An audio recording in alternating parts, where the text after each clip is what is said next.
The Dark Ground of Spirit. McGrath shows how the unconscious originally functioned in Schelling's philosophy as a bridge between nature and spirit. Before Freud revised the concept to register his psychopathology, the unconscious was understood largely along Schellingian lines as primarily a source of creative power. Schelling's lifelong effort to understand intuitive and non-reactive forms of intelligence in nature, humankind, and the divine has been revitalized by Jungians, as well as by archetypal and transpersonal psychologists. With the new interest in the unconscious today, Schelling's ideas have never been more relevant. The Dark Ground of Spirit will therefore be essential reading for those involved in psychoanalysis, analytical psychology, and philosophy, as well as anyone with an interest in the history of ideas. S.J. McGrath is an associate professor of philosophy at Memorial University of Newfoundland, Canada. His areas of specialization include phenomenology, German philosophy, and the philosophy of religion. The Dark Ground of Spirit. Schelling and the Unconscious. S.J. McGrath. Chapter 1. Introduction. Someday we shall be able to see by what tortuous paths modern psychology has made its way from the dingy laboratories of the alchemists, via mesmerism and magnetism, to the philosophical anticipations of Schopenhauer, Carus, and von Hartmann, Jung, CW 4, 748. This remark by Carl Jung reveals both the breadth of his understanding of the lineage of the unconscious and an important oversight. Missing from the genealogy is German idealism, most notably, F.W.J. Schelling, 1775–1854, who is, we will argue, the philosopher with the greatest claim to being the original theoretician of the unconscious. And behind him stands the massively underrated figure of Jacob Boehme, 1575–1624, whom Hegel called the first German philosopher. Hegel, 1896, 188, but whom we could just as accurately describe as the first depth psychologist. Prototypes for three of the major models of the unconscious in the 20th century, the Freudian biopersonal unconscious, the Jungian collective unconscious, and the Lacanian semiotic unconscious, can be traced back to Schelling. Unlike Jacques Lacan, neither Sigmund Freud nor Jung read the German idealists carefully, but they did not need to. By the end of the 19th century, German idealism had infiltrated most fields of German academic life, either negatively, inspiring materialist reactions in logic, metaphysics, and natural science, or positively, influencing historiography, hermeneutics, and the burgeoning science of dynamic psychiatry. Late 19th century psychologists no longer speculated about demons, spirits of the dead, or mysterious invisible fluids to explain non-rational psychological phenomena. They had their theoretical model, the unconscious psyche, handed to them on a platter, so to speak, not only theoretically well developed, but to some degree overdeveloped in hugely popular studies such as Eduard von Hartmann's 1869 Philosophy of the Unconscious, a bricolage of Schelling, Hegel, and Schopenhauer, which everybody seems to have read. Jung singles out Schopenhauer's anticipations of psychoanalysis without reflecting on the relative lateness of Schopenhauer's contribution or showing any sense that Schelling might be the missing link he seeks.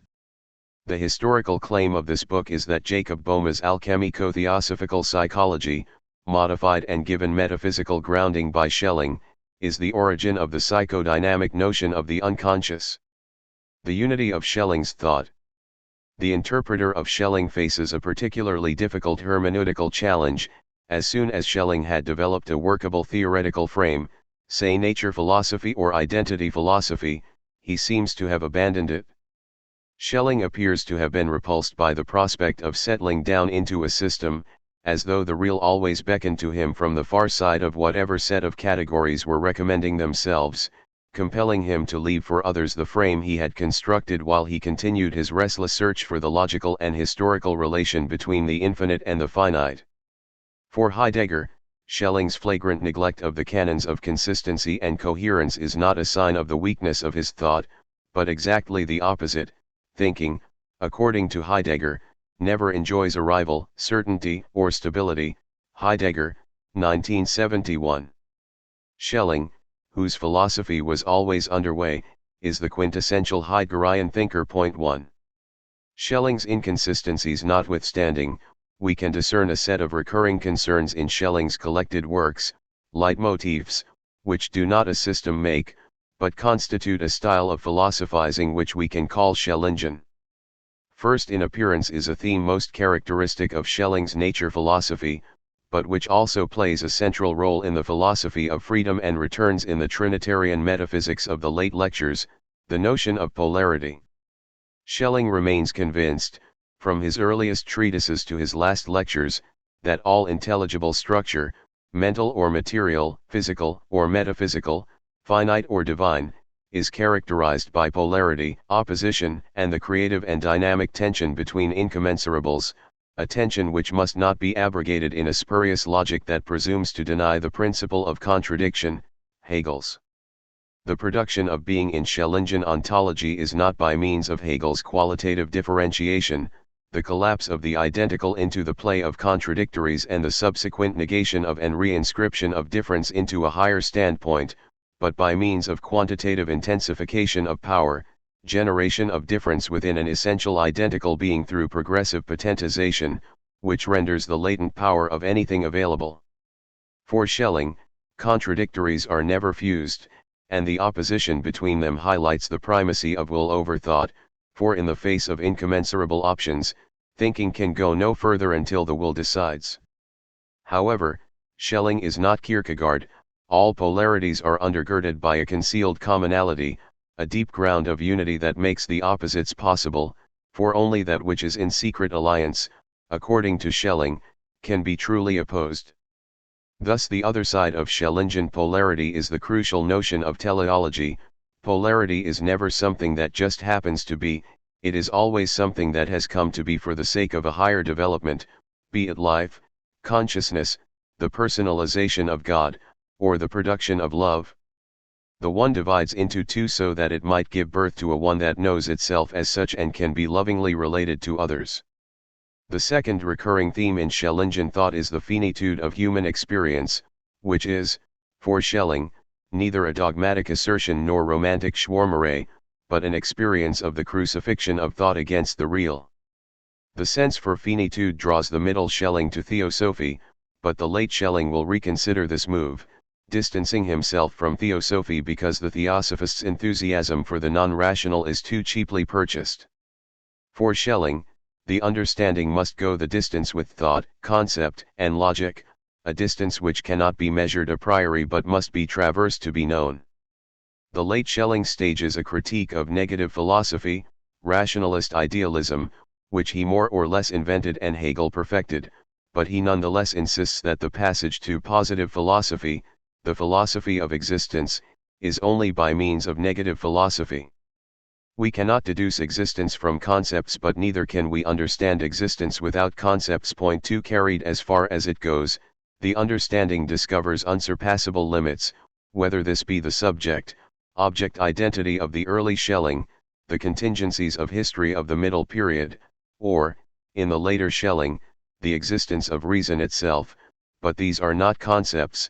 Hegel is thus far correct, concepts represent no real limit to thought, they are, rather, existential realities.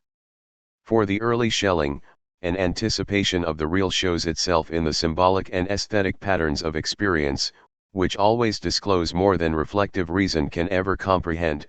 In the late Schelling, the real is not only an aesthetic experience, it is a religious experience, a revelation.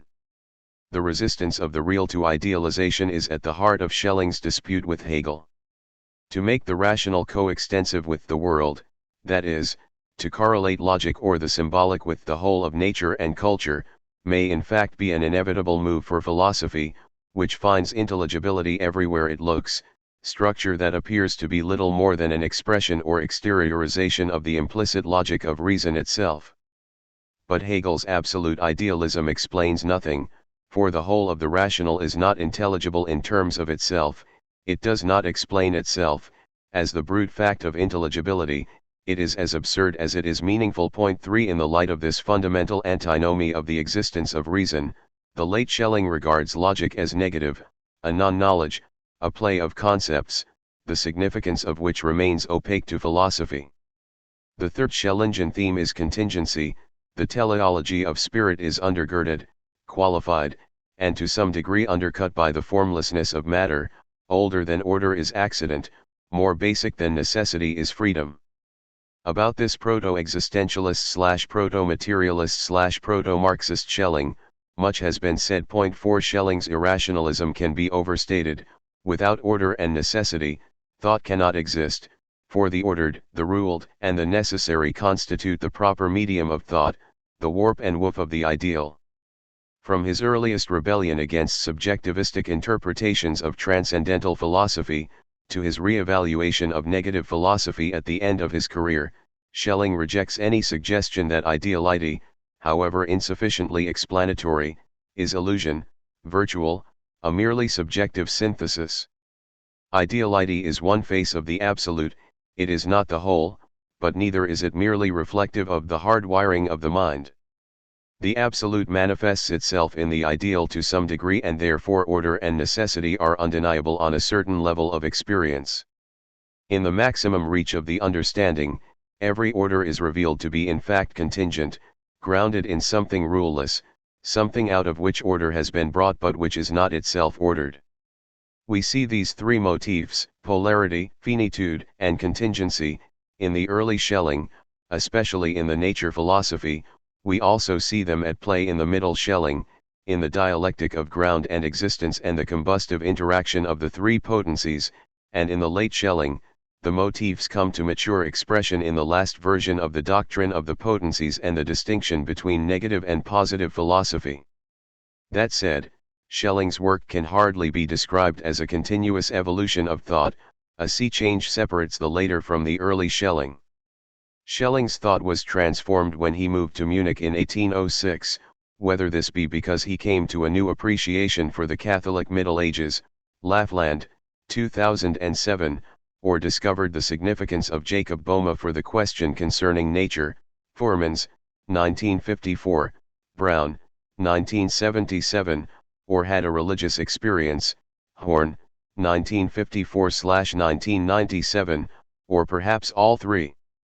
But what does remain consistent between the later and the early Schelling is the refusal to follow the trajectory of early modernity and split spirit from nature. It is in this historical context that we must read the Freedom essay. Schelling attempts to resolve the modern philosophical problem of freedom by moving the discussion to a deeper level of analysis in which both freedom and determinism can be understood as essential moments in freedom's experience of itself. The early notion of nature as visible spirit, Schelling, 1797, 202, becomes, in the middle Schelling, ground, God's dark other, which leaves its trace in the impenetrable and inexplicable reality of things, the irreducible remainder, der nie aufgehend Rest, never to be subsumed into a concept and frustrating reasons every attempt at system. Schelling, 1809, 29. The Freedom essay is a continuation of nature philosophy by other means. Schelling's impulse, to bring freedom and nature within one comprehensive view, remains the same as in his first explorations of post-Fichtean metaphysics. For the middle Schelling, the opposition between freedom and nature is overcome when nature is no longer understood positivistically as a substance or a network of substances, but rather ontodynamically as difference, non-being, potency, desire. Nature in general is everything that lies beyond the absolute being of absolute identity. Schelling, 1809, 28. Essential to this naturalization of freedom is the middle Schelling's replacement of the Kantian notion of existence, position in space and time, with the neo-Ettingerian notion of life as spontaneous self-revelation. 5 Freedom is the potentization of organic life, just as organism is the potentization of non-organic life, a perfection of the power of internal causality that is latent in the non-organic and first manifest in the lowest living organism. The archetype of both human freedom and organic life is the self-actualizing freedom of God. 6 As image of God, nature is no mechanism but an evolving, self-moving life, the pinnacle of which is reached in man, who not only moves according to internal principles, but brings the dynamic of self-movement to its highest expression by authoring himself. Although the absolute in itself, the unground, lacks nothing, the middle Schelling sometimes speaks of it as though it did, for what is brought about by the unground's decision, creation, difference, consciousness, is understood after the 1809 personalist turn as a real increase in being. By the late philosophy of mythology and revelation, Schelling will change his view yet again and insist that God as a free and personal creator lacks nothing and does not depend upon creation to become personal. This is where we would do well to emphasize the tension, not the split, between Schelling's identity philosophy, which explores the impersonal and eternal self-sufficiency of the Absolute, and the 1809 philosophy of freedom, with its breakthrough to the concept of personality. Identity philosophy argues that, from the vantage point of the Absolute, multiplicity, consciousness, and history are appearances produced by deficiencies in knowledge, degrees of separation from intellectual intuition. All that is, to the extent that it is, one, namely, it is the eternally self-same identity, the one that alone exists, and that therefore is all that can be known. Schelling, 1804a, 153. In his middle period, Schelling argues, to the contrary, that difference is not an imperfection, the Absolute is in process, giving birth to itself as a divine personality by means of duality, multiplicity, and history. The late Schelling returns to the assumption of the divine aseity characteristic of the identity philosophy and corrects his theological error of ascribing historical development to God. In the same moment Schelling's theology becomes less psychologically relevant.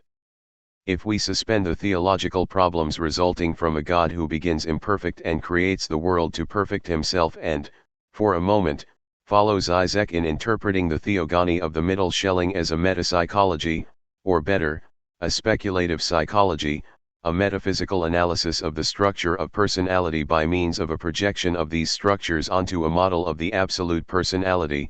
For whatever else the middle Schelling is doing, he is clearly also writing a psychology of the unconscious.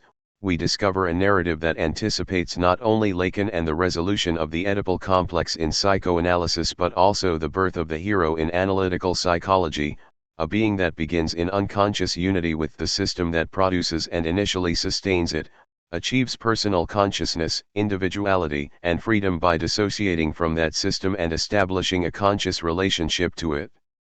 Historical immanentism. German idealism is often identified with the thesis of historical immanentism, the meta-narrative that describes the history of being as a dialectical process through which God achieves consciousness of himself. The thesis is essential to the genesis of the notion of the unconscious, for it offered thinkers like Schelling, Hegel, Schopenhauer, and von Hartmann, among others less known, a speculative tableau upon which they could sketch a history of mind, which psychoanalysis and analytical psychology later discover coincides to a significant degree with the development of the human personality. We call the thesis historical because it breaks with modern, pre-Kantian, ahistorical metaphysics and insists on the inclusion in philosophy of the material and cultural reality of world history. Not all times and places are metaphysically equivalent, for being itself has a history, which coincides with man's changing understanding of it. We call the thesis immanentist because it subsumes God into history. God does not begin conscious, he becomes conscious of himself through the developing consciousness of man, which presupposes the entire trajectory of natural and cultural evolution. Historical immanentism identifies the divine and the human mind through the medium of history, which could either mean that philosophy now finds a metaphysical way of expressing the Christian dogma, that God becomes man, or, that God as the transcendent origin and destiny of being does not in fact exist. What Christianity means by God is nothing other than man, as Feuerbach puts it.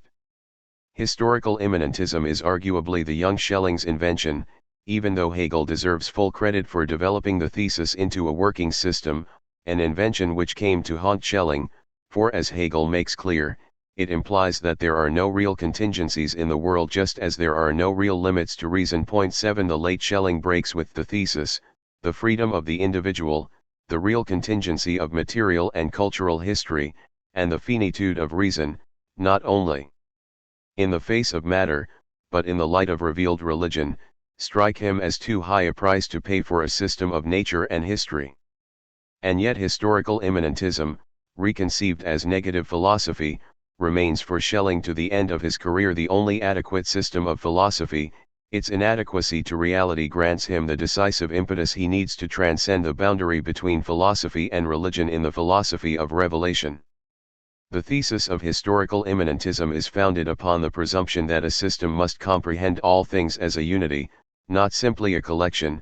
Rather, everything in the system must be demonstrated to be necessary to the dramatic unfolding of the logical pattern.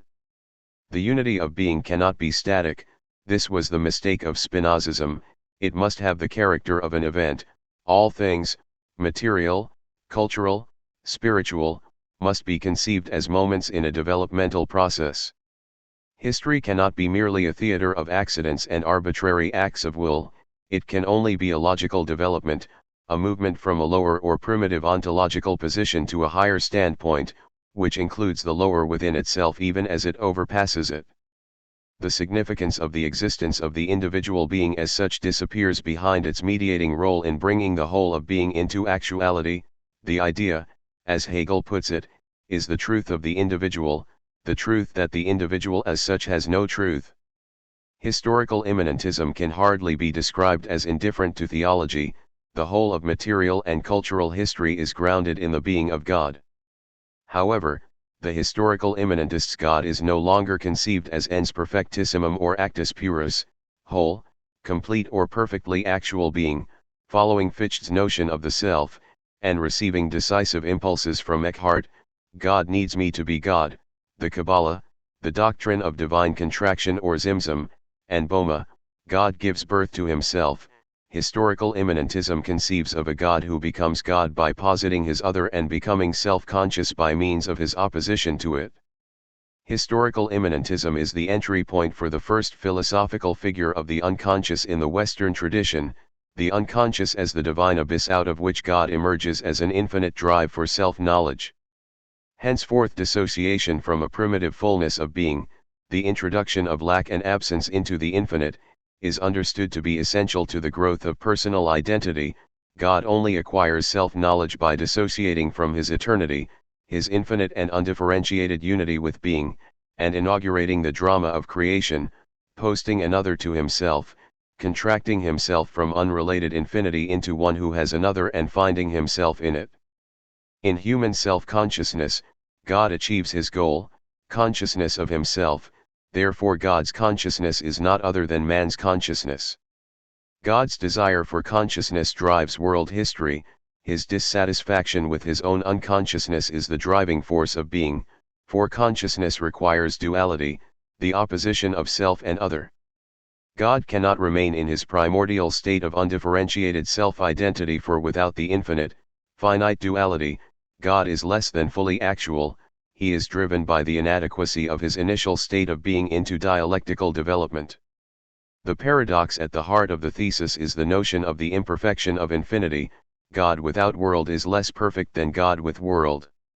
The world adds something essential to the infinite, relationship.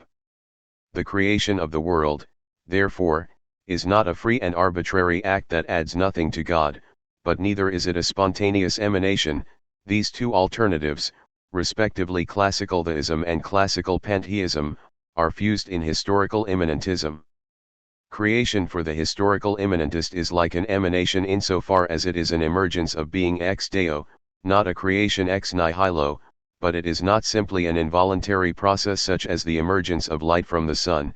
Creation is born of a crisis, a decision, or break guided by a final cause. Creation is for the sake of God's becoming free, self-conscious, and personal. God's becoming conscious, then, is identified with material and cultural history, with the historical dialectic of events and concepts, all of which only appear contingent but are in fact necessary. With this thesis, a priori metaphysics, seemingly abolished by Kant, returns with a vengeance in German idealism and absorbs history into itself. The working out of the thesis of historical immanentism is the central trajectory of German idealism, from its inception in Fichte's Science of Knowledge, through the treatises of the early Schelling, to the final form of Hegel's system in the Encyclopedia of the Philosophical Sciences. The history books have allotted Schelling the minor role of passing the historical immanentist torch from Fichte to Hegel and adding the reminder that nature, the not I in Fichte's system, is as essential to the development of consciousness as the transcendental ego. 8 In fact, Schelling seems to have become bored with historical immanentism after working out its rough outlines in the 1800 system of transcendental idealism, dropping it for a more classical Neoplatonic emanationism in the identity philosophy, only to reawaken his interest in the idea in his middle period under the influence of Boehme and new psychological questions concerning the history of the personality. Identity philosophy does not deny the articulation of the self-sufficient absolute in hierarchically ordered levels of being, it denies the autonomous ontological reality of the hierarchy and thus does not seriously consider history as an event in the life of God. In its most mature expression, the 1804 Würzburg Lectures, Schelling, SSW 6, 71-576, Identity philosophy insists on an abiding identity of reason with the absolute, the non-duality of being, which is essentially non-conscious. But this absolute unconsciousness is not a deficiency, rather, consciousness, characterized by the subject-object distinction and the experience of quantitative, comparative, differences among individuals, is a decline from the absolute, a descent into non-being, the infinite fracture of the crystalline monolith of reason into the endless repetition of finite objects. Vater, 2000, 220. Schelling wavers back and forth in the 1801 to 1804 heyday of identity philosophy on the question of whether philosophy possesses an intellectual intuition of the non-dual absolute or merely negatively, therapeutically, facilitates the recovery of such an intuition by removing obstacles to it, the last of which is philosophy itself. In the 1804 Philosophy and Religion essay, which inclines towards the latter, therapeutic, view of philosophy, Schelling describes intellectual intuition as the substantial being of the soul. 9 Schellingian philosophy is always decentered, thought thinking itself in the finite thinking subject, and, to this degree, the absolute indifference of the identity philosophy is immanent in history. But the history in which the absolute is immanent in identity philosophy is not yet a real history and a history of the real. On the contrary, for identity philosophy God does not need history or human consciousness which is its fruit, in the strongest sense of the notion of being, neither truly exists. For historical immanentism sensus strictus it is not enough to say that my knowing is God's knowing of himself, one must also add that God needs my knowing in order to know himself. In 1809 Schelling returns to historical immanentism in a more robust sense than the 1800 system of transcendental idealism had articulated, driven by new questions about the anarchic nature of freedom, the contradiction between good and evil, and the irreducible remainder left out of every movement of idealization. These questions precipitate Schelling's personalist turn and culminate in the final disentangling of Christianity from idealism in the philosophy of revelation. In his late philosophy, Schelling denies historical immanentism altogether, the ontological difference between God and creation, between the absolute and the finite, between eternity and time, the late Schelling argues, underwrites all of the discontinuities in being which historical immanentism always glosses over. God is not an idea but being itself. Being is freedom, therefore that which God creates is contingently real. The history of consciousness remains a central theme of the late philosophy, only now it is the history of human consciousness, teleologically evolving out of matter toward personhood and friendship with the always already individuated God. Given that he cut his teeth in the opposite camp, in transcendental idealism, how does Schelling arrive at the extreme form of transcendental realism characteristic of his late period, alternatively described as the overcoming of idealism, Fuhrmans, 1940, or its completion, Schultz, 1955? The answer to this question would involve us in a systematic overview of Schelling's long career, only the main moves of which can be outlined here. Point 10. Identity philosophy is the first step towards positive philosophy, since it problematizes the main assumption of historical immanentism, that the absolute could be contained within a historical world process. Identity philosophy produced a conundrum for Schelling, for it presumed to deploy absolute knowledge, intellectual intuition, but only by denying the reality of freedom, contingency, and the finite. Schelling's disciple C.H. Eschenmayer suggested a solution: we must distinguish the appearance of being, with its dualities of subject, object, substance, attributes, infinite, finite, from being itself, which is one, undivided and timeless. Philosophy concerns itself with the former, finite being sundered into inevitable dichotomies, religion with the latter, the absolute in itself. Point 11. Schelling's answer to this suggestion was the 1804 Philosophy and Religion treatise, Schelling, 1804b, the text often referred to as the turning point in Schelling's career. Schelling argues against Eschenmayer that finitude is more than mere appearance, it is, rather, an indication of a historical break in the absolute. The question then becomes, why did this break with the absolute occur?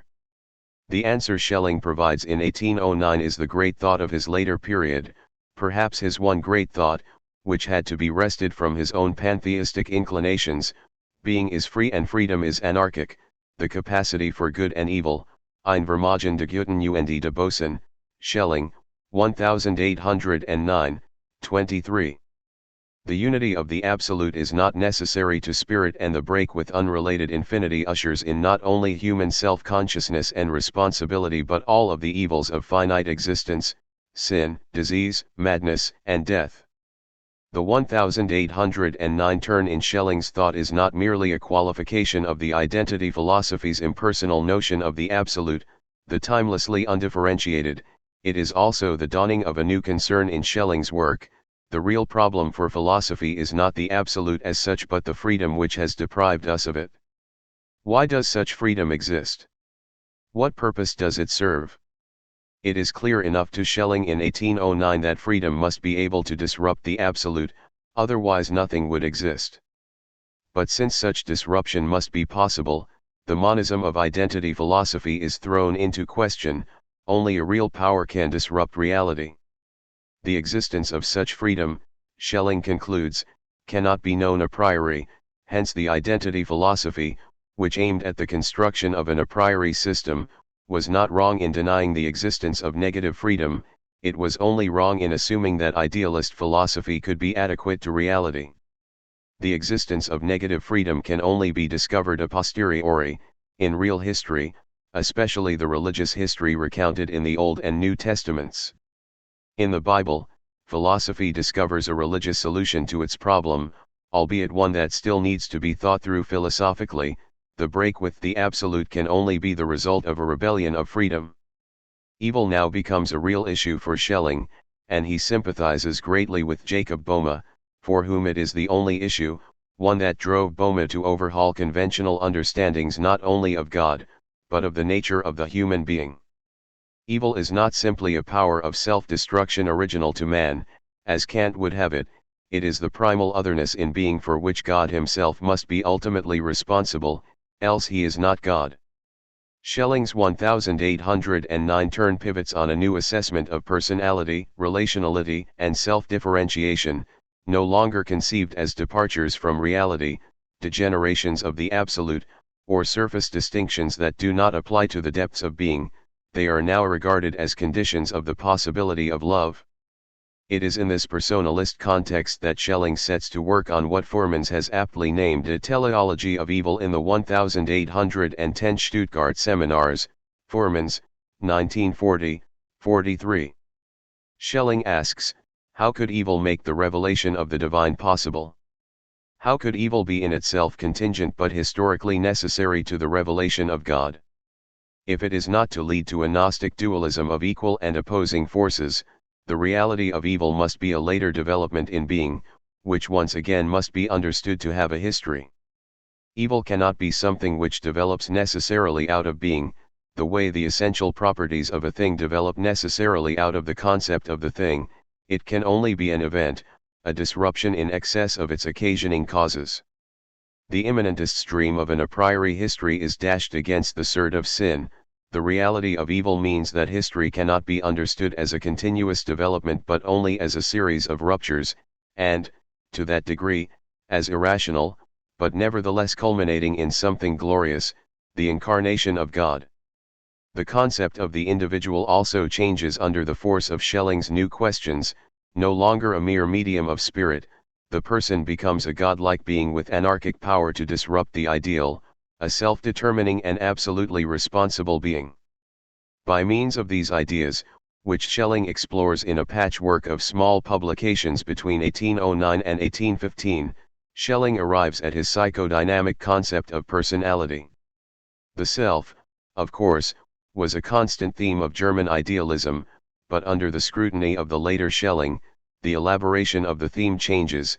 It is no longer a question of the relation of the I to the not I, but a question concerning the developmental structure of the whole personality, of which the I could only be a part. 12.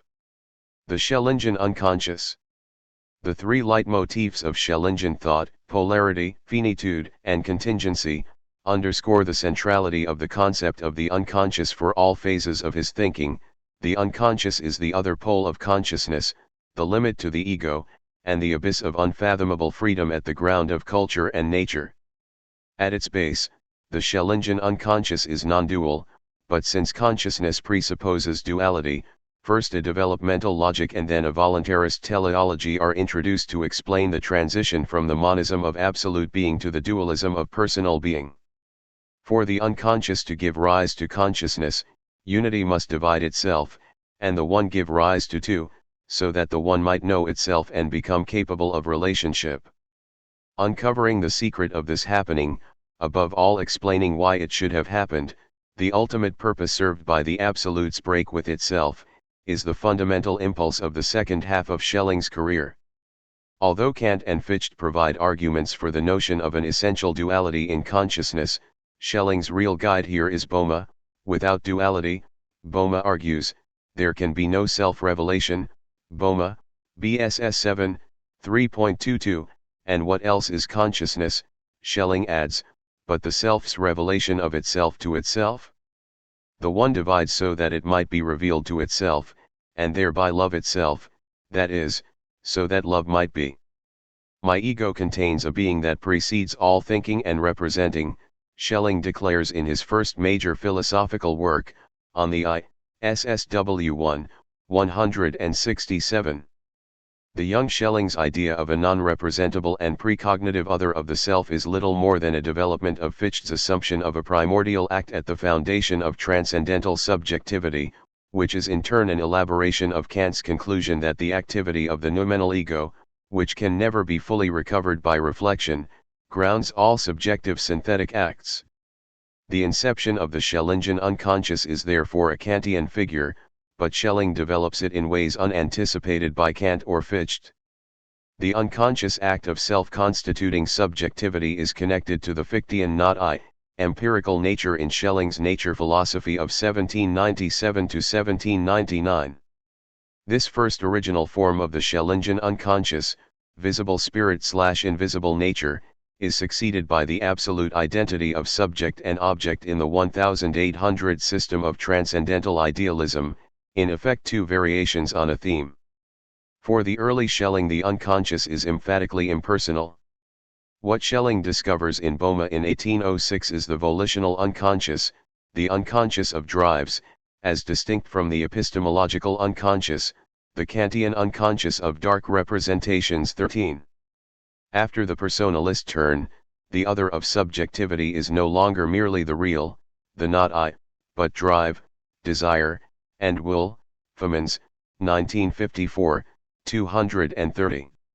That the acknowledged sources of Schelling's early philosophies of the unconscious are Spinoza, Kant, and Fichte does not diminish the significance of Schelling's 1809 return to Boehme. Schelling enters into the Boehmian labyrinth armed with the questions and concepts of modern philosophy, which had already led him in his early work to conclusions similar to the main tenets of Boehme's theosophy, the non-duality of the deep unconscious, the emergence of consciousness through self-division and self-return, the fallenness of time and materiality, etc. What is new for Schelling in 1809, the biggest lesson he learns from Boehme, concerns the dynamic structure of the personality. The subjective generation of a world in which consciousness can carry out its activities of knowing and willing is noumenal in Kant, it is to be affirmed without being understood. Just so, the Fichtean act of self-positing by which consciousness constitutes itself cannot itself be conscious. The I that posits itself first becomes conscious of itself through the positing of another, a not I, in which it then recognizes the effects of its recurring synthetic acts. The self-positing that produces consciousness cannot itself be conscious.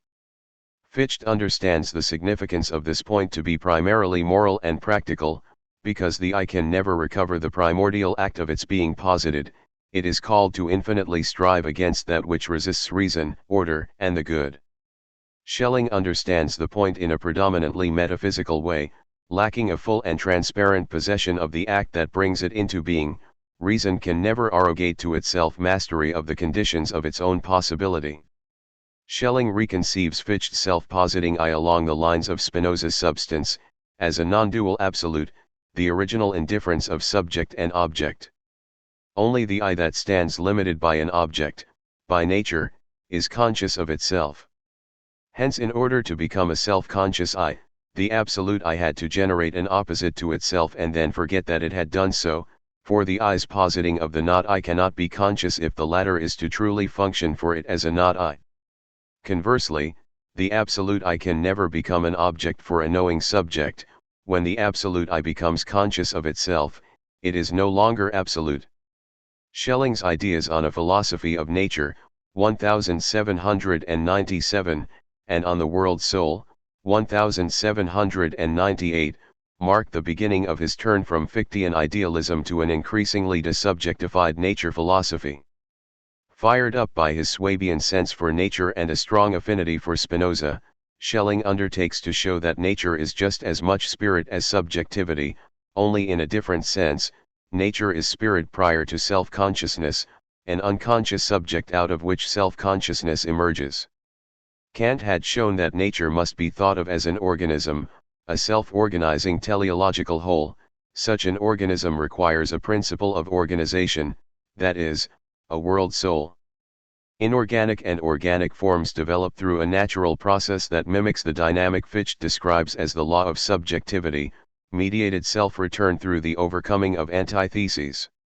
Governing and motivating all dynamic exchanges between opposites is the spiritual principle in nature, the world soul, which is more than human if less than divine. It has not been sufficiently acknowledged that, by retrieving the notion of world soul, Schelling betrays his early theosophical proclivities. For Giordano Bruno, after whom Schelling titled one of his works, Schelling, 1802, the world soul holds together the infinity of the material universe, animating it with a single life and setting in motion the productive exchange of energies and forms.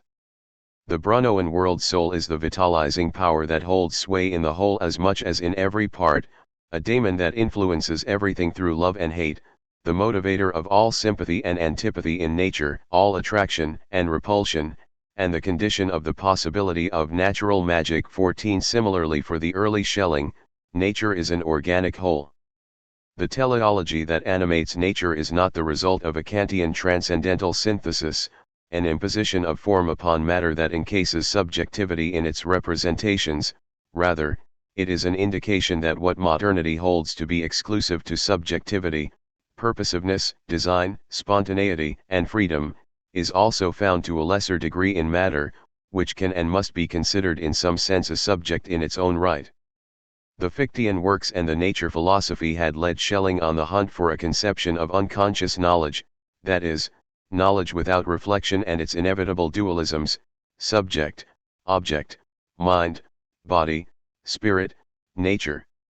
In the 1800 system of transcendental idealism, unconscious productivity, intelligence free of reflection, emerges as the master concept. What nature produces with such purposiveness and design, she produces unconsciously. Art occupies a place of privilege in Schelling's system because artistic creation, like natural production, emerges spontaneously from the unconscious. By allowing herself to be a medium of spirit, rather than trying to control the means of production, the artist becomes the shaman of the absolute. Like a somnambulist, she knows what she is doing without knowing what she is doing, and her activity is unhampered by the reflection that splits the absolute self into subject and object.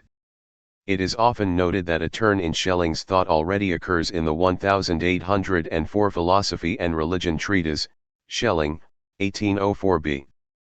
The real existence of the world, with its subject-object duality and its temporalized particulars, can only be a fall from the absolute. The finite is still denied full reality, but the emergence of the finite from the infinite is now thought of as catastrophe, collapse, and decline. The path to the positive philosophy begins here. The next move is to trace individuality, personal existence, and time itself to a dark volition in the divine, which Schelling, with Boehme's help, does in the Freedom Essay and the three drafts of the Unfinished Ages of the World. The Philosophy of Freedom, 1809–1815, represents Schelling's most sustained effort to think the unconscious. On the grounds of a metaphysically reconstructed Bahmian theogony, Schelling constructs, in his own view, the first clear concept of personality. Schelling, 1809, 73.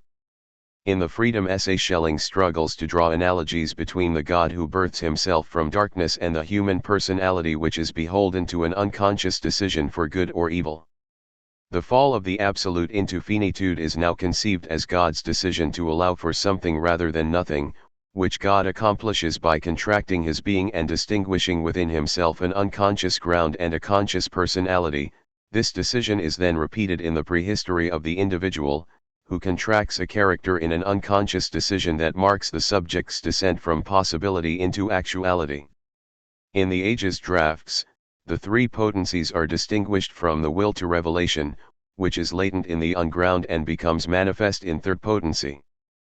God's decision to personalize himself is an actualization of the will to revelation, a decision that requires the splitting of the absolute into opposed desires, first and second potency, which creates the tension that calls for the resolution of third potency. The ultimate purpose of this resolution is not merely to heal the split but to reveal the Godhead to itself, that is, to personalize God. First potency is the new figure for the dark ground, distinct from the absolute and from the existence of that which it makes possible. It is negative, contract-active, but also productive, a lack that generates determinate being. Where the absolute is wholly unconscious, first potency is relatively unconscious, a will moving with a dark presentiment of what is needed if it is to achieve its desire for existence, namely humility, subordination, what Boehme, following Eckhart, calls Gelassenheit, letting be. The dark ground, the negative desire for self without other, is now called being, Dasein. Second potency, the positive, expansive desire for other without self, is still associated with existence, Dasein, and consciousness, which Schelling seems to have always understood in a proto-Heideggerian way, as ecstatic, a being outside of itself. Third potency is the unity of the first two, thus the unity of Sen and Dasein, the real and the ideal, and the concrete realization of personality through the successful coordination of opposed desires. Third potency brings about a return to the unity of the unground, but unity in a new sense, the impersonal unground, non-dual, unrelated, and therefore unconscious, has become a personal God, self-mediated, self-related, and self-conscious. Understood psychodynamically, first potency is aggressively self-assertive, schizophrenically introverted, lost in an interiority without boundaries because it refuses to recognize the other.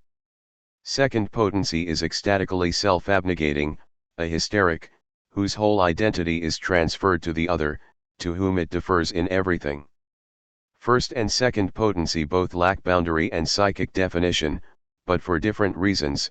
First potency does not recognize the other while second potency does not recognize itself.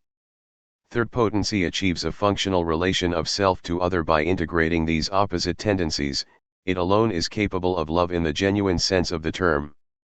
The middle Schelling's model of divine personality, which the human personality mirrors, repeats in all essentials Boehme's triadic pattern of the self-revelation of God, see figure 1.1. What is not explicitly found in Boehme is Schelling's notion of the intelligible deed, the founding act of freedom, arguably the most profound development in Schelling's lifelong effort to think the unconscious. 15 The concept is a curious fusion of Kant's notion of a transcendental determination of character, Spinoza's idea of freedom, and the Lurianic Kabbalistic Zimzum, set in the context of Schelling's repetition of Boehme's theogony.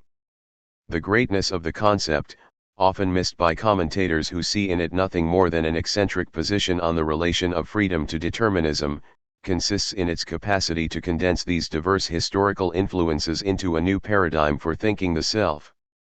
Schelling finally separates two ideas that had become fused in the modern philosophical tradition, spirit and consciousness, something he had been endeavoring to do, with varying degrees of success, since the nature philosophy. Surely spirit is only free to the degree that it is conscious of what it does.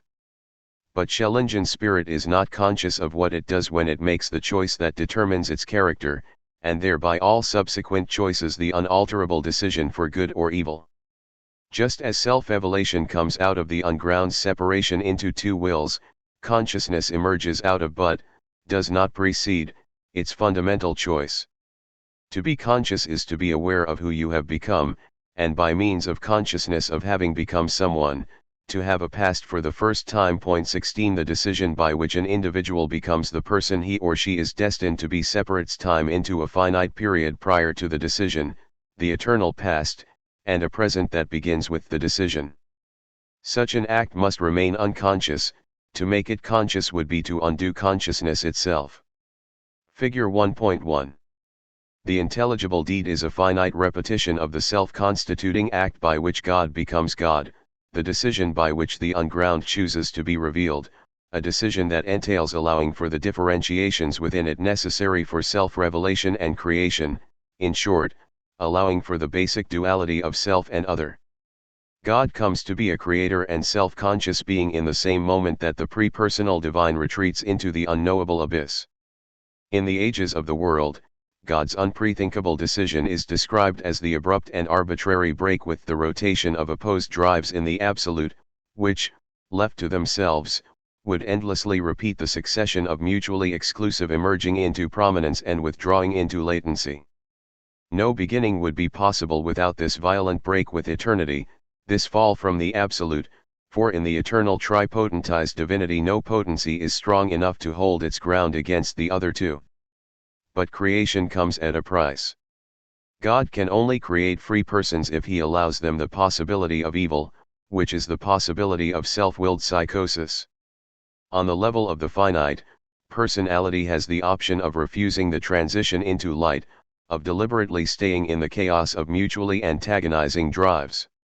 Following Boehme closely, Schelling describes evil as the will of the ground dissociated from the will of love, thus a willing of self in denial of otherness, a refusal to acknowledge otherness, an incoherent and unsustainable will to be oneself the all and everything. The late Schelling leaves the terrain of philosophical psychology for cultural and religious philosophy, and lectures for 2 decades on mythology and revelation, but even here, the unconscious, no longer named as such, plays a decisive role. Mythology, the late Schelling argues, is the progressive birth of the consciousness of God in man, from an original relative monotheism, in which the human community is united as one people, speaking one language, and not yet reflectively aware of their differences or, indeed, of time itself. Man not yet emerged from the unconscious, culture fragments into successive polytheism, which brings about the birth of nations, the diversity of languages and consciousness of history, only to be united in a fully spiritual sense under the revelation of the one God of the Jewish and Christian Bibles. The transitional period is the epoch of mythology, an era characterized by a proliferation of stories of the gods, which appear everywhere at the same time and repeat transcultural patterns. The birth of consciousness from the unconscious in the late Schelling is not an event in the life of God but the history of humanity, the drama by which God drives man out of a primordial unconscious unity with the divine, primitive or relative monotheism, into religious diversity, polytheism, and then into a personal relationship with himself, Christianity. In order to support this narrative, Schelling must assert a common foundation to human consciousness, a stratum of natural mental life structured a priori by the divine potencies. On the Schellingian assumption that consciousness is a teleological development out of the unconscious, nature climbing toward absolute consciousness, the Schelling school of romantic psychiatry, Gotthilf Heinrich von Schubert, Carl Friedrich Berdych, Ignaz Troxler, and C.G. Karras, elaborated the unconscious in non-pathological terms. 17 Schubert's expression "the night side of nature," Die Nachtseite der Natur, sums up the Schelling school's fascination with intuition, dreams, clairvoyance, hypnosis, and somnambulism, phenomena that not only give the lie to the self-mastery and self-possession of the Cartesian ego, but also indicate higher states of awareness in the unconscious. In Die Symbolik des Traums, Schubert claims that in dreams the soul expresses itself more fully than in waking life, speaking a language of universal symbols. The poet hidden in us reactivates the original language of consciousness, for Schubert shares Schelling's contention that poetry precedes prose in the history of language, Shamdasani, 2003, 109. In several entirely forgotten works, Berdych develops the speculative psychology implicit in Schelling's nature philosophy on the assumption that the soul is not outside of nature, not supernatural, counternatural or unnatural, but the inside of nature. Berdych, cited in Orth, 1914, 23. Karas's Psyche, zur Entwicklungsgeschichte der Seele outlines the various stages soul passes through in its evolution from primitive life forms to the human being. 18.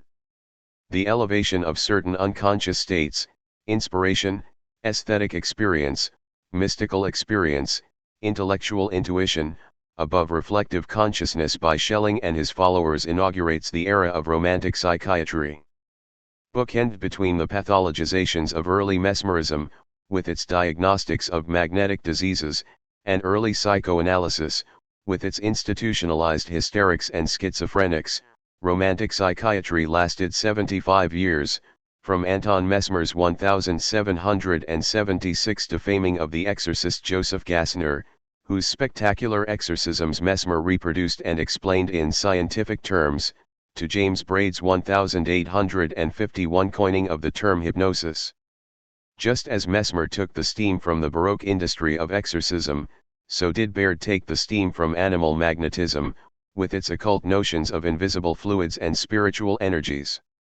In between these events, Schellingian researchers run with Schelling's philosophy of the unconscious and construct medical anthropologies in which man is conceived as a double star, consciousness concealing a creative unconscious center of the personality that only gradually emerges into being through a series of transformations in the life of the individual. Their efforts are linked to Allied movements in France, especially the transformation of mesmerism into animal magnetism by Armand-Marie Jacques de Chastenet de Puységur, 1751–1825, who claims that the unconscious states enacted by the somnambulist are not lower but higher than ordinary consciousness. It is Hegel who first endeavors to call a halt to this subordination of reason to the non-rational in his 1830 lectures on madness, where he characterizes the unconscious as a primitive stage of spirit, the moment of immediacy, that can only exist for rational mind as negated. Hegel, 1845–1830, 124–139. Moments of return to unconscious states are regressions, if not signs of perversity and delusion, genius, inspiration, and artistic creativity not accepted at best. These are merely natural moments in the development of spirit that must be raised to consciousness. If fetishized, they become obstructions to the progress of spirit. 19. Matthias Fitch has broken the silence about the Schelling school's role in the history of psychiatry, in an article, Fitch, 2008, and a book still forthcoming as this one goes to press, Fitch, 2012. I have not had an opportunity to review the latter. In the 2008 article, Fitch takes the safe approach to the unconscious as a socially constructed phenomenon, adding a narrative elaboration as to when the construction began and what purposes it served. Fitch locates the construction in German Romanticism, which is not controversial. See Ellenberger, 1970, Shamdasani, 2003. What is new is Fitch's socio-political argument for why the construct was undertaken. In Fitch's reading of Schelling, Schubert, Caras, and Freud, the unconscious served to protect the autonomy of the liberal subject against the encroaching determinism of 19th-century natural scientific and social political trends. The unconscious secured for the self an inscrutable and unrepresentable ground outside the material and historical nexus of causes. Of course, Kant did as much with his notion of transcendental freedom.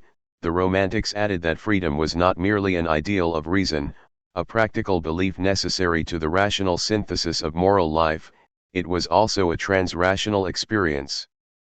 In those areas where consciousness finds itself productively outflanked by motives and aims which it does not understand, somnambulism, trance, art, history, religious experience, the romantic subject experiences the agency of a self that is deeper and more essential than the conscious ego. Fitch writes, "The turn to the psyche involves not simply the attempt to produce an adequate language for the phenomena of inner life, but is at the same time concerned to establish the metaphorical representation of autonomous individuality. The metaphors of obscurity serve, then, not only as placeholders for kinds of process, moral, psychological, biological, experiential, which are thought to be too complex to be represented by simple chains of determination, they serve also to introduce the notion that the self is radically self-caused by a logic which belongs wholly to itself and thus is in some way inscrutable. In this resistance to rational conceptions of causal process, the self has acquired a certain inalienable freedom. It is here that psychology tips over into ontology with moral and political implications for a theory of man. The philosophers and anthropologists looked to psychiatry both because they were interested in describing the basis of the individual mind and because in doing so they were able to draw on a whole range of metaphors, trance, seizure, unconsciousness, inner vision, with which to supplant the language of determinism in their depictions of the human world." Fitch, 2008, 27. The ensuing psychology of the unconscious fails for Fitch because it confuses two discourses that operate and, it seems, must operate according to different methods, norms, and sources, the medical science of the psyche and the ontology of the self. The problem is that such moral and existential discourses about identity and the medical descriptions of psychic states belong within different paradigms. There is no simple way to suture them together.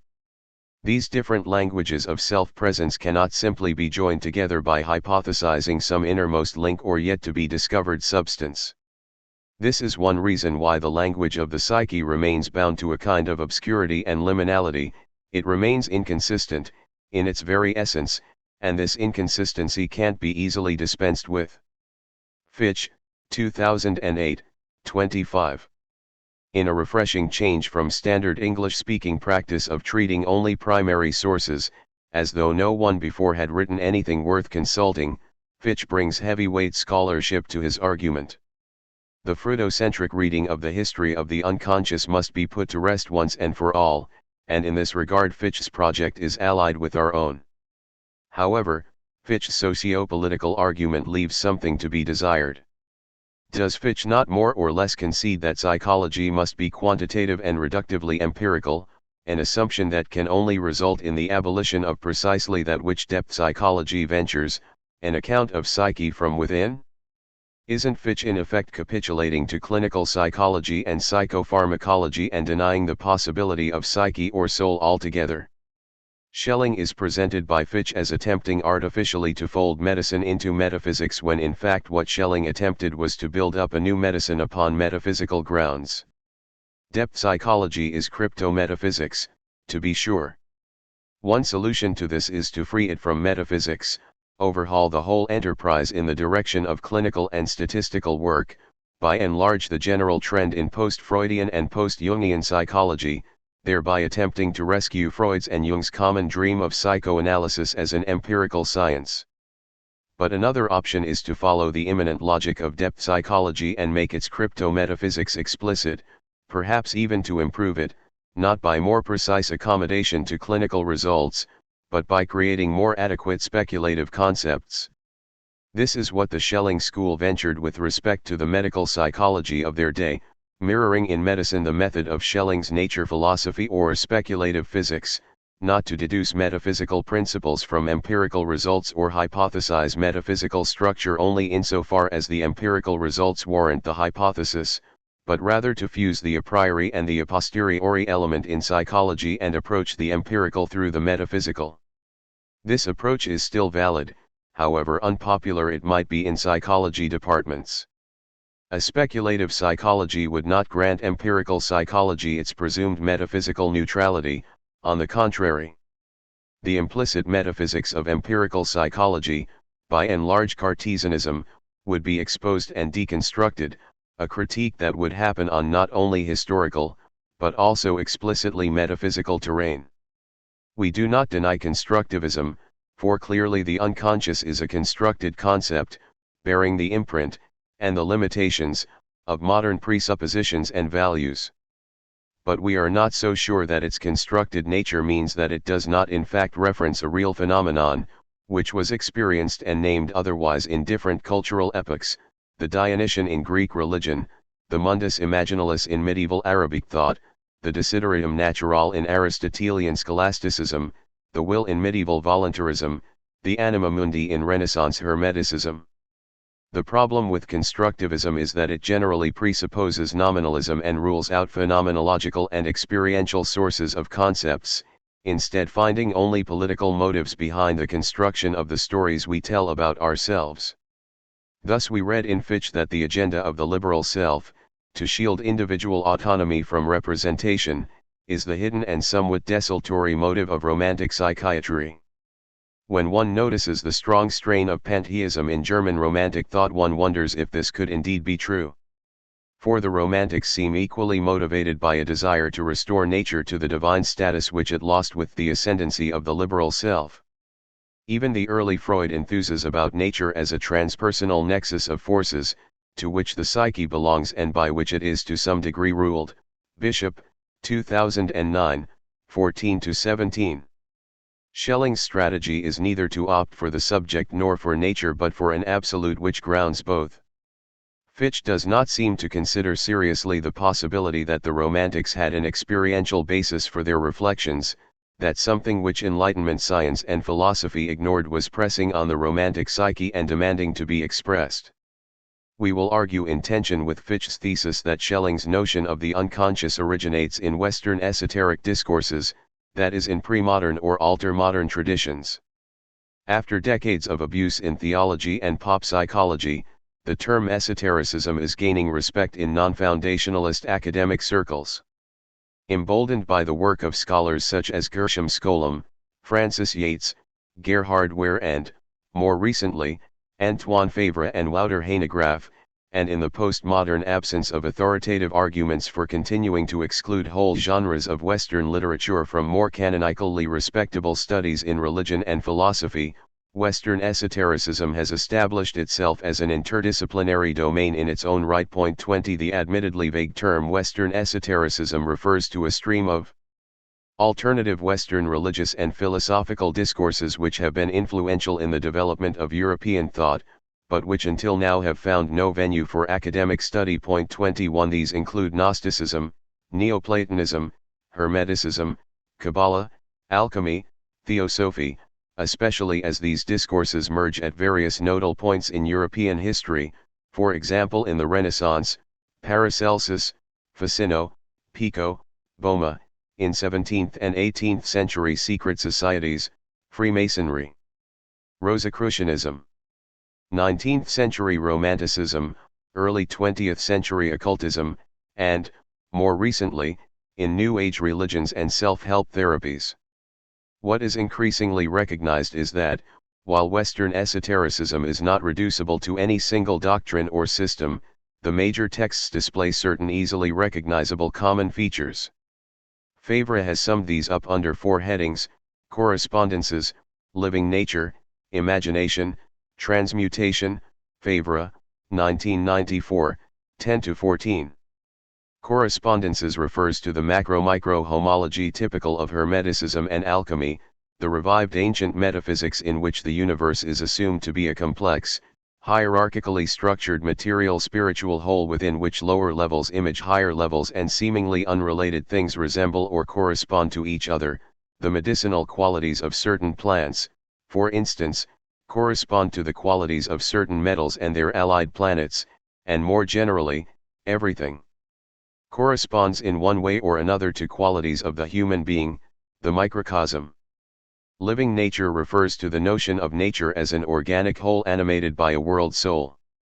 Imagination refers to the role of fantasy and symbol in the discernment of the encrypted relations of all things to each other and to the whole, and the general subordination of conceptualization and objectification to imaginal, intuitive, and sensual modes of cognition, particularly, though not exclusively, in magical practices. Finally, transmutation refers to the assumption that since everything is related, any entity on one level of being can be transformed into an entity on another level through an alchemical process of solviti coagula, the reduction of the thing to its component elements and the recombination of those elements on a higher level. If the term is properly understood, Favre's 4 themes can be reduced to 1, living nature. The notion of nature as animated organic whole touches the core thought in modern esotericism. From the Renaissance to the present day, the rejection of mechanism and quantitative, value-free science in favor of organicism, qualitative amplification and holistic approaches. Point 22. I do not need to prove Schelling's interest in matters esoteric. It is soundly demonstrated in several classic studies of Schelling, alongside other lesser-known but equally reliable accounts of Schelling's development from speculative Pietism through pantheism and back to Christianity via theosophy. Point 23. Yet to be done is a narration of the essential role of the esoteric in the development of the non-Freudian unconscious, a task I will undertake in a forthcoming book. Point 24. Contemporary forms of the non-Freudian unconscious, classical Jungian, archetypal, transpersonal, Deleuzian, etc., are expressions of a counter-movement in Western intellectual history which is at least as old as Renaissance Hermeticism and as contemporary as Tolkien. The movement has no real homogeneity, varying from highbrow metaphysics and ultra-cool cultural studies to pulp fiction and Oprah Winfrey banalities, but the eclectic authors of this diverse literature are united by a common enemy, the desacralization of nature, material nature, human nature, cosmological nature, by technoscience and capitalist consumerism. Notwithstanding the massive commodification the esoteric has suffered in recent years, from the long-sighted perspective of the humanities its significance and influence are not easily dismissed. Its critics regard it as regressive or anti-modern, but this is a misreading. Western esotericism, at least in the forms it has assumed in the last 500 years, is an expression of the same wave of humanism that generated modernity, sharing the impulse toward human amelioration through science, although it articulates an alternative way of working with nature. Western esoteric nature philosophy refuses to follow mainstream natural science and split mind from matter, spirit from animal, finite from infinite.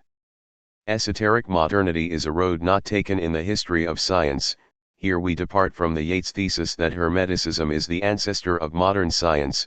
Yeats, 1964, a modern approach to nature which was openly rejected in the 17th century because it did not grant us the calculative control which technoscience demanded of the Western mind. Foucault, 1966. Above all, esoteric philosophies of nature reject nominalism, with its subject-object dichotomy, its desacralized matter as value-free order of molecules in motion, its reduction of the many-sided qualities of things to homogeneous, manipulable quantities, and its apotheosis of instrumental or calculative thinking at the expense of the contemplative or what Heidegger calls meditative thinking, Besinnliches Denken. A thorough reading of Schelling's life and works shows that Schelling's place in the history of Western esotericism is indisputable. The notion of living nature is the central assumption of his early work. he wrote and practiced methods of what we would call holistic or alternative medicine, and was formally recognized for his contribution by the medical community, which granted him an honorary medical degree. Clairvoyance, theosophy, and alchemy are recurring themes of his middle period. Even his more conservative later work shows the influence of esoteric notions, the collective and symbolic unconscious, for example, which is the presupposition of his approach to mythology, or the notion of correspondence in his doctrine of creation, in which ontological categories are held to correspond to natural forces because both have as their archetype spiritual potencies or divine attributes. With respect to the history of the unconscious, Schelling is the keynote through which Western esoteric notions of will and the spirit-matter relation are transmitted to 19th-century medicine and psychology. We will not be able to unpack all of the esoteric themes in Schelling, for the esoteric unconscious is not our topic. But we will argue that Schelling cannot be understood without the most important figure in the history of German esotericism, Jacob Boehme. Through Boehme, the Schellingian unconscious is animated by currents of thought older than Romanticism, Kabbalah, Hermeticism, alchemy, and theosophy, which are passed on in more robust metaphysical form to his followers, including several influential figures in the history of psychology, c.g. Karus, Justinus Kerner, Ignaz Troxler, Gustav Fechner, Victor Cousin, and Felix Ravizin, among others. Schelling's Neoplatonic logic. In the chapters that follow, we will have occasion to examine in detail two famous diagrams for the absolute from different stages of Schelling's career: the equation from the 1801 presentation of My System of Philosophy, SSW 4, 137, and the 1815 Formula of the World, Weltformel, from the Ages of the World, Schelling, 1815, 89. I use the word diagram deliberately, for the formulas are meant to visually as well as algebraically represent the functions of their terms.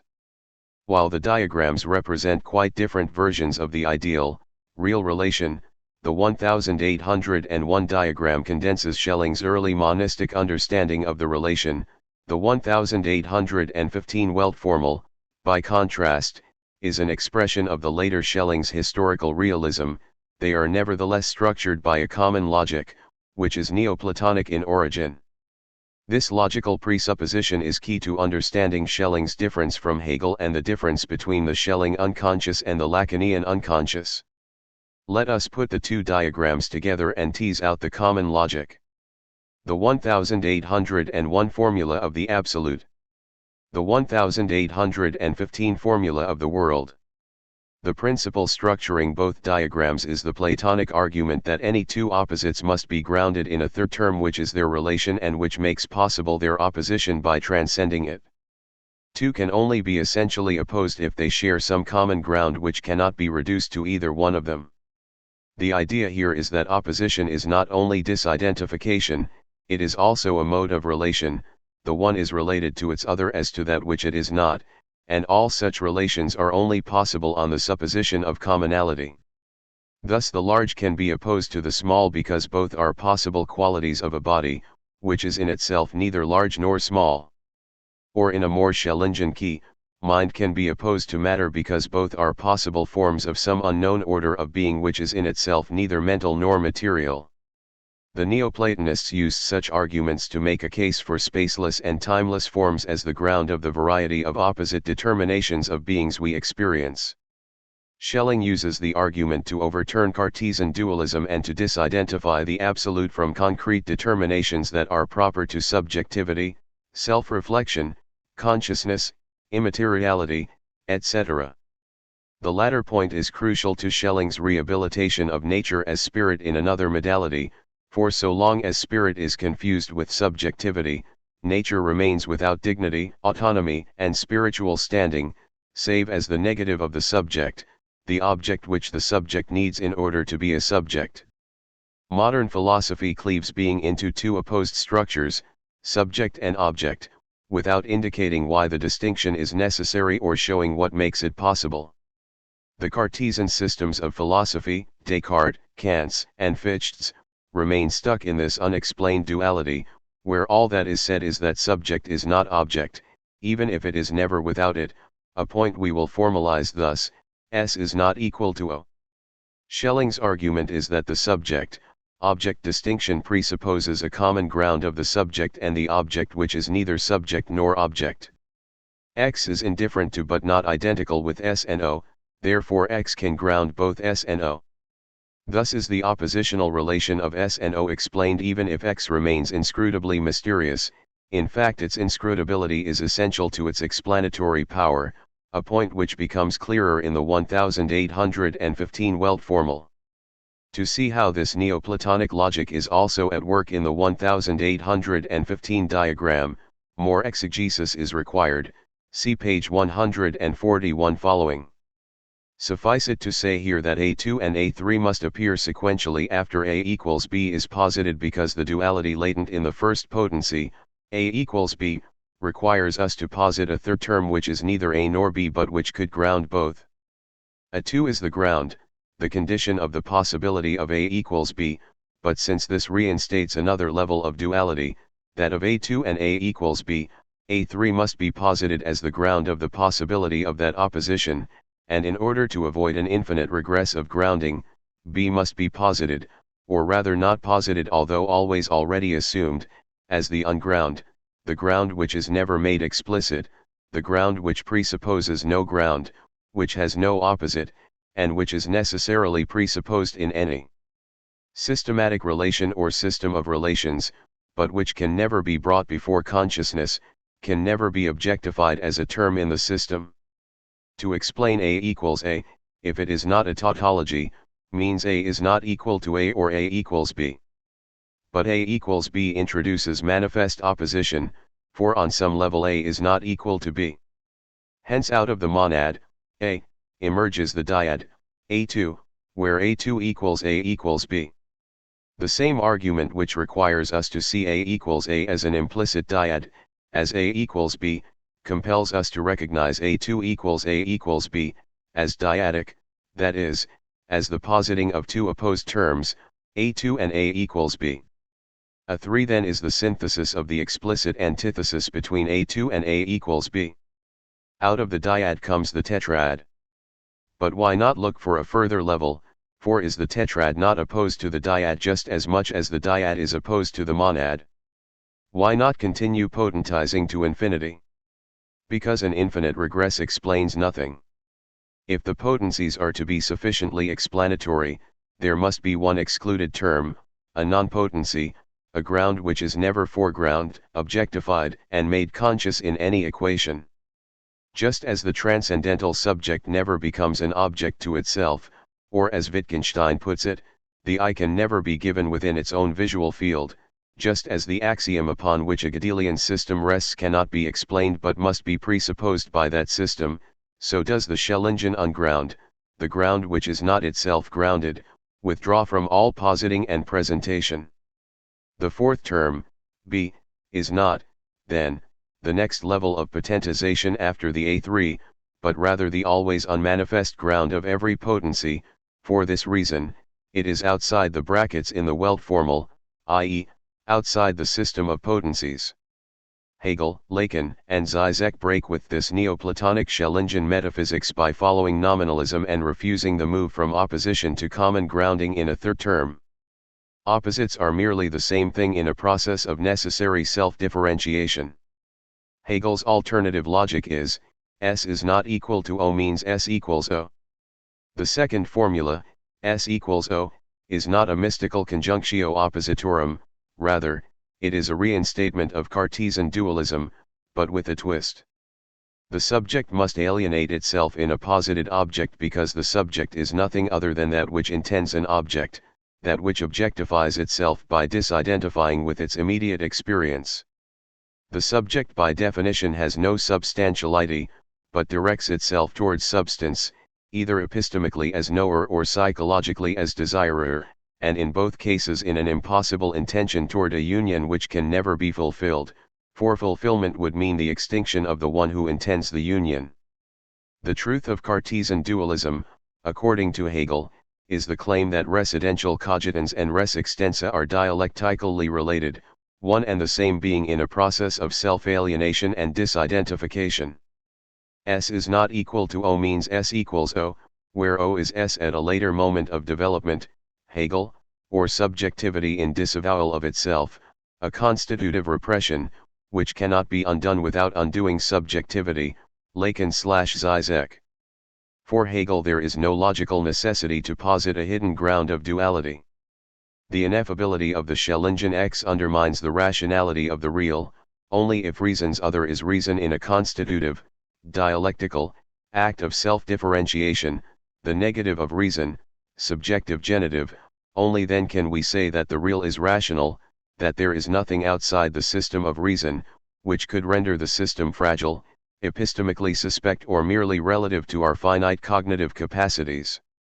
For Zizek, and by implication, Lacan, the Schellingian X is the fundamental fantasy, as such psychologically inevitable, but seeing through its merely apparent logical necessity is the crucial breakthrough in the Lacanian cure, the move from subjectivization to destitution.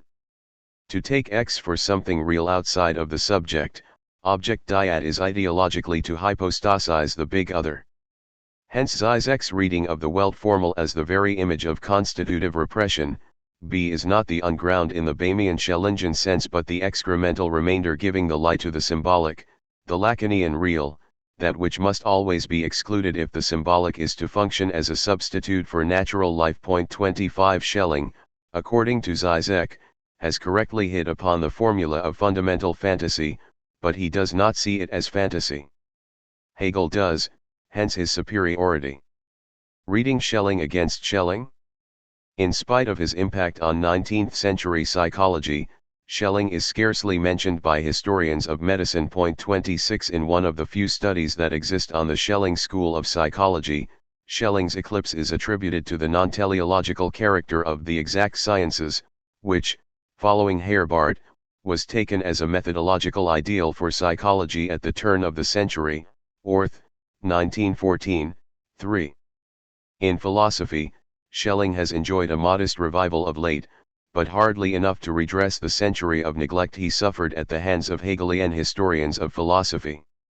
For the first time since 1800, when he shot to fame at the age of 25 with several widely influential books to his name, Schelling is almost relevant. Philosophers of mind find in the psychophysical parallelism of the Schelling school a peculiarly contemporary alternative to property dualism.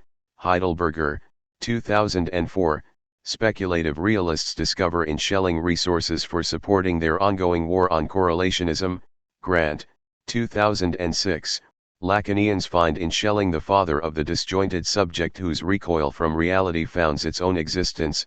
Zizek, 1996, Johnston, 2008.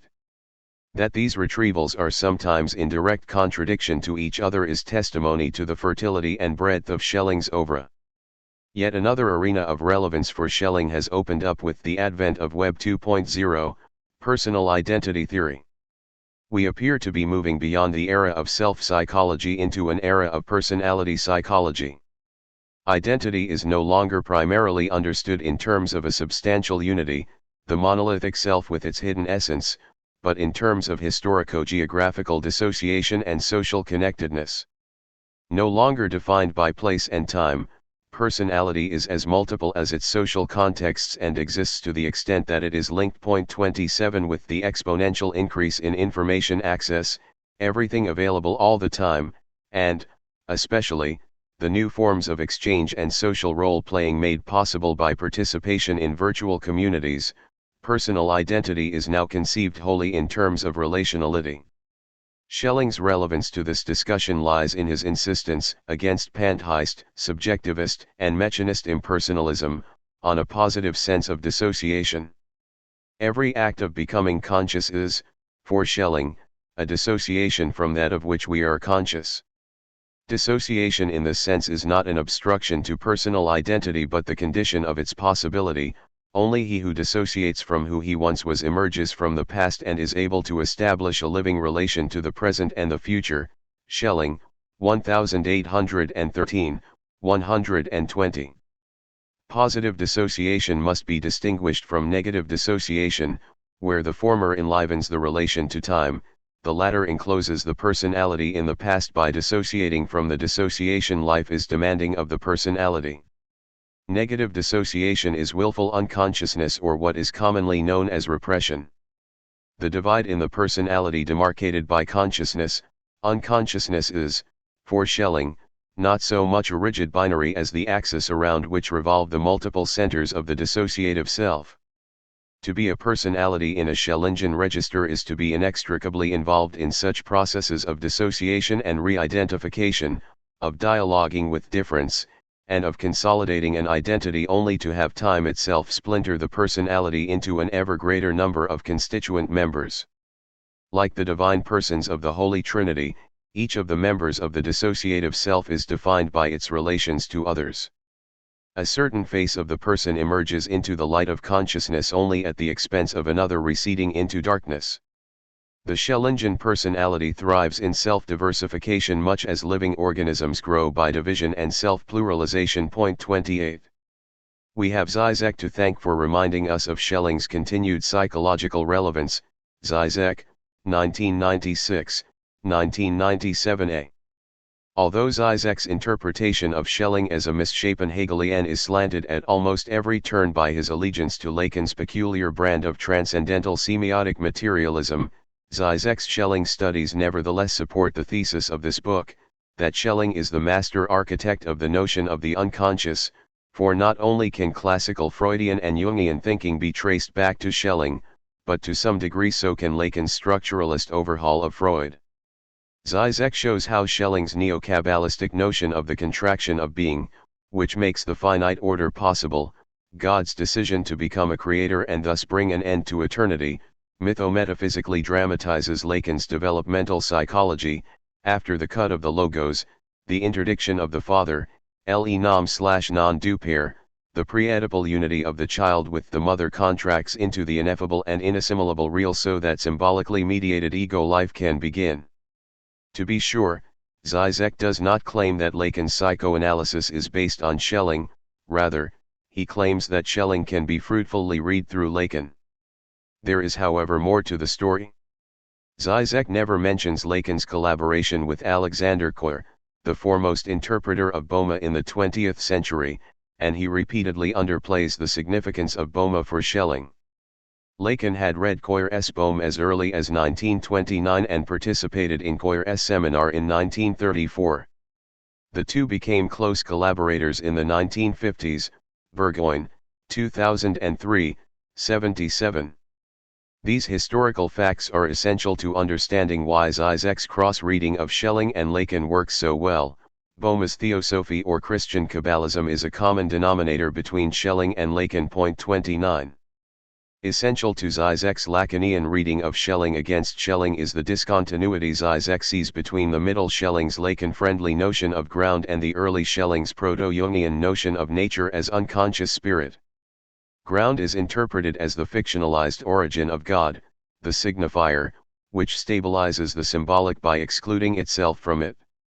By means of this phantasmic theogony, the middle Schelling illustrates the positing of nature by subjectivity as the negative which positivizes its own vacuous pseudo-life, repeating in the dramatic fantasy of the birth of God the primal act of subjectivity constituting the symbolic by repression of the real and projection of the big other. The early Schelling's concept of nature as unconscious spirit out of which consciousness teleologically evolves is the very fantasy of pre-subjective cosmological order that the later theogony unmasks. What fascinates Zizek most in the middle Schelling is how ground, a self-conflicting nest of cycles of expansion and contraction, the rotary motion of conflicting drives, must be repressed if consciousness is to exist. The decision that resolves the conflict is forever lost to the self, a vanishing mediator that must sink into unconsciousness the moment the decision is made. Lacanian consciousness is not a synthesis of conflicting desires but a displacement of drives, not a resolution of unconscious conflict, but a symptom of subjectivity forever out of sync with itself. For Zizek, the unconscious in the middle Schelling can no longer be thought of as the visible spirit of the nature philosophy, it is instead the decision that is simultaneously the birth of consciousness and the ejection of ground. On this view, nature does not precede subjectivity, rather, it comes to be at the precise moment that subjectivity separates itself from its pre-symbolic life. The illusion of a natural order begins with the decision of the subject to be for itself, a decision that can only be made by setting up the in itself as that which the subject is not. Adrian Johnston calls this a transcendental materialist theory of subjectivity. Johnston, 2008, 69-122. Transcendental because it begins with subjectivity and asks after the condition of its possibility. Materialist because it discovers that the condition of the possibility of subjectivity is a denial of materiality. The denial is never entirely successful, for the repressed always returns as irreducible remainder, reminding us that the ideal is a lie we tell ourselves in order to secure a place for subjectivity in a universe of unintelligible matter. Point 30.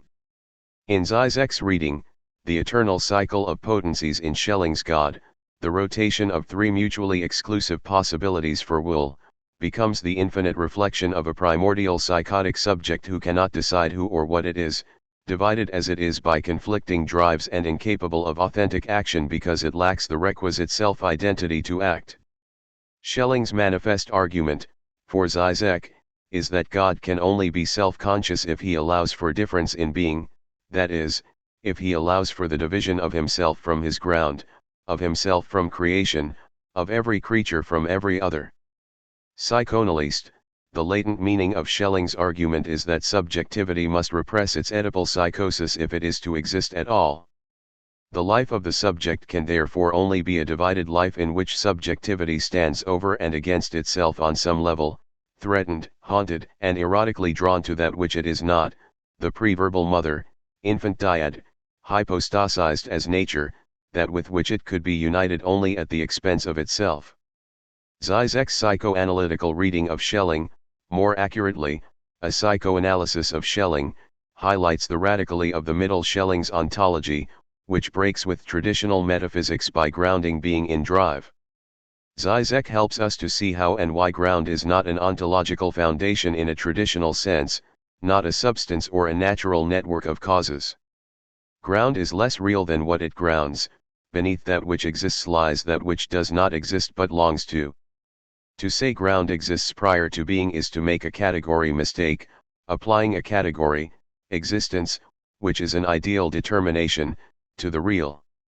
The ground longs for existence, which means that it lacks existence.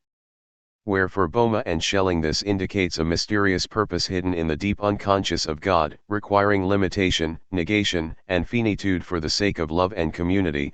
For Zizek it indicates something far less sublime. At the origin of subjectivity lies a repression of the primordial absence of being necessary to consciousness. Zizek is the first, says Johnston, to overturn the common interpretation of psychoanalysis as a variety of determinism. Johnston, 2008, 115. Freedom is primordially pathological, formless, and abyssal, that is why we habitually repress it. Zizek is particularly adept at demonstrating how Schellingian freedom does not choose between good and evil, as the capacity for both, freedom is beyond good and evil. The problem of the formal identity of good and evil is another puzzle that Schelling inherits from Kant. 31 Schellingian freedom does not respond to a pre-existing order of values, inasmuch as it makes possible the distinction between good and evil. Freedom is itself neither good nor evil but equally open to both. What this means for Zizek is that evil must reside at the core of every good act as its repressed other. The good act is not one that has expelled the possibility for evil from freedom but has rather put it to use in another way. The subject's inexhaustible capacity to repress freedom, to substitute functional neurosis for presubjective psychosis and to virtualize its life is not something to be overcome, for it makes subjectivity itself possible. In order for the subject to exist, it must repress the indifference of primal freedom, banish freedom's anarchic openness from consciousness, and allow the absence it leaves in its wake, the real, to function as a ground. Schelling's breakthrough to dialectical materialism is ostensibly recalled before it begins as Schelling falls back on esoteric notions of polarity and pre-modern sexual cosmology.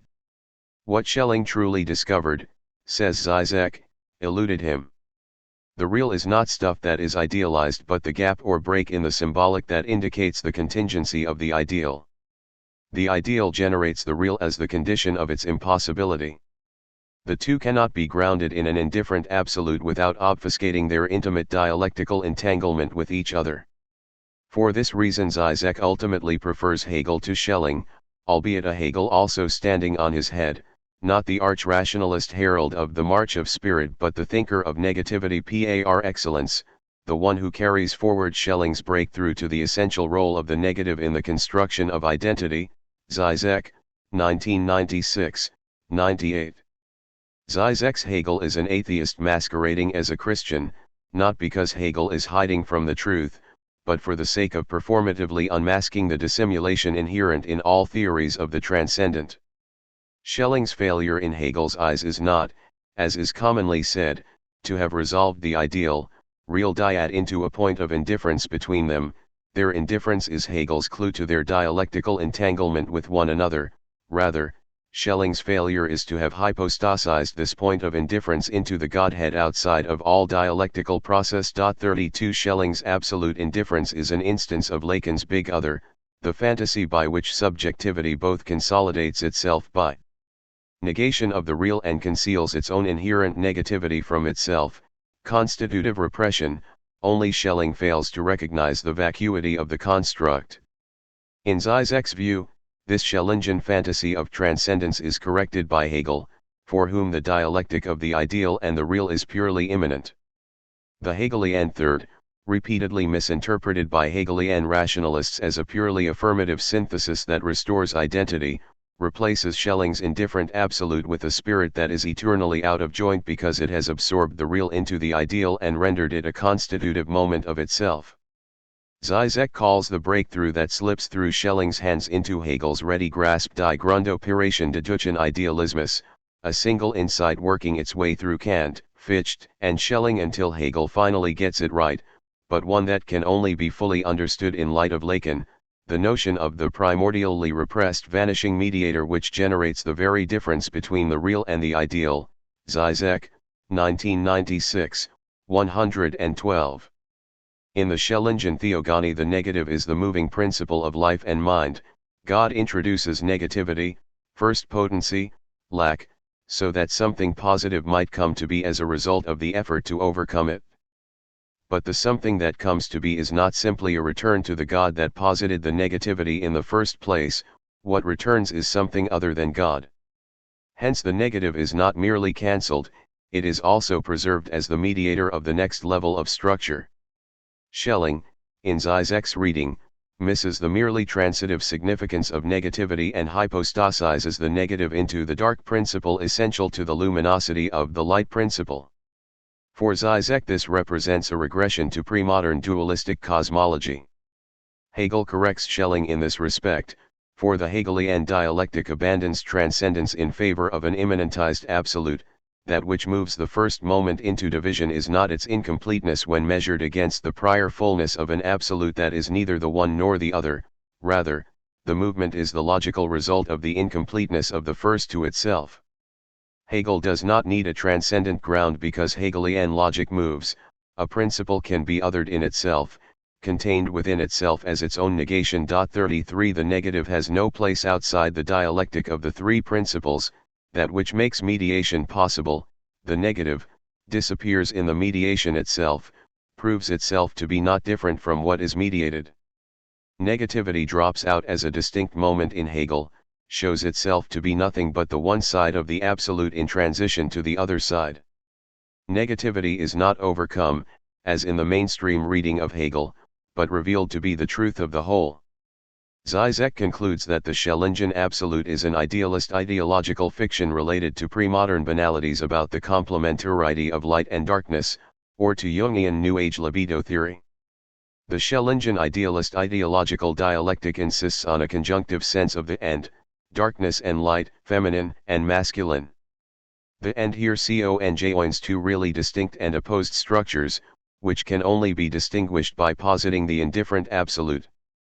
By contrast the Hegelian end is dialectic materialist, or, we might add, nominalist. The Hegelian end is not a conjunctive that presupposes a disjunction, but an identifier. Darkness is, from a certain perspective, light, the feminine is masculine. There is no assumed point of indifference behind the opposites but only the endless, and senseless, alternating of the one into the other. 34 When he refuses to draw the atheist consequences of his insights, Schelling becomes complicit in reason's substitution of a comforting fiction for the horrible truth of constitutive repression. Zizek sides with Hegel because the eldest of the Tübingen trio finally does away with the transcendent God and squarely faces the unconsoling fact of the insubstantiality and negativity of every identity, even the identity of the Absolute itself. Zizek reads Schelling against himself, like the psychoanalyst who does not place great stock upon what the analysand consciously intends to communicate but adverts to how he speaks, the subject of the enunciation by distinction from the subject of the statement, and finds unintended significance therein. 35 For example, when Zizek redescribes Schelling's eternal cycle of potencies as the chaotic psychotic universe of blind drives, Zizek, 1996, 13, he effectively pathologizes the Schellingian absolute. Schelling is unwittingly confessing the primal crime of subjectivity, the murder of the real, in the disguise of a grand narrative about the beginning of time. He is the Lacanian hysteric, telling the truth about himself by lying. Schelling describes eternity as the original equivalence of ipseity and alterity in the absolute, the original indifference of the absolute to the no and the yes, which excludes time, events, and growth. Schelling, 1815, 9.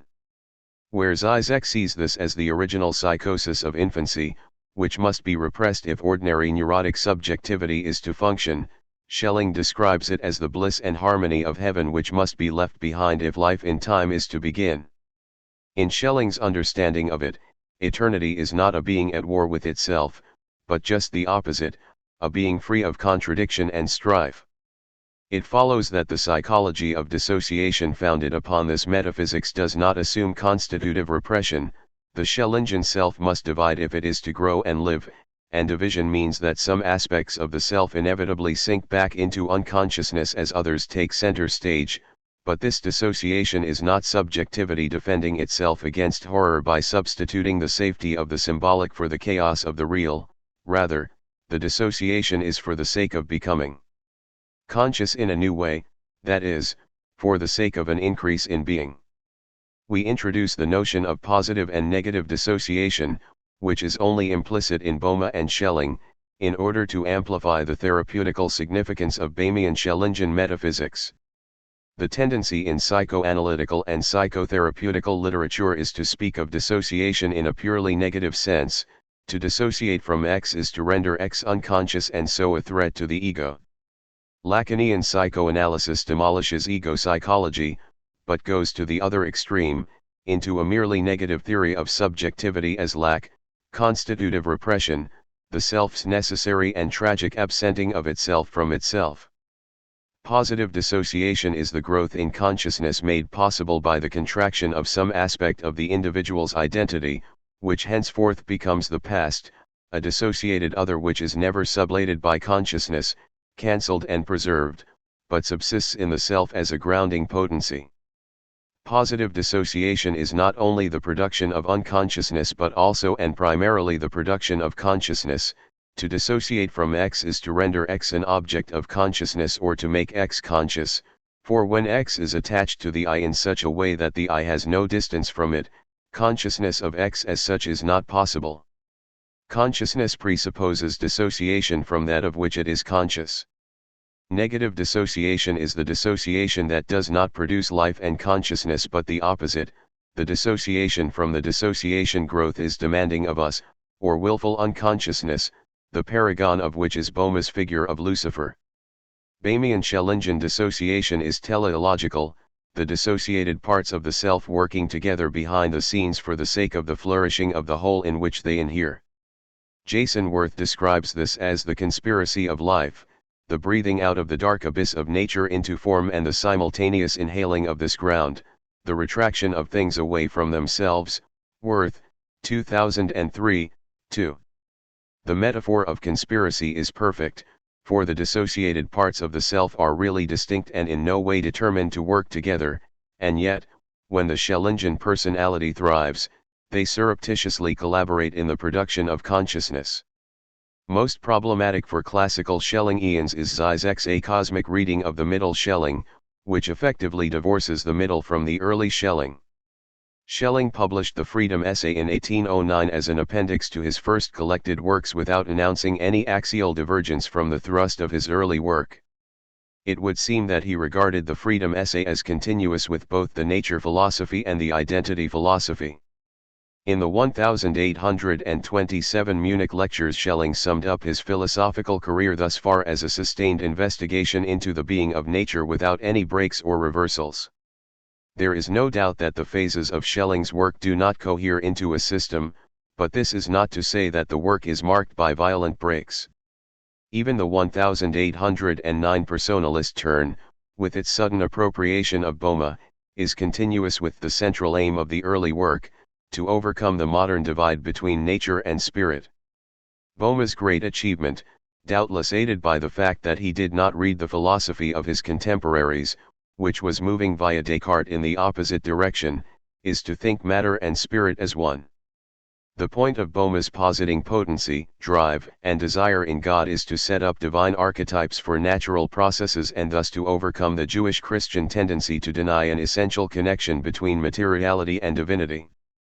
Schelling writes ground or nature, significantly rephrasing Spinoza's Deus of Natura, and given that he spends most of his early career discussing nature, we ought to take him at his word.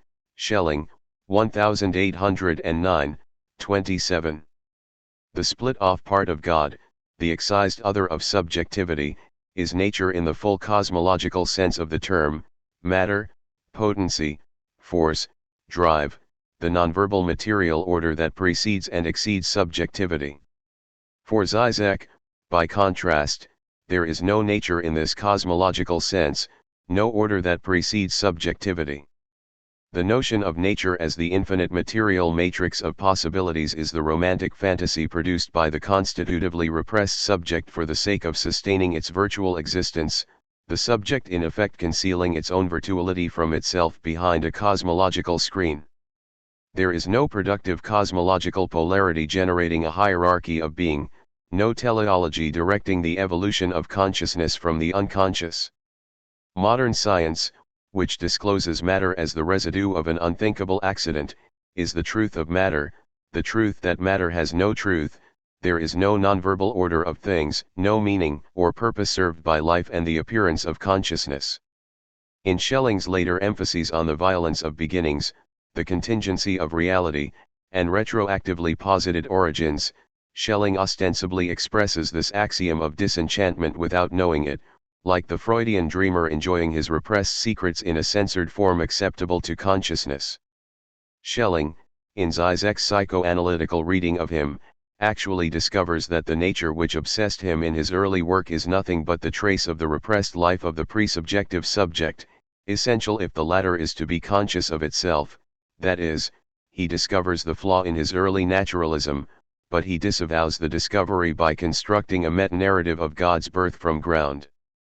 Hegel, by contrast, goes the full distance with the Schellingian breakthrough to the negative and makes the interplay of the virtual, self-posited, ideal and the equally virtual, self-posited, real the whole of reality, with no telos behind the show of the absolute ceaseless activity of self-overcoming. As Freud's dreamer unconsciously generates an elaborate narrative to represent and at the same time conceal from consciousness a difficult truth, Zizek's Schelling constructs his theogony of ground, existence to express and conceal the truth of constitutively repressed subjectivity. Psychoanalytical suspicion is a two-edged sword. On the one hand, it can give the analyst access to a repressed truth which the analysand unconsciously camouflages in everything he says. On the other hand, it places the analyst in a position of unimpeachable sovereignty over the analysand and precludes mutuality, the possibility that the analyst himself has something to learn from the analysand. Zizek might defend himself from such a critique by arguing that Lacanian suspicion does not mean that the analyst is always right, but rather, that the analysand is always wrong. Zizek, 1997b. But however implicated in the dissimulations of the unconscious the Lacanian analyst may be, one thing is never in question, the Lacanian theory of the unconscious. As a hermeneutical technique, suspicion can become a way of protecting the reader from thinking otherwise, a defense against the text, a way of reading which ensures that the reader is never touched by the world of the text. Such suspicion sometimes achieves distance at the cost of understanding and participating in the thought of that which is being interpreted, raising the reader above the text, which is at the same time rendered powerless. Such is Zizek's suspicion. Zizek has no more to learn from Schelling himself, Schelling as a thinker, than he does from Keanu Reeves. The Freedom essay is read with the same immovable cynicism and psychoanalytical sovereignty with which Zizek approaches the bits and pieces of pop culture that interest him equally. The Ages of the World is no different in principle from Avatar, both are symptoms of constitutive repression, to be decoded by the analyst sovereign who alone maintains an unblinking gaze on the hidden truth of the matter. Zizek's psychoanalysis of Schelling belongs to a long tradition of reading Schelling as a misguided genius, stammering and sputtering mostly metaphysical, theosophical, and mystical nonsense, but occasionally, in spite of himself, saying something of real importance, which he himself does not quite understand, but which more disciplined thinkers, say Kierkegaard, Marx, Heidegger, or Lacan, rescue for philosophy. Thus do Jaspers, Heidegger, Habermas, and Frank read Schelling. His undisputed importance for the history of philosophy lies elsewhere than he thinks or intends, respectively in existentialism, in the overcoming of metaphysics, or in setting the stage for Marx's dialectical materialism. 36 Jaspers puts the thesis of Schelling's failure succinctly: Schelling was hardly aware of what he was driving at, and his meaning is only discoverable by those who have acquired Kierkegaard's light. Jaspers. 1933, 160. Substitute Nietzsche, Marx, or Lacan for Kierkegaard in this sentence and you have respectively the verdicts of Heidegger, Habermas/Frank, and Zizek. Schelling on this view is not so much the philosopher of the unconscious as an unconscious philosopher. Whatever the fruit Zizek's Schelling reading has borne, not the least of which is to have rescued Schelling for another generation of readers from the obscurity into which he habitually falls, I believe that philosophy and psychology need a deeper reading of Schelling, a more Schellingian reading of Schelling, a Schelling not selected, cut, and pasted according to pre-given criteria of psychological coherence, but one that can make available all of the psychological resources his thought contains. It is not my intention in this book to set the record straight about Schelling and the unconscious. There is nothing straight about Schelling's diverse output, pregnant as it is, no doubt, with multiple approaches to the unconscious, Freudian, Jungian, Lacanian, and perhaps others that have yet to be noticed. Nor is this book merely an exposition, unified through the notion of the unconscious, of Schelling's diverse career. This book puts a question to Schelling, a question that could not have been framed without the last 100 years of psychoanalysis, analytical psychology, and transpersonal psychology: how are we to understand the unconscious? Is it a clinical hypothesis or an ontological concept? Is it a social construction? Is it simply a vague philosophical term that was intended to compensate for the inadequacies of Cartesian psychology? Is the unconscious a psychic container of repressed experiences and desires, or is it an image of God? Or is it merely a semantic remainder, the cut left in us by the advent of symbolization? Does it have a future, or has the concept spent its force in the golden age of psychoanalysis, the second half of the 20th century, with little relevance in an era of increasingly precise psychopharmacology? 37 This question, which we cannot hope to answer, our aim is only to set the stage for properly asking it, is put to one of the first to use the term unconscious, das Unbewusstsein, as a substantive, in any language. 38. My aim is not to help Schelling discover what he really means to say, nor to force Schelling's text into producing something that is not native to it. I have no intention of improving Schelling or giving birth to Schellingian monsters. Nor do I believe that Schelling's text needs to be psychoanalyzed if Schelling's contemporary relevance is to be rescued from his antiquated metaphysics and theology. At the same time, this book is not a work of pure exposition. I think of my approach as one of hermeneutical refraction. I wish to carry Schelling's thought forward into contexts that it does not and cannot anticipate: late psychoanalysis, analytical psychology, theories of schizophrenia. To be so carried forward, it must be permitted to penetrate an atmosphere alien to its first construction. It will not remain what it was, like light that must change direction in order to penetrate certain media. So does the direction of Schelling's thought change in my reading of him. But rather than reading Schelling against Schelling, I propose that we read Schelling through Schelling, permitting Schelling's various writings on the unconscious to interpret themselves, the way the discontinuous pieces of the Jewish Christian Bible are permitted to interpret themselves in the late Schelling's philosophy of revelation. Other possible levels of significance, allegorical, psychological, symptomatic, will be subordinated to the literal sense of Schelling's texts on the assumption that the sense of these texts does not lie outside of them, in an unnamed social context, or a psychology unknown to Schelling, or in Schelling's own neurosis. The key to the interpretation of any particular text lies in the corpus as a whole. The disjunctions in Schelling's writings in this reading are no longer problems but clues. By letting the texts lie side by side in all of their apparent incompatibility, as Schelling himself did, we will let their meanings emerge from the tensions that suture them together as a whole. When Schelling is read in this way, interesting possibilities for understanding individual texts come to light.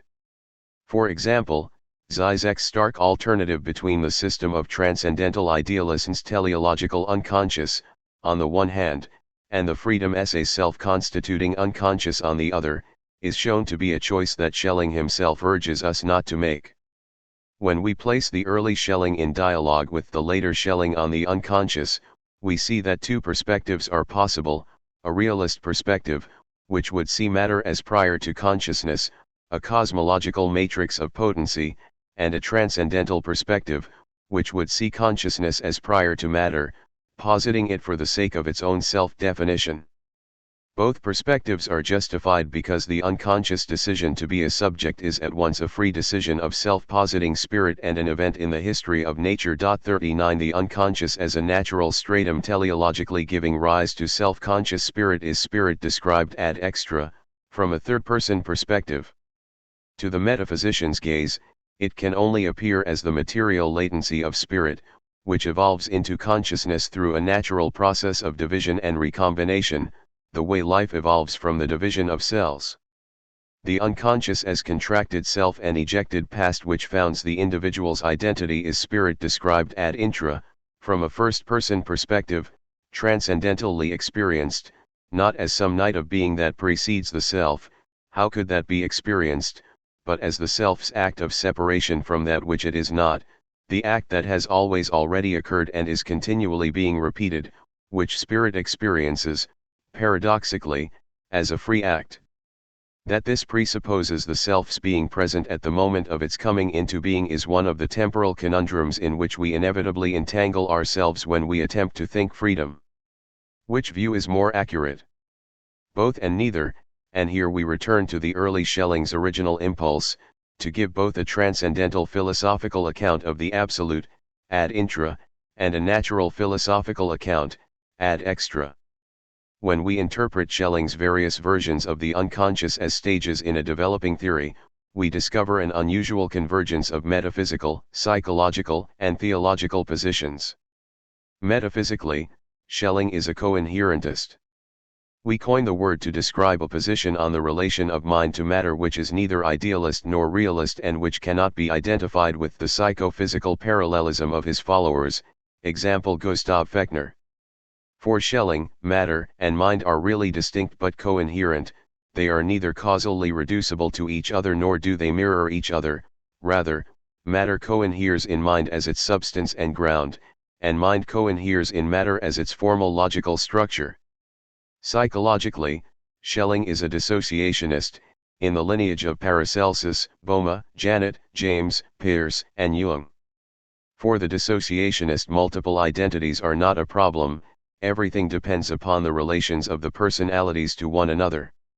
In a positive dissociation, the other personalities are permitted their space of operation and become collaborators in the flourishing of the self. In a negative dissociation, the other personalities are denied consciousness and go insane, vying with each other for possession of the self and precipitating its breakdown. Theologically, Schelling is a Trinitarian, but not in the historical immanentist style of Hegel, rather in the transcendentalist style of Bader. The triad is not exhausted in the dialectical play of the three terms. A still point at the center of the triad is constellated by the movement of the three terms, a point which is not one of the three terms but which subsists as the arche and telos of the whole.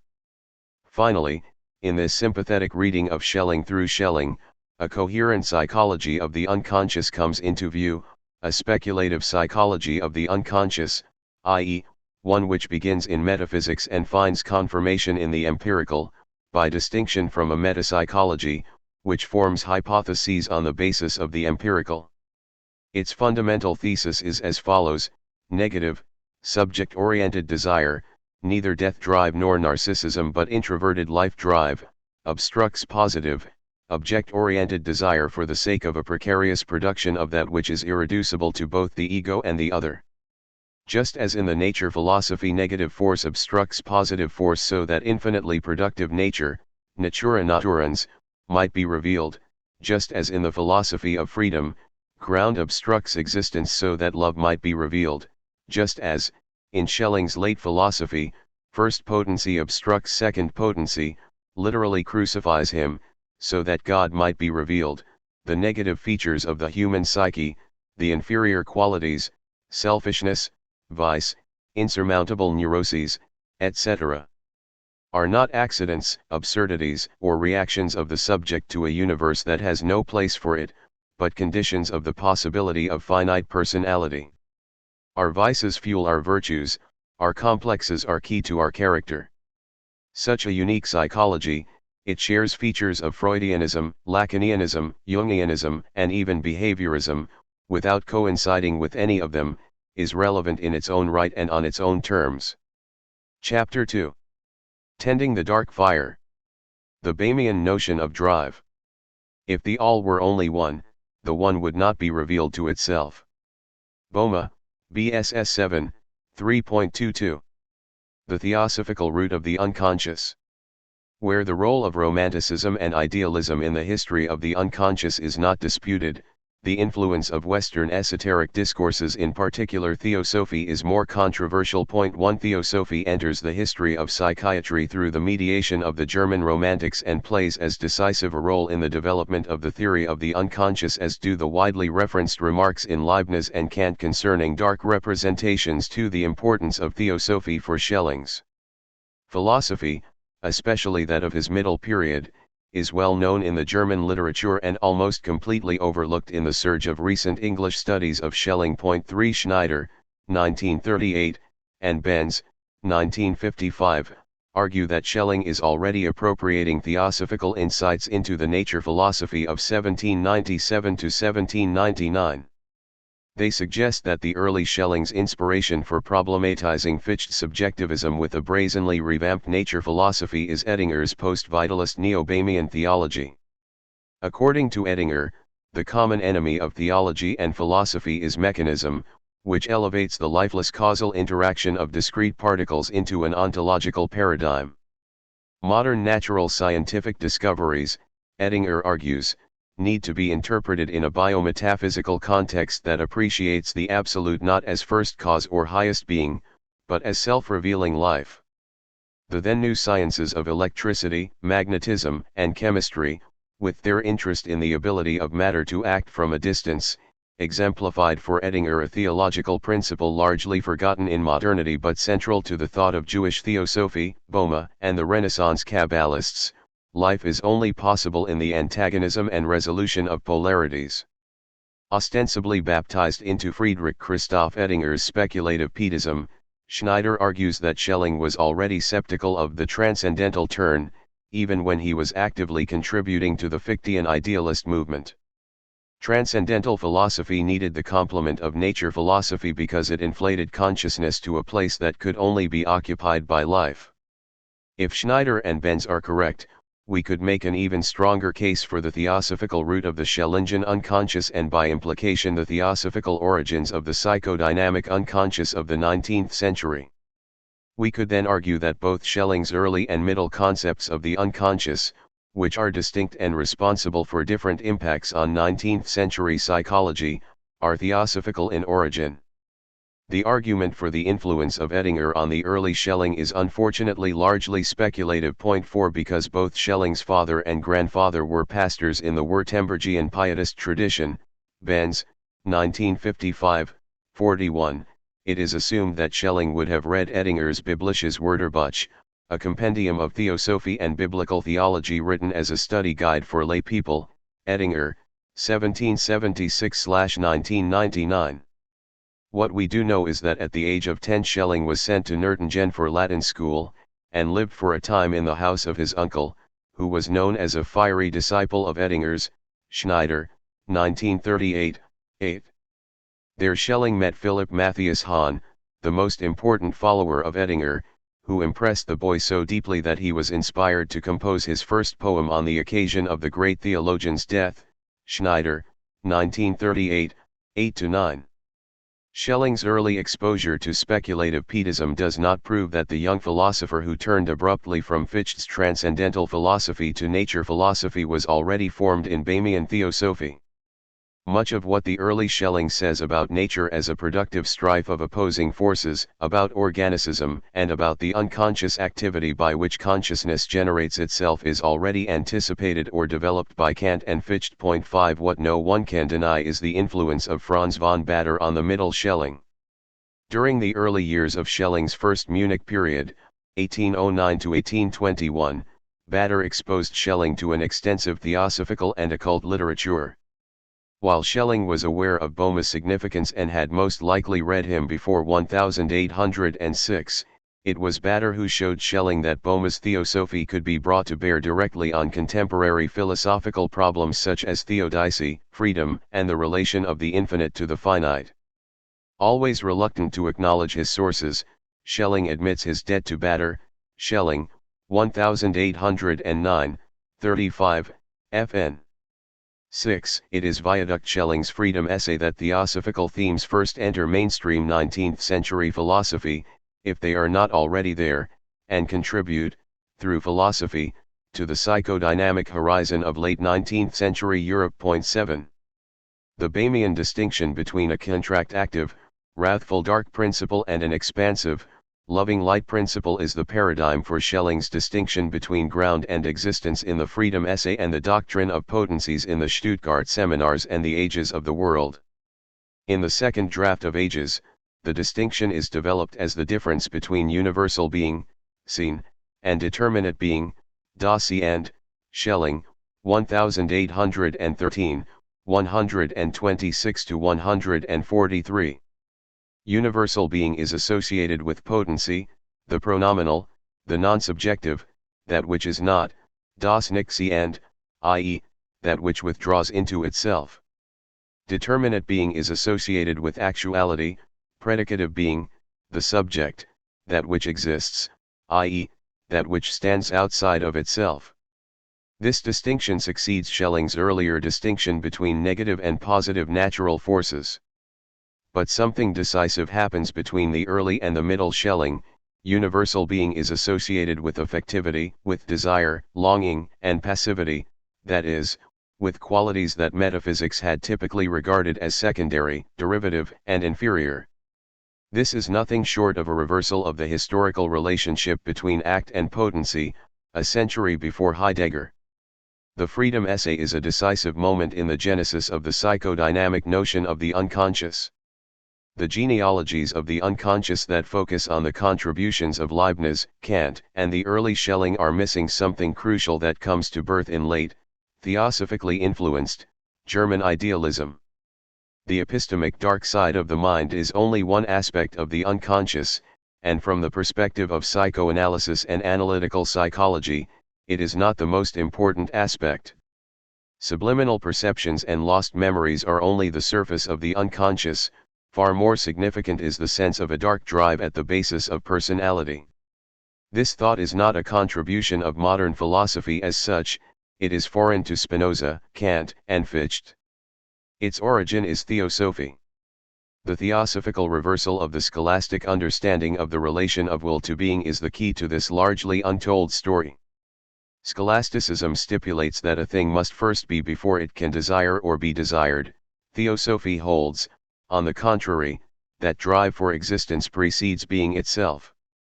In Luria, Boehme, Ettinger, and St. Martin, an alternative notion of personality takes shape, strikingly different from the model of representational consciousness emerging out of late scholasticism, Descartes, and Leibniz. On the theosophic view, personality is primarily the product of drive and desire rather than representation and knowledge. Both the Middle Schelling and Hegel thematize this model in modern philosophical terms, thereby freeing it from its visionary and Gnostic frames. Schopenhauer and von Hartmann in turn secularize the Boehmian-Schellingen will by disentangling it from its religious frame. In this disenchanted form, the psychodynamic unconscious becomes a catchphrase for late 19th century medical psychiatry. For Charcot, Bleuler, the early Freud, and Jung, the unconscious is a technical term for the appetitive dimension of psyche, eros, the feminine, the irrational, which is the source of the creativity and life of the personality but also of its destruction and death. For these thinkers, handling this volatile psychic energy is the great challenge of human development. Those who cannot manage it, the possessed, the split personalities, the hysterics and schizophrenics, are casualties of the precarious transition from primal will to consciousness. The claim for a theosophical influence on Schelling has become unpopular in the last 4 decades. There are 3 main reasons for this. First, Schelling makes scant and ambiguous references to theosophy in his works and letters. The work of Schelling's that is most influenced by Boehme, the Freedom Essay, makes no mention of him. Second, trying to make sense of the Freedom Essay through Boehme is, we are told, like explaining the obscure through the obscure. 8 imputing an influence of theosophy on Schelling has become a reason to dismiss him as an irrationalist, a mystic, and his philosophy, Schwärmerei. Theosophy is held to be based not on argument and reason but on ecstatic vision. Hegel's remarks on Boehme and esotericism have been decisive in this regard. 9 Thinkers interested in retrieving Schelling's more philosophically rigorous concepts and contributions to logic, Hagerb, Frank, Bowie, Gabriel, see no good reason to pursue this line of research. All of these reasons are weak grounds for dismissing the theosophical element in Schelling. There is ample proof for demonstrating that Schelling's reading of Boehme in the years 1806 to 1809 is the decisive explanation for Schelling's leap from the monism of the identity philosophy to the esoteric theism of the Freedom Essay and the Ages of the World. 10 That Schelling makes no mention of Boehme is neither here nor there, he had plenty of reasons not to. Explicitly referencing Boehme would not only have made Schelling seem dependent on Baader, famously named Boehmius Redivivus by A. W. Schlegel, it would, as Hegel's equivocal remarks on Boehme suggest, have rendered his philosophical arguments suspect. If the unmistakable systematic parallels between Boehmian and Schellingen theogony are not already enough, Schelling's reference to Baader establishes the historicity of the Boehme-Schelling connection. Schelling salutes Baader for emphasizing the only correct concept of evil, Schelling, 1809, 35. This concept of evil is also Schelling's, and is arguably the main theme of the Freedom Essay. Evil resides in a positive perversion or reversal of the principles, Schelling, 1809, 35. But Baader's concept of evil is Boehme's, as Baader would be the first to acknowledge. Schelling suggests that he and Baader are not inventing a new concept of evil but are contributing to an older tradition, that is, to the Boehmian theosophical account of evil. The argument that Boehme is too obscure to explain Schelling is based on prejudice and second-hand accounts. If Boehme is obscure, it is not only because he is difficult to understand, it is also because no one bothers to read him anymore. Such arguments give scholars a license to ignore the thought of a man who was read by all the major German romantics and idealists, and who was, to varying degrees, respected by them. Finally, the visionary or mystical elements of theosophy should not be taken for granted. We need not accept Boehme's word that his work is directly inspired by the Holy Spirit. This sort of religious acknowledgement was a common trope among alchemists and theosophists. Boehme makes a great deal more sense when he is reconstructed on the basis of his sources, Kabbalah, Paracelsus, and German theology. Schelling's dependence on Boehme renders Schelling's philosophy eclectic and unconventional, but not for that reason irrational. There is no need for me to set the record straight on Boehme's influence on Schelling. Paula Meyer has already done so. Although her intention in Generomanticism and its appropriation of Jacob Boehme, 1999, is to question the degree of Boehme's influence on German Romanticism, she is driven by the facts of the case to argue that Schelling's freedom essay is in its main moves Boehmian. Schelling, under Bader's influence, was reading Boehme as he wrote the essay. The characteristic innovations of the essay, the doctrine of the birth of God, the notion of ground, and the theory of evil, are, Meyer argues, entirely Boehmian in derivation. Meyer does not recognize the same degree of Boehmian influence in Ages, but it is not difficult to align the 1809 triad of ground, existence, and personality with the three potencies in Ages. They have for the most part identical properties. Making this conceptual alignment reveals that Schelling's doctrine of personality, arguably his most psychodynamically relevant contribution to the history of the unconscious, is derived from Boehme's theosophy. It is in light of the importance of Schelling's reading of Boehme to the freedom essay and the Ages of the world that Schelling's disclaimers concerning theosophy take on a new significance. Point 11 for Schelling, philosophy is the heir of theosophy. Philosophy, in a fuller sense than Hegel gives it, has available to it not only the insights of theosophy and religion but their distinctive modes of cognition, intuition, faith, vision. Schelling is not responding to wild accusations, rather, he is distinguishing his work from his sources, making clear how he is developing certain themes beyond the theosophical sources from which everyone at the time knew he originally drew them. Schelling's method is to translate theosophical insights into philosophical concepts, that is, to translate intuition and vision into discursive or dialectical terms, anticipating the method he will perfect in his late positive philosophy. Point 12 Schelling never abjures discursive reason, it remains essential to his method at all stages of his career. Point 13 From the early concept of intellectual intuition to the late notion of the ecstasy of reason, Schelling maintains that discursive reason, although not the origin of philosophical insight, elaborates and demonstrates what has been cognized by other means. Point 14. Esoteric voluntarism. It is not easy to categorize Boehme. He does not fit well into the Neoplatonic lineage of German mysticism, Eckhart, Toller, CSO, nor is his work exclusively theological, for he has also made major contributions to nature philosophy and metaphysics.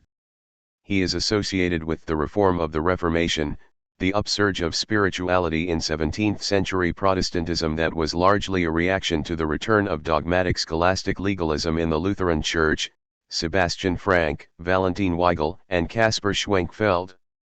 It is not entirely certain whether Boehme influences or is influenced by the Rosicrucian documents anonymously published by Johann Valentin Andrea at the beginning of the 17th century. Point 15 Boehme belongs as much to the Hermetic and alchemical tradition, which he received through his study of the writings of Paracelsus, as he does to the history of Protestantism.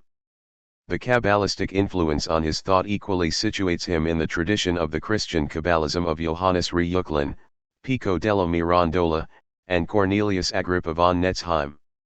Boehme is at the center of the theosophical counterculture in modern Western Christianity. His speculative metaphysical theosophy is connected by way of innumerable tendrils to a variety of allied theosophical movements in the history of Western religion. The shoemaker from Gorlitz was an autodidact. A contemporary of Descartes, he knew little about medieval or modern philosophy, nor was his knowledge of theology particularly wide.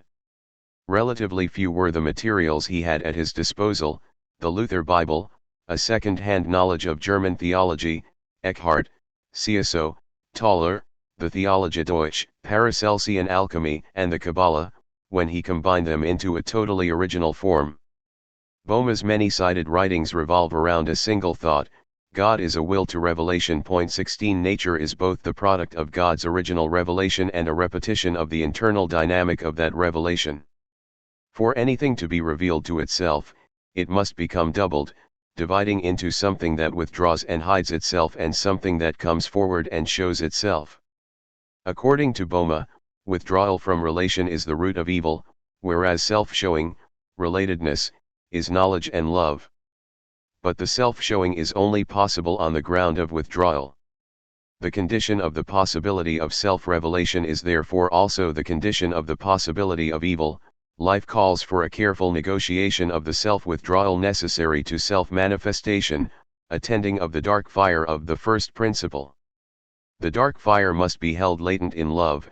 In Schellingian terms, it must always only ground, it ought never exist. But the dark fire cannot be put out save at the expense of life itself.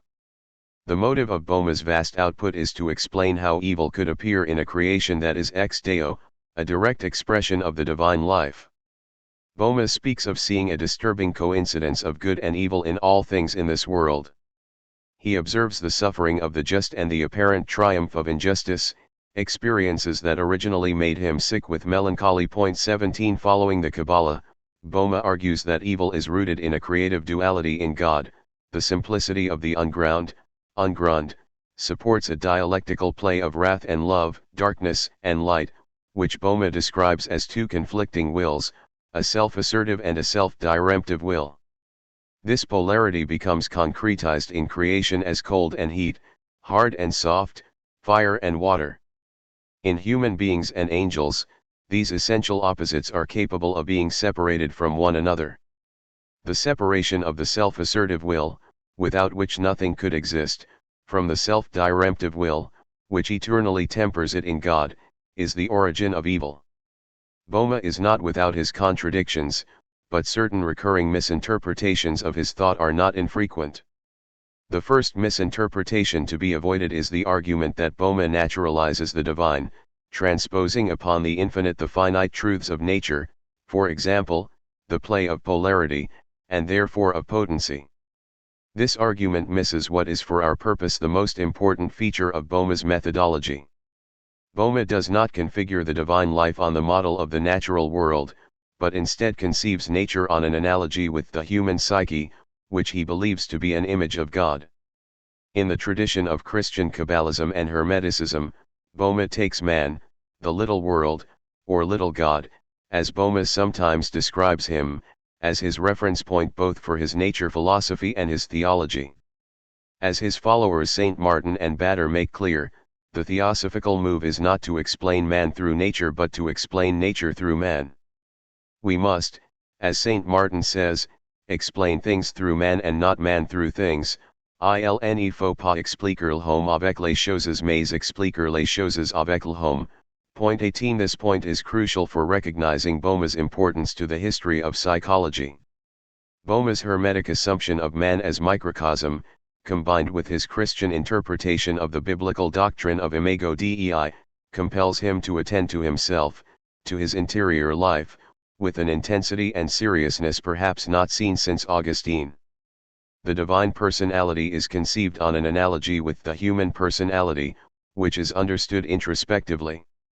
Nature is then interpreted in terms of the dynamics of personality on the biblical assumption that creation images the Creator. The assumption is not that the structure of nature is mirrored in God, but exactly the opposite: the structure of the divine personality is mirrored in nature. The theosophical foundation of this assumption is primarily a theory of personality. What we might call the Boehme school, Ettinger, St. Martin, Bader, the Middle Schelling, is united in holding personality to be a more decisive lens than act potency through which to interpret the divine.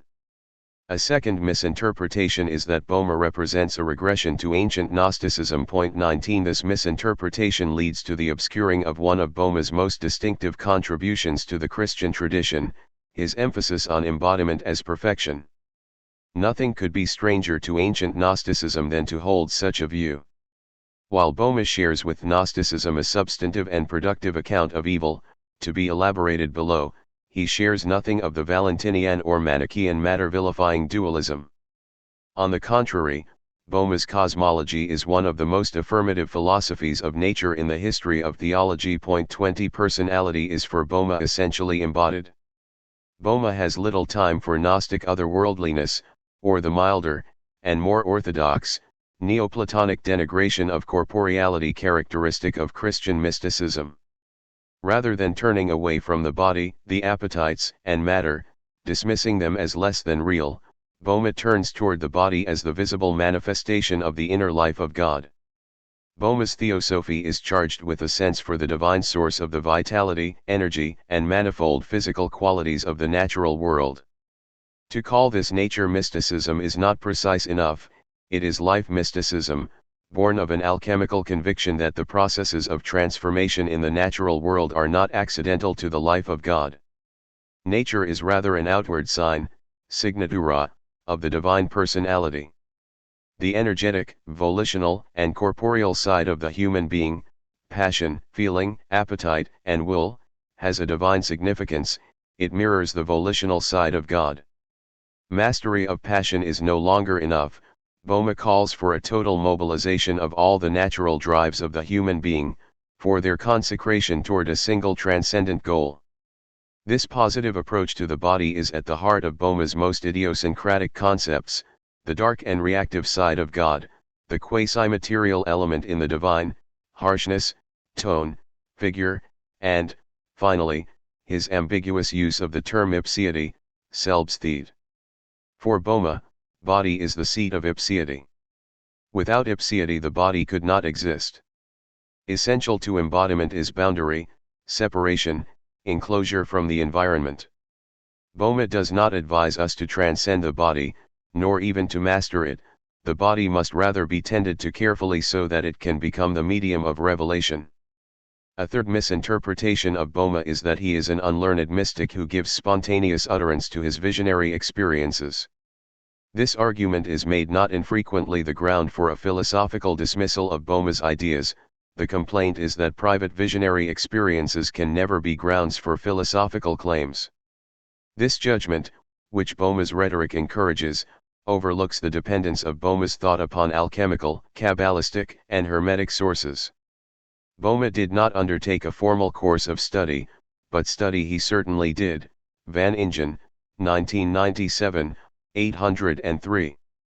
Already in his first work, The Aurora, a 500-page handwritten theosophical treatise first distributed among friends, Boehme shows a broad knowledge not only of the Kabbalah but also, and above all, of the text of the Luther Bible and the writings of Paracelsus. 21 His command of alchemical and esoteric lore becomes even more evident in his later writings, especially the text regarded as his most difficult, De Signatura Rerum, 1622. Despite evidence of reading in his writings, Boehme insists that he did not learn his doctrine from books but that it was shown to him. In chapter 19 of The Aurora, Boehme describes a sudden experience of spiritual light by which he saw God in all things, in the lowest creature and the highest heavens. Boehme, 1612, 19.13-14. This experience, he reports, filled him with a great drive, Trieb, to describe the essence, Wesen, of God, but he could not immediately understand what he saw. 12 years passed before he was able to put the experience into words. Is anything more than an intellectual experience of faith, however dramatic, indicated here, a life-changing understanding of the relation of all things to God? The experience drives Boehme into intense intellectual activity.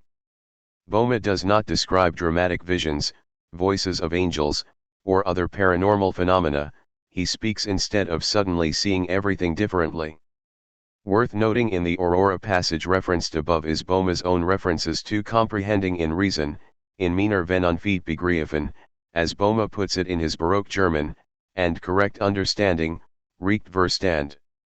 Whatever the trans-rational nature of Boehme's inspiration, the conceptualization of his vision is a work of reason. Against the tendency of recent literature to regard Boehme as an irrationalist, A writer of mystical expression in need of the clarification and conceptualization he later receives from the idealists, Boehme's own self-understanding is otherwise. Boehme's greatest contribution to the tradition is his esoteric notion of will, which should be sharply distinguished from the Aristotelian scholastic faculty of volition. Boehmian will is the drive that produces being. It is, as such, older than being. Boehme's notion of will has no direct relation to medieval philosophical debates concerning the relation of the psychological faculties to one another. Its roots are much more deeply buried in Western spiritual traditions, in Judaism and its notion of the will of Yahweh, in the Kabbalah, and in alchemy. The Creator does not choose among options, rather, his choosing makes the chosen first possible. The will in this tradition is the creative power to produce being. It is not ordered by reason, which judges the best among possible alternatives, it is prior to reasoning and judging. We should not call this will irrational, it is rather non-rational, pre-rational, the energetic ground of rationality. The unground, the absolute beyond predication and distinction, will self-manifestation prior to its knowing what self-manifestation entails, division, self-return through another. The unground is neither ignorant nor psychotic, pace Zizek, it is unknowing and indifferent, non-dual. Knowledge, reason, order, and being depend upon this primordial drive, and not the other way around. Boehme's is not the ethical epistemological voluntarism of the late Middle Ages, it is an ontogenetic voluntarism constructed on the basis of esoteric theology and nature philosophy. Late medieval voluntarism is a doctrine of responsibility, Boehmian voluntarism is a doctrine of why there is something rather than nothing. It is in the context of the reception of Boehme in German idealism that the hold of Greek metaphysics on Western philosophy, and the priority of form over matter, is broken. Boehme reintroduces into Western metaphysics notions of personality and divinity that are fundamentally Hebraic, not Hellenic. The apparent model for Boehme's theogony is the doctrine of Tzimtzum in the Lurianic Kabbalah.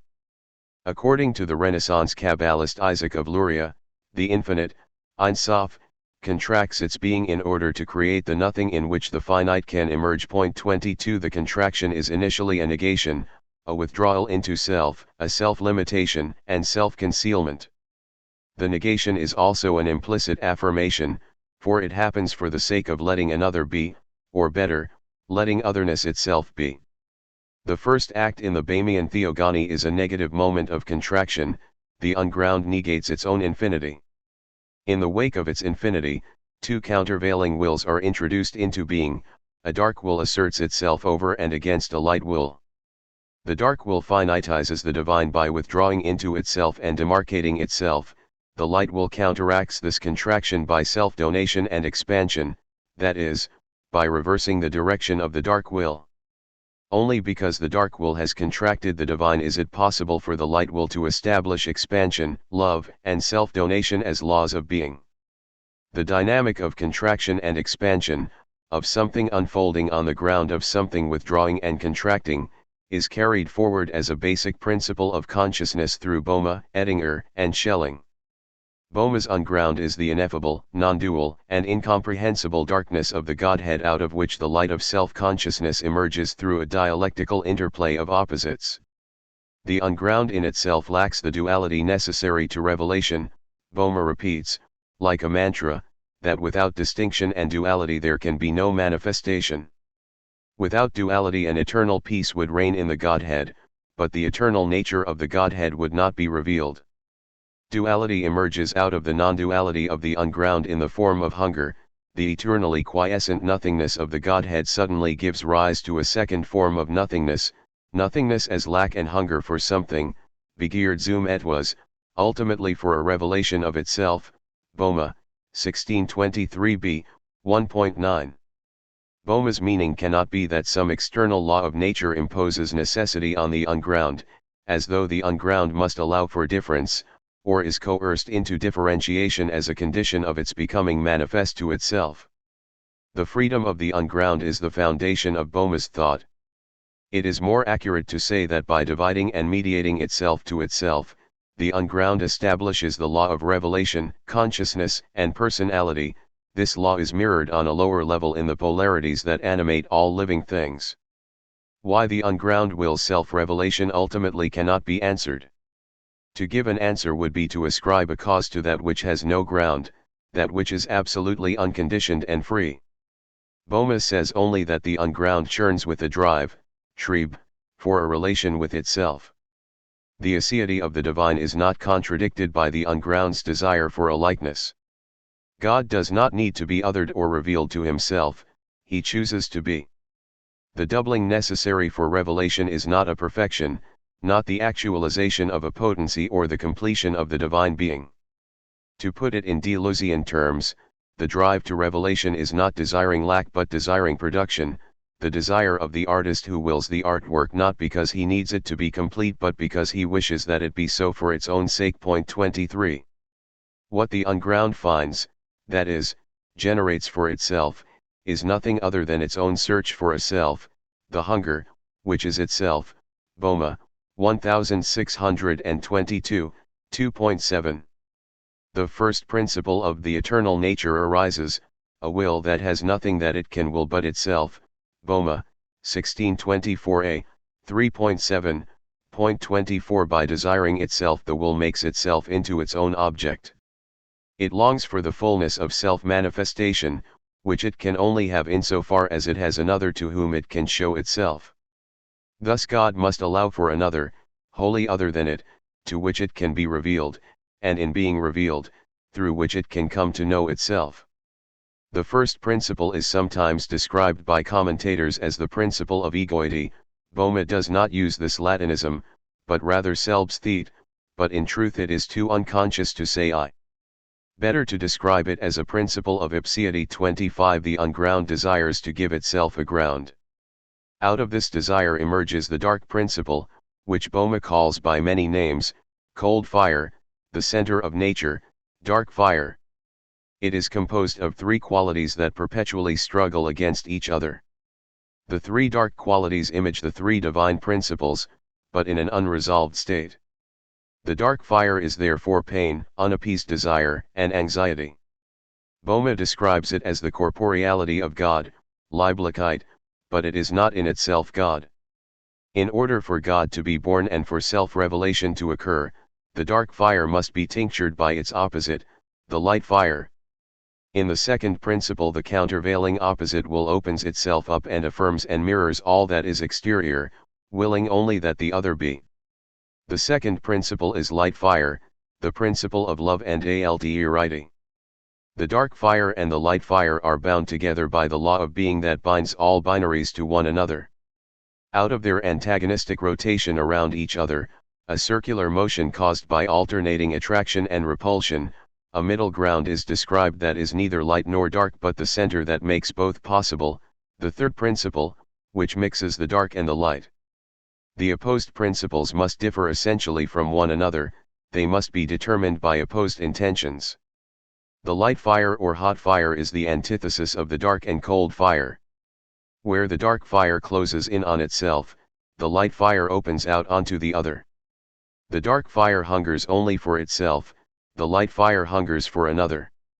Out of the unground's drive for self-revelation, the basic polarity of life emerges, the no and the yes, the dark principle of negation and contraction and the light principle of affirmation and expansion. Point 26. Ettinger will describe the first principle, in Newtonian language, as the centripetal force distinct from the centrifugal force of the second principle, or, in vitalistic terms, as the contracting force, Anziehende Kraft, distinct from the expanding force, Ausdehnende Kraft. The first principle is a shutting in, Boehme, 1624a, 3:3, or a drawing together, Zusammenziehen, Boehme, 1612, 13.55. Point 27. It holds itself within itself, resisting otherness, which it simultaneously posits as that against which it asserts itself, contracting into a hidden center. To resist is a double intention: it is first of all to posit oneself as the point of affirmation, and negatively, to affirm the existence of that against which one posits oneself. The dark fire is thus the principle of ipseity or self, defined, as it must be, over and against the other. The second principle is the principle of alterity or otherness, defined over and against self. 28. The first principle, mirrored in creation, is the source of antipathy and individuation in nature. Recoiling from the other constitutes a center of ipseity that resists universality and communicability. Without this nothing would be distinct from anything else. 29. The second principle is the source of sympathy and order in creation, drawing things together into wholes that exceed the sum of their parts. Although the two fires continually struggle against each other, their relations are not unaltered. The dark fire is the root of the light fire, the negative is clearly primary, the ground of the positive. But the light fire is the cause of the dark fire's becoming perceptible. The movement described in Boehme's theogony is from the negative to the positive, from a primary shutting in to a secondary opening out. But we must be careful here not to assume any priority in time. The dark fire is never without the light fire, much as self is never without other. The first grounds the second, but the second defines the first. 30. The centripetal force is only what it is because it strives against its opposite and resists the centrifugal force pulling it outwards. Every expansion is made possible by a prior contraction. But every contraction presupposes an expansion. The principles interpenetrate each other such that what is manifest in one is latent in the other, and vice versa. 31. To desire oneself is to negatively posit another, to desire the other is to negatively posit oneself. Boehme explicitly relates the two principles to the Hebrew attributes of God. The first principle is the wrath of God that contracts into itself, negates the other and asserts itself. The second principle is the love of God that expands, affirms the other and negates itself. Without the second, the dark fire would be narcissistic darkness, obscurity, and obduracy. But without the first, the light fire could not be. The psychological ramifications of Boehme's point will be further developed by Schelling and Bader. Latent in love is selfishness, but held in potency, where it functions to support the outward kenosis. Latent in selfishness is suppressed love. 32. Boehme is most obscure about the function of the third principle in the divine economy. It is clear that it mediates the two, that it has something of the dark fire and the light fire in it, and that it represents the completion of the movement toward self-revelation which begins with the unground's decision to divide itself. Sometimes it is described as the fire of transformation by which the dark fire becomes a light fire. Other times it is described as a repetition of the transformation that occurs with the emergence of the second principle. 33. Boehme associates the third principle with the Holy Spirit, for it proceeds from the duality of the first and the second principle. If one reads Boehme carefully, one notices that the third principle does not add anything new to the drama that transpires between the first and the second principles, but rather serves to mirror their ordered relationship. The third principle contains in a single principle the movement of the first principle to the second. If the first principle is the principle of contraction, and the second the counterbalancing principle of expansion, both made possible by and contradicting the first, we could say that the third is the principle of the proper movement between contradictory wills, the principle of the subordination of the first principle to the second. The third principle thus reveals the pattern of self-revelation already accomplished in the dialectical play of the first and the second principle. God reveals himself in the transition from the first to the second principle. The third is this revelation revealed to itself. If the opposition of the first and the second principle establishes ontological difference in the divine, the third principle orders that difference, or rather reveals the order that is the essence of the difference. The third principle is thus the new kind of unity made possible by difference. It stands in contrastive opposition not to either one of the preceding two principles, which it successfully sublates, but to the undifferentiated unity of the unground, which it others and distances itself from. For where the unground is indeterminate, undifferentiated, and unrevealed, the third is determinateness, differentiated unity, and dialectically mediated self-revelation. Jungians note that Boehme's divinity has four terms: unground, dark fire, light fire, revealed God, and prematurely conclude that Boehme anticipates Jung's critique of the Trinity. Durley, 2008, 58-74. 34 The Jungian interpretation raises a vexed question concerning the relation of the fourfold Boehmian divinity to the Christian Trinity. Although Boehme struggled with this question, he was never able to fully map his three principles onto the three divine persons of the Christian Trinity. As Coyer points out, one significant problem is that the principles are not in themselves persons, they only become persons, or rather produce personality, in interaction with each other. Coyer, 1929, 186-187. In the Christian Trinity, the persons, though constitutively related, are each persons in their own right insofar as each subsists in a unique relationship to the other two. 35 Boehme associates, without identifying, the first principle with the Father, who is wrathful, jealous, and self-withholding, the second principle with the Son, who is merciful, loving, and gives himself wholly to the Father, and the third principle with the Spirit, the mediator. 36 Is the unground, then, a prototype for an unnamed fourth person in the Trinity? Dourley would like it to be. He identifies the unground with the Mother Goddess, the abyss of the Divine Feminine. Dourley, 2008, 63, 77-80. Setting aside the fact that none of Boehme's principles are persons, the unground could never count as a person, even in a revised version of Boehme's concept of God such as Batter's, Schelling's, or Tillich's, because there is no act that is distinctive of it, no act that can distinguish it from the three coherent acts constituting the divinity. 37 The unground is the common source of all three principles.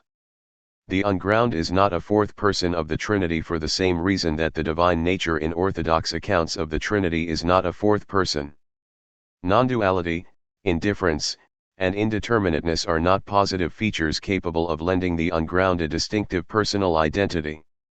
Indeed, Schelling will later explicitly develop the unground as the non-personal, or better, pre-personal element in the divine.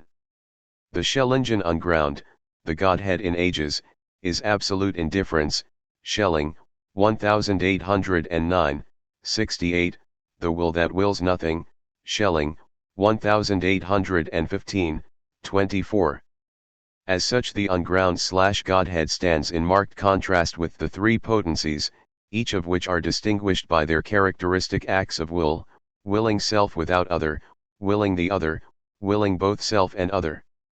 A person in Trinitarian theology is constituted by its distinctive relations: the Father is uniquely unbegotten, the Son is uniquely begotten, the Spirit is uniquely proceeding. Since non-duality, indifference, is not a relational term, it does not distinguish the unground as a person with its own distinctive relational mode, but rather makes the unground the divine nature common to each of the three persons of the Trinity. Looked at from another angle, if personhood in the Trinity is constituted by relationality, the Father is a person because of his relation to the Son and the Spirit and so forth, the unground is strictly speaking not related. Batter's comments on the relationship of the fourfold Boehmian divinity to the Christian Trinity offer a significant alternative to some of Jung's clumsier remarks about the incompleteness of the Trinity and the need to supplement the three persons with a fourth figure, alternatively Mary, the eternal feminine, or the devil, the excluded shadow. Batter would agree with Jung that every triad is completed in a tetrad. Batter follows Pythagoras and anticipates Jung in holding four, not three, to be the symbol of completeness. He would also agree that the archetype of the feminine must be located in the divine. But his solution is not to simply add the Divine Mother to the community of persons in God. For Batter, the fourth is not just one more in a sequence. Rather, the fourth has a special relationship to the three that precede it. The monad is unity, the dyad is opposition, the triad is the reconciliation of opposites. The tetrad, in Batter's esotericism, is the completed three-sided figure of the triad, which constellates a center enclosed by three sides and three angles. The fourth is not one of the sides but the point in the middle of the triad, something Batter expressed by means of the diagram shown in Figure February 1, 38. Figure 2.1. In Batter's reading of Boehme, the fourth has a passive function in relation to the activity of the three principles. it is not one of the principles of activity in the divine but the center constituted by the interrelated activities of the three principles. When the three are active, the fourth is passive. 39 The point, which seems to have influenced the late Schelling's Trinitarianism, the three potencies held together by a common form that is not itself a potency, Hayes, 1995, 174, is crucial for Bader's esoteric fusion of Pythagoreanism, Boma, and Orthodox Trinitarian theology. There is no fourth person required to complete the Baderian Trinity, every triad is already a tetrad. The fourth is not simply another member in the series, we do not arrive at the fourth by adding 1 plus 1 plus 1 plus 1. The formula for the Bamian-Baderian quaternity is 3 plus 1. The center of the triad is not in relational opposition to any one of the three principles but stands in contrastive opposition to the whole triune God, as that which does not act, that which is not expressed, that which is not revealed in activity but always disappears behind the revelation, the abyss of Aquinas's divine nature, the ineffable and infinitely unfathomable Godhead of Meister Eckhart, and the Ein Sof of the Lurianic Kabbalah. The Bamian-Baderian fourth is not something that completes the other three by addition, as Friesen puts it, the fourth represents the totality from which the other three arise, Friesen, 2008, 23. Insofar as it is not an act that the three share but a common, non-active, and pre-personal foundation, the Bamian fourth indeed affirms something of the divine not typically asserted by Orthodox Christian theology, although not as antonymic to Christian thought as Jung thinks it to be passivity, emptiness, indeterminateness, and capacity for determination. It is the essence of Boehme's Christianity to resist the tendency to expel such qualities from the divine, for the expulsion of potency from God alienates matter and body, and opens an unbridgeable gap between creator and creature, rendering the latter at some level inexplicable in terms of the former. Far from implicating Boehme in the ancient Gnosticism that Jung privileges as compensating for the one-sidedness of Christianity, Boehme's quaternity, read through Bader, has the opposite effect of foreclosing Gnostic derogation of material processes of birth, growth, and transformation. The three principles constitute the architectonic of the eternal nature, the divine being, which emanates from the unground. Boehme develops, at great length, 7 qualities manifest in the eternal nature, 3 dark qualities at work in the dark principle, 3 light qualities in the light principle, and 1 mixed quality mediating between the light and the dark. 40 The sevenfold eternal nature is the divine paradigm for the created order, which Boehme models on the Merkaba Kabbalah and its biblical source, the vision recounted in Ezekiel 1. Like the Sephiroth, the eternal nature is the concretization of the divine in specific attributes, which, although they express and reveal God, can never exhaust him. 41 The 7 forms of the eternal nature are the archetypes of 7 qualities basic to creation: harshness, herb, bitterness, bittera, angst, lightning, blitz, light, licht, sound, ton, and figure, corpus. The first 3, harshness, bitterness, angst, are the contract active wrathful qualities of the dark fire. The last 3, light, sound, figure, are the expansive loving qualities of the light fire. All that exists manifests the polarity of negative and positive at play in the divine nature. Everything has an interior that it conceals and protects from the outside, and an exterior that it reveals to the outside. The first 3 qualities are related to the concealing and self-withholding side of nature, the last 3 are related to the appearance and show of nature. The negative qualities are the ground of creaturely subsistence, and the positive, of creaturely identity.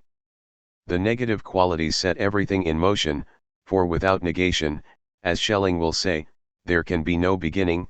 Schelling, 1815, 16, in Bamian terms, the negative is the foundation, through which the love becomes mobile, Boehme, 1624a, 3.27. The 3 positive qualities, light, sound, and figure, are all related to embodiment. Boehme's point seems to be that the body is the externalization of the interior. Although it is not itself corporeal, the eternal nature is the model for all embodiment, Leiblichkeit, containing within it structures that will become physically sensible in temporal creation. The mediating quality, lightning, the flash of fire in the moment of transformation from dark to light, blitz, fuses the two sides. Blitz marks the moment where the concealed becomes unconcealed, where the contraction gives rise to expansion, and where the three dark qualities become the ground of the three light qualities. Like the will of eyes in the first chapter of Ezekiel, Boma's seven spirits are seven interlocking wheels revolving around one center, that is, a sphere of wheels eternally circling a still point. Boma, 1612, 13.72 ff. The tensions between the seven qualities, their sympathy and antipathy for each other, at one moment attracted, at another repelled, generate movement in the eternal nature. This movement is the archetype for all the changes and transformations in finite nature. The struggle and torment of the qualities, striving to become free from each other yet incapable of breaking the bond that ties them together, sets the will of birth into motion. The will has nothing quiescent about it, it is a will of anxiety, Angstrad. Durley contrasts Boma's mysticism with Eckhart's. Whereas the direction of Eckhart's mysticism is Eruditus, a return into the non-dual, unmediated point of origin of being, the unio mystica in which the mystic can no longer distinguish herself from God, the direction of Boma's mysticism, if it can still be called that, is Exodus, that is, away from the non-dual toward differentiation, personalization, history, and mediation. The Eckhartian mystic seeks to be free of the duality necessary to consciousness. Boma's God, and the Bamian mystic, seeks to be free of the unconsciousness inherent in non-duality. Durley, 2008, 86. Although Durley confuses God's self-mediation through the immanent generation of the eternal nature with the repletion of this mediation in creation, Durley's distinction between these two alternative spiritualities is spot on. The Eckhartian Eruditus is an introverted non-dual Christian mysticism, and the Bamian Exodus model, an extroverted Christian personalism. Not only does the distinction highlight Boma's unique contribution to the Christian mystical tradition, which explains why Boma and not Eckhart, who has equal claim to being the architect of the Germanic speculative tradition, is the true departure point for German idealism. Durley's distinction also shows that Germanic Christianity is both non-dual and personalist, affirming both the oceanic point of origin and the necessity of mediation through difference. One can find both these tendencies in Schelling. The Schelling of the identity philosophy emphasizes non-duality and Eckhartian Eruditus, the Schelling of the freedom essay and ages emphasizes mediation, personality, and Bamian Exodus. Lucifer, the first psychotic. Evil is always a possibility for created freedom, it is the refusal to participate in what Boma calls the play of love, Liebesspiel, the universal order established by self-abnegation. As the product of freedom, evil is rooted in the dark fire, it is not nothing, not an illusion, but something that has come to be, like all things, ex Deo. The explanation of how evil can be rooted in God without God himself being the cause of evil is the fundamental question that drives all of Boma's works. Evil has something divine in it that is twisted, perverted, turned into its opposite. Boma's concept of evil is built from two insights that are basic to his original vision and central to all his theology. The first insight concerns the mixed nature of the order of creation. There is no evil in Boma's God, nor is there any integration of good and evil in Bamian theosophy. The tension between good and evil is only resolved by decision, i.e., by the final and definitive separation of good from evil. Nonetheless, everything finite is a mixture of good and evil. After the fall, we cannot, with Augustine, simply say, being is good. It is not enough to follow the scholastics in distinguishing moral evil from natural evil, to attribute moral evil to the abuse of freedom and to dissolve natural evil into the privations necessary for every grade of being to be filled. The world strikes Boma as both a wonder through which the glory of God shines in the most insignificant things, and a harsh and cruel place, a world of pain and unjustified suffering that no moral God could will directly. Boma is troubled by the discrepancy between the evil of which men are capable, pride, wrath, greed, and so on, and the evil they suffer, sickness, natural disasters, old age, and death. For Boma, we find ourselves not only in a morally fallen order of existence but in an ontologically disordered creation. Boma's second insight is to recognize in moral evil a drive that is in itself divine. This is going further than saying that the being of the devil, insofar as it is created by God, is good. Boma says, with the Kabbalah, that God has within him a capacity for violence which stands eternally tempered and transformed by mercy, a tart, terrible sharpness. This is the first of the 7 qualities, harshness, herb. Considered alone, it is a negation of life, like winter without the promise of spring. Boma, 1612, 13.55-56. In God it is never separated from the other qualities. The dark fire in God is essential to his being, it is the principle of divine movement, life, and individuation, which can never be separated from the light fire that tempers it. But in his creation, which is free on the angelic and human levels, a one-sided upsurge of wrath over love is possible. In the first creation, the creation of the angels, which precedes the creation of the earth, the angels are given a choice: they may join the harmony of heaven and mirror the divine personality by participating in the play of love and effectively laying down their lives for each other, or not. The choice is between order and chaos, between life and death, for there is no other way to be a person than to participate in the eternally self-abnegating personhood of God. The fallen angel's refusal to submit to the divine order is ultimately a decision to self-destruct. By tearing the wrathful qualities out of alignment with the merciful qualities, the rebel angels create a self-imploding anti-nature and become subpersonal. On the occasion of their fall, the 3 forms in the demonic realm do not issue into the second triad, which tempers and transforms them. Rather, the fire of transformation becomes a destructive blaze, everything conflicts with everything else and war erupts within heaven. Boma, 1612, 13.37-50. Lucifer was raised above all angels, ennobled with the most beautiful and powerful body in all the heavens, the morning star, singled out by the Father to freely become his perfect image, the pinnacle of his self-revelation, the first incarnate Son. But seeing how beautiful he was, Lucifer became entranced with himself. He fell in love with his own image and desired nothing other than that he alone should be all in all, that there should be nothing above him.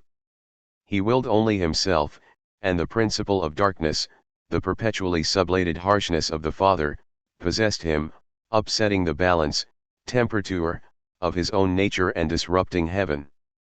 The dialectic of the 3 principles was thus truncated and became demonic. The principles clashed with each other in a way that produced not harmony but terrible discord, the sound of a being at war with itself. The result was not aggrandizement but diminishment. Lucifer became less than what he was, losing his divine stature and corrupting his own essence. His nature changed, he was rendered sick, distorted, uncoordinated, insane, hating God and himself, lashing out in rage at everything good and true. The first principle wars against the second, and refuses the move into the ordered relationship of the two in the third. In effect it refuses the otherness without which it cannot be free. The finite destroying itself by willfully asserting itself against the infinite is Boma's figure for evil. Boma's figure of Lucifer must not be misinterpreted as a figure for individuation, an emancipated personality, or a proto-existentialist who achieves a higher level of selfhood by overcoming authority and breaking with the system. Although the figure inspired the ambiguous anti-hero of Milton's Paradise Lost, who elicits our sympathy for courageously setting out where none in heaven had ever dared go, asserting the rights of the individual over every system of government, even God's, there is nothing sympathetic about Boma's Lucifer. He is a coward whose narcissism and resistance to growth cause a diminishment of being and twist the created order into the production of monsters, disease, and death.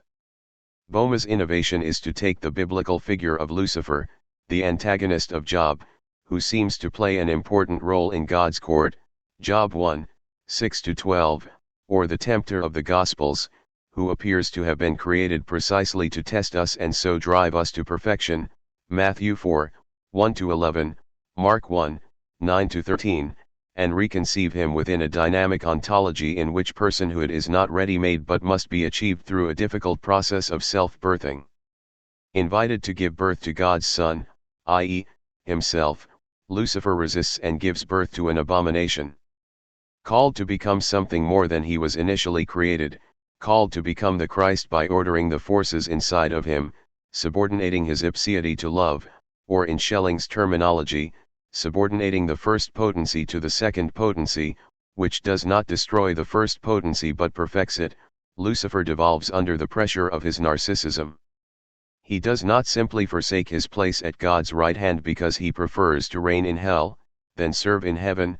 Milton, 2003, 1.263, he does not make a mistake in judgment elevating a lesser over a higher good, he does not choose something good in itself, say free will, or individual autonomy, over the good prescribed to him, rather, his act is entirely negative, he refuses to recognize otherness. Rather than risking everything on a new value, he prefers the safety of his animal selfhood to the risk and pain of personal transformation. 42. Without making God responsible for evil, Boehme posits a substantial material structure to evil. Evil is not merely a privatio boni, the inversion of the three divine principles in the free-falling creature gives rise to an alternative nature, a being that should not be, and which, moreover, has perverse productive power. The primordial fallen being, Lucifer, does not impotently rage, parasitically incapable of producing genuine effects and living off of the life of the good, rather Lucifer has productive if not creative power. He can, in Boehme's account, produce significant alterations in the structure of beings, alterations which cannot be entirely qualified as negations or privations. For Boehme the catastrophe of Satan is the source not only of sin but pestilence, sickness, natural abominations, and disasters. Evil is more than a moral negation of God, it is also an ontological negation of material balance, a recombination of natural elements to produce something God does not intend. Lucifer's rebellion changes the structure of nature itself, God's first creation, the angelic order, which was free of ontological evil, was destroyed by Lucifer and the rebel angels.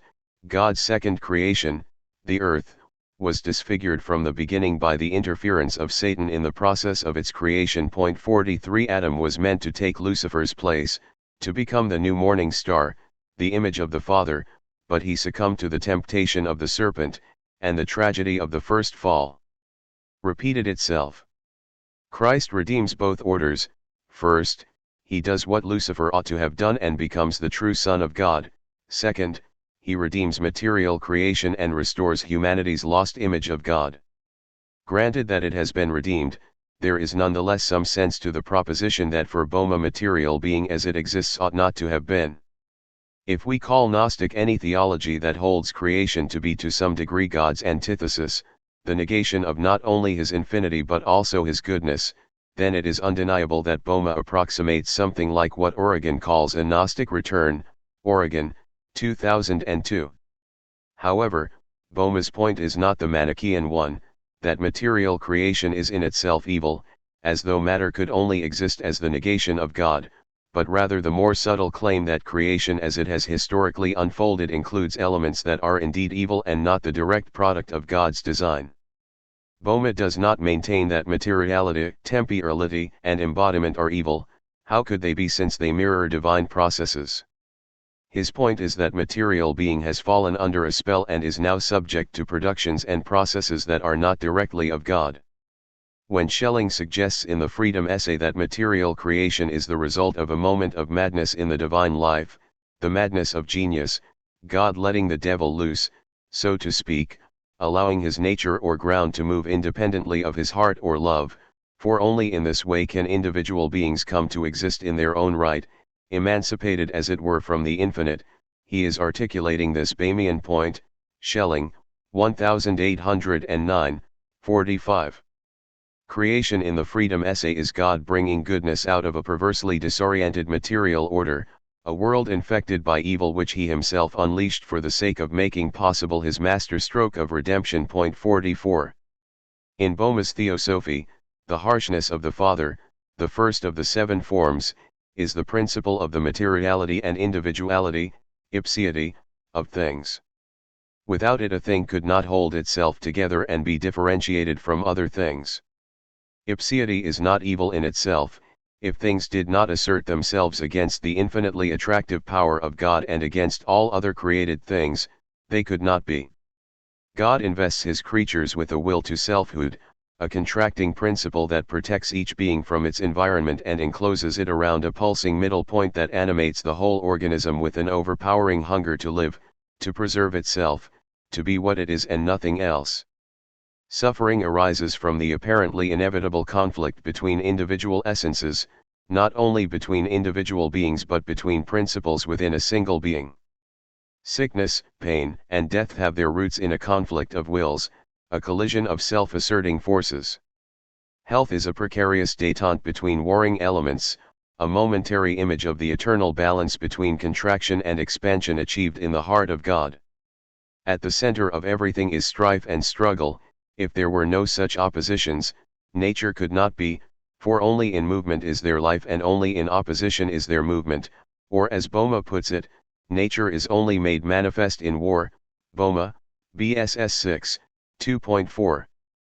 Everything wills only the likeness of itself, because the will comes into conflict with counter-wills, it suffers sickness and pain, weathun. And yet if it was not opposed by others, it would not be. It would seem that the price of the material revelation of God is sickness, pain, and death. However, Boehme repeatedly argues against those who interpret him as saying that God wills evil. 45 Boehme insists that evil need not be, that the wrathful qualities of God have within them the seeds of health, love, and peace. Neither can we say that the historical development of evil out of fallen freedom is necessary for the sake of goodness, for at no point is Boehme's God subject to historical necessity. If Origen is right and there is indeed an instance of Gnostic return in Boehme, Origen, 1994, it lies in Boehme's contention that Lucifer's rebellion plays a role in the creation of the world. Lucifer falls before the world is created, he is therefore capable of interfering with God's plan. The serpent is in the garden before Adam and Eve. For Boehme this means that the world comes to be in a malevolently altered form. It not only shows forth the glory of the Creator, it is also marred by the monstrosities of Lucifer's interference. Between God and the creation he intends stands Boehme's figure of Lucifer, who maliciously interferes with the production of beings and twists what God makes into perverse forms that God never intended. This heterodox cosmogony is the source of Boehme's bizarre view that some creatures are simply evil, example toads, goats, and things that crawl on the ground. In the Freedom essay Schelling incorporates Boehme's position into a theology of the happy fault, as the ancient Catholic Church put it in the Exsultet 46. The world, Schelling recognizes, is not simply good and reflective of the goodness of the Creator, it is historically fallen and disfigured by sin, but the fall is part of the plan. God in his goodness cannot will that something imperfect and fallen should exist in place of the perfect and whole. What he wills is that an intermediary cause, ground, become a collaborator in creation. Ground freely actualizes evil. God proves that his allowing this to happen was not an act of imbecility or madness by bringing an even greater good out of the fall than would have otherwise existed, the Redeemer, whose infinite selflessness brings about the redemption of the world. Whatever Boehme's intentions, his work is rife with ambiguities. It is not clear, for example, whether Lucifer's fall is necessary to the revelation of God, as Hegel will argue. 47 God allowed Satan to persist in being when he could have destroyed him. Why does he let him live? Is something not revealed in Satan that would otherwise be concealed? Does the conflict with Satan not fully unconceal what is hidden in God, hidden even from God himself? Boehme never fully answers these questions. The weapon Lucifer wields against God is the one given him by God himself. Lucifer encloses himself in the dark center of ipseity, which had been granted to him so that he might freely become who he was created to be. Boehme, 1624a, 7.1. Entranced by his own magnificence, Lucifer withdraws from the reality of God into the dark ground and resists the movement into light, he refuses to become transformed into the Son of God, wishing instead to be himself God. In other words, he denies the whole of which he is a part and wills himself to be the whole. Boma, 1612, 13.32.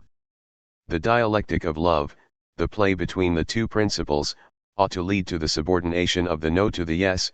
The first principle ought to lower itself and become ground of the second, much as the Father lowers himself in allowing the Son to be.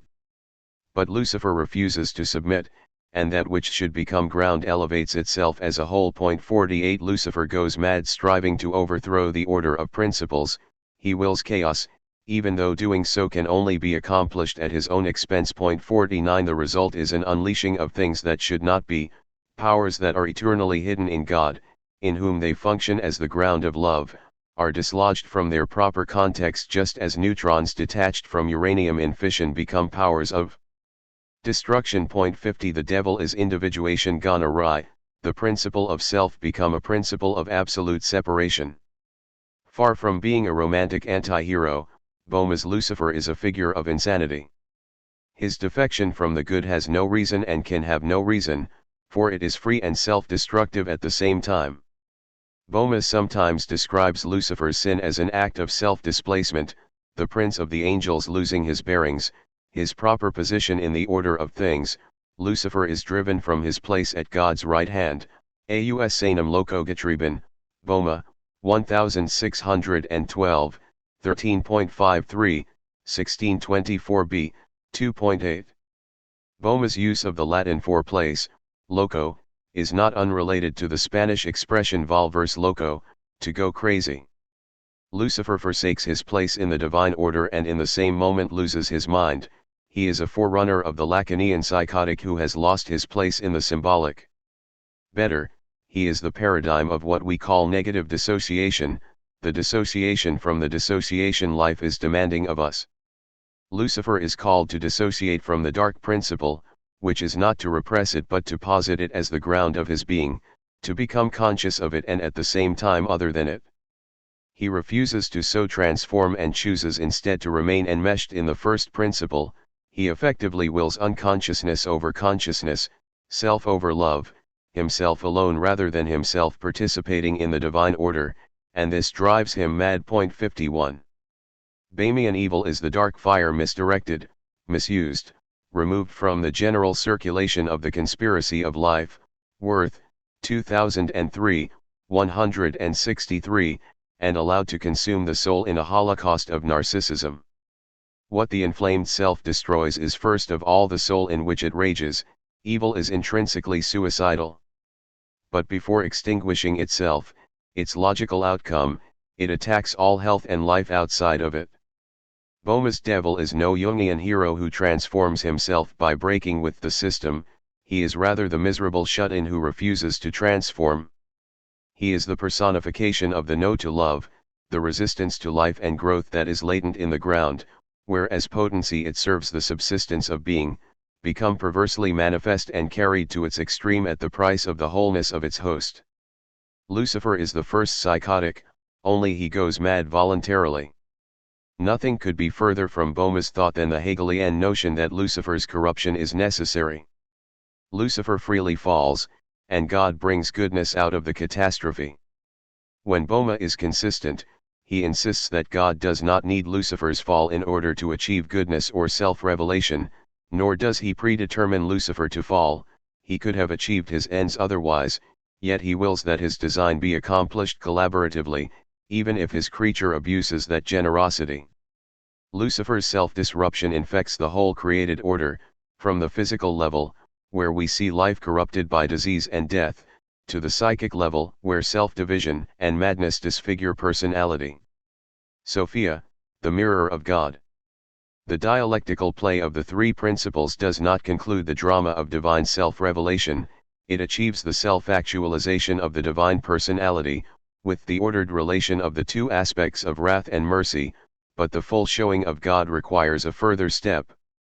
The interaction of the three must be reflected back to God before he can be said to be fully revealed to himself.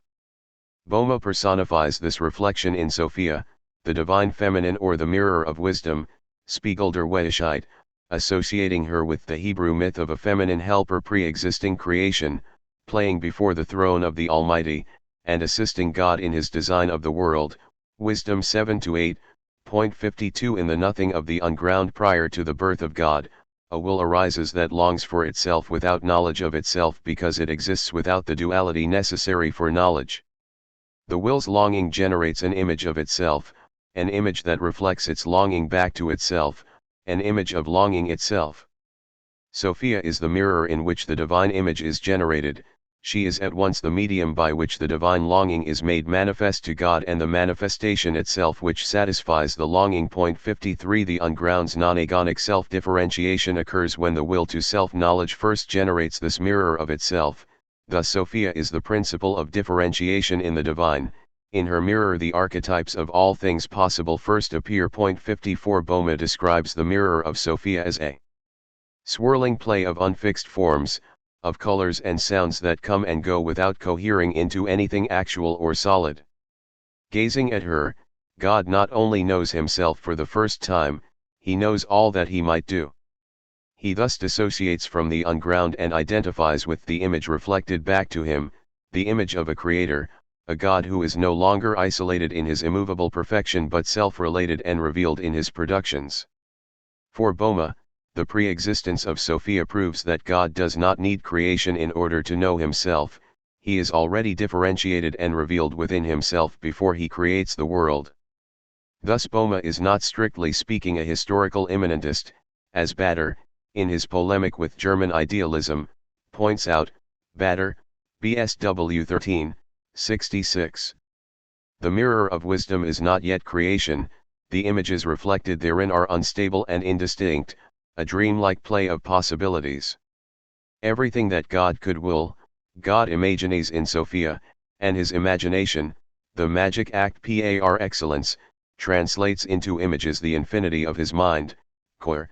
1929, 347. Although Sophia is a fourth term in Boehme's divine economy, the explicitly feminine figure that in some sense completes the Trinity, it is nonetheless important to the logic of Boehme's Trinitarianism to distinguish Sophia from the three divine persons. Sophia is to be associated with the unground rather than the three principles, for she is as undetermined as it is, of itself her emptiness produces nothing and engenders nothing. Cor. 1929, 345. Like the unground, Sophia has no act proper to her, she neither begets nor is she begotten. Her role is to be the passive double of the whole of the divinity, reflecting the begetting of principles and returning the image of the generative forces back to them. Favre, 1994, 212. She is pure virtuality, reflecting God's unconsciousness back to himself, showing him his unrevealedness, and in that act, revealing him. Cor. 1929, 346. Boehme's figure of Sophia has a relationship to the alchemico-Aristotelian notion of prime matter, the eternal substance which is itself without form but which enters into the formation of everything, but she is even more clearly a personification of Plato's kara, the space or receptacle of all becoming within which the forms are differentiated. Timaeus 49a. Like both of these, Sophia is not a principle of form but of difference, she introduces plurality into unity. Oregon, 2002, 237, and 9. Most importantly, Boehme brings to theology an insight whose origin is alchemical and hermetic. The male, female, active, passive polarity characteristic of created nature is original to God. The archetypally feminine attributes, passivity, receptivity, emptiness, boundlessness, are every bit as divine as the masculine attributes of activity, form, and definition which are typically associated with God. As the mirror of God's mind, Sophia is not a dislocation or repression of the divine but a recapitulation of the unity of the unground, with a decisive difference: the unity of the unground is undifferentiated and unconscious, the unity of the three active principles reflected in Sophia is differentiated and self-conscious. Both Schelling and Lacan make use of the Boehmian metaphor of the mirror in their psychologies.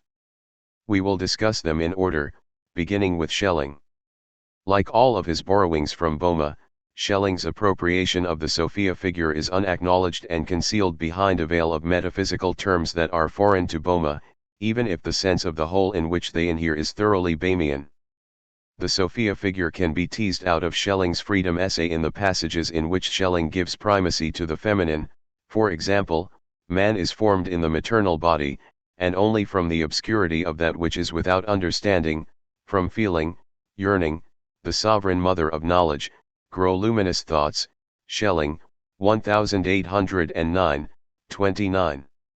It is not just man who takes form in the maternal body, God, too, is formed in the primordial feminine, which Schelling, in the next line, explicitly identifies with Plato's Chara.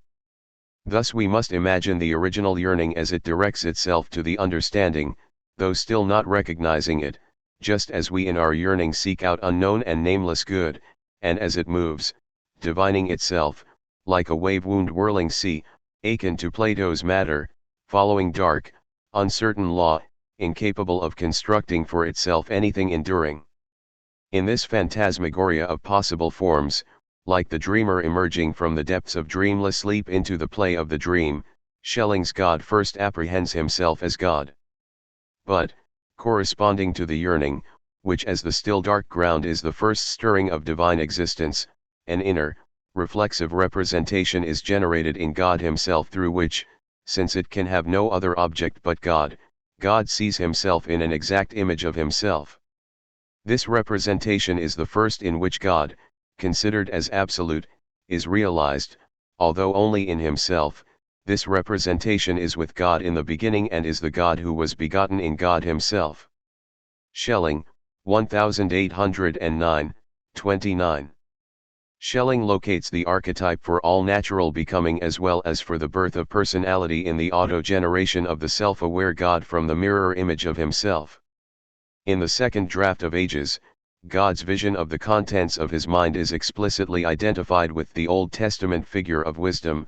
Wisdom played before the Lord, filled with childlike presentiment, and he saw in her what will one day be, as if it were a golden future in a youthful dream. Schelling, 1813, 165, and 2. When Lacan studied Boehme with Coyer in the 1930s, he appears to have grasped the Sophia figure as a pre-modern myth that unlocks the secret of Freudian metapsychology. 55 Whether Schelling is a mediator of the Boehmian Sophia tradition for Lacan is not known, but given Lacan's appetite for German philosophy, we cannot rule out the possibility. For Lacan, the role the mirror plays in the genesis of personality is exactly the opposite of the role it plays in Boehme and Schelling. Whereas for the latter two, Sophia affects an increase in reality, even if concealment inevitably accompanies the revelation, an entering into functional relation with self, consciousness of the unconscious. For Lacan the mirror facilitates the psyche's flight into the unreal or the symbolic. For Lacan, what comes to shape in the mirror, the ideal order where the subject enjoys an identity that differentiates him from other subjects and from the environment, and where language and symbolization put at his disposal endless possibilities not only of expression but of meaning construction, is fundamentally an illusory order, a phantasmic other to a disowned life.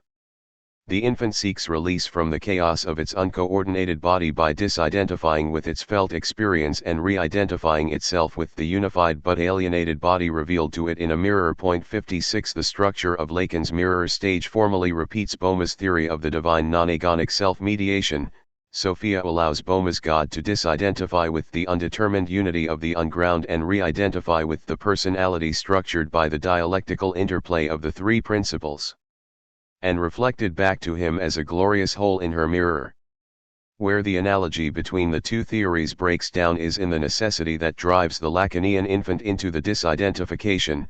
The psyche that fails to so disidentify goes mad. Boehme's theogony, like Schelling's, is a creative product of free decision, not a coping mechanism. The unground projects itself onto the mirror of wisdom for the sake of revelation and the production of love. The title page from the 1730 edition of Boehme's Sex Puncta Theosophica, Boehme, BSS 4, illustrated by Michael Andreas, gathers together the multiple levels of structure in Boehme's model of reality which we have outlined above. See Figure 2.2. On one level, we see the triune God, S for Sohn, H for Heiliggeist, and V for Vater. On another level the two opposing spiritual drives, the first principle, dark, ipseity or contraction into self, and the second principle, light, alterity or expansion into otherness. On a third level, the image shows Bohme's doctrine of the three worlds, heaven, hell, and earth, which correspond to the three divine principles. The dark sphere represents the first principle, the dark fire of centripetal ipseity. The flaming triangle reflects the tripartite structure of the dark principle, which encloses within it three dialectically related divine qualities, harshness, bitterness, angst. The light sphere is the second principle, the light fire of centrifugal love. The inverted triangle represents the tripartite structure of the light fire, which concretizes itself in the dialectic of light, tone, and figure. Between the two is the blitz, the crack of lightning that transforms darkness into light. On either side of the middle sphere, the third principle, are the symbols of the sun and the moon, representative of the polarity carried forward into the created order, where it becomes embodied as day and night, form and matter, spirit and soul, fire and water, masculine and feminine. The triangle on the left is an alchemical symbol for the masculine, the inverted triangle on the right is an alchemical symbol for the feminine. The outermost circle, the container of the three principles, is the unground, the eternal freedom, God beyond nature and creature. The two rings of eyes gazing into each other represent Sophia, the mirror of wisdom, eternally mediating God to himself. Sophia does not have a term or a figure associated with her in the dialectic itself, rather, she encircles the dialectic of three principles/worlds/divine persons and reveals it to be a self-contained and perfect whole. Figure 2.2 engraving by Michael Andreas of the title page of Sex Puncta Theosophica from the 1730 edition of Bohme's collected works. Let us abstract the psychodynamics from Bohme's Theogony. The first principle of personality is the dark principle of the soul, which Bohme calls Selbstheit and which we translate as ipseity. The dark principle is necessary to the unfolding of the second and third principles. It becomes pathological when separated from the second principle, but when it operates in conjunction with the second principle, ipseity is the source of all of the energy of the personality. Somewhat innovating on the logic of Bohme's terms, we have called the second principle of personality alterity. Bohme sometimes speaks of it as the light of knowledge, das Licht der Erkenntnis. It is clearly associated with the divine logos of John's Gospel, with word, symbolization, etc. What Bohme means here by light of knowledge is not reason as distinct from will but the capacity of the soul to know something other than itself, that is, the intentional, expansive, self-diremptive and exteriorizing side of the soul. The second principle is every bit as volitional as ipseity, although it does not will itself, it wills the other. The fullness of self-manifestation is in the third principle, which, anticipating Schelling, we call personality. There is something still unconscious in the second principle, something not fully self-revealed. Love of the other can be as unconscious as narcissism. Ipseity is oblivious to the other, alterity is oblivious to self. The second principle knows the first principle but it does not yet know itself. In the third principle, the ordered relation of the first to the second principle becomes conscious and a doubling occurs, fully revealed personality is related to itself or self-conscious. 57. Schelling's appropriation of Bohme's dark principle. Schelling lifts the notion of evil as inflamed Ihood, Entzündetheit, directly from Bader, Schelling, 1809, 35, and Bader, BSW 3, 269-276, 1, 33-38. For Bader, who follows Bohme on this point, ipseity is not in itself wrong, not some false identity that needs to be excised from the soul. Bohmian transformation into Christ is not a unio mystica wherein the self disappears into God. Rather, the dark ground is the point of gravity in the creature, essential to its remaining distinct from God. Bader interprets this to mean that without a healthy sense of self, the soul has no substance, or, to use another Kabbalistic metaphor, without the contraction into self, the soul would have no space in which to become what it is or give itself away. 58 Boma does not identify the transformed soul with God, rather, the transformed soul becomes gelassen, surrendered, to the divine will, which reigns in the soul while remaining distinct from the creaturely will. The significance of this difference from mainstream ascetical mystical Christian literature must not be overlooked. What Nietzsche sought in the Greek heroic tradition can be found in Bahamian Christianity. Healthy self-assertion, the yes function of all that lives, is encouraged here rather than suppressed or denied. Bader's image of sin as inflamed selfhood, Entzündetheit, is meant quite literally. The word entzündet is used to characterize an infection. The inflamed ego is sick, a life in which the life principle has become a death principle. Sin is to the soul what sickness is to the body. A tumor is life, the reproduction of cells, gone wild, vitality no longer in sync with the health of the whole, which sickens and eventually kills the life it is meant to serve. 59 The dark ground is meant to serve the life of the soul, to ground the soul's relations to others and its surrender to God. In sin, ground steps out of the center, where it ought to remain hidden and subordinated to the life of the whole, and wills to be itself the whole. The Baderian Schellingian dark ground is not properly characterized in Freudian fashion as infantile pleasure drive, nor does it harbor a death drive, a will to the cessation of willing. It is the drive for self without other, a tenacious, unreflective, unconscious introversion natural to every individual being. Without transformation or moderation, because moderation transforms it, ground renders the soul insane. The dark ground struggles against itself, for by willing itself it wills in spite of itself the other against whom it demarcates itself. It posits the other in the very act of willing itself. Ground ought to disappear in use, so to speak, allowing itself to be mediated by the periphery, by consciousness, understanding, universality, and love. Instead, by inflating itself to the whole compass of the soul, it finds itself in endless antagonism with the principles of understanding and love. Bohm's theosophy is already a psychology before Bader and Schelling get to it, a point that emerges clearly in scattered passages from Bohme, such as the following, which are charged with psychodynamic insights, however cloaked they are in esoteric imagery. For no creature can be born and subsist solely from the divine love desire, but it must have in itself the fiery triangle in accordance with painfulness, that is, it must have an individual will, which goes forth as an expirated power and as a ray from the whole will, out of the temperament of the primal unfathomable will, the word of power separating itself in fire, and passing out of the fire again into the light. Here the angels and the soul of man have their origin, namely, from the fiery enkindling of the beginning of the eternal nature, and here this ray of the fiery kindling must unite itself again to the constitution of the light, that is, to the whole. And then it eats of the holy tincture of the fire and the light, i.e. of the spiritual water by which the fire becomes a kingdom of joy.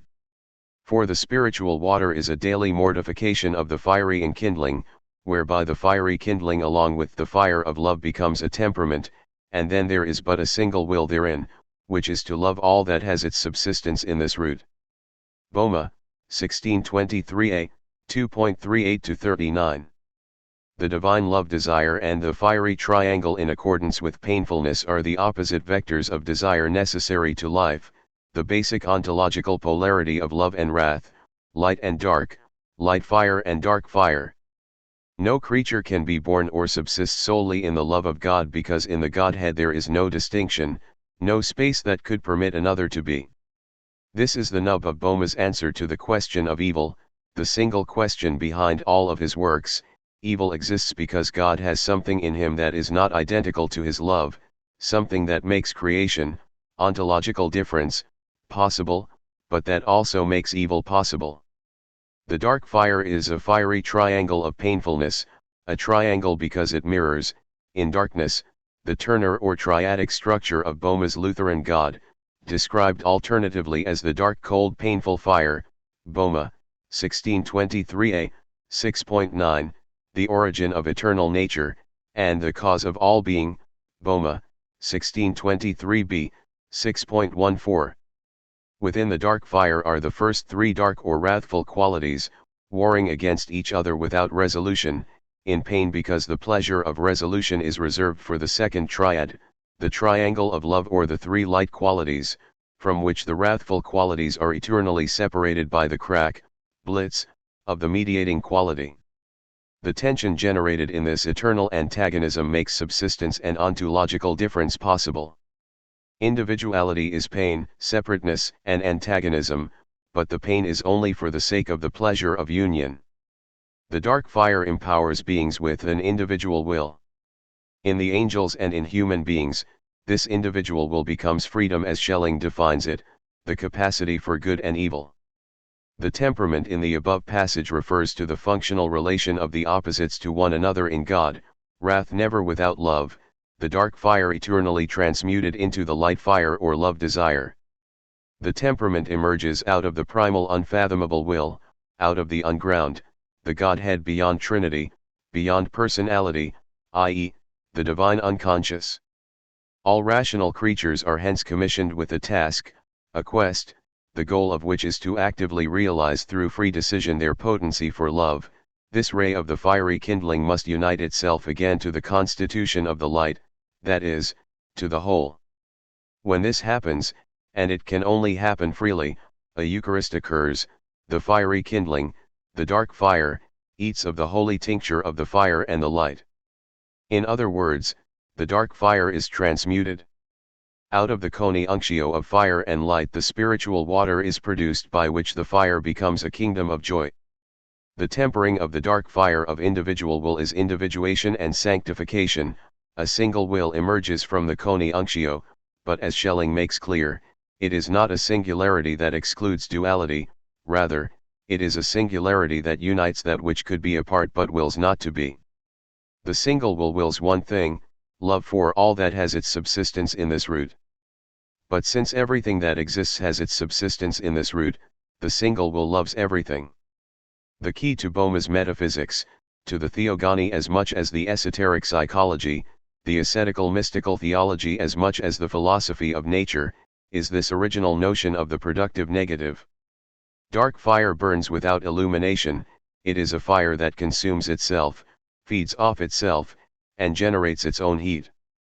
It can be the ground of infinite productivity, but on its own, it is impotent. Left to itself, without the tempering qualities of its opposite, light fire, dark fire can do nothing other than burn. In the Paracelsian alchemical tradition some of the properties of Bahmian dark fire are foreshadowed by sulfur, the caustic, acerbic, self-consuming power that, when combined with the dry water of mercury, constitutes the basic creative binary in all living bodies. Dark fire is that which burns in the heart of nature. If Bohme had known about nuclear physics, he would have doubtlessly identified dark fire with the power locked inside the atom.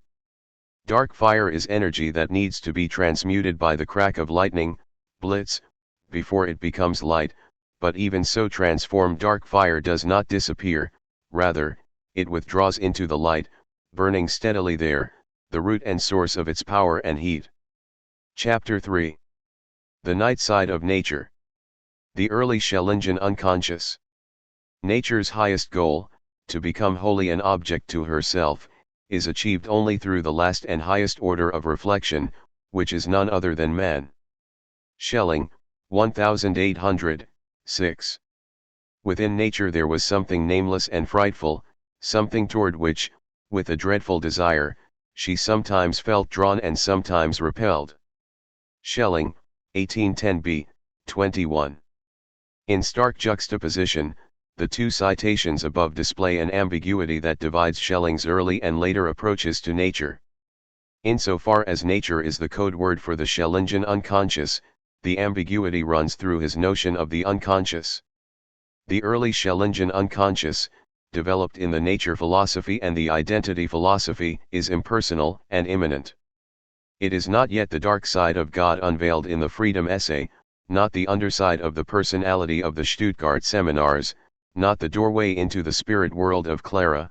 Rather, the early Schellingian unconscious is the collective intelligence running through all of matter, and insofar as we too are material, running through us as well. It is the spirit in nature, or better, the spirit of nature, nature spiritualized and given subjectivity, but of an impersonal quality, like the subjectivity of a plant or an irrational animal. In the Boehme-influenced middle works, beginning with the 1809 Freedom Essay, Schelling's thought takes a decisive turn towards transcendence, and at the same time, towards the personal. The early notion of nature as the dynamic polarized matrix of being is not abandoned but qualified.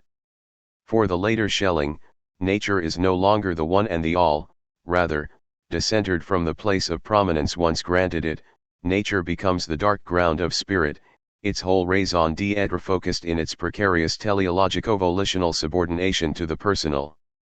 In the 1810 unfinished dialogue, Clara, a text strongly marked by the middle Schelling's turn to transcendence, nature is characterized as a fallen order which fills us with equal parts wonder and horror, the monstrous product of the failure of the dark ground to adequately found spirit. The split in nature, its antagonism to its own truth, cuts through the self, the Schellingian personality is divided against itself. The dark ground is not the self-equilibrating cosmos of the nature philosophy but the unruly, dangerous, even sick underbelly of being, as likely to drive us mad as to launch us into a personal relationship with God. Schelling always insisted on the continuity of his early and later philosophy. We can only conclude that the ambiguity noted above is not simply a matter of a change in view but rather of a long developing insight into a real ambiguity in nature, and by extension, in the unconscious. Nature, Schelling tells us, is both home and horror, both cosmos and catastrophe, and any theory which would emphasize one side of the antithesis over the other is ipso facto inadequate to the phenomenon. Schelling between Fichte and the early Romantics.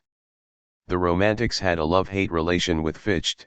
They loved his subordination of theory to praxis and, above all, his suggestion that the self does not coincide with finite self-consciousness but is rather rooted in an unconscious and infinite act of self-positing.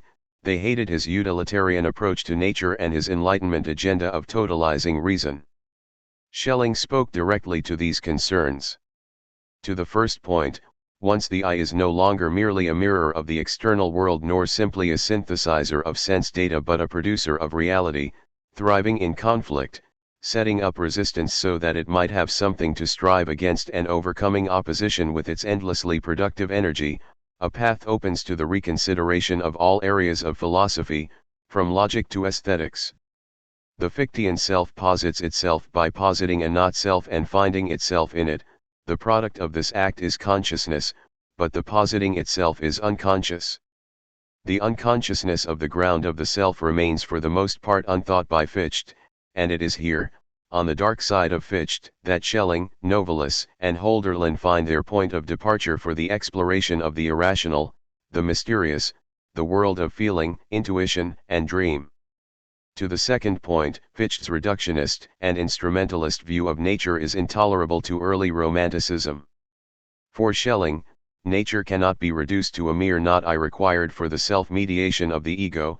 Its inexhaustible productivity mirrors the infinity of the absolute I, untamable and autonomous. Nature is serene and deadly, gentle and violent, mercilessly tearing down what is and perpetually producing the new. Returning to Spinoza's substance metaphysics, the early Romantics, the Schlegel brothers, Novalis, the early Schelling, Schleiermacher, see nature not merely as product, natura naturata, but also as producer, natura naturans, restlessly generating new forms, none of which satisfy an apparently infinite need for self-expression.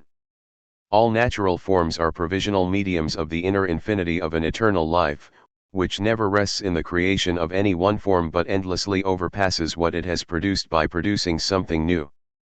The early Romantics understand self-transcendence to be the essence of life and the soul of man to be a restless striving for self-differentiation. Everywhere the Romantic turns he finds himself engulfed by infinity, and nothing could be more to his liking. Schelling, appointed in 1798 at the age of 23 to the University of Jena, quickly rose to prominence as, if not the ringleader of the Jena Romantics, their philosophical spokesman, and soon thereafter, as the foremost thinker in post-Kantian German philosophy. Treatise after treatise flowed from his pen as though he was himself the incarnation of Fichte's infinitely productive eye. After a brief honeymoon, in which Fichte assumed that Schelling would be his disciple, Schelling began to construct a new kind of realism from within transcendental idealism, which he had mastered by the time he was 23. Point 1 for Schelling, Fichte's invaluable breakthrough to the unconscious is mitigated by his lack of insight into the independence, the power, and the spiritual dynamism of nature. The outcome of Fichte's science of knowledge is an all too familiar narrative of man as master of nature, albeit with a transcendental twist, where Enlightenment man confronts an intelligible order not of his making. Fichtean man is the giver of sense to nature, the source of the meaning and coherence of a material world that needs to be wholly alien to spirit, not I, in order that spirit can realize itself as the infinite activity of overcoming opposition. Schelling's relationship to the Jena Circle, and to literary romanticism in general, was ambivalent from the beginning. Sharing their enthusiasm for emancipated individuality, the French Revolution, and, its mirror, an infinitely productive and unfathomable material nature, Schelling parted company from the Schlegel brothers and novelists on the subject of religion. The Jena Circle was passionate about mysticism and non-institutional spirituality, receiving Schleiermacher as their prophet and priest. Schelling was at best skeptical about romantic spirituality, at worst, he mocked it. The early Schelling is a philosopher of eminence with little taste for the mystical transcendentalism of, say, novelists. Schelling's 1799 satirical poem, Epicurus Glaubensbekenntnis Heinz Widerperstands, expresses the irreligious and resolutely materialist quality of his nature philosophy. But even where they most agreed, on the subject of nature, Schelling's approach was quite different from that of the Jena Romantics. As Gilligia puts it, while the Jena Romantics longed to be mystically united to nature, Schelling tried to understand it. Gilligia, 1989, 108. Nevertheless, Schelling was granted full admittance into the circle and eventually stole the heart of its darling, Caroline Schlegel. Schelling's first independent move as a young philosopher is to correct Fichte's reduction of nature to a mere screen upon which the ego comes to know itself, and to make a case both for the spirituality of nature and for its irreducibility to consciousness. This is the theme of his first treatise in nature philosophy, the 1797 Ideas on a Philosophy of Nature, SSW 2, 75-343. The work was soon followed by a short introduction to nature philosophy, Schelling, 1797, and two further major treatises, On the World Soul, Schelling, 1798, which caught the attention of Goethe, and First Outline of a System of the Philosophy of Nature, Schelling, 1799a. In the latter two works, nature is described as a dynamic self-evolving system, an organic whole internally directed to self-manifestation, which it achieves when self-consciousness emerges. The development of nature is fueled by the tension between polar forces, the endless conflict between centripetal and centrifugal tendencies, contractive and expansive forces, repulsion and attraction. The duality of forces explains both the infinity of nature's activity and the generation of an infinity of finite products. The expansive force of nature is only sustainable insofar as it is checked by an opposing contractive force. The former is the source of the energy and mobility of nature, the latter, the source of the subsistence and concrete particularity of natural entities. What Fichte says of the I, that it is nothing other than its own activity, Schelling says of nature. Point 2 The early Schellingian notion of nature must not be confused with the sensible order.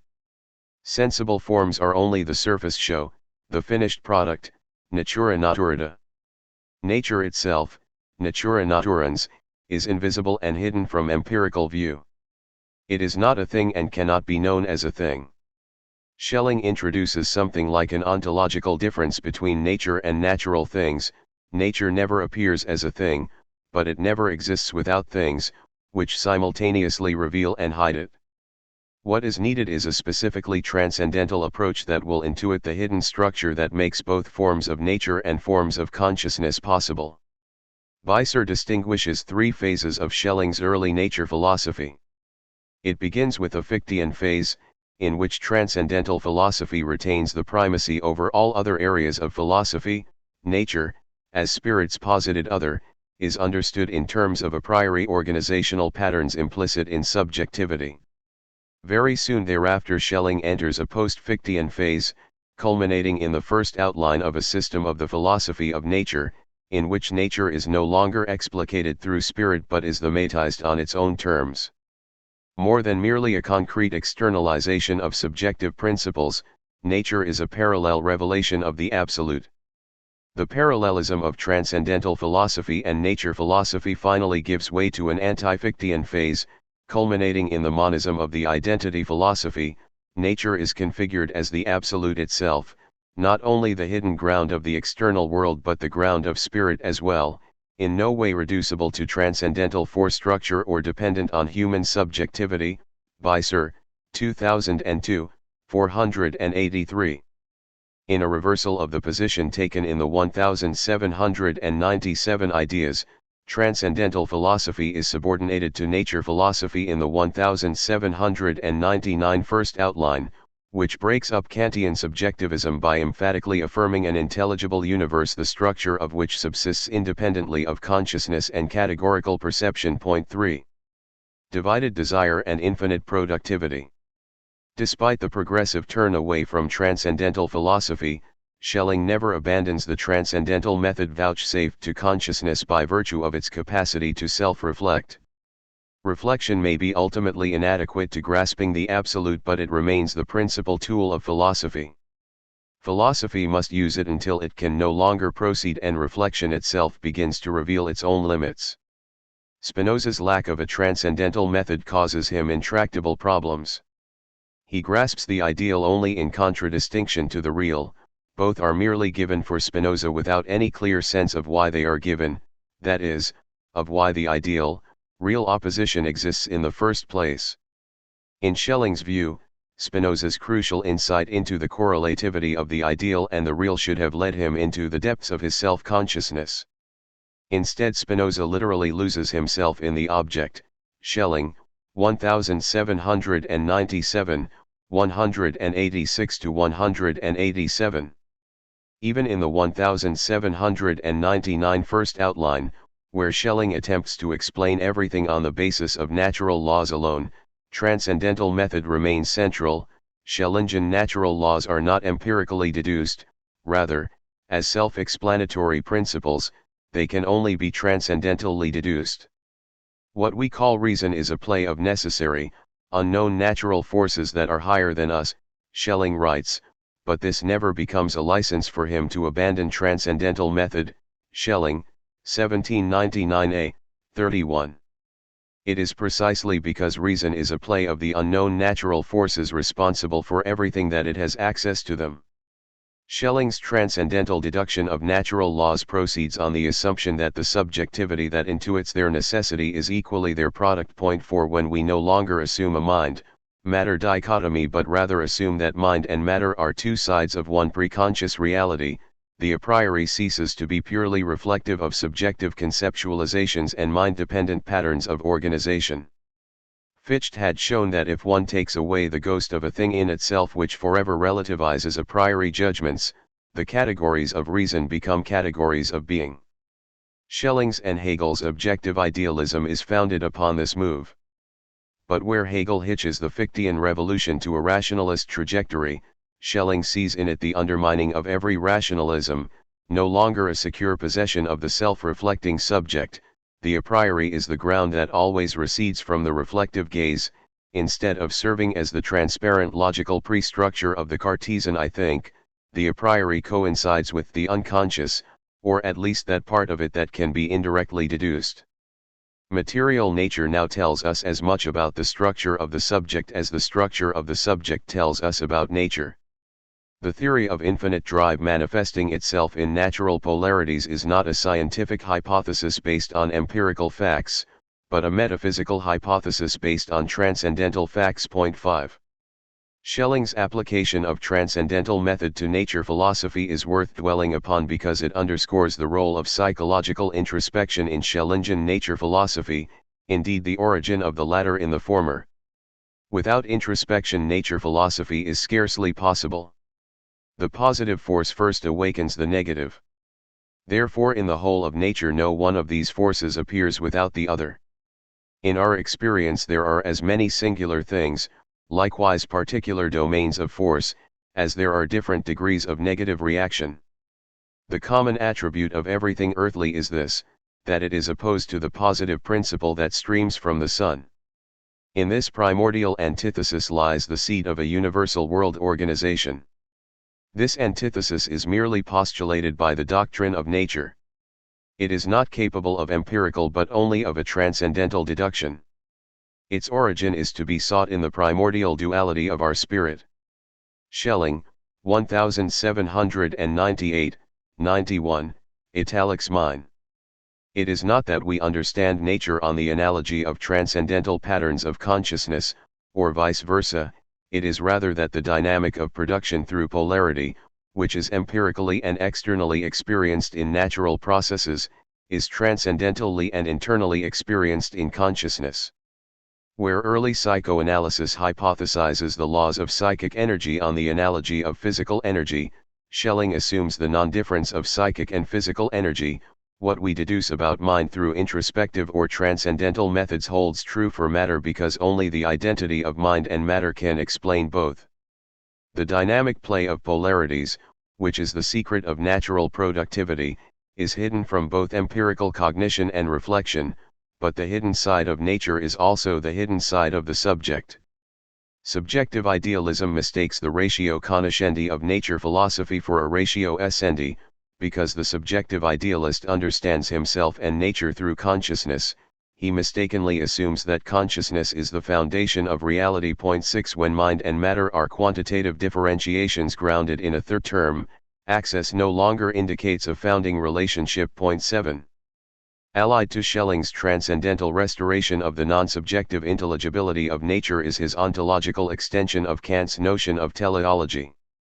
The teleological structure of nature in Kantian philosophy is merely regulative, not constitutive. Nature appears teleological because only thus can the mind understand it. Nature in itself should not be assumed to be teleological, purposive, and designed. While on first glance this sounds like sensible skepticism, what troubles Schelling is how Kant denies the existence of the organism as such, for the telos that makes the organism an organic whole is assumed by Kant to be merely a regulative idea, i.e., a subjective imposition on sense data. In short, there is no genuine life outside the human experience of it, or at least none that we can know.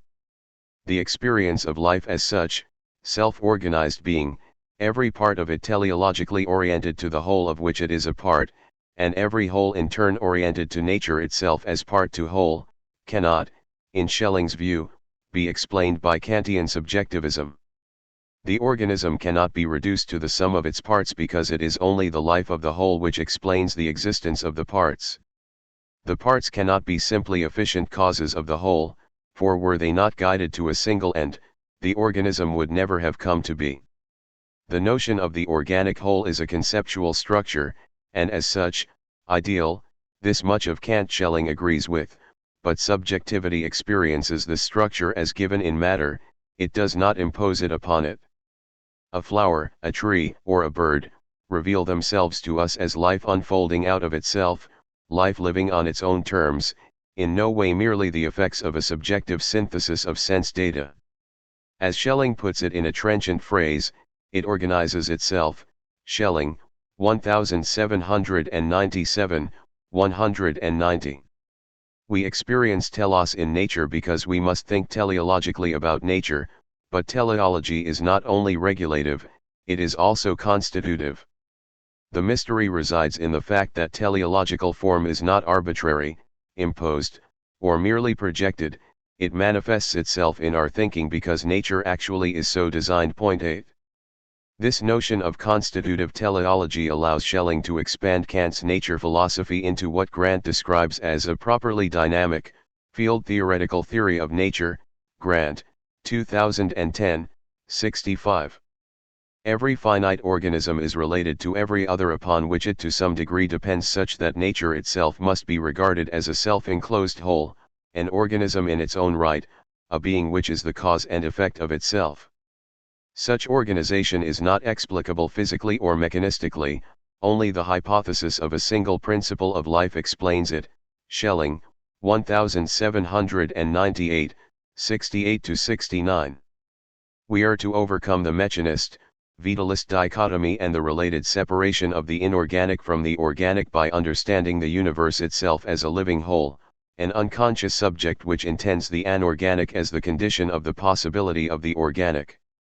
The visible divisions of being into anorganic and organic, mineral, vegetable, animal, nature and spirit, are surface divisions of a single life. The species of minerals, plants, and animals are so many different degrees of the organization and development made possible by the interplay of the a priori coordinated dualism of positive and negative force, attraction and repulsion, expansion and contraction. Nature is a hierarchically organized living whole, beginning with the lowest and simplest forms and rising through increasingly complex levels of organization until it reaches self-consciousness, each higher level presupposing and depending upon the lower.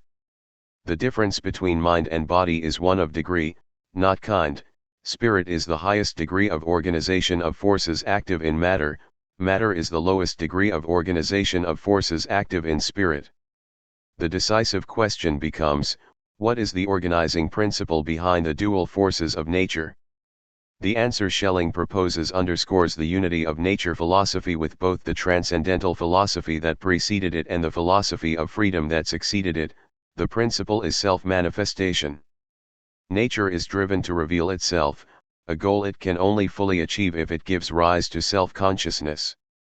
Nature in itself is a primordial unconditioned unity which divides itself into opposing forces in order to become manifest.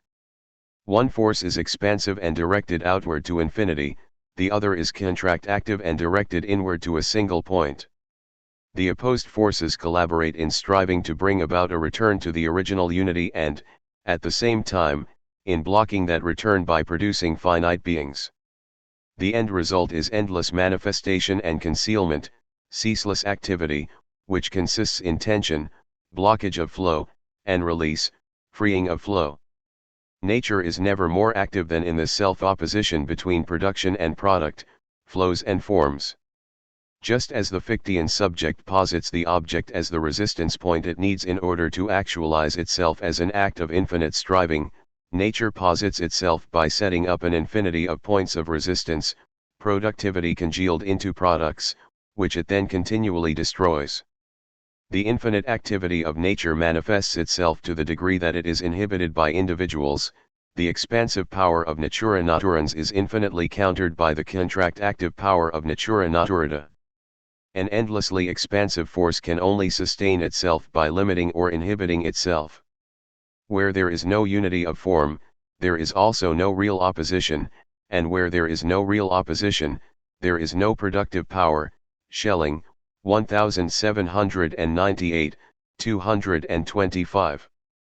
The duality of expansive and contractive drives pushes nature forward into ever new productivity, just as the expansion and contraction of the heart muscle keeps the blood flowing through the body. The flow asserts itself against the obstructing products by sacrificing each individual to the species and generating an infinity of new products. 9. The positive force in nature is a collective power distributed throughout the universe, attracting matter to matter and impelling individual beings towards self-transcendence. It is in a certain sense external to the organism, agitating it into extroverted appetitive activity and meeting resistance in a negative force internal to the organism. The latter preserves the individuality of the organism. 10. The negative force is not another form of object-oriented desire. It does not have an object as such, it is rather the negation of the positive force, which it presumes, the resistance to attraction and the forward movement of life. The positive and the negative forces are mysteriously coordinated. The positive self-transcending force is held in check by the negative self-withdrawing force such that living beings develop definite boundaries and individuate. But the negative self-withdrawing force, which strives towards equilibrium, is continually frustrated as the organism is, despite itself, enticed into appetitive activity. The coordination of these two opposed forces indicates the single principle operative in both them, present everywhere but never determined or individuated. The unifying principle of nature is not a force, for a force cannot exist without an opposing force, and the principle is not one of a pair of opposites but the common ground of all opposites. It is, Schelling says, in a somewhat sudden exposure of his esoteric proclivities, that which ancient philosophy called the world soul, Schelling 1798, 67. Of most interest to the history of dynamic psychology is the language Schelling employs to describe this animating principle behind all natural polarity. He calls it drive, Trieb, or more precisely developmental drive, Bildungstrieb. Schelling, 1798, 216-217, later infinite drive, unendlich Trieb. Schelling, 1799a, 47. The soul of the world is a drive to self-manifest which is universally distributed in nature. It presupposes a material upon which it works even if it itself is not bound to any particular matter. It is not a determinate drive, not sex drive, nor is it associated with any other qualitative determination. It is, Schelling adds, a qualitas occulta. Schelling, 1798, 219. Point 11. The developmental drive directs the traffic of nature, subordinating the individuation of matter, without which it could not live, to the higher end of life itself. The restless universal drive, der Rastlose-Umtrieb, is the cause of the movement of life, first out of itself, and then back on itself, a circular movement in which it is impossible to determine what is earlier and what later, the rotation of processes, which will return as the three potencies in ages of the world, makes of every organism a closed system in which everything happens at once, and which mechanism is helpless to explain because there is no order of causality here, no before and after. Schelling, 1798, 237. The drive is not blind but intelligent in an unconscious way.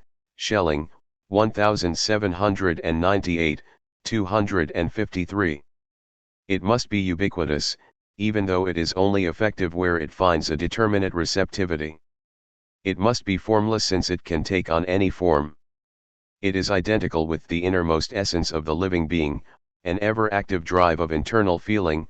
Schelling, 1798, 255, and, at the same time, the common soul of nature, die Gemeinschaft Ziel der Natur.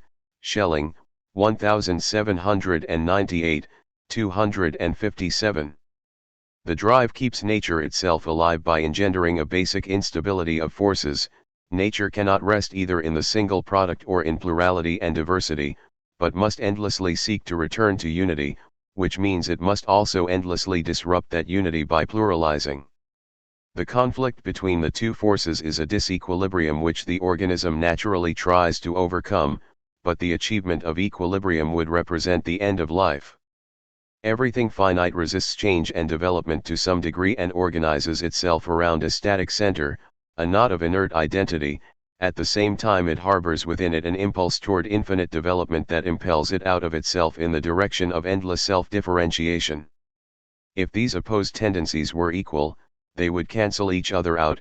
Therefore, disequilibrium must be built into the equation. Life is disequilibrium, not balance. The immediate goal of nature is the process itself, nothing other than the constant disturbance and restoration of the equilibrium of the negative principle in the body. What develops out of this process the individual animal is accidental to the process. Schelling, 1798, 203. The highest expression of material nature is the animal. Here alone does life in the proper sense, that which moves from within, appear. The universal force of attraction animates the animal within a coordinated system of living beings, the negative force individuates it, enclosing life within a certain configuration of determinate matter. Life itself disturbs the animal, drives it outside of itself in actions of reproduction and nutrition, continually upsetting the animal's internal balance, which the animal pursues in everything it does, but which, if it were to definitively achieve it, would bring about its death. The aim of the animal's life is individuation, which is reached, Schelling adds, in sexuation, Schelling, 1798, 222.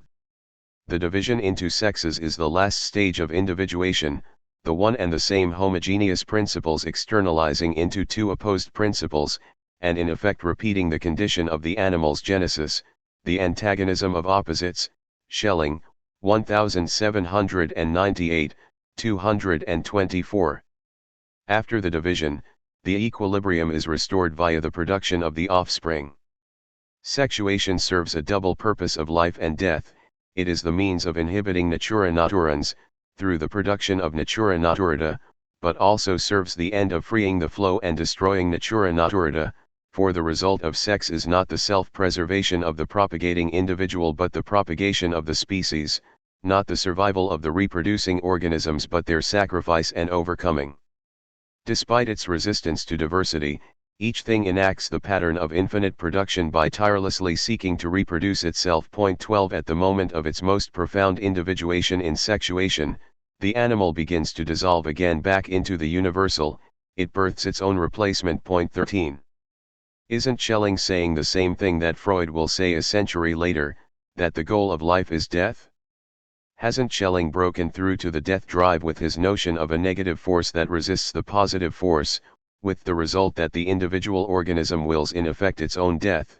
14 Passages such as the following seem to suggest this Freudian reading: the same forces which have for a time maintained life finally destroy it too. Schelling, 1799a, 68. The activity of life is the cause of its own dissolution.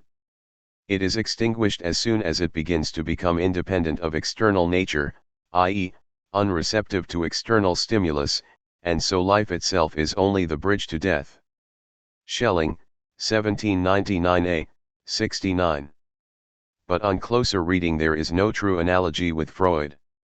First of all, for Schelling, it is the erotic principle, distributed throughout a living cosmos, as opposed to being concentrated in an atomistic ego, as in Freud, which if unchecked by the negative force, the principium individuationis, the no of the individual to endless exteriority, would bring about the total death of nature.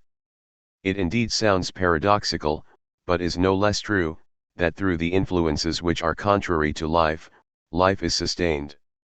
Life is nothing other than a productivity held back from the absolute transition into a product. The absolute transition into product is death. That which interrupts productivity, therefore, sustains life. Schelling, 1799a, 62.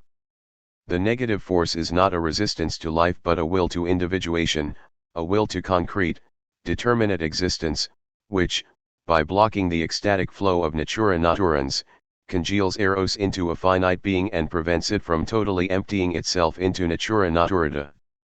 For Schelling, curiously, it is the positive force which appears to intend death, for its aim is to return to the original unity of the absolute. The negative force prevents the return by blockage and individuation of a finite center of force. The reditus of natura naturans counteracts the will to live of the organic product, it labors to destroy the individual. Schelling, 1799a, 41. But the positive force cannot be said to aim at death in anything other than a superficial or descriptive sense, for the drive toward unity never exists alone, it only exists as endlessly counteracted by the drive toward multiplicity. Both efforts are coordinated in the overarching telos of nature, to become manifest. Life, Freud notes, in one of his least original thoughts, is a disturbance of equilibrium. 15 At the same time that it is externally stimulated into the activities that constitute life, the organism longs to return to the peace of the inorganic, it is internally driven to free itself from the tension of erotic excitation. Freudian eros is a natural impulse to differentiate, a will to exteriority, a world-building drive, opposed by an antithetical drive that aims at the restoration of a primitive stage of inorganic equilibrium. 16 Freudian eros is fundamentally egocentric object-oriented energy rooted in the ego, while it impels separate parts of living matter to one another and holds them together. It is hardly a universally distributed energy that animates all of nature, as is Schelling's positive force. 17 The difference is decisive, for it marks the exact place where Freud departs from organicism, asserting instead the arbitrary and ultimately tragic nature of individual life. The Freudian death drive is not a principle of individuation, as is Schelling's negative force. It is rather a reactive entropic drive that compels the arbitrarily existing organism to retreat from the horror of life and return to the more primitive state of matter out of which it inexplicably emerged. Freud effectively brackets teleology and abolishes organicism, refusing to see the dual drives as anything other than reactions of matter to the accident of life. 18 The consequence of Freud's concentration of eros in the ego is that the human being no longer belongs to a greater whole, but is ultimately an absurd eruption of self-reflective and self-interested life in a mindless universe. Schelling, like Boehme and Ettinger, among countless other organicists, insists on the place of the individual organism in the world whole and the positive and productive role of the negative individuating force in the drama of life. For Schelling, the reservoir of eros is not the ego but the universe itself. The negative force is not an anti-life drive but a finitizing drive which contracts universal eros into the individual so that life itself might be sustainable, might be lived by someone, rather than dissipate in an endless exteriority. Schelling's negative force is not narcissistic in the Freudian sense because it does not have the ego as its object, nor is it perverse or undeveloped, primitive or regressive. The Schellingian negative force does not desire death, it rather resists the other for the sake of life. This axial difference between Freud and Schelling can shed light on the Freud-Jung dispute on the question of libido. For Freud, libido is not a neutral or formless energy, it has a predominant form, sexual. Art and religion are therefore not essentially different expressions of eros, they are, rather, necessary substitutes for sex desired without limit. Hence the Freudian analysis of dreams, myths, art, and religion always seeks to uncover the sexual drive that has been disguised and at the same time expressed in the image.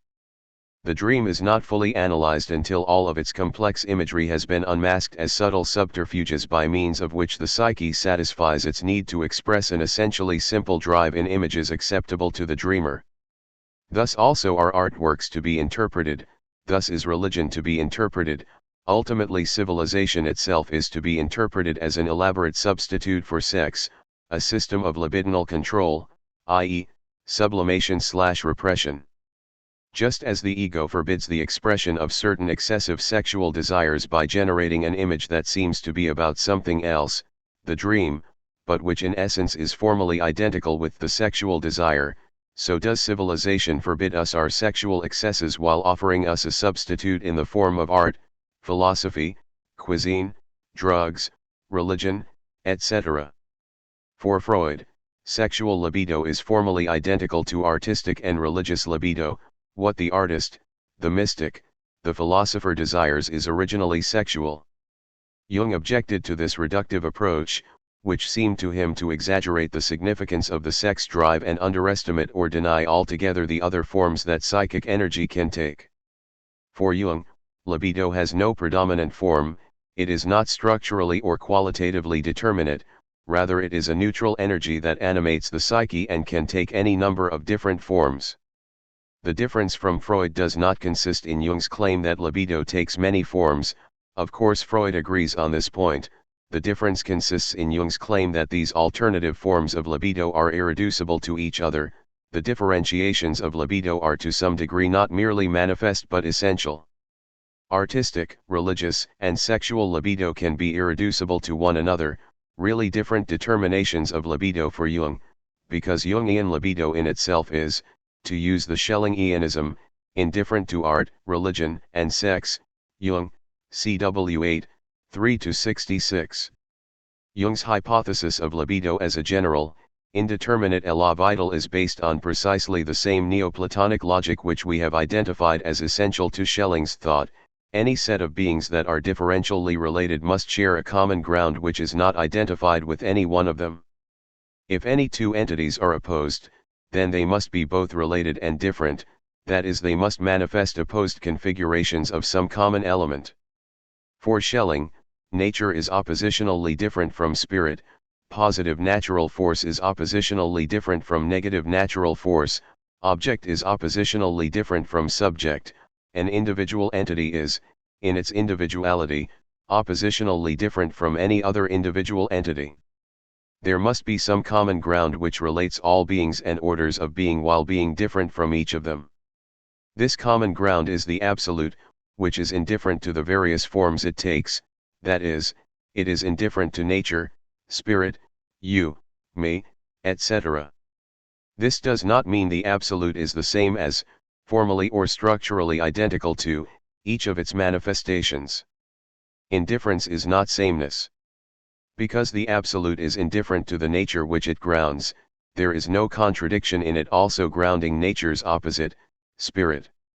To return to the nature philosophy, Schelling's negative and positive forces are not different expressions of the same energy, with which both are structurally identical, like Freudian libido, but different forms, determination, potentizations, of one self-identical being, which, in its indeterminacy, is indifferent to both. Freud's life and death drives are not essentially differentiated, but rather only manifestly different, that is, in content different but formally the same.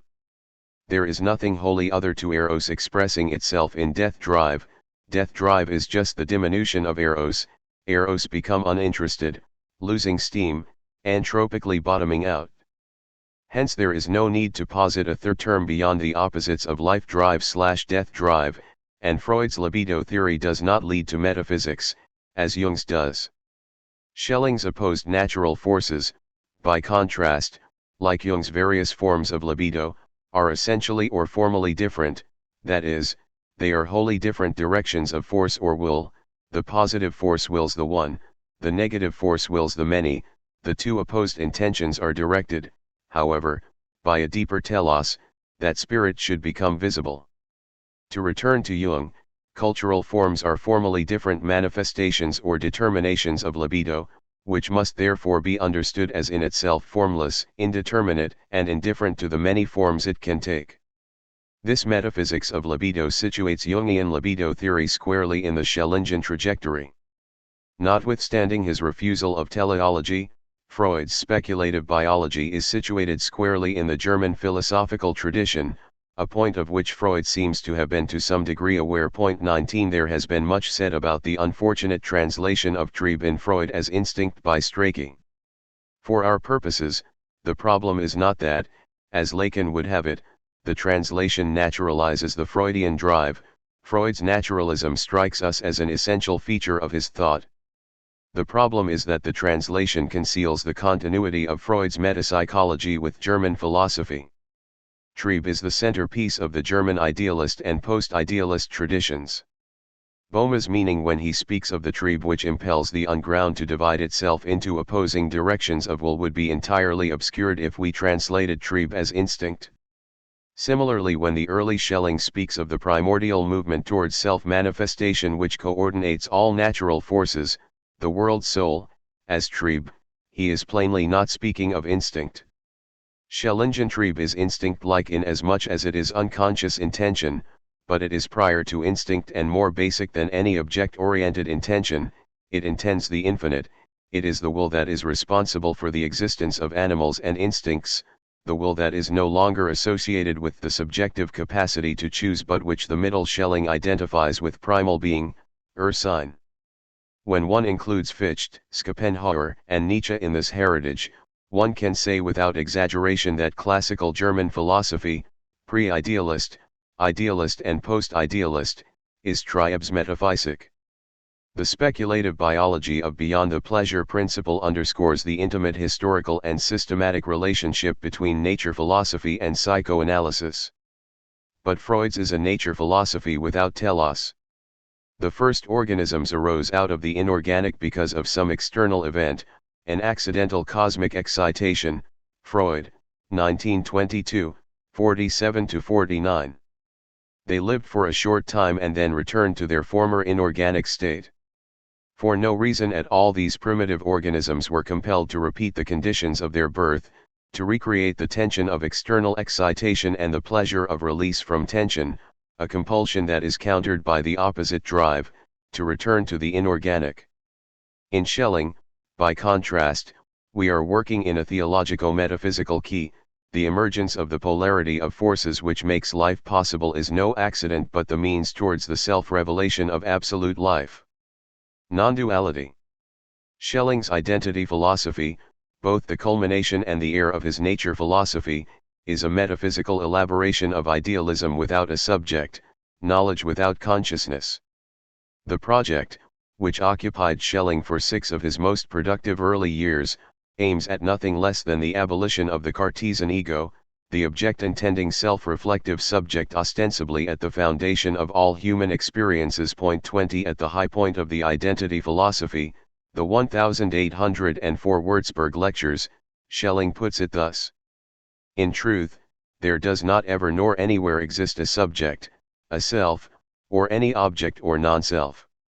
To say I know or I am knowing already posits the proton sudden. I know nothing, or my knowledge, to the extent that it is mine, is no longer true knowledge. Not I know, but only totality knows in me. Schelling, 1804a, 143. This is strictly speaking monism, which Schelling will later describe as negative philosophy, i.e., philosophy of essence, philosophy in abstraction from the real. At its foundation is the doctrine of the non-dual absolute. But the entry point of the identity philosophy is the notion of intellectual intuition, a term first defined by Kant as knowledge without sensory perception, according to Kant, impossible for a finite subject, redefined by Fichte as the subject's inalienable transcendental experience of its own activity, and further revised by Schelling as non-dual knowledge, absolute knowledge, knowledge in which neither a subject knowing nor an object known can be distinguished from one another. Intellectual intuition is one of the more obscure and variously interpreted notions in German idealism. The tendency in recent literature is to downplay its mystical overtones, to emphasize intellectual intuition as the early Hegel does as an exoteric principle of knowledge, universally distributed among human beings, reason's distinctive act.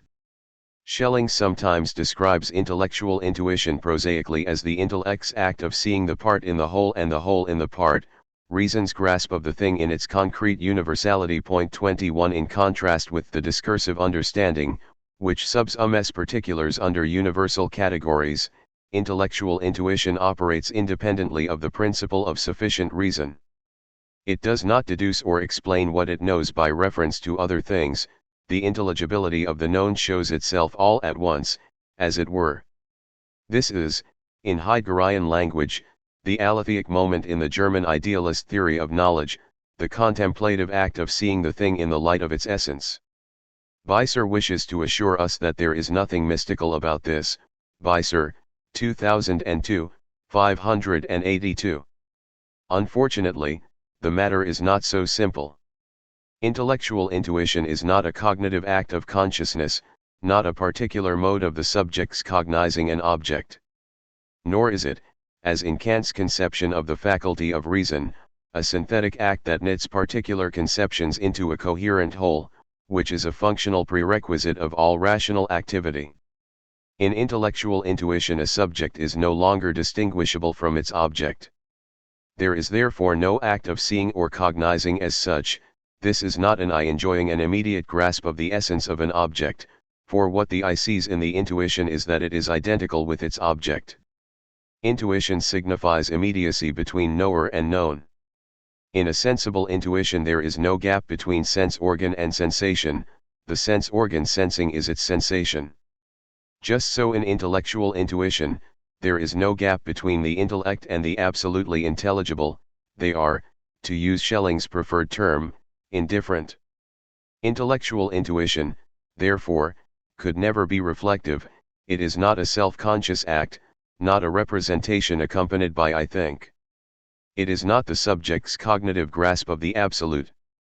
In intuition, a subject does not stand over and against an object.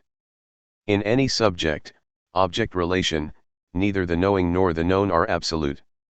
Intellectual intuition is a non-dual state of knowing, which is just as accurately described as a state of being, the non-objective condition of the possibility of reflectively cognizing an object, and the a priori horizon of identity within which things can show themselves as what they are.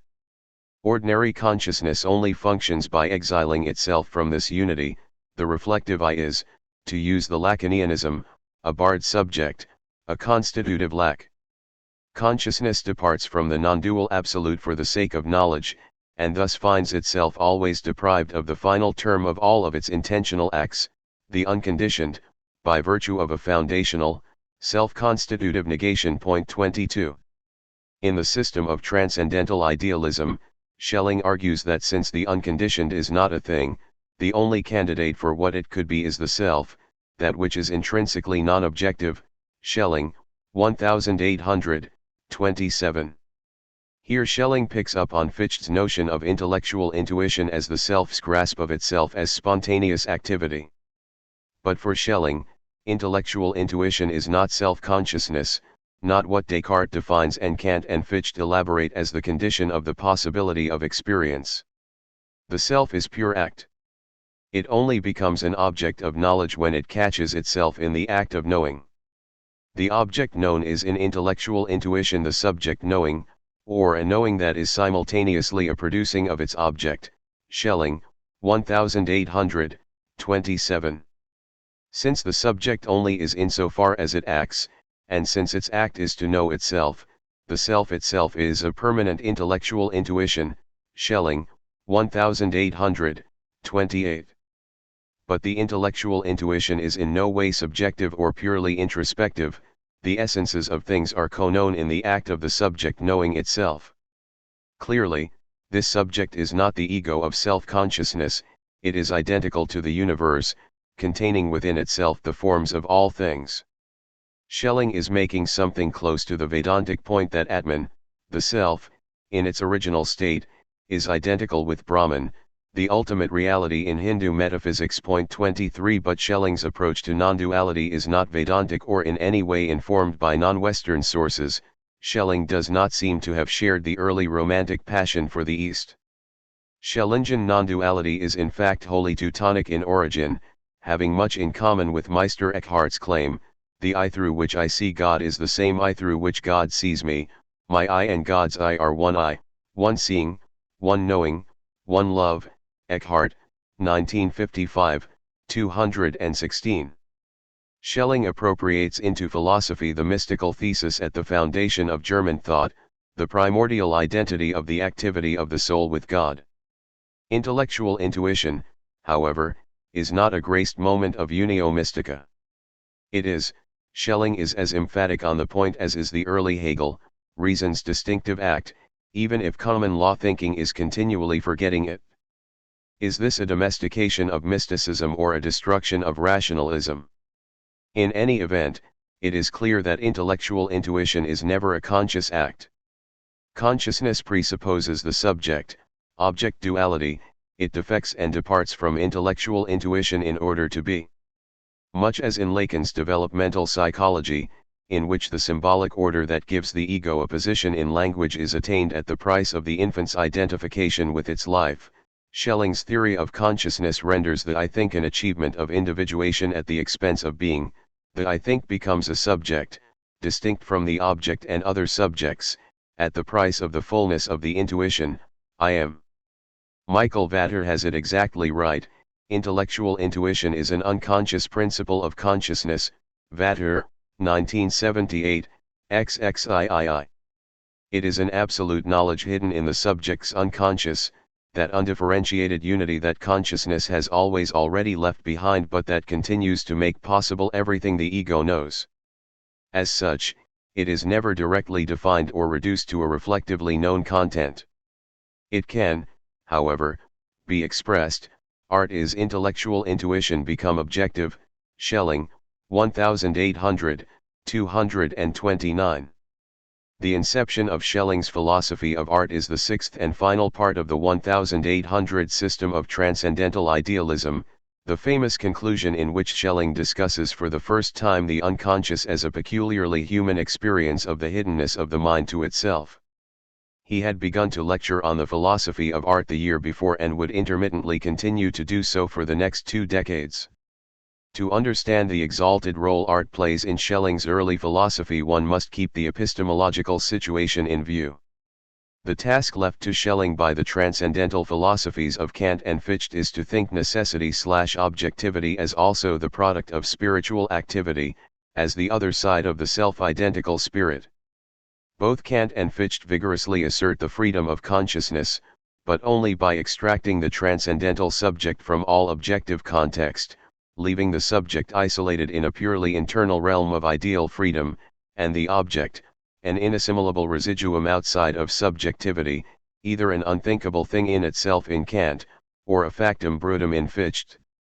The early Schelling wishes to build a true system of nature and spirit, and a system requires that all diverse elements be derived from a single principle.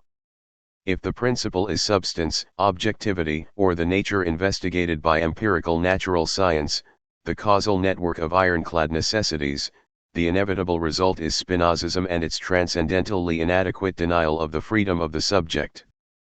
But Fichte fares no better, for by making the founding principle the freedom of the self-positing subject he merely carries out a reverse reduction, rendering the other of subjectivity nothing more than the appearance of givenness for the sake of the self-mediation of subjectivity, a result that is every bit as inadequate for Schelling as Spinozism, but inadequate to a different set of facts, where Spinozism violates the facts of moral consciousness, Fichte violates the facts of the natural sciences, especially the biological sciences, the starting point of which is the autonomy and integrity of the mind-independent organism.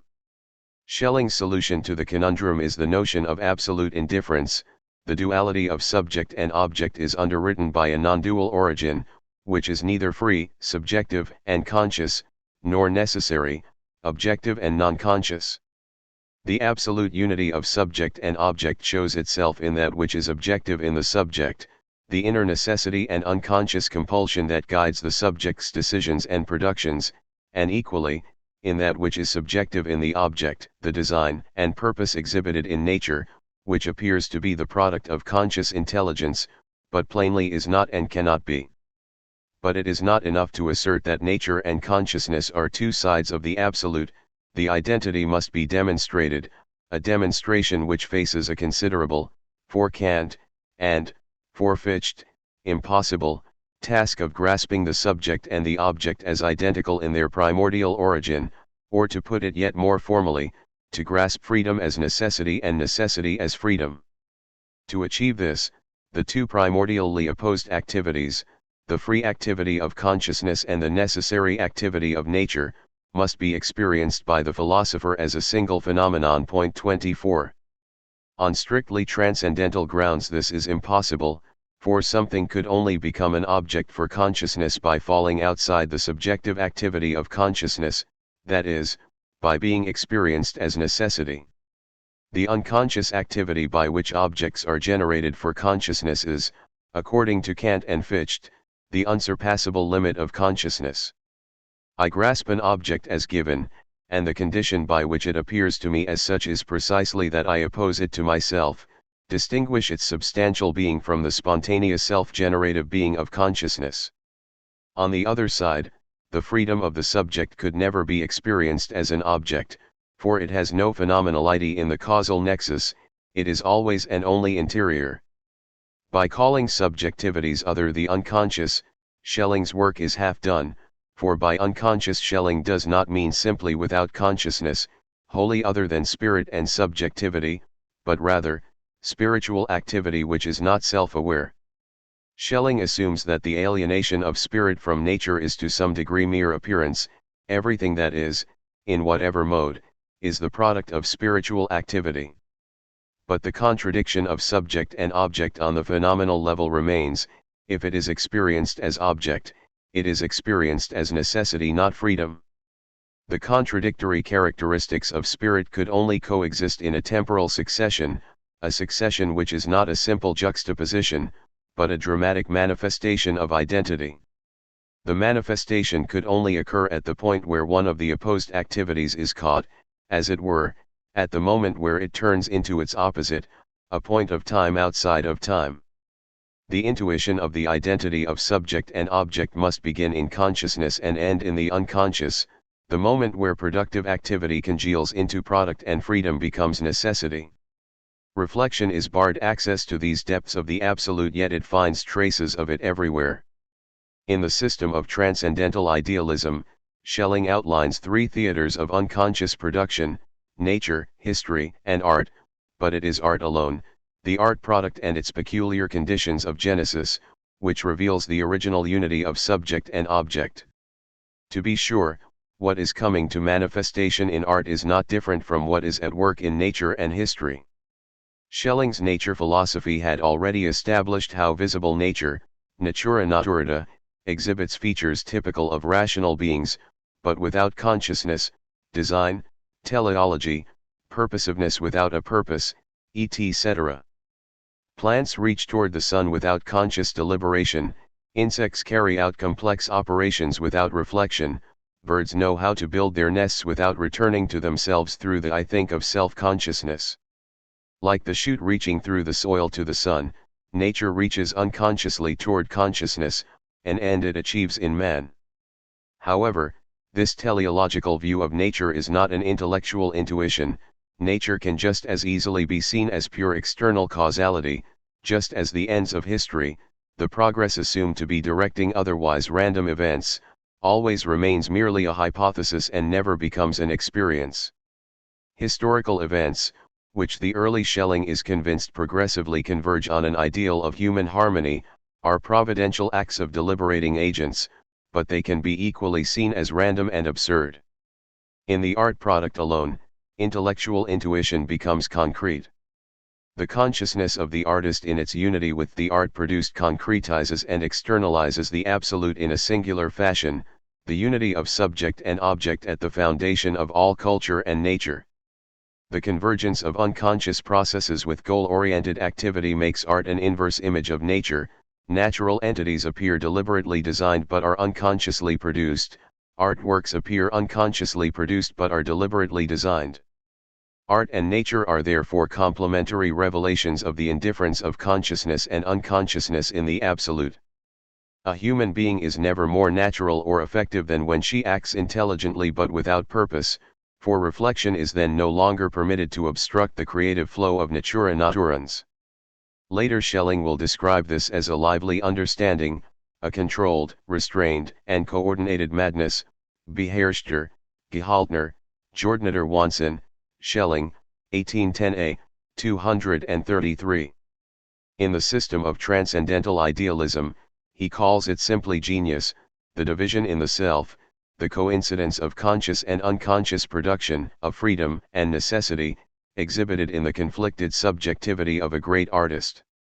The genius does not know what he is doing, and yet he surrenders to the flow of inspiration in a self-forgetfulness conditioned by intense concentration and succeeded by the production of an artwork, which not only transcends the mind of the artist and expresses his time, it transcends the power of any finite interpretation. Possessed by art, the artist is like a somnambulist, not in command of her cognitive faculties, and this is precisely what makes her a medium of intuition. The artist is not quite in a trance, her technique is conscious and deliberative, but what she produces exceeds her design, thus the production of the artwork as such is unconscious. The secret to artistic creativity is the artist's generosity to the unconscious. The artist keeps a light hold on the reins of consciousness, and the veil that separates ordinary consciousness from that unalterable identity, on which all existence is founded, is momentarily lifted. Schelling, 1800, 222. Just as the man of destiny does not execute what he wishes or intends, but rather what he is obliged to execute by an inscrutable fate, which governs him, so the artist, however deliberate he may be, seems nonetheless to be governed, in what is truly objective in his creation, by a power which separates him from all other men, and compels him to say or depict things which he does not fully understand himself, and whose meaning is infinite. Schelling, 1800, 223.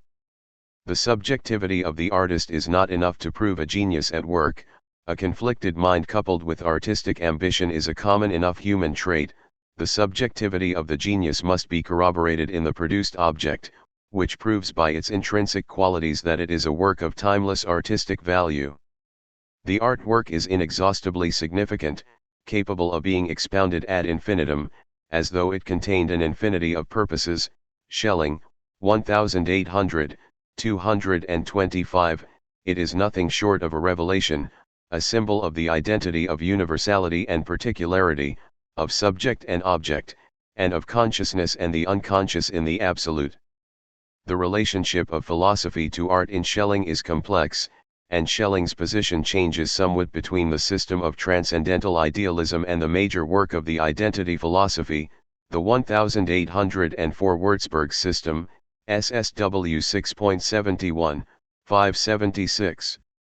In 1800, Schelling is clear that art achieves something which always eludes philosophy, adequate expression of the intuition of the absolute. It is not as though the artist knows something that the philosopher does not, rather what philosophy knows in an inarticulate way, the original unity of subject and object, which is the intellectual intuition at the foundation of all authentic philosophy, and one who lacks it cannot be taught it. The artwork makes manifest in a concretely existing work. Philosophy thus understands the artwork intimately, perhaps better than the artist himself, but philosophy is not art. The philosopher could not do better than the artwork.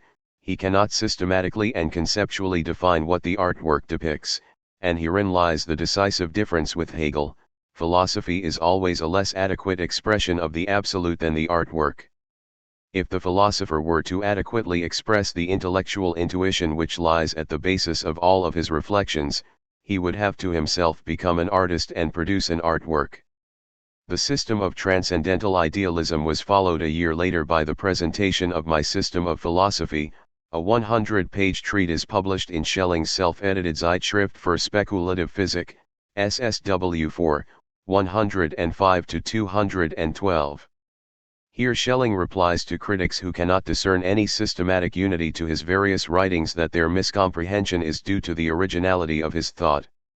Schelling claims that he has overcome the idealism/realism dichotomy which so trenchantly divides modern philosophy into contesting camps, on the one side, criticism, on the other, dogmatism.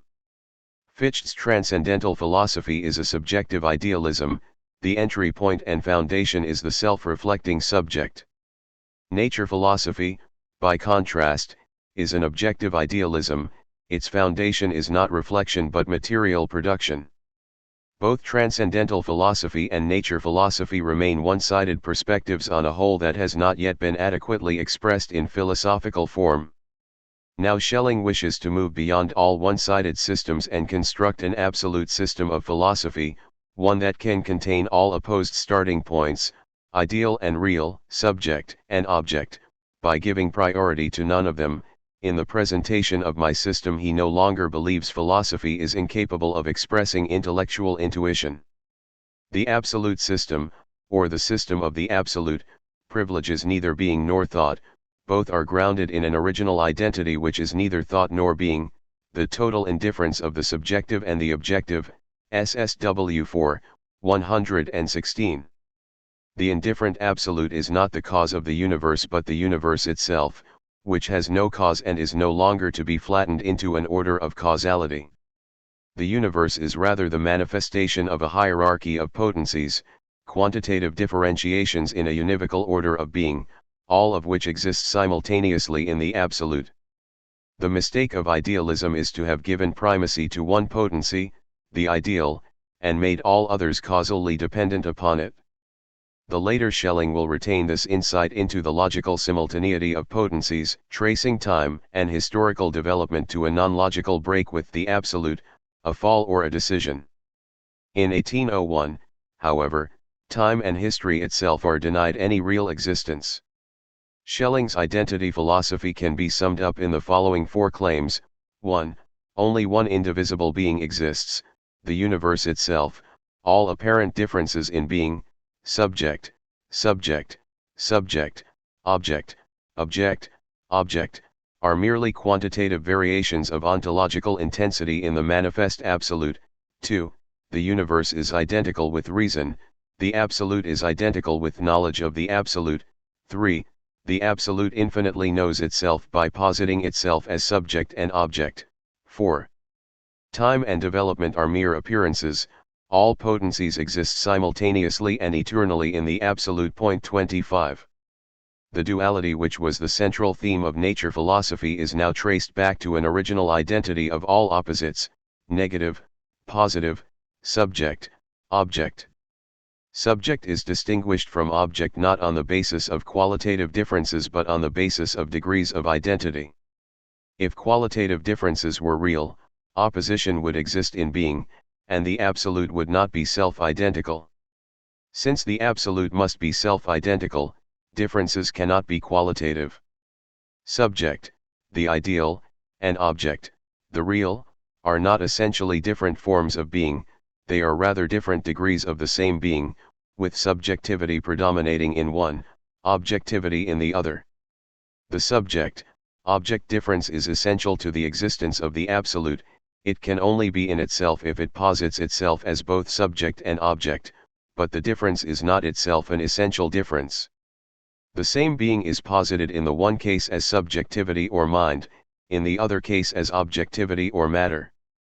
The 1801 doctrine of identity is illustrated in the following diagram, SSW 4, 137, the early Schelling's complete schema of the absolute.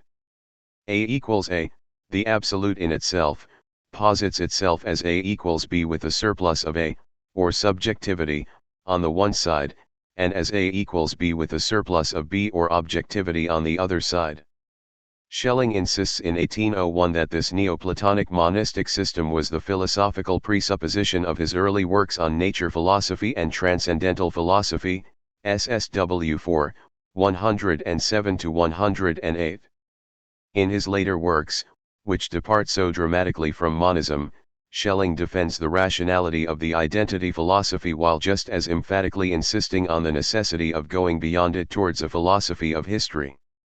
But the latter does not substitute another form of metaphysics for identity philosophy, rather the system unveiled in 1801 remains for Schelling the only sound metaphysics, even if it itself proves to be wholly inadequate to reality.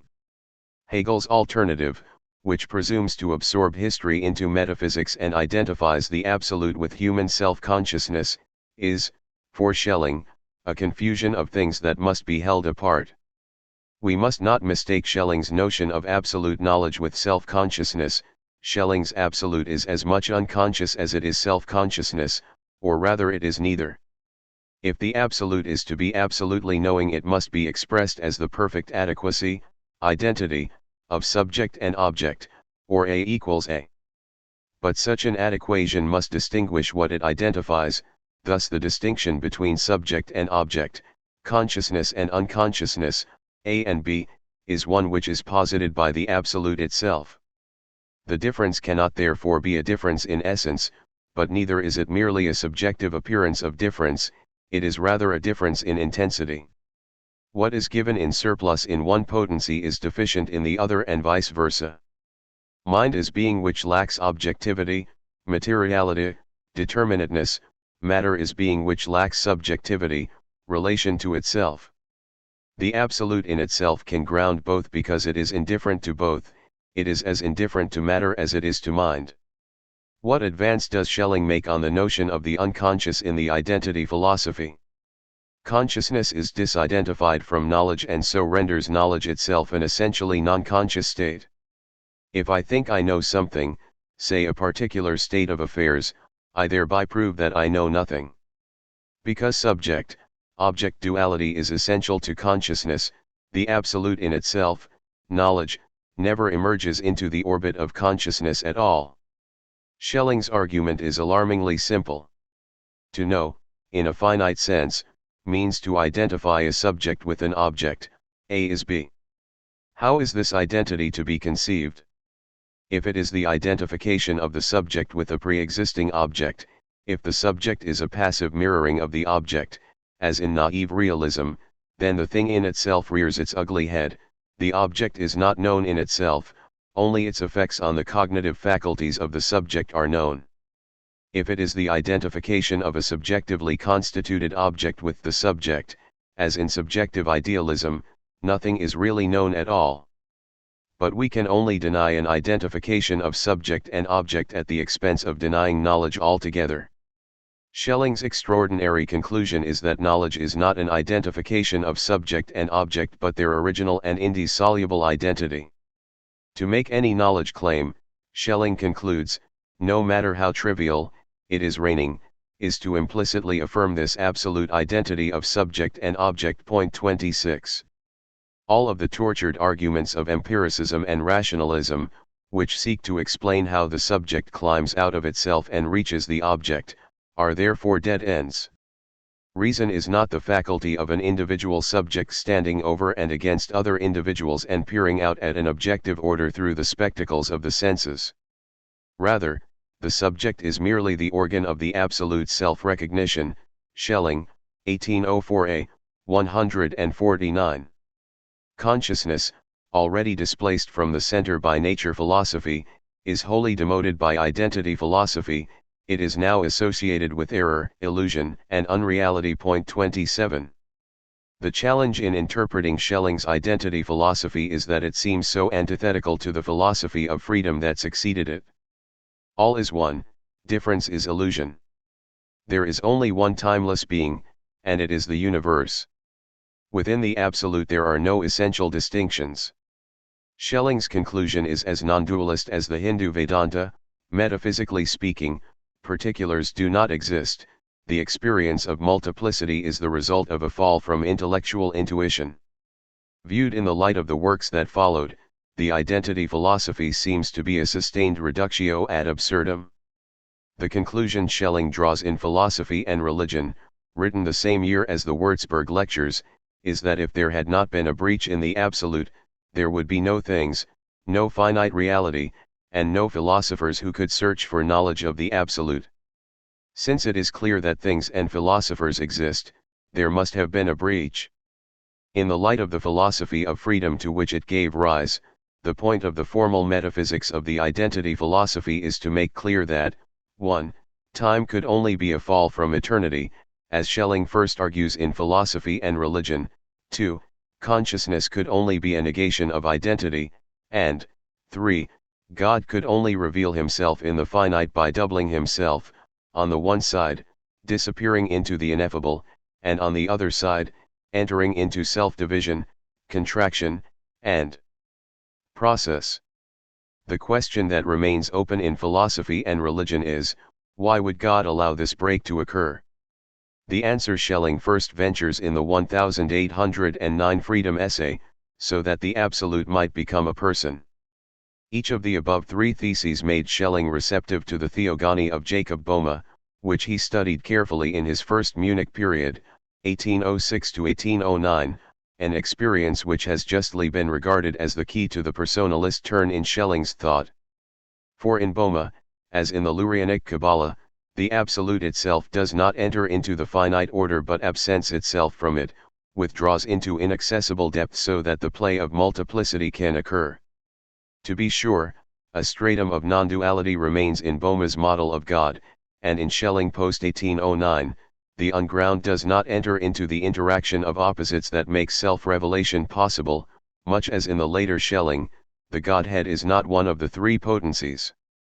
Boehme's unground generates an eternal nature composed of contesting wills, the archetype for all natural polarities, but it is not identical with it. But let us go back to the moment before Schelling's turn. What Schelling carries out in the identity philosophy is effectively an analytic of the deep unconscious and an argument for why it must be understood as non-dual. In its most profound depths, the Schellingian unconscious is neither personal nor collective, neither spiritual nor natural, neither subject nor object. Schelling's non-dual absolute resonates in crucial ways, backward toward Boehme and Eckhart and forward toward William James, Henry Bergson, and the later Jung, theories which deny the irreducibility of the subject-object distinction. The unconscious as subject-object identity is the act of absolute knowledge upon which consciousness depends, and which it is continually and inevitably losing. Forgetting the absolute, and this is the link between identity philosophy and the philosophy of freedom, is the condition of the possibility of being a conscious subject. Postscript to nature philosophy, melancholy, death, and the longing for being.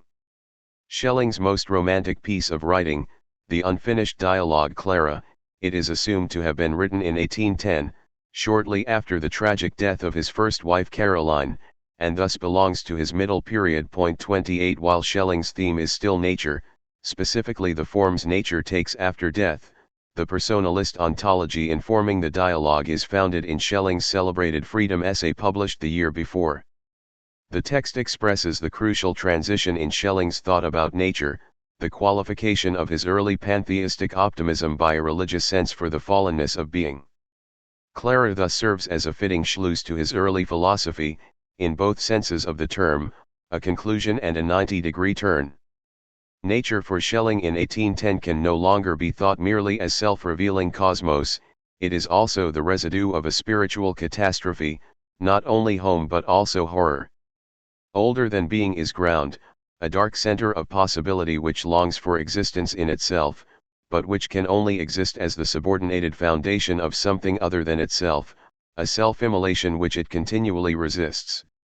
This primordial contradiction rooted in the personality of God renders the ontology of the middle Schelling dynamic, unresolved, shot through with tension, feeling, and movement. The unfinished manuscript contains some of Schelling's most lyrical remarks on the subject of melancholy, Schwermuth, and the irreducible remainder, the chaos that is older than order and which haunts the sensitive individual with a persistent sense of loss, horror, and longing. Like Heideggerian Angst, Schellingian melancholy is a mood with ontological significance, it discloses the historical truth about being, nature is not only potentially infinite, it is also actually fallen. Being endlessly longs for itself, it restlessly reaches for a completeness that appears to forever elude it. Craving, begeered, longing, Sehnsucht, and need, Sucht, are therefore characteristic features of all that lives. At this stage in his life, Schelling, already famous for his numerous treatises on nature philosophy, the philosophy of art, and identity philosophy, was more than casually involved in what we would now call occult research. 29 He was an avid reader of the growing literature of animal magnetism, he was studying theosophy, especially Boehme's alchemical psychology, he was experimenting with seances and spiritualism with his close friend and Munich colleague, Franz von Bader. None of this was as eccentric in the early 19th century as it now sounds. Early psychiatric research suggested that through natural unconscious states, sleep, dream, trance, the individual is liberated from mundane consciousness and, if not returning into the bosom of absolute knowledge, experiencing the relativity of the ordinary by venturing into other worlds. Animal magnetism seemed to many to offer evidence of a substratum of clairvoyance, Helshen, in the unconscious psyche, perhaps even evidence of the soul's potential to survive death. Schelling followed these developments with great interest. Magnetic sleep for Schelling demonstrated that we all pass into clairvoyant states every night, altered states of consciousness in which we can see not only the past and the future but also the eternal present, the spirit world, the order of beings who have passed beyond death into the afterlife. Friedemann has shown the great extent to which the text of Clara is influenced by Schelling's readings of the Swedish mystic Emanuel Swedenborg, to whom Schelling seems to have turned out of existential despair that death had placed an insurmountable gulf between himself and his beloved. Horn, 1954-1997. Two Swedenborgian theses attracted Schelling, Swedenborg's claim that death represents not a diminishment of individual identity but an intensification of it, and, related to this, Swedenborg's conviction that romantic love survives death, for the identity of the individual depends on its relation to who or what it loves. 30 The soul is surely not where it is, but where it loves, Schelling, 1810b, 57.31. Schelling declares in Clara that his intention is to counteract the modern split of nature from spirit and show the natural field's transition to the field of the spiritual world. Schelling, 1810b, 4. He does not wish to develop a purely spiritualistic, Gnostic, or theosophic alternative to modern philosophy, that would have only entrenched the modern separation of nature and spirit by retreating from science into the world of pure spirit. Rather, he wishes to rethink nature in such a way as to make possible a more holistic philosophy of spirit and continue the project of nature philosophy by demonstrating an upward growth of nature into the spiritual world. Schelling, 1810b, 5. The story begins on All Souls' Day with the priest and the doctor coming into town to pick up Clara, who has just buried her beloved Albert. The scene is gloomy and gothic, a dark fall day, the cemeteries busy with locals visiting the graves of their departed family members and friends. The three interlocutors, and an unnamed clergyman, exchange remarks on the Catholic celebration of the feast and discuss the legitimacy of attempting to foster a connection with the spirit world through religious ritual. Clara offers the hypothesis that grounds the whole dialogue. Perhaps, the lower cannot act on the higher, but it is more certain that the higher can act within the lower, and thus the thought of some community with the dead would not be so inconsistent. Schelling, 1810b, 12. We may not be able to re-establish the lost connection with the spirit world through any ritual or natural act, Schelling, through Clara, says, but it is not so certain that the spirits, presumably enjoying a higher state of existence, cannot act on us. If we, the living, cannot communicate with the dead, cannot bring them back into contact with us, perhaps the dead can nonetheless communicate with us. Perhaps they do so all the time. The point here is that lack of consciousness of communication with the dead should not be taken as evidence that there is no communication. The priest suggests that the loss of contact between the living and the dead is symptomatic of a general conflict and contradiction with nature that has damaged all being. Schelling, 1810b, 14. A deep depravity has taken root in man's nature such that he no longer has the capacity to draw purely from one or the other source of life, nature or spirit world. The doctor counters, in Paracelsian fashion, that a correspondence still exists between the larger world, the cosmos, and the smaller world, the human being. Schelling, 1810b, 19. It seems to me, he says later, that her nature's feeling for man is essentially one of friendship and often of sympathy. Schelling, 1810b, 26. Between the pessimism of the priest and the cheery optimism of the doctor, Clara offers a mean. I am often terrified of these links, and of the thought that everything is related to man. Indeed, if another power within me didn't balance out this horror of nature, I would die from the thought of this eternal night and retreat of light, of this eternally struggling being that never actively is die Wigring end, nisi ensign. Schelling, 1810b, 19. In Clara, Schelling offers what initially appears to be a basically Neoplatonic view of the human being as tripartite. A material principle, the body, is connected to an immaterial principle, the spirit, through the intermediary of the soul, which partakes of both matter and spirit. Schelling, 1810b, 35-41. In fact, Schelling inverts the Platonic hierarchy under the influence of Swedenborgian spiritualism. Soul is not universal but particularized by virtue of its participation in body. This much is Neoplatonic, but soul is nevertheless higher than spirit, for that which unites opposites is higher than either opposite. Schelling, 1810b, 34. Although in one way, soul is lower than the spirit, for it partakes of body, in another way, soul is of a higher lineage than spirit and body. Schelling, 1810b, 35. This peculiar argument allows Schelling to argue for a doctrine of personal immortality, the only kind of immortality that can console a bereaved lover.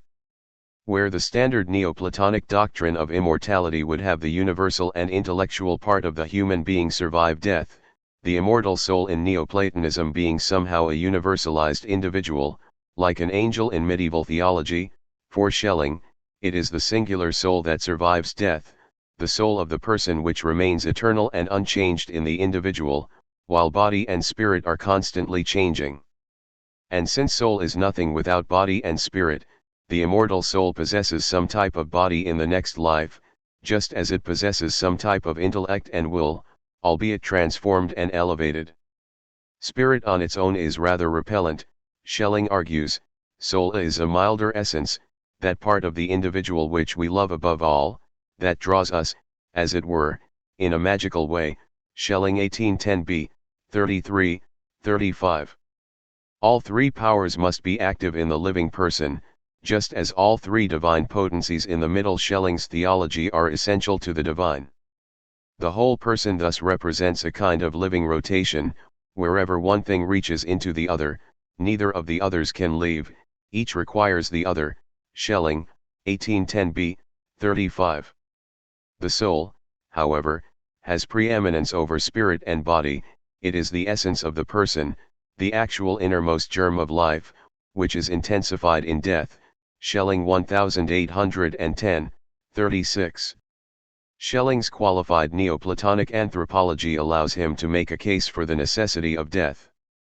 Since each of the powers, spirit, soul, and body, is equally necessary to the whole person, and all three cannot dominate at the same time, for their relations are oppositional, spirit being the opposite of body, while soul is in a way the opposite of both spirit and body, for it includes while the others exclude, a temporal sequence is necessary, they must each have their moment in the light, so to speak. The point here is that a whole can be composed of opposed parts so long as no part is permitted to dominate the others absolutely. One way to resolve the contradiction between parts is to make the whole temporal, a whole that changes over time, compensating for the inevitable one-sidedness of any one of its states with a new state in which the underdeveloped part assumes dominance. Whereas in this life, body bewitches soul, in the next life, spirit rules over body. Moreover, we experience spiritual soul even in this life each night when we dream, and our soul, no longer bound by the body, is entirely subservient to spirit, Schelling, 18010, 39.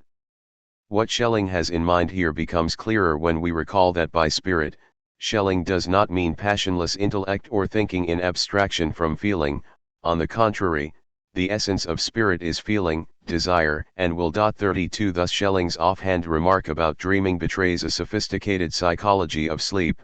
In sleep, the soul is not without consciousness, rather, sleeping consciousness is set free from the limitations of the body and delivered wholly over to its desires and wants. Schelling takes another tack on this complex anthropology by introducing the binary of internal/external, Schelling, 1810b, 40 ff. What is internal in this life is externalized in the next, and what is external here is internalized there. Spirit is internal in this life, body is external. It follows that in the next life, spirit will be externalized, i.e., it will contain and express the body, rather than being contained and limited by the body. Since spirit is separated from the body in death, Schelling requires a new kind of body to sustain the immortal soul after death. The body which is contained and expressed by spirit in the next life is a subtle body, ein feinerer Leib, which is already present in germ in this life, Schelling, 1810b, 40. With the notion of a subtle body, Schelling is on firmly Western esoteric terrain. The notion is central to Paracelsian medical alchemy. 33 The subtle body in us does not separate and divide us from other bodies, as does our coarse body, rather it unites us with other bodies.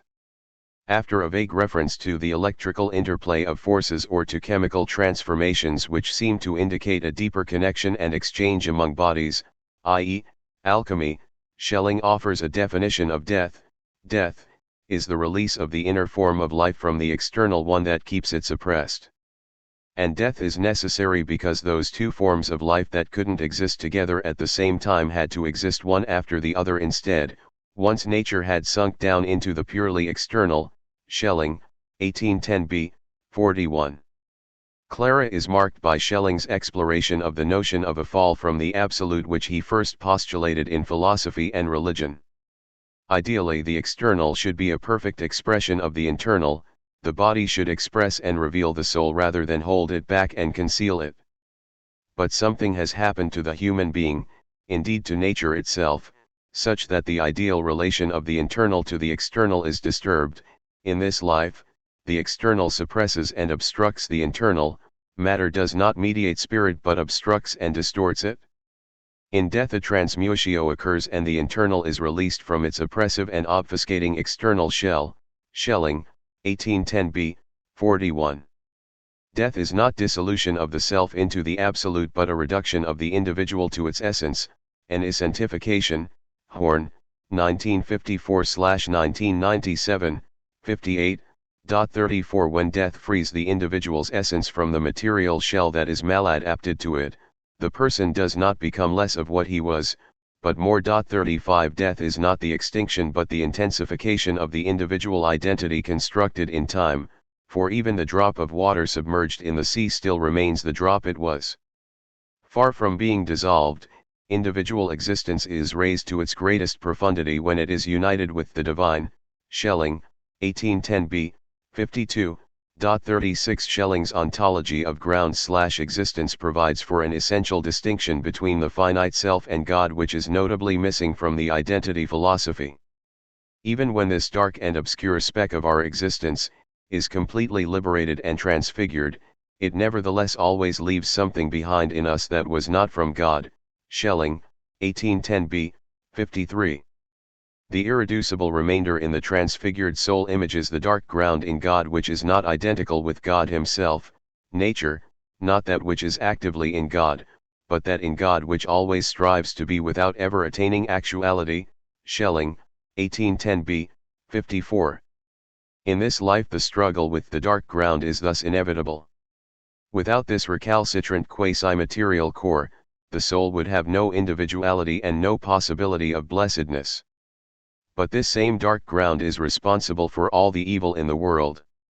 The greatest challenge for the human being is to tend self-will, with its primordial roots in the dark ground of spirit, neither extinguishing primitive ipsiety nor letting it consume the world, but caring for it so that it can serve the soul's higher purpose. The subordinating of the dark ground to love, the ordering of ipsiety and alterity, the core of Schellingian psychology, comes to its sharpest expression in Clara. Don't you feel that something lies at the very basis of your consciousness that no concept can unravel, something dark and obscure, something that acts as it were as a support for your personality? I certainly feel the dark obscurity, Clara said, but it is just this obscurity that I wish would go. It disturbs the purity of the essence of the soul. My dear, once aroused it cannot be made to go away, I said, and nor should it go, either, for with it personality, too, would disappear. But it can become transformed, it can itself become clear and light, that is, as the mute vessel for the higher light, keeping individuality for this alone rather than for itself, and to let the light have a root and a base. Schelling, 1810b, 49-50. The transmutation of what Boehme describes as the dark fire is in this life never finally accomplished. But repressive moralism is as deadly to the soul as unbridled egoism. To counteract the former, one must occasionally descend, awaken the ground, the madness beneath consciousness, and ensure that our virtues do not become a thin disguise for our vices. Becoming a person for Schelling is a continual transmutation not only of the base into the sublime but of the sublime into the base. 37. At one point in the dialogue, Schelling has Clara exposit on the clairvoyant state into which the soul enters in the first moments of sleep before dreaming begins. Its clarity surpasses even the most vivid waking thoughts, and any normal mode of existing seems to be only a dream, a slumbering, or a death by comparison. Schelling, 1810b, 47. 38 The vision is only a foretaste, and fallen nature extinguishes the aroused internal light with mere sleep. Schelling, 1810b, 47. Schelling then relates this higher consciousness to the psychic alterations produced through the medical practice of inducing magnetic sleep, artificial somnambulism, what we now know as hypnotism, which he describes as a wakeful sleep or a sleeping wakefulness. Schelling, 1810b, 48. As if recovering from an illness, the magnetized enter into an improved physical as well as psychical condition in which they are released from the sensible world.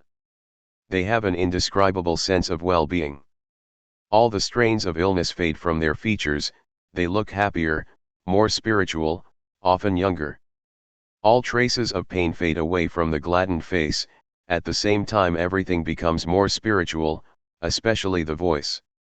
Schelling, 1810b, 48.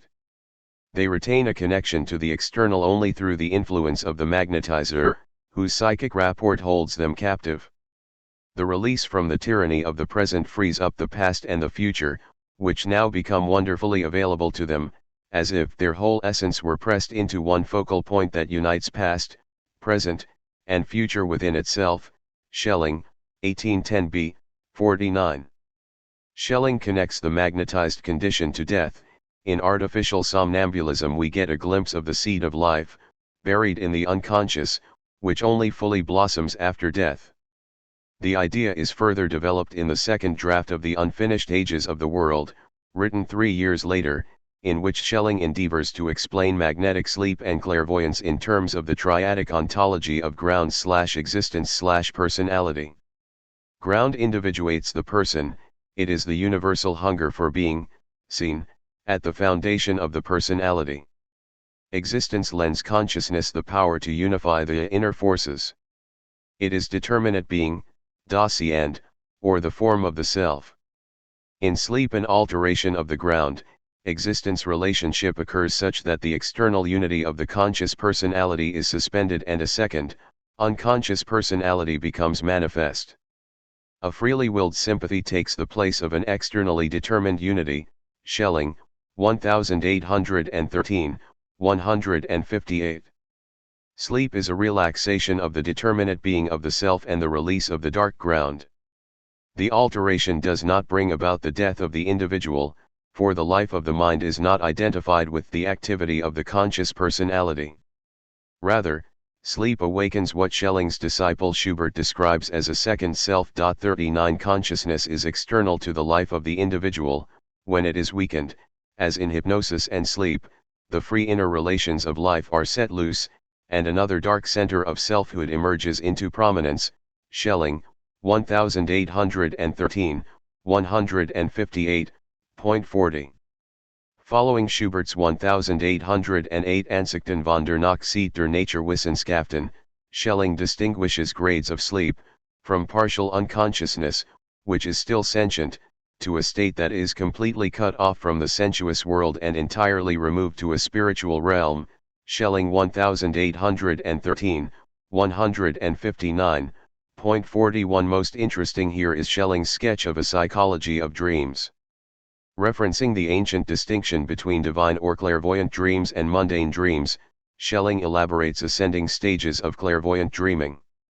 In the lowest grade, the life spirit Lebensgeist, that intermediating essence between body and spirit, attracts the objective of the soul, das Objektiv der Seele, which results in the soul's momentary freedom from the body and a simultaneous awakening of healing powers, as reported by animal magnetists, for example Puisegur's famous patient Victor Reis, who could heal others when magnetized. Point 42. In the next grade, the life spirit illuminates the soul in order to show it what lies within its own self, as if in a counterpoint, and to bring it to knowledge of what is still wrapped up in itself and awaiting the future. Schelling, 1813, 159. At this level of dreaming the soul becomes a slate on which the life spirit is able to read what lies concealed within itself. Schelling, 1813, 159. At the highest level, the process of freedom spreads up to what is eternal in the soul itself, within which alone free communication takes place between what is eternally objective and what is eternally subjective of the soul. Schelling, 1813, 159. Dreaming on this scale is nothing short of a momentary reversal of the effects of the fall, a restoration in the microcosm of functional relations between the soul and God. Point 43. Schelling describes a new level of personality, self-knowledge raised to a higher power, consciousness become cognizant of higher levels of spiritual reality, the spirit world, the angelic, and the archetypal. The highest grade of the clairvoyant dream is buried so deeply in the unconscious that it is rarely remembered, but some residue of it appears in the lower grades of dream that are more easily remembered. 44. Somnambulists are not hallucinating, they are traveling between worlds. 45. A cosmic catastrophe, the fall of man, has resulted in a disruption of the community of souls, living and dead. After the fall we have only sporadic contact with the other world through visionaries and in somnambulistic states. Magnetism is an escape from sleep from within sleep, a penetration in sleep to a waking state. Schelling, 1810b, 47. On the assumption that the essence of the soul's life lies hidden in our present state of existence, like a germ of the future life, sleep is held to be the foreshadowing of a higher state of being. It is for this reason that falling into sleep is such an indescribable joy. Schelling, 1810b, 47. The reverse is also true, waking up is an indescribable pain. In such a tumultuous and transitory state of existence, melancholy is not a passing mood or a pathology, but a sign of man's sympathetic relation to nature. Schelling, 1810a, 230. Nature is itself essentially melancholic, for it, too mourns a lost good. Schelling, 1810a, 230. The self is a microcosm and feels in its inner life what all of nature suffers. Because all life is founded upon something independent of itself, ground, an indestructible melancholy inheres in it. Schelling, 1810a, 230. At the core of human nature is the longing of the heart, which is desire in its purest form, as Worth puts it, non-object-oriented desire, desire that moves beyond itself. Schelling, 1815, 146, n. 94. Tragic longing is a familiar enough motif of Romanticism, but Schelling gives the feeling an ontological explanation. Longing, Sehnsucht, is nothing other than an expression of the need, Sucht, for being, as such the symptomatic effect of the dark ground longing for that the existence of which it simultaneously refuses to recognize. Sucht is impossible desire, desire that cannot be satisfied insofar as it is constitutive of the desirer. Since there is consequently an unremitting urge to be, and since it cannot be, it ground comes to a standstill in desire, as an unremitting striving, an eternally insatiable obsession suched with being. Schelling, 1815, 21. The restlessness of the dark ground, the obsession and need of the heart, permeates all levels of the personality and animates the whole psyche. The deepest essence of spirit is therefore need suched, desire begeared, want lust. Schelling, 1810a, 230. Lacanians would make this impossible desire the lack constitutive of subjectivity, the barred subject, but Schelling stresses the positive contribution of the dark ground to the health of the personality. The desire that can never be satisfied gives the ground consistency, makes it possible for it to ground. Persistent and incurable melancholy, longing, and need make the human being human, a being that in everything reaches itself. 46. In Clara, Schelling mediates two extreme positions on the relationship of spirit to nature. One view is tragic, holding that nature is essentially out of balance, isolation, disconnectedness, and melancholy are inescapable and meaningless conditions of human life. The other view is optimistic, that nature and spirit are two sides of a cosmic whole that is eternally balanced. We need only readjust our attitude to connect with the other side and dissipate the clouds of depression.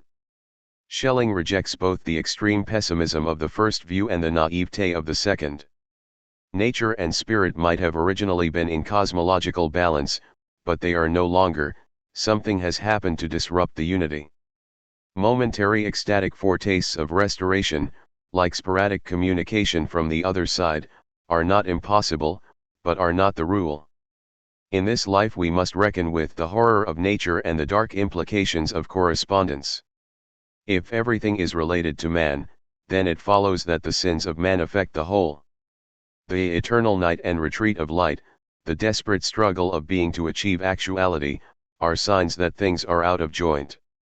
Schelling's ambivalence about nature is not uncharacteristic of the early Romantic attitude to nature. On the one hand, the Romantics affirm the autonomy, dignity, and spiritual power and beauty of nature. Over and against the secular humanism of the Enlightenment, Romantic nature is once again a theophany, a revelation of the divine that surpasses human comprehension. On the other hand, there is nothing naively pagan in the Romantic attitude. Visible nature is not in itself divine, it is only the appearance of the divine. Schelling, 1810b, 27. More disturbingly, something is basically wrong with objective nature, inclining the Romantic to look for a resolution of the basic problems of life in subjective experience, which is not limited by external realities. The Romantic penchant for fantasy is often derided as Romanticism's inability or unwillingness to face the grim facts of life. The exact opposite is the case. The Romantic fantasizes not because she is out of touch with reality, but because the grim facts are all too real for her. Romantic melancholy, the morbid fascination with the tragic, with illness, death, and transience, stands in marked tension with the Romantic affirmation of the subject's deep feeling for life and experience of meaning. Novalis famously writes, "The world must be romanticized. Only thereby will one rediscover primordial meaning. To romanticize is nothing other than a qualitative potentization. In this way the lower self is identified with the higher self. Insofar as I give the common a higher meaning, the familiar, a mysterious importance, the friend, the respect of a stranger, the finite, an infinite aura, I romanticize it." Novalis, 1969, 384, and 37. Notice that the prescribed romanticization is not meant to be a departure from reality but a potentization through a transformation of attitude, not cancelling the real but raising it to a higher power. The implication is that reality appears common, familiar, and uninteresting because the self has lost touch with its higher organs of perception, it has become trapped in what Heidegger calls everydayness, and needs to practice Romantic thinking in order to be liberated from the veils of superficial and accustomed categories. The liberation is not a flight into the unreal that frees us from melancholy but an ever more resolute turning to the real that intensifies the longing for being. Melancholy is therefore the breakthrough feeling, as the ontological mood that most keenly feels the longing of the ground. It puts us in touch with the depths of the personality, the night side of nature. The nub of Romantic ambivalence is a wavering between pantheism and pessimism, immanentism and transcendentalism. The Romantic desires to be dissolved into nature and released from it into a better world at one and the same time. This conflicted Romantic attitude is plainly illustrated in the exchange among the three interlocutors in Clara about the secret, consuming poison within nature, which momentarily appears, only to be suppressed again by normal life. Schelling, 1810b, 22, the chaos that is older than order referred to in Schelling's Freedom essay. The same force that poisons life also heals, the same power that destroys also creates. 47 The melancholic cannot hide from the real, the everyday strategies of self-distraction and superficial pleasure do not work for him. He too keenly feels the cosmological effects of freedom's fall, chaos, natural disasters, disease, death, evil, all of which disrupt the beauty and joy of life and foreclose any kind of Enlightenment optimism. The whole earth is one great ruin. Schelling, 1810b, 25. But the chaos is not original, nor is it necessarily final, as caused by freedom. It can only be undone by freedom, a spell that only another magic charm can undo. Schelling, 1810b, 25. Chapter 4. The Speculative Psychology of Dissociation. The later Schellingian unconscious. The man who cannot separate himself from himself, who cannot break loose of everything that happens to him and actively oppose it, such a man has no past, or more likely he never emerges from it, but lives in it continually. Schelling 1813, 120. At some interminable point between 1804 and 1809, Schelling breaks with the assumption, so foundational for all of his early work, that the absolute must exclude all real difference. For the sake of the production of self-consciousness and self-revelation, Schelling argues in his middle period, the divine must divide itself into ground and existence, a dialogical pair, like the Father and the Son of the Holy Trinity, abnegating and also thereby delimiting their respective selves by deferring to the other. We have articulated the first theory of personality, Schelling writes, somewhat grandiosely, in the Freedom Essay, Schelling, 1809, 73. Self-consciousness is inherently relational and personal. A non-dual ground remains at the origin of personality. Schelling speaks of the deep grounding of the triune divinity in the unground, as he expresses it in Freedom, Schelling, 1809, 68, or the Godhead, so expressed in Ages, Schelling, 1815, 24, the inexpressible, absolutely one, and essentially hidden infinity of the divine. But the indifferent absolute now withdraws into inaccessible negativity as the play of potencies takes center stage. The middle Schelling is at the hub of a philosophical tradition of thinking about the self as dissociative, a tradition that spans much of the 19th century, from animal magnetism through the now forgotten romantic psychologists Schubert, Karras, Troxler, and Fechner, to Freud's contemporary and ultimately vanquished rival Pierre Janet.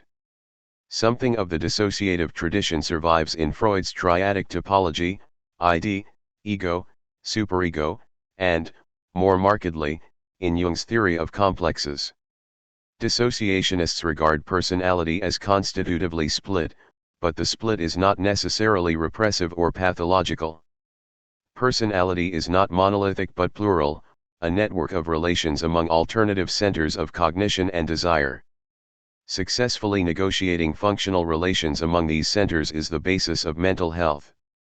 Schelling's identity philosophy proves that from a strictly rational a priori perspective the absolute in itself must be undivided. But if the absolute were only one, nothing else could exist. Individuality, multiplicity, and time itself would be illusory. If multiplicity and relationality are real, if personality exists, the absolute must have divided itself from itself. In the Freedom Essay, Schelling describes this primordial division within the absolute in Bahmian terms. The absolute splits itself into opposite poles of desire for the sake of self-revelation. In the ages of the world the division is described as the emergence of potencies, each with its distinctive properties and equally legitimate claims to existence. Schelling takes from Boehme the notion of will as primal being, Schelling, 1809, 21. There is no will without tension, no willing without resistance and counter-will. While the late Schelling abandons the historical immanentism of his middle period, the psychologic of dissociation remains nonetheless essential to his philosophy of mythology and revelation. The late Schelling interprets the Trinity as constitutively dissociated. The history of the world becomes an exteriorization of multiple personalities in God, which God undertakes for the sake of cultivating personality in the human being. Dissociative ontology. Schelling's dissociative logic is grounded in a neo-Fichtean theory of predication, which harks back to his earliest works. Point 1. If a predicate is to be identified with a subject, it must first be disjoined. The copula not only conjoins, it also disjoins. A point familiar to readers of the late Heidegger identity is not sameness. A is B presupposes its opposite, that A is not B.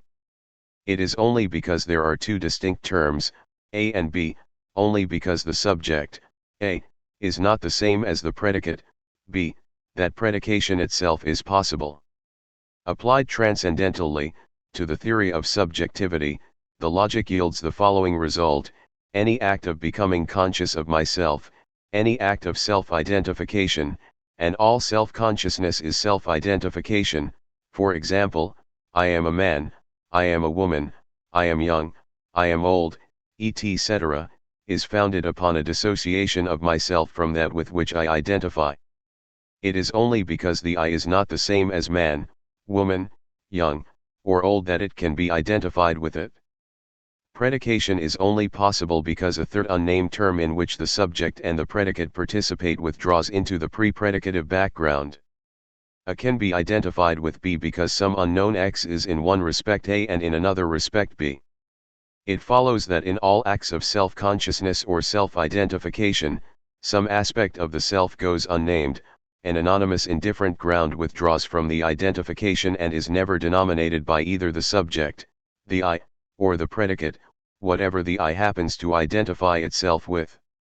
The notion that the identity expressed in A equals A is not sameness is a Fichtean point pursued in different ways by Schelling and the early Romantics. In his Fichte Studies, 1796, Novalis writes, "The essence of identity can only be established in an apparent Propositionskeinsatz. We leave the identical in order to represent it," cited in Bowie, 1993, 49. Wolfgang Hagerb has famously argued that the theory of predication is the essence of Schelling's ages. In my view, Schelling's metaphysical project in the Weltalter, according to his internal method, is nothing other than what one could call a hermeneutic of predication, that is, explication of the schema of predication as a schema of the world. Hagerb, 1989, 11. Hagerb admits that this interpretation must suspend or ignore Schelling's overtly theological intentions.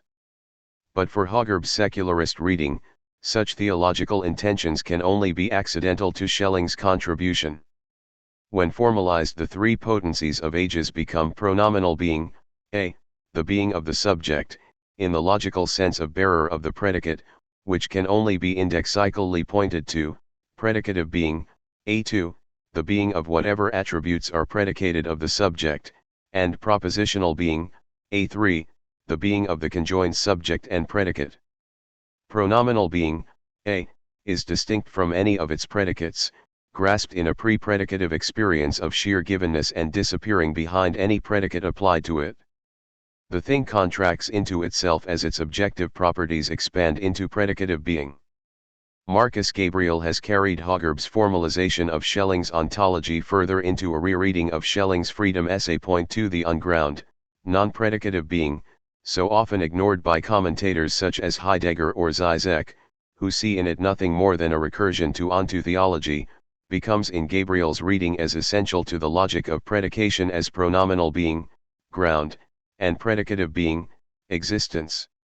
Gabriel's departure point is Schelling's anti-Hegelian argument that any effort to conceive or map the whole of reality always excludes that upon which the whole depends for its existence. If the map is a map of the whole, then it leaves nothing out. The map either belongs to the whole or it does not. If it does not, then the map leaves something out and is not a map of the whole. But if the map belongs to the whole, then we need another map that would include it and the whole of which it is a map. If an infinite regress of maps is to be avoided, an elusive other of reflection must be allowed for, something which is never objectified but always remains behind the act of reflection, making it possible and grounding it in an unreflective non-predicative space. According to Gabriel, Schelling's introduction of the unground at the end of the freedom essay serves exactly this purpose. Since ground and existence, pronominal and predicative being, have effectively been mapped in the ontology, ground has been brought forward out of hiddenness. Something must therefore withdraw from the reflection upon ground and existence, just as ground itself withdraws from predication, only this something must be irretrievably withdrawn, entirely without predicates. The unground, therefore, is Schelling's answer to how it is possible to refer to ground and existence, pronominal and predicative being, or as Gabriel prefers, substance and structure, as a whole. Notwithstanding the accuracy of Hagerb's and Gabriel's analysis of Schellingian logic, the formalistic reading of the Middle Schelling is an all too common imposition of late 20th century presuppositions, atheism, eliminative materialism, dysteleology, onto a figure who would have opposed them in every way. These presuppositions act as a filter, sifting through exactly that in Schelling which we find most difficult to understand, and extracting from his multidimensional work a modicum of philosophy which agrees with our own convictions. Lost in the formalization is not only the theology but also the specifically volitional aspect of the potencies. What Hagerb and Gabriel flatten into pronominal and predicative being are, according to Schelling, specific directions of will, vectors of volition or desire. The potencies are not merely structural features of language but basic elements of nature. Högberg recognizes the volitional dimension of the Schellingian triad but tends to dismiss it, along with its theological overtones, as metaphor. Gabriel, concerned to absolve Schelling of onto-theology, goes so far as to say that the metaphysics of will is not essential to Schelling's thought, for the unground has no predicates and therefore will, drive, and desire cannot be attributed to it. This is only half true. The predicateless unground gives rise to the will to revelation, and therefore the one thing that we can accurately say of it is that it wills to reveal itself even if some essential aspect of it always retreats from self-revelation. The will to revelation is nothing less than the telos of being for Schelling. The continuity of the nature philosophy with the philosophy of freedom, and thus the materialist significance of the latter, depends upon a recognition of this telos and a non-formal reading of ground and existence. The latter are not only semantic structures, they are also teleologically ordered natural forces. Although he is certainly also talking about language, Schelling is primarily speaking of nature in the works of his middle period, an extra-linguistic material order of conflictual force and desire.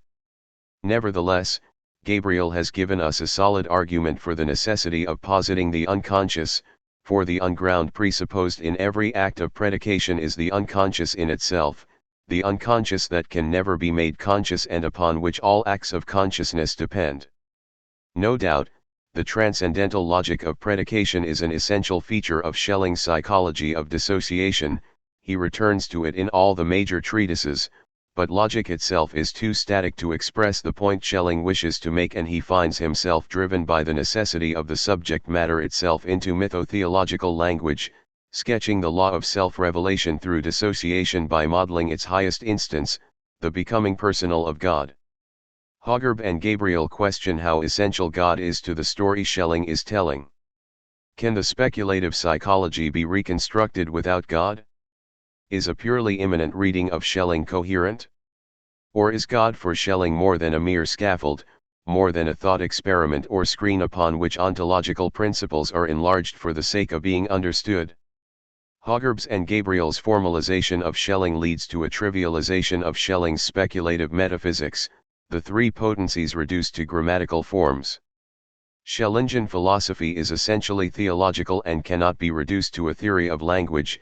There is something rather than nothing for Schelling because God wills it so, and the voluntarist structure of creation/revelation is inscribed into everything that is. Dissociation constitutes the difference between ground and existence, the basic duality of desires which founds all other differences, both in the material and immaterial world. The division between the logical subject and its predicates, like the division between the psychological subject and its desires, is an effect of this original splitting of the divine being. The dissociated self is distributed among a plurality of different desires, which is not to say that some unification of this plurality is not possible or even necessary. But the unity of personality will not be a unity imposed at the expense of the distinctions among its constitutive members. The unity of the dissociative self is a federation of freedoms, a spontaneous collaboration of independent wills. The Freudian notion of repression is typically read back into Schelling, Högberg, 1989, 102, Bowie, 1993, 96-97, Zizek, 1996, 27-32, but dissociation is not necessarily repression. Every repression is a dissociation, but not every dissociation is a repression. Freud's innovation on romantic psychology lies in his dysteleological interpretation of the dynamic relations between the split parts of the psyche. Freudian repression does not require a metaphysics of individuation, an unconscious telos or final cause to explain the splitting of the psyche.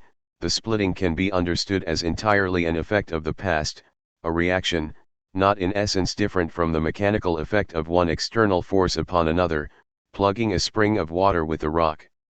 It is enough to assume that reality is intolerable to the psyche and must be strategically forgotten for the sake of functionality to explain the splitting. The teleological theory of dissociation holds that psyche requires duality in order to become personal, the cosmological duality of ideal and real, the interior duality of consciousness and unconsciousness, and the social duality of I and thou, are ultimately all for the sake of the achievement of personality. One could put the repressionist/dissociationist difference as follows, where for the repressionist, the split does not produce a higher state of consciousness but rather a fractured being constituted by loss and the absence of wholeness. For the dissociationist, the structures that emerge out of the split are, in their functional relations to each other, always richer than what precedes the division. Wholeness is not past, but future, not something lost by the splitting but rather the promised state of being that drives the psyche forward and which can only be achieved by dissociation and unification of the semi-autonomous parts. Primordially God himself divides being, contracts infinity into an ineffable point so that personality, and its most personal act, love, might exist. Boehme's paradigm of personality comes to its full expression in Schelling. A person is a being which is inherently doubled, one who is authentically related to others only insofar as he or she has achieved a difficult self-relation. Personality can never be made totally transparent and rational, it is a complex self-mediation, founded on the connection between a self-determining being and a basis independent of it. Schelling, 1809, 59, on the one side reaching out to other persons, and on the other retreating into hidden depths that descend into primordial and unconscious self-assertion. The difference between ground and existence. We have established through our historical contextualization of Schelling that the distinction between God's ground and God's existence, the real beginning of the Freedom Essay, after the prologue on pantheism, is a metaphysical variation on Boehme's dialectic of principles, dark fire and light fire. Schelling's originality, then, does not consist in drawing a distinction in God between that which is God and that which grounds God. His innovation is to give a philosophical argument for this theosophical distinction already well developed theologically in Boehme and Edinger. The principle of sufficient reason stipulates that nothing is without a ground, including God. Therefore, the ground of a being must be distinct from the existence of the being it grounds, otherwise being would be without a ground. Schelling adds to this metaphysical argument the psychological insight that ground and existence are basically opposed directions of will. Ground is not a foundation in the traditional metaphysical sense because, strictly speaking, it is not. Existence is grounded in that which is not, that which desires to be. This is the radically of Schelling's voluntarist ontology which so interested Heidegger. Higher than actuality stands possibility. Heidegger, 1927, 63, 1971, 177 to 183. Schelling, however, would not say that ground, desire, or possibility is higher than actuality, but only that it is older, more basic, the presupposition and condition of being, which is no less a reversal of traditional metaphysics. God as infinite has nothing outside himself. Hence the distinction between ground and existence must fall within God himself. God must have something in him that is not the same as himself. As a volitional vector, ground is the opposite of existence, where existence expands and communicates as form, light, and structure. Ground contracts and withdraws from self-communication into a formless interior infinity. Because existence depends on communication, participation in a shared structure, ground is dark and unstructured, the material substratum of being. Ground becomes ontologically stable in supporting existence. If it is to exist in any way, ground must exist for the sake of something other than itself. Ground is both attracted to and repulsed by existence. In the late Schelling, the first potency, das Senkonnend, is equally the possibility of being and of non-being. Schelling, 1831, 25 to 32. Ground is attracted to existence insofar as it longs for actuality. But ground can only have actuality insofar as it lets itself be the ground of that to which it is subordinated. Its actuality is always only a borrowed actuality. Hence ground is equally repelled by existence, for the being that it initially yearns for is not differentiated from itself, that is, in an unconscious way, ground yearns for its own existence, an infinite and undifferentiated fullness of being. It is therefore repelled by any intimation of otherness, it withdraws from the possibility of beings, the existence of which threatens and delimits its own unlimited possibility for being. Ground must humble itself and become nothing more than the condition of the possibility of the existence of something other than itself if it is to exist at all. But at its dark center ground can desire to be for itself, to be without existence, however futile and self-destructive the desire may be. Ground is thus in potential contradiction with itself, it can become a will striving against itself. It is essential to the interpretation of Schelling at this point to avoid imposing the later psychodynamic notion of repression onto the relation of ground to existence. Ground does not need to be repressed. It does not need to be coerced from outside into subordination. Ground has a dark presentiment, an intuition that its life is only possible in subordination to another. It is free to resist this presentiment. But if it does not resist, if it allows another to be, it follows its own inner necessity. The difference between Schelling's ground and Freud's ID is that the ID possesses no inherent intelligence guiding it to serve the ego and the reality principle. The ID must be restrained by the ego and the superego if its energy is to be used in the service of civilization. The ID is tragic and directionless, ground is inwardly directed toward life and love. The ground, existence duality in God is mirrored in all creatures in the natural tension between a centripetal drive toward self-assertion and individuality, the dark principle, and a centrifugal drive in the opposite direction, toward participated existence, universality, or shared being, the light principle. Without the dark principle the creature could have no center of existence distinguishing it from others, and thus no possibility of sharing its being. Without the light principle the creature would have no essence, no intelligibility, no category by which it could communicate or share being with other beings. A perfect balance of ground and existence reigns in God, everything less than God is defective in this respect. In God ground never wills to be on its own, it is always with its other, existence, which releases it from the torment of its narcissism. This stability of the ground, existence relationship is curiously mirrored in the life of non-rational beings, the plants and animals, who stand in a certain way above the human being.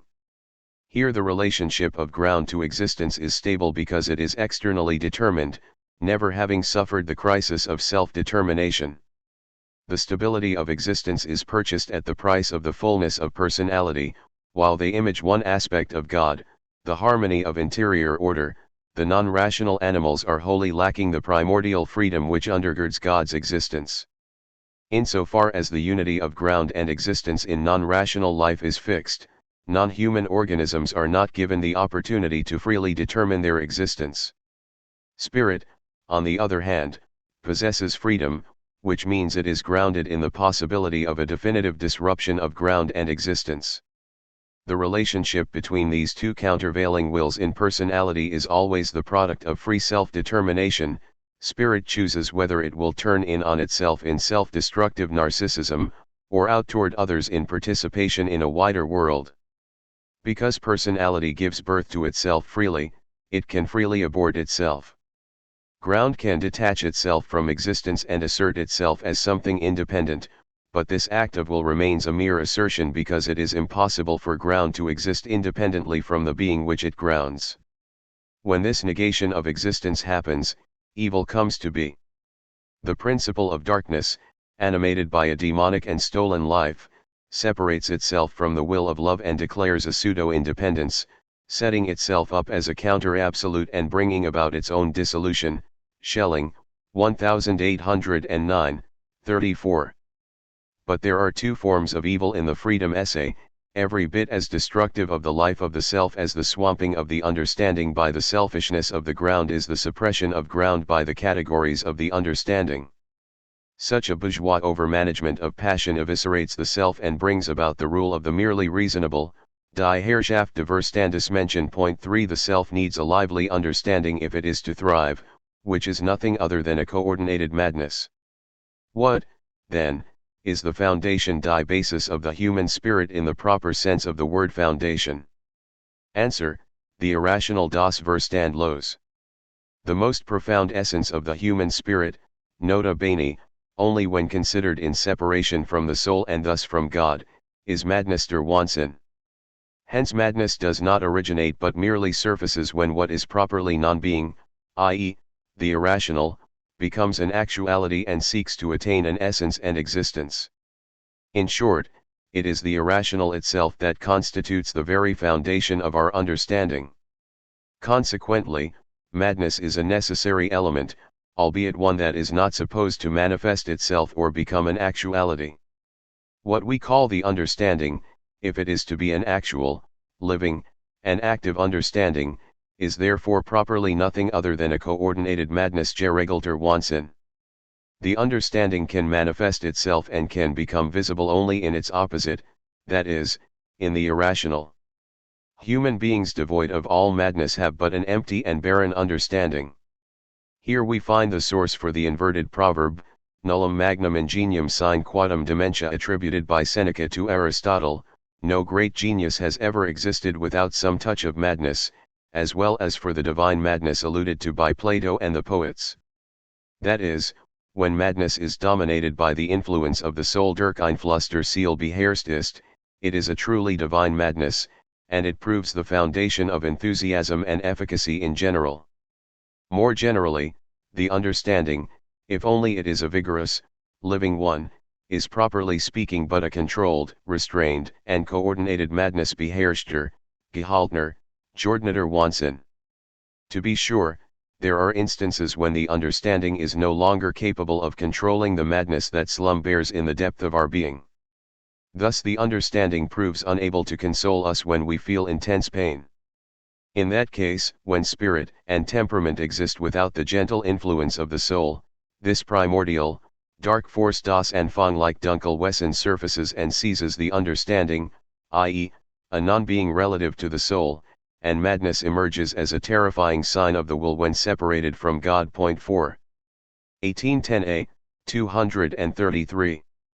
In this passage Schelling strikes the characteristic notes of early Romanticism, the feeling for nature, the non-rational, as something infinitely above and beyond the human being, the intuition of a hidden foundation of nature and humanity in the unconscious, the displacement of Cartesian reason in the face of something sublime, which reveals itself as much in the non-human as in the human.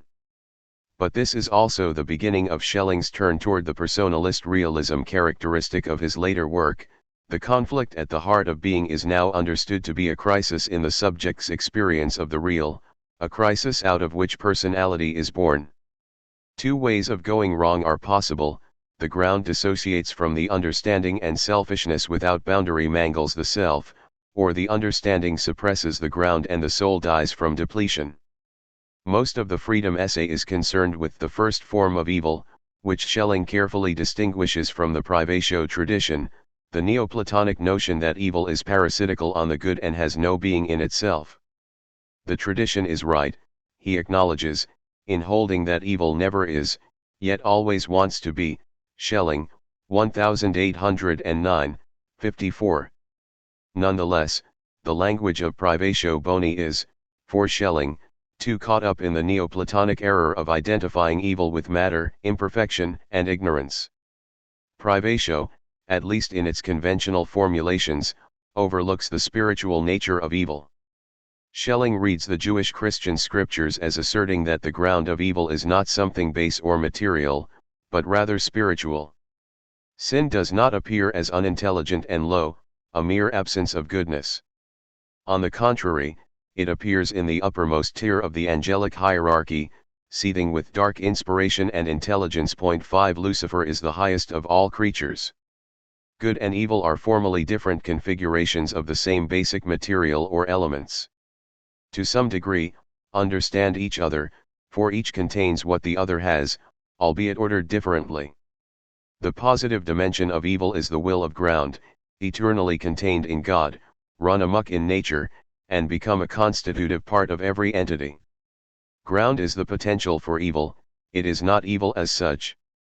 When it is quasi-actualized as evil, quasi because evil is never fully actual, its moment of full actualization is the moment of its extinction. Ground asserts itself over and against being and sets itself in opposition to the good. But there is no ultimate opposition, the good is entirely out of proportion to evil.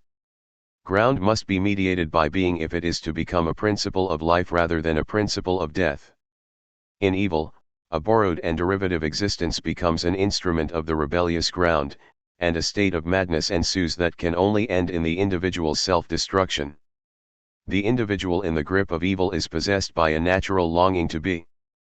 Because of her self-willed isolation, however, she cannot find herself, for the self can only be fully actualized in relation.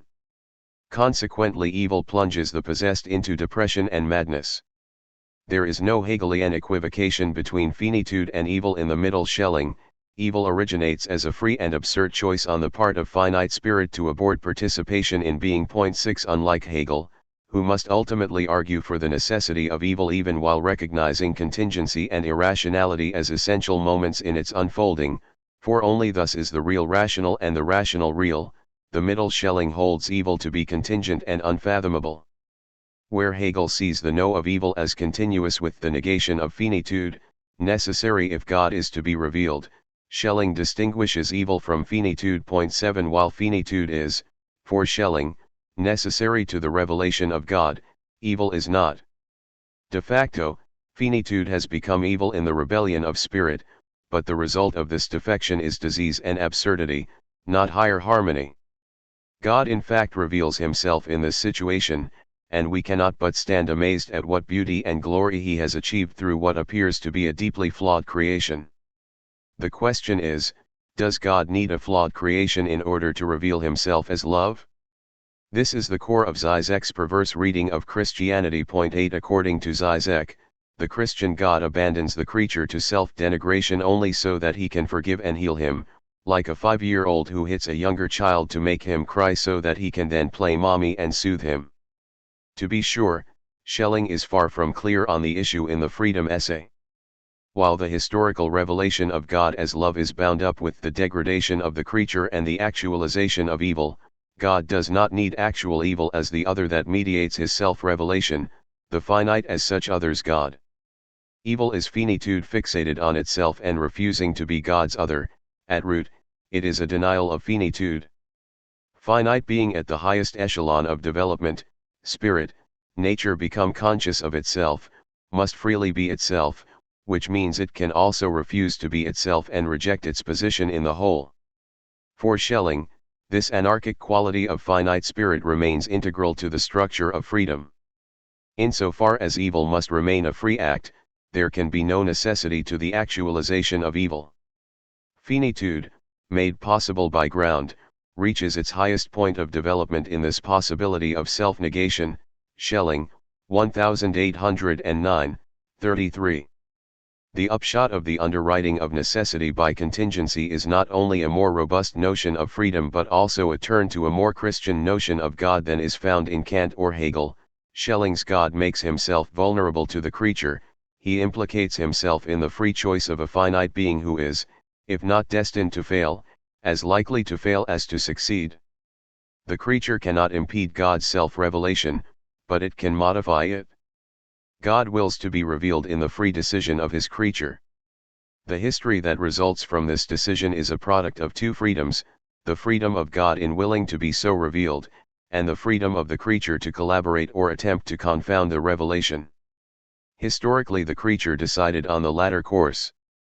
The result is a God who is revealed in the history of sin and redemption, a history which, as the product of unfathomable freedom, can only be known a posteriori through the history of mythology, ancient Judaism, and, above all, the events recorded in the New Testament, which the later Schelling will raise into a philosophical religion. The middle Schelling is however more involved with theosophy than he is with the New Testament.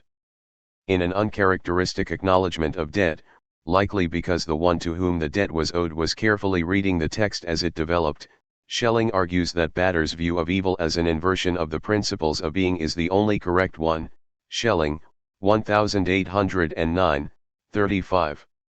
Other explanations of evil, as privation, finitude, imperfection, weakness, or ignorance, are inadequate because they fail to recognize the positivity of evil, both as a necessary possibility of freedom and a contingent fact of human history.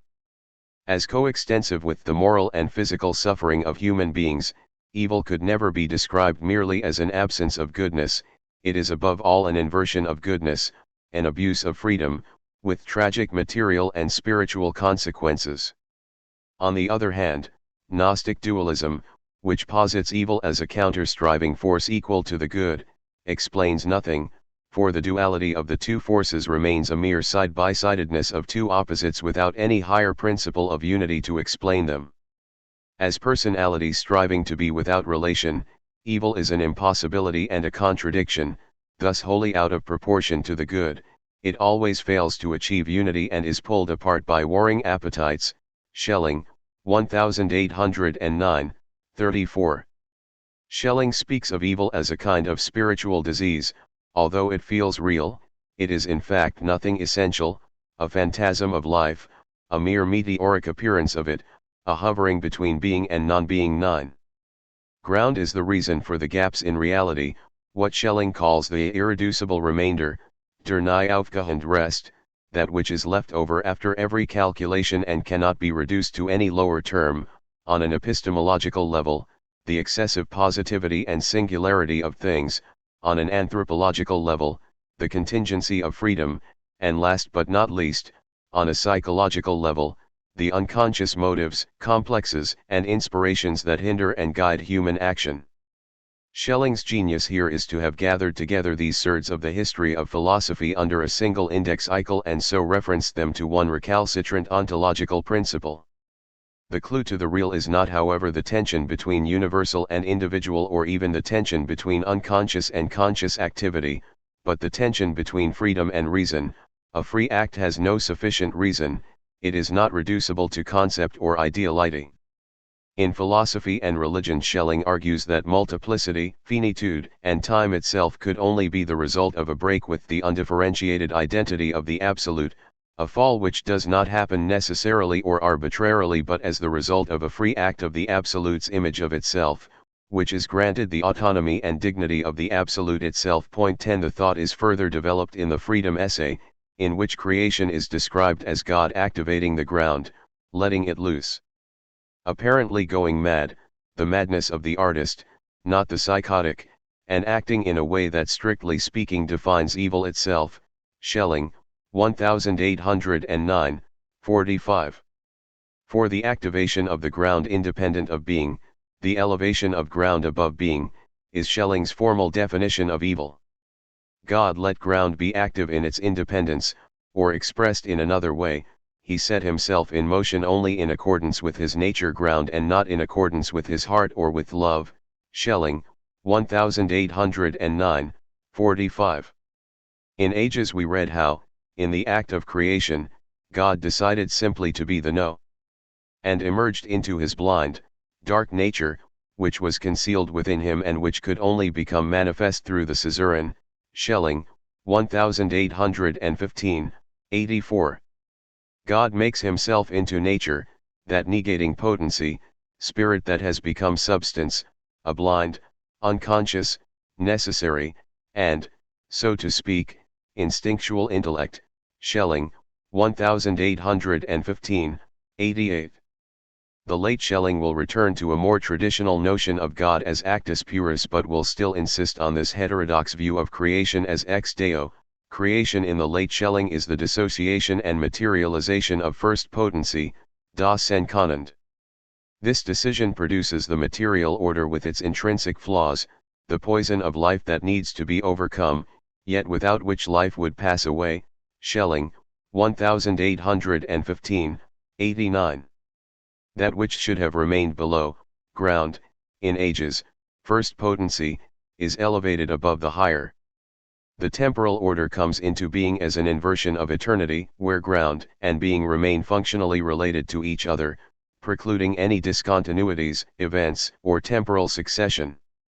In the language of the potencies, first potency, A, becomes B, instead of remaining within the order of eternity and becoming A2, and the many, like 1,000 newborn demons, are unleashed into actuality.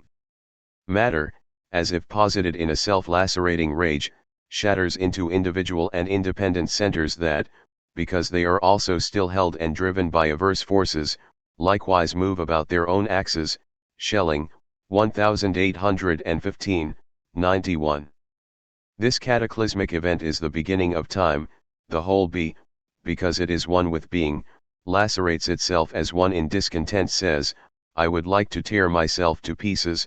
Schelling, 1815, 91, FN 8, the beginning of the war of all against all, and the source of the discontent and anxiety that Schelling describes as the fundamental sensation of every living creature. Schelling, 1815, 91.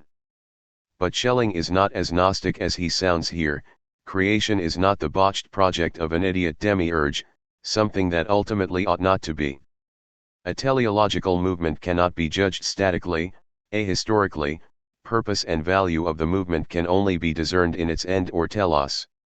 The volitional trajectory of ground is away from the universal toward singularity, that which is never idealized and has no category above it. God brings an order of singulars, material creation, into existence by tapping into this will to singularity in his unconscious depths and letting beings emerge from the will of ground. Being as such, the light principle, can only give rise to form, universality, or ideality. Material creation cannot arise directly from the essence of God as God. This is the crux of Schelling's objection to Spinozism. If it is to enjoy autonomous existence, the material world must be grounded in something other than God. God's free decision to create, his letting the ground loose, generates the surd of singular being, which in turn makes possible the free decision for evil at the pinnacle of creation. But a teleology of love drives the whole process, only if the negative has the possibility of going all the way, so to speak, only if the formal possibility of a complete negation of ideality is granted to it, only then is the autonomy, Selbstständigkeit, of creation itself possible, and only in a genuinely autonomous creation are love and revelation possible. Point 11. The unground divides itself into the two exactly equal beginnings, only so that the two, which could not exist simultaneously or be one in it as the unground, become one through love. That is, it divides itself only that there might be life and love and personal existence. For love is neither in indifference nor where opposites are linked, which require linkage for being Hegel's notion of love, but rather, this is the secret of love, that it links such things of which each could exist for itself, yet does not and cannot exist without the other.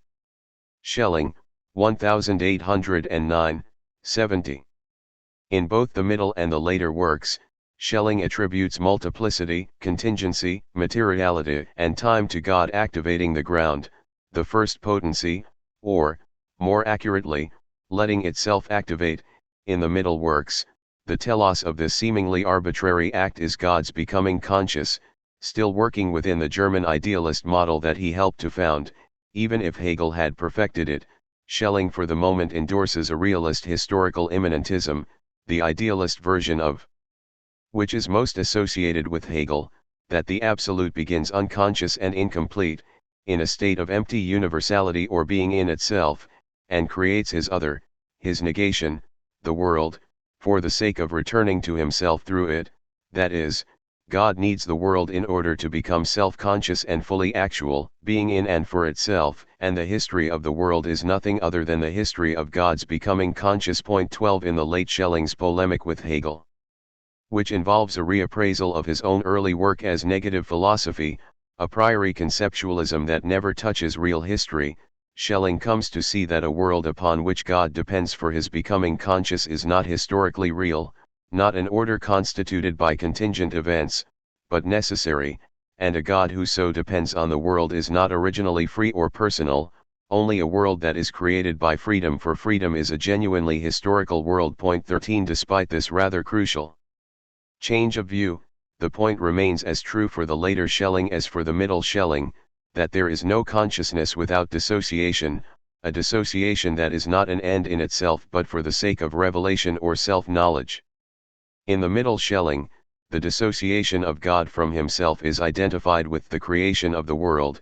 In the later Schelling, the dissociation happens prior to the existence of the world, i.e., within the Trinity.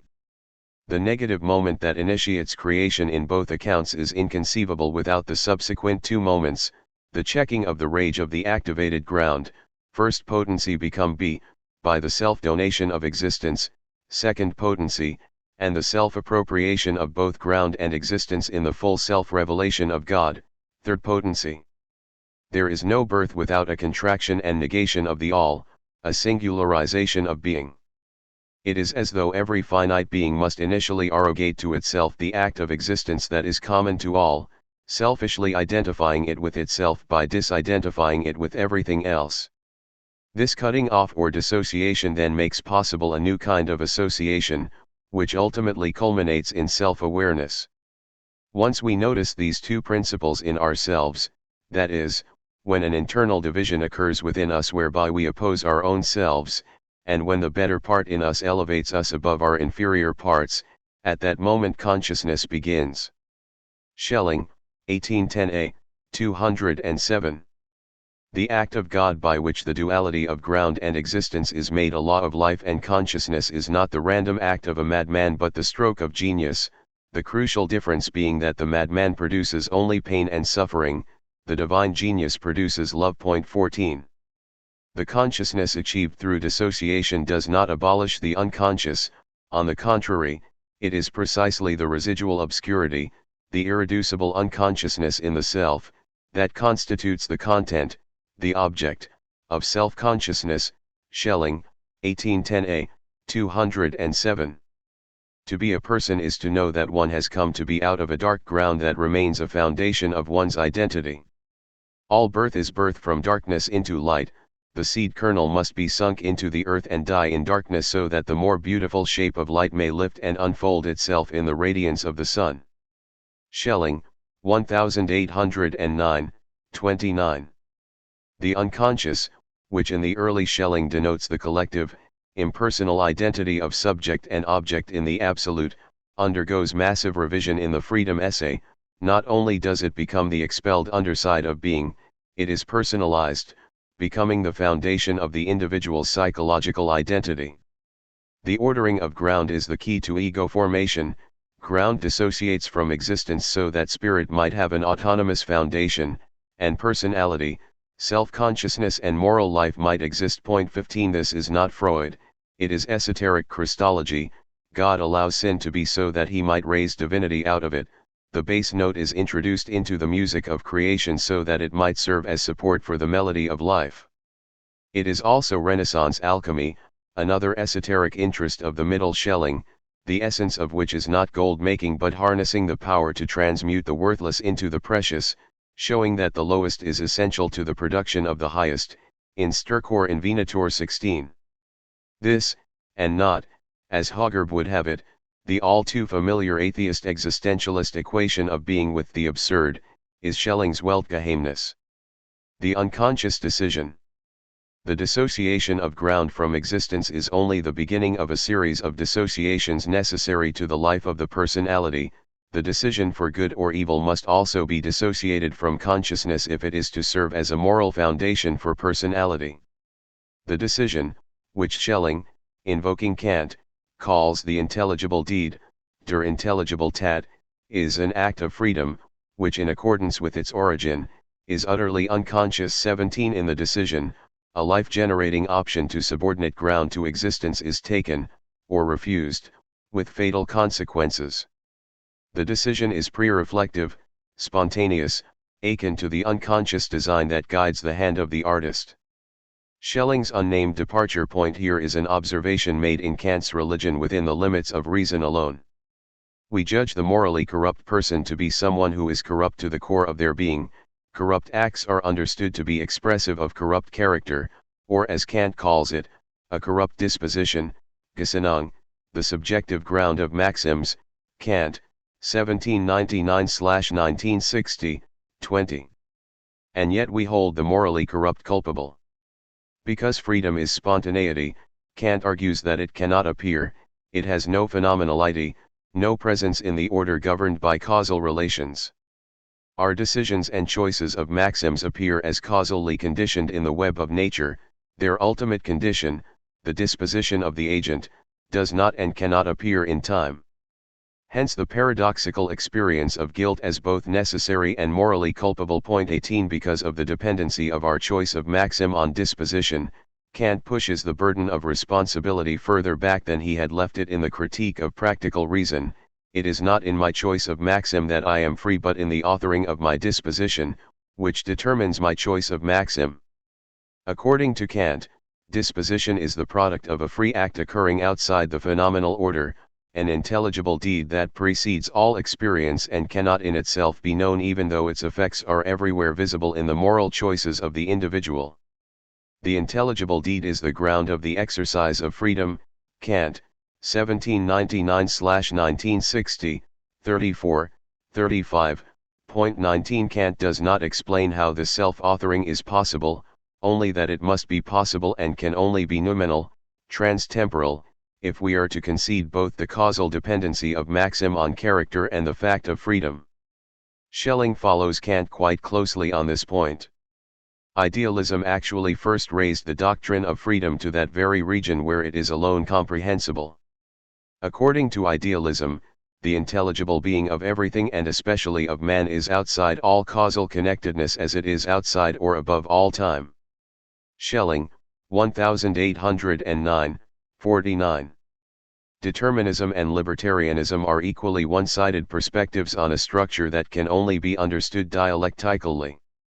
The determinist is right insofar as he recognizes that the web of causality has no gaps in it to allow for spontaneous agency.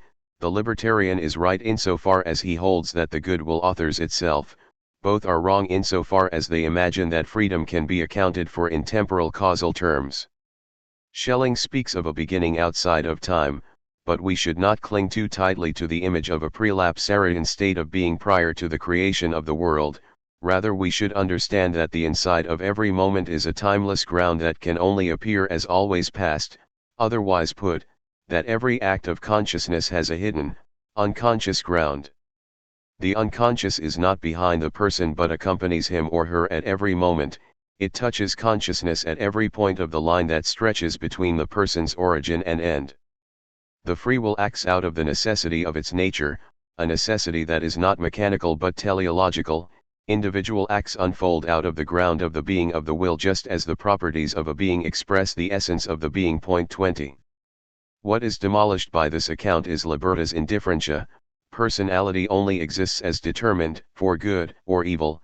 The notion of a finite undetermined will is a construct of the already determined will imagining itself otherwise. Prior to its determination, personality is not in a state of vacillation between equally uncompelling alternatives, the false dilemma of Buridan's S, rather, it does not exist at all. With Fichte, Schelling insists that the subject is its own activity, the act by which consciousness constitutes itself, therefore, cannot itself be conscious. 21 The act happens outside the causal context, it is extra-phenomenal, or paradoxically prior to time. The decision that either unleashes evil or transforms personality into love cannot be fixed at any biographical point. Hence we feel ourselves destined to play out a certain role in life, we feel a necessity that binds our actions to our character, and yet our character itself is our own timeless creation. The decision cannot be observed from without, it is a purely unconscious event, something hidden in our origin. We have arrived at the most mysterious point of the freedom essay, one to which Schelling is driven in order to make sense of freedom. We must be entirely the author of our good or evil character, otherwise we cannot be held imputable. If we are not free, the sense of imputation, the feeling of moral responsibility, Kant's fact of freedom, is an illusion. The possibility of conversion, of turning from good to evil, is not denied, but even this turn must be understood to be foreordained in the decision by which we are constituted. Hence for Schelling the conscious self finds itself beholden to an unconscious decision that predestines its character, a foundational moment of self-making at which the ego was not present and of which it bears no conscious trace. And yet, Schelling insists, the intelligible deed is absolutely free, entirely the self's own act. As Heidegger puts it, freedom for Schelling is no longer a property of the human being, rather, the human being is a property of freedom. Heidegger, 1971/1985, 11. The primordial decision at the ground of the Schelling self is much deeper, older, and more elusive than the fleeting feeling of spontaneity disclosed in the experience of Cartesian introspection.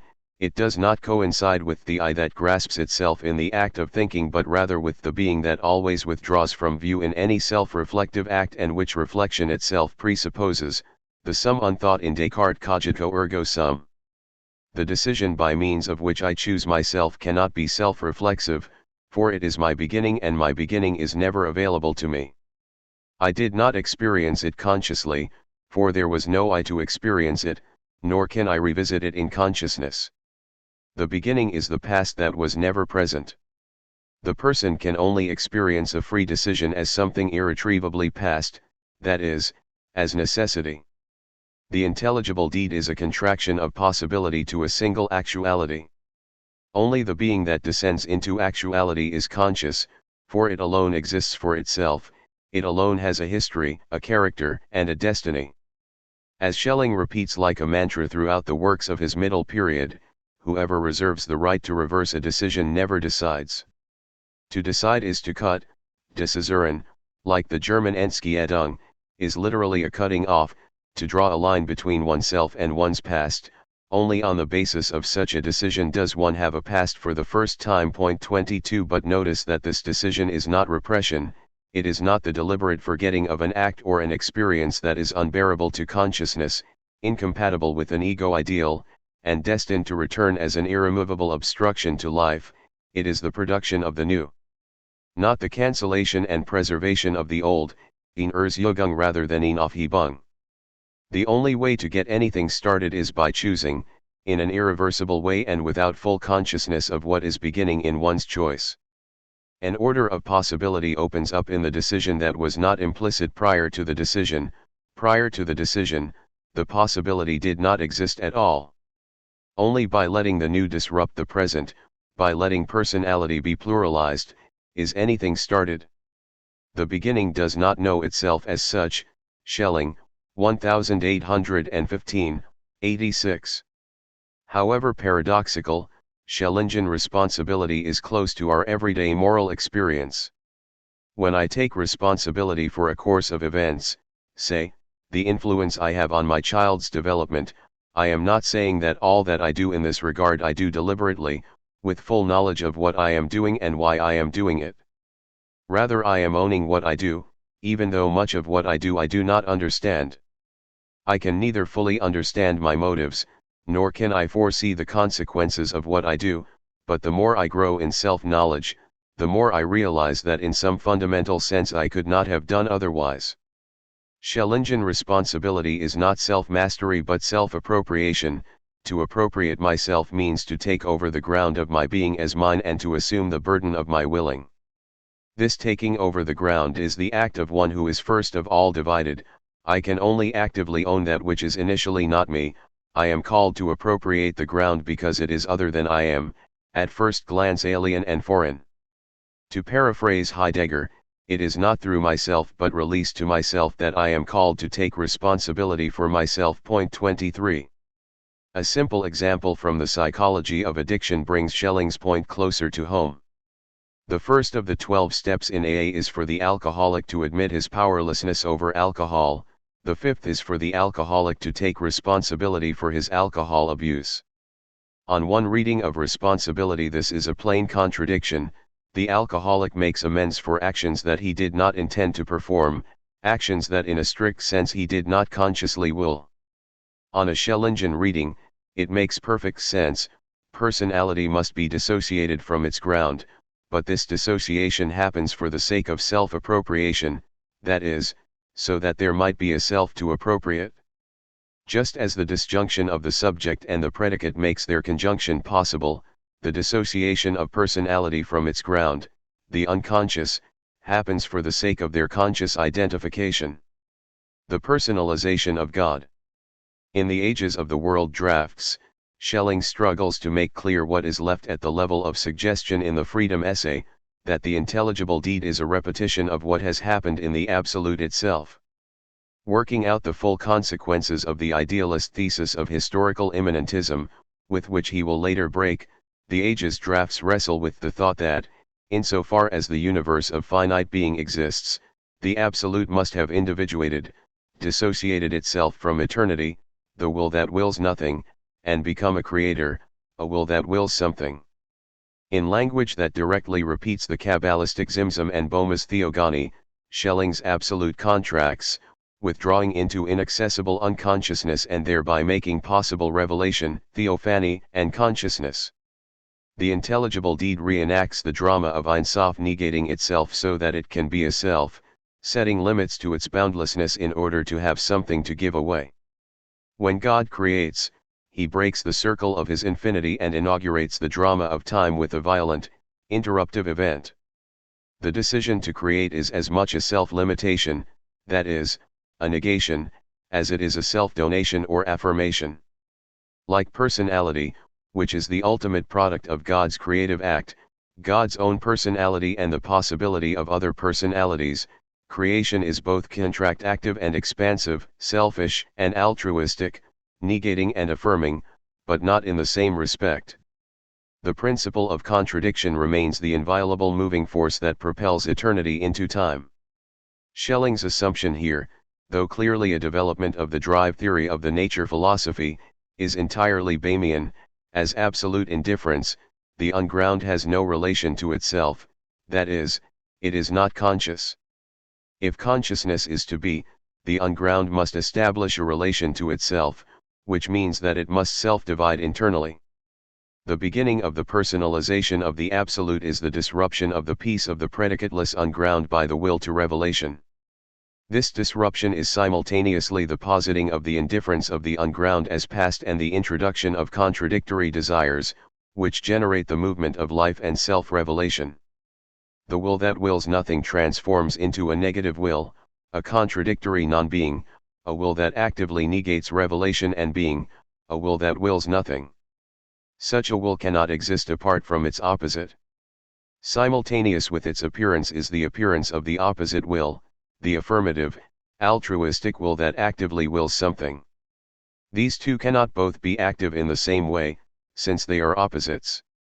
If it is to exist at all, the will that actively wills nothing must become subordinated to the will that wills something, must will to serve as its ground. Schelling describes this as occurring naturally in God. The unconscious tendency of the ground is to subordinate itself. We could call this the law of productive humility. The two wills can only be actual if the contradictory relation becomes a grounding relation and one will assumes a subsidiary grounding role for the other. What is always already achieved in God is a struggle and drama in time, indeed the original source of all drama, all events, history itself. The Luciferian option, to resist transformation into the new by withdrawing into narcissistic self-isolation, must remain open if spirit is to be free. 24 That finite spirit is free to negate itself, to resist self-revelation, does not mean that there is no natural teleology in it urging it in the opposite direction. When the collaboration of ground and existence occurs in God, it occurs indeliberately, in a flash, for the wisdom of the ground is only expressed in non-reflective action. 25 The unconscious knows what to do, without knowing that it knows. The collaboration is an action that can be conceived only on the assumption that the members have incomprehensible mutual knowledge and understanding in the inexpressible. Schelling, 1813, 175. Schelling remains a naturalist on this point. If ground lets be, follows its natural inclination to support its other, all will be well. On the other hand, if ground resists and denies the other, being sinks into a self-destructive vortex. The unconscious is not the enemy of personality in Schelling. The antinomy of the unconscious to the life of the individual, a thought that is profoundly Freudian, is Schopenhauer's contribution to the history of the unconscious, not Schelling's. The third draft of Ages describes the divine being before creation as an eternity constituted by an endless rotation of three mutually exclusive possibilities of willing, a will that contracts into itself and desires only itself, a second will that expands outwardly and affirms otherness, a2, and a third will that unites both the negation of the first and the affirmation of the second, a3. Each potency is qualitatively, in essence, identical and quantitatively, in existence, distinct. The dissociation of one potency from another occurs through an intensification of the essence, a potentization, that raises the common essence to a higher power and brings forth an existent point. 26. One might ask, with Hegel, who saw the doctrine of potencies as arbitrary and lacking any logical necessity, why 3 potencies and not 4 or 5? The only logical possibilities for the determination of will, the essence of being, are self-withdrawal, negation of the object of will, negation of determination, or pure possibility, self-donation, affirmation of the other, determination, actuality, or a mean between the two, a self that withholds itself by giving something of itself away, or a self that receives itself by giving itself, that is, a no and a yes at the same time, self-limitation. The 3 can be parsed out in various ways: pronominal, predicative, and propositional being, negation, affirmation, and qualification, contraction, expansion, and rotation, ipseity, alterity, and community, selfism, altruism, and personality, etc. Since the Absolute is indifferent to all distinction, each of these potencies or wills has equal claim to being God, no one of them can assume primacy over any other. In eternity, each one emerges into presence only to invite succession by the next. Ad infinitum. 27. Schelling describes the 3 potencies of the Absolute endlessly giving way to each other, no one able to maintain itself against the other. If something had not happened to break this cycle, nothing would have happened subsequently, there would be no events, no history, no happening whatsoever. The condition of the possibility of history is an initial decision that breaks the cycle of eternity, a first act in which God decides, one-sidedly, non-rationally, without sufficient reason, that is, freely, to assert something over and against all other possibilities. Whereas in eternity, all is ordered to the universal, A is succeeded by A2, which is succeeded by A3, which is in turn succeeded by A. In creation God elevates the singular above the universal. Much has been made of the aimlessness of the rotation of potencies in eternity by Högerb and Zizek, who describe it as a kind of madness, an unsustainable senseless back and forth movement. 28. But for Schelling, the eternal rotation is neither senseless nor unsustainable. On the contrary, because eternity is eventless, the beginning of history must be spoken of as a violent interruption of a timeless order of endless movement that preceded it, a break with the unity of a perfect form of eternal succession. Eternity opens up into time in this decision. Schelling, 1815, 76. The point of the rotation is that, although the archetypes of all possible movements must be found in God, there is no beginning in eternity, and therefore no after, no real movement at all. In order for something to begin, the play of possibilities must cease, a contraction of universal being to a singular actuality, inevitably arbitrary, must occur. We could also describe the rotation of the 3 potencies as perpetual motion, like a juggler keeping 3 balls in the air by refusing to hold on to any one of them. 29. For the middle Schelling, the rupture is in essence God's decision to become a person, God's decision to be revealed to himself. The means of his self-revelation is, factually, a created universe in which love triumphs over evil. It was precisely at the same time thereby determined that God as the eternal negation of external being should be surmountable by love. Schelling, 1815, 77. God hides himself to reveal himself, he begins something, opens up time, by becoming unconscious, not in an act of repression but of dissociation, for there is no censoring of conflicting interests, no tragic accommodation to a reality that is incompatible with desire. God becomes active as the no for the sake of the revelation of love. Schelling returns to the triadic doctrine of potencies in all of his major lectures and unpublished writings after 1809, the Stuttgart Seminars, the Ages of the World, the Erlangen Lectures, 1821–1826, the Munich Lectures, 1827–1839, and the Berlin Lectures, 1840–1846, a period spanning over 35 years. The doctrine is without doubt the centerpiece of his later philosophy. The triadic model of potencies includes a volitional element missing from the first formulation of the concept of potency, the 1801 presentation of my system. Nevertheless, in 1833 Schelling uses the later triadic model to explain the structure of his early philosophy. Schelling, 1833, 114 to 133. The whole of his early contribution is characterized as nature philosophy and summed up with an account of the triad of potencies. This tells us three things.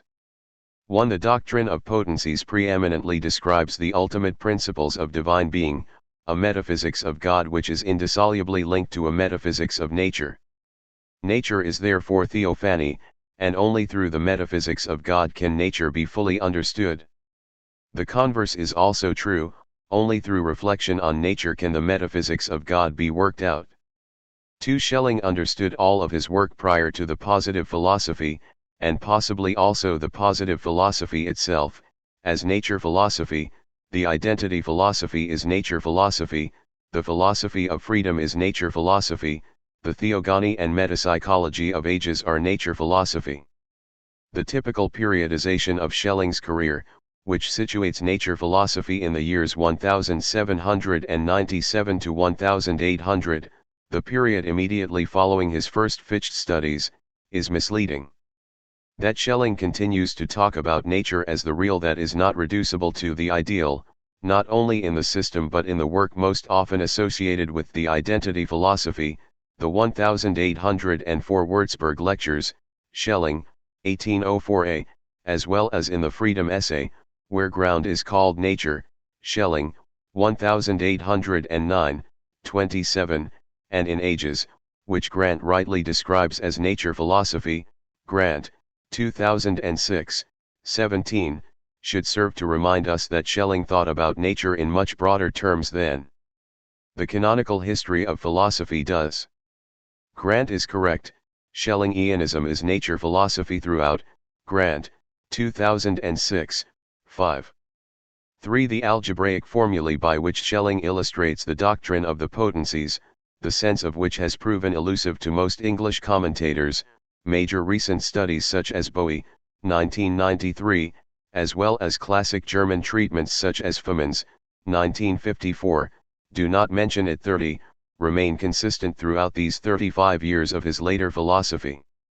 The most mysterious of the equations is the Welt formel of the third draft of Ages, which can be read as a complete expression of Schelling's nature philosophy.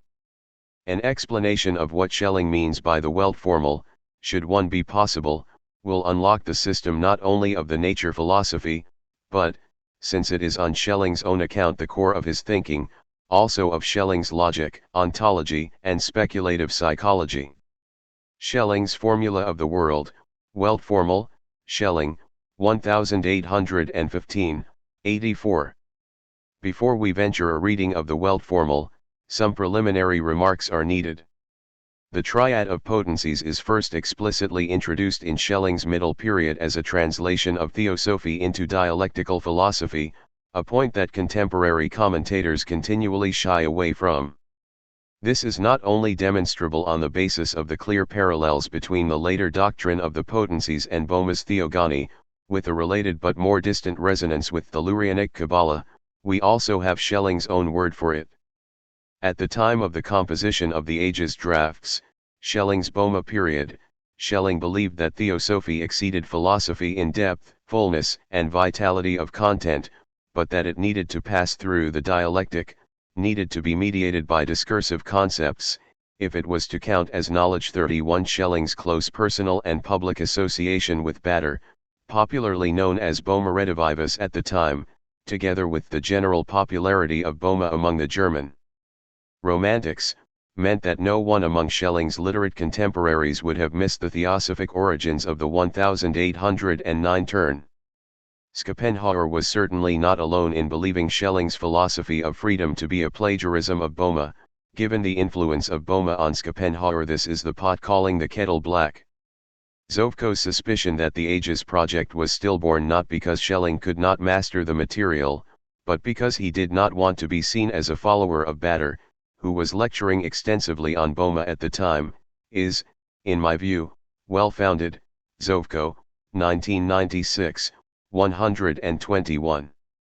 Later on, Schelling qualifies his mid-career enthusiasm for theosophy and makes clear that his own philosophy should not be understood, either positively or negatively, as theosophy, which he now describes as a kind of incommunicable empiricism. But even under this censure, theosophy might still serve as a source of data for speculative philosophy. 32. Remembering the theosophical origin of the later Schelling's triad of potencies will help us to keep the theological dimension at the forefront of the interpretation. This is not to underplay the philosophical significance of the doctrine, quite the contrary. The Welt formal receives decisive illumination when it is read against Kabbalistico-Bahmian theogony as a rigorously philosophical expression of ideas that receive only mythopoetic expression in theosophy and Kabbalah. We are not suggesting that Schelling's Ages is a theosophical treatise.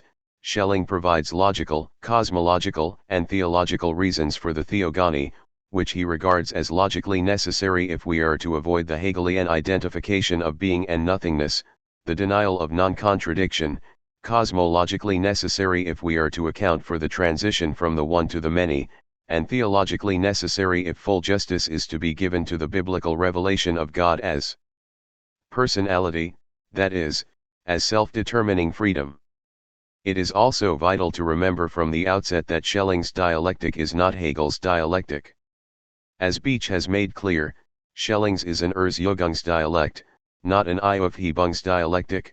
Beach, 1994, 85-91.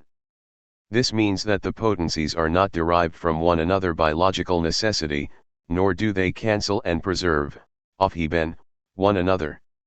Once and for all, it is impossible for anything to be sublated aufgehoben.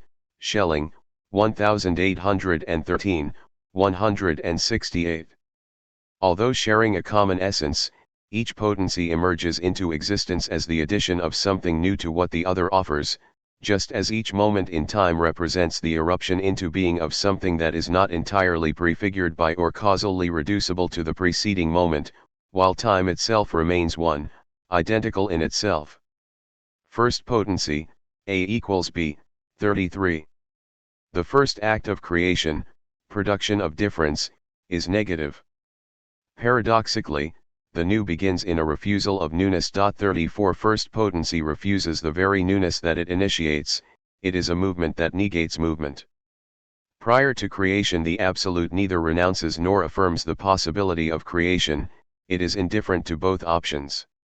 In first potency God withdraws from the possibility of otherness, this retreat into himself clears a space for the coming to be of things other than God. Why must the transition from the infinite to the finite begin with negation? Considered in itself, the Absolute lacks nothing, it has no need of creation, and therefore there is no necessary reason for creation to be. 35 Even considered in light of its lack of distinction, its freedom from the subject, object, self, other distinction, the Absolute cannot ultimately be said to lack anything. Difference is not something, it is privation of identity. Lack must first be introduced into being. Precisely that which negates all revelation must be made ground of revelation. Schelling, 1815, 16. The beginning is an eternally withdrawing principle and an eternal concealment of the ground of being. What is first in God after the decision, or, because we must assume that as having happened since all eternity, and as still always happening, what is altogether first in God, in the living God, the eternal beginning of itself in itself, is that God restricts itself, denies itself, withdraws its essence from the outside and retreats into itself. Schelling, 1815, 17. The Lurianic Kabbalah speaks of a necessity for Ein Sof to make room for something other than itself, hence the necessity of a contraction or withdrawal of the infinite, God absenting himself so that the finite might have the freedom to be. If God did not absent himself, the sheer excess of his actuality would preclude any diversity, just as irresistible goodness forecloses the possibility of finite freedom. The contraction of infinity is the production of desire, as Boehme puts it, God awakens a hunger in himself that can be nothing other than a hunger for himself. Boma, 1622, 2.7.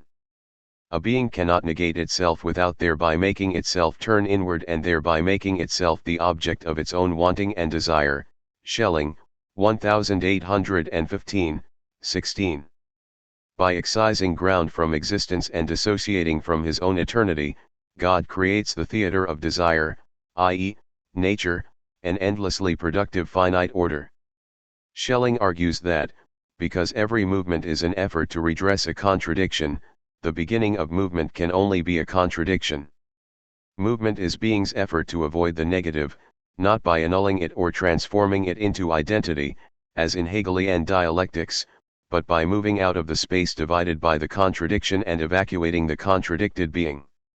If being were not initially diminished in its intensity, if the excessive actuality of being were not broken up by the introduction of lack, nothing would move, there would be no change, no time, no plurality. Since change, time, and plurality are real, we must posit an initial contraction or negation of the infinite. For this reason, the rationality of the world that comes to be in time rests on something that finite reason can only see as irrational, something unfathomable, unperthinkable. 36 By the third draft of ages, Schelling is beginning to disentangle himself from historical immanentism, arguing that to maintain, with Hegel, that the absolute begins as imperfect, in contradiction with itself, and then necessarily develops through a negation of its original state, is to annul the principle of the divine aseity. A transition from unity to contradiction is incomprehensible. For how should what is in itself one, whole and perfect be tempted, charmed, and enticed to emerge out of its peace? Schelling, 1815, 12. Contradiction cannot be implicit or natural to the absolute, it can only be posited by it for the sake of setting being into motion. The one does not naturally disintegrate into the many, collapsing because it is inherently empty or abstract, rather, the perfectly complete absolute introduces contradiction into being, it says no, freely limits itself, so that desire, movement, and the unity of love, the unity of two that could be apart, might be. First potency is the introverted moment in the life of God, the personal I-hood, that rejects the outside. Schelling 1813, 171. Schelling describes it as a force of selfhood, expressed in the Bible as divine wrath. Schelling, 1815, 9. This force is the white heat of purity, intensified to a fiery glare by the pull of nature. It is unapproachable, unbearable to all created things, and would rage against every creature like ruinous fire, an eternal wrath that tolerates nothing, fatally contracting but for the resistance of love. Schelling, 1813, 171. First potency appears in creation as the self-will of creatures, pure craving or desire. Schelling, 1809, 32. This is not the egoism of self-affirmation. First potency affirms nothing. It only asserts itself negatively by refusing to recognize its other. As negativity itself, first potency is not only the condition of the possibility of revelation, it is the condition of the possibility of evil. Herein lies the core of the solution to the problem of evil that Schelling advances in the Freedom Essay. Things could only have come to be on the condition that ground could operate independently of grounded. Such an inversion of the hierarchy of being defines evil.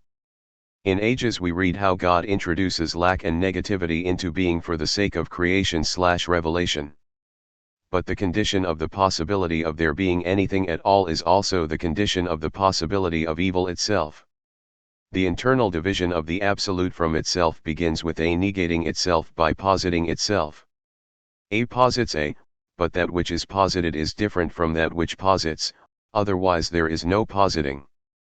Thus the positing of A by A is the negating of A negation expressed by the introduction of another term to distinguish the posited A from the positing A.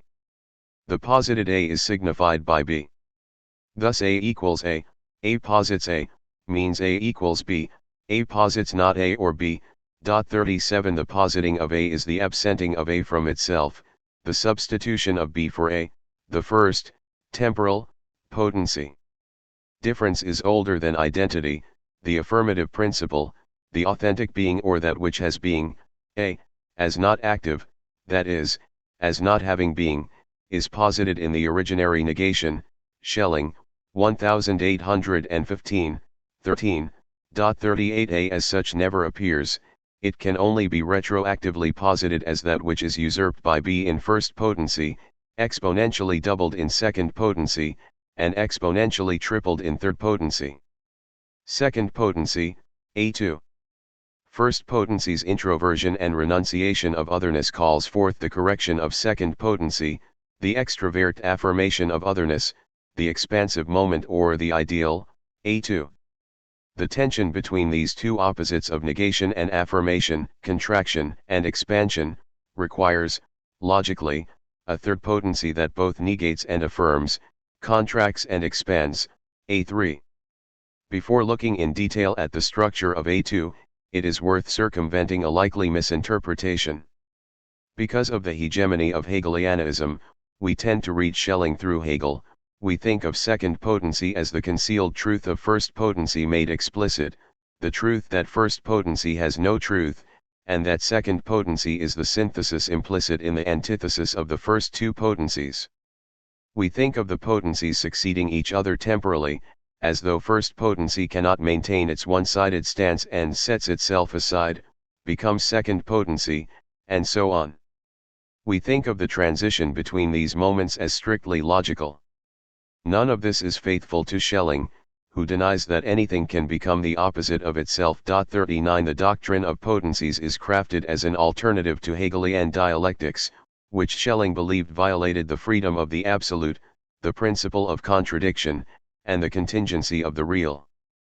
Moreover, the order of the potencies differs significantly from the order of the moments in Hegel's logic. First potency is not a negation masquerading as an affirmation, nor is it abstract, universal, or immediate. It is a volitional negation of the possibility of being.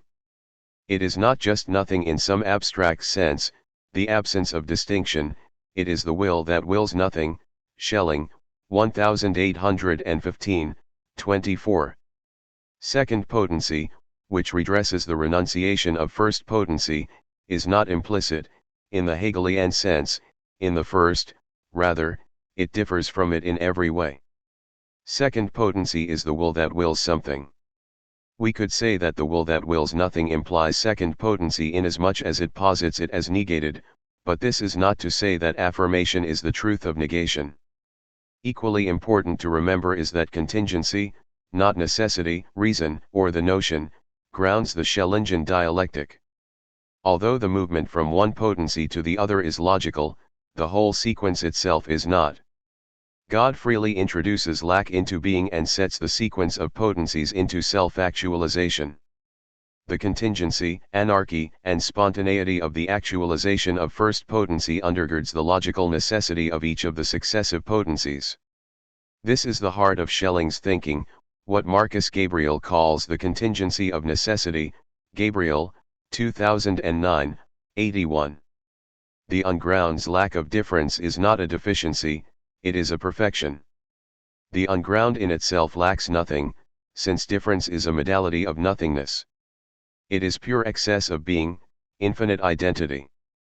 There is no insufficiency or inadequacy driving the unground into differentiation, as is the case in Hegel's first moment, and it is here that the analogy with the Lacanian subject breaks down. Zizek speaks of God driven out of unity by the unbearable vortex of drives, the mad rotation of potencies in eternity, which God finally brings to an end by converting freedom into a predicate, giving birth to the subject, Zizek, 1996, 70. But Schelling's eternity is not a madhouse. God does not personalize himself because he finds undifferentiated eternity unbearable. On the contrary, the indifference of the unground is the freedom from desire, Gelassenheit, that all beings long for, the peace that passes understanding. If it were otherwise, the break with eternity would not be a spontaneous act, but a necessary resolution of an unbearable situation. 40 For Schelling, the emergence of the many from the one could only be the product of a contingent act, not an accident, but a free decision, a spontaneous act of self-determination. Schelling's insistence on this point in Ages echoes remarks made in the Freedom essay that align him with what might be called the German Neoplatonic tradition.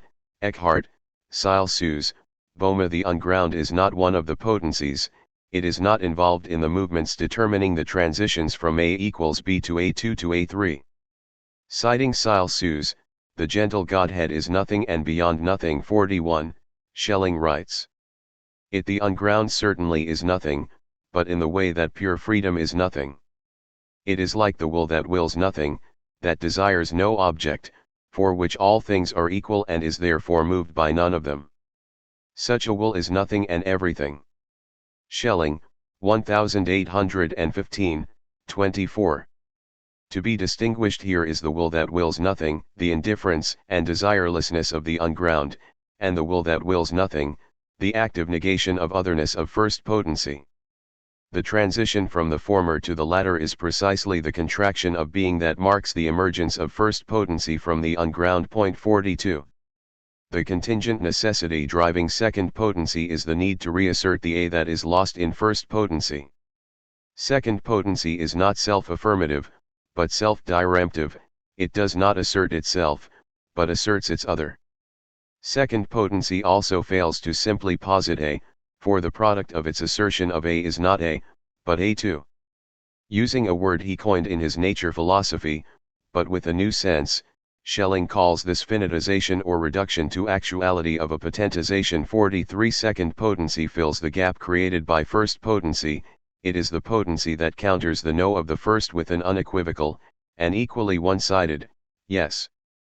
As the mirror of A, second potency is the ideal, the outpouring, outstretching, self-giving being that counterbalances the narcissism of A equals B. Schelling, 1815, 6. A 2 is A doubled in several senses. It is first potency reflected back to itself, the successful positing of first potency achieved by virtue of the positor's deliberate renunciation of itself. Thus what A equals B means, but does not intend, A2 intends. That is, first potency intends itself, a determined, but means the other, B. It asserts itself, A equals A, and in the assertion loses itself, and in effect posits the other, B. Second potency asserts the other and achieves itself. Hence in the Welt formal Schelling will write A2 equals A equals B. But what A2 means is still other than A. It is A exponentially intensified. Second potency is also a doubling of A because it mirrors first potency back to itself, a mirroring discussed in the Freedom essay, where second potency is described as the understanding or the word that reflects the yearning of ground back to itself. 44 What is manifest in the one potency is latent in the other. Schelling, 1815, 18. Second potency decommissions the negativity of first potency, renders it non-active and dark, but only for the sake of focusing the concealed affirmative and productive power of first potency. Ground is only itself insofar as it defers to that which it grounds, allows itself to stand under the grounded. Its deferral, contraction, and withdrawal opens the space for existence, which Schelling also describes as understanding, the ecstatic act of being outside oneself and in another. Consider an architectural metaphor. A foundation is not identical to the building that it founds, it pulls away from the sky and wills to sink into the earth. Because it does so, it can serve as the stable support for the building that reaches upward toward the sky. The foundation and the building are two countervailing wills that, when synchronized, constitute the whole structure. Fichte's moments, which stood statically facing each other as thesis and antithesis, become in Schelling volitional vectors, drives counterbalancing each other. But A2 is every bit as determined as A equals B, for it stands in essential opposition to it. As such, A2 depends upon A equals B. That potency, which in accordance with its nature, is spiritual and outstretching, could not persist as such were it not to have, at least in a hidden manner, a force of selfhood, Schelling, 1815, 9. The point is not merely logical, it is also ethical and psychological. There is no goodness without a seed of evil overcome, no self-diremption without a self that is given away. Here Schelling channels Boehme's proto-Nietzschean Christianity: if there were not the no, then the yes would be without force. No I without the not I, Schelling, 1815, 18. The negative potency that would save its life, posit itself, loses itself, A equals B, the affirmative potency that loses itself posits its other and gains itself, A2. First potency's self-assertion by negation, Lucifer's nothing else shall be but me, results in the destruction and loss of that which it would above all possess. The point is an algebraic summary of the philosophy of evil explored in the Freedom essay. Evil would elevate its particular will over the universal will, but only succeeds in destroying itself, for it can only be insofar as it is subordinate to the universal. Second potency redeems first potency by achieving what it sought but in a reverse fashion, rather than egoism, altruism, rather than contraction, expansion, rather than self-assertion, self-donation. Third potency, A3. Only together do first and second potency constitute a whole, just as only as an existing being do ground and being function properly. A equals B in conjunction with A2 equals A3, the figure for what in the Freedom essay Schelling calls personality. Here at last is sustainable self-affirmation achieved. A3 can genuinely affirm itself because it can also deliberately deny itself. Personality is neither entirely self-centered nor other-centered, but the whole composed of dual forces, Schelling, 1809, 33.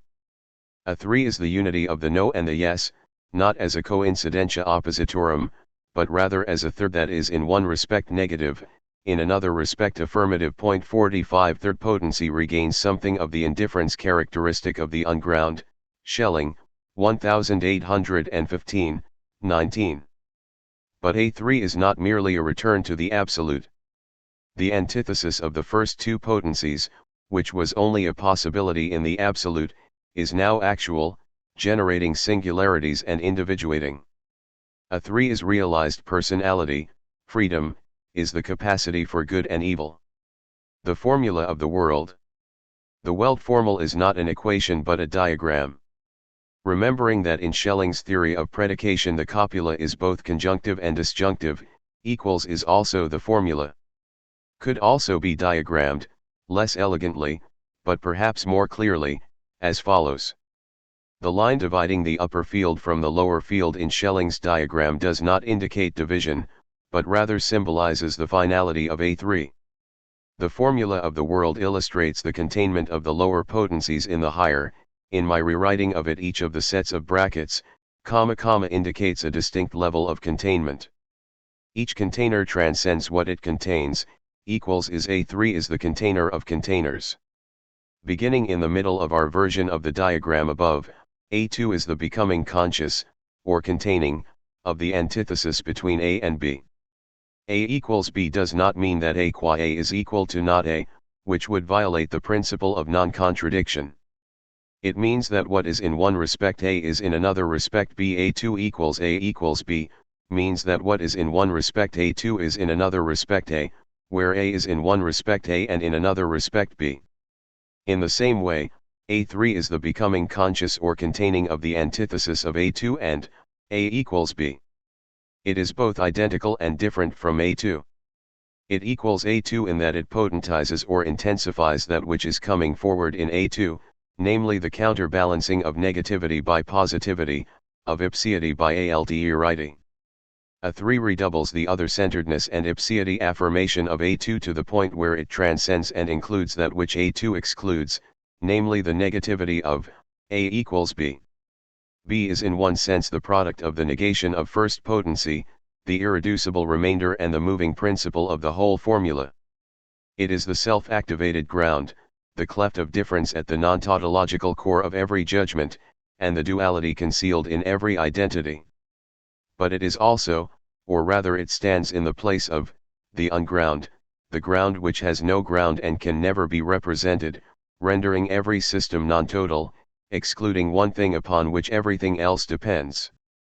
B makes all predication, all movement, and all self-consciousness possible. Each of the potencies depends upon B, hence the whole formula is qualified by it.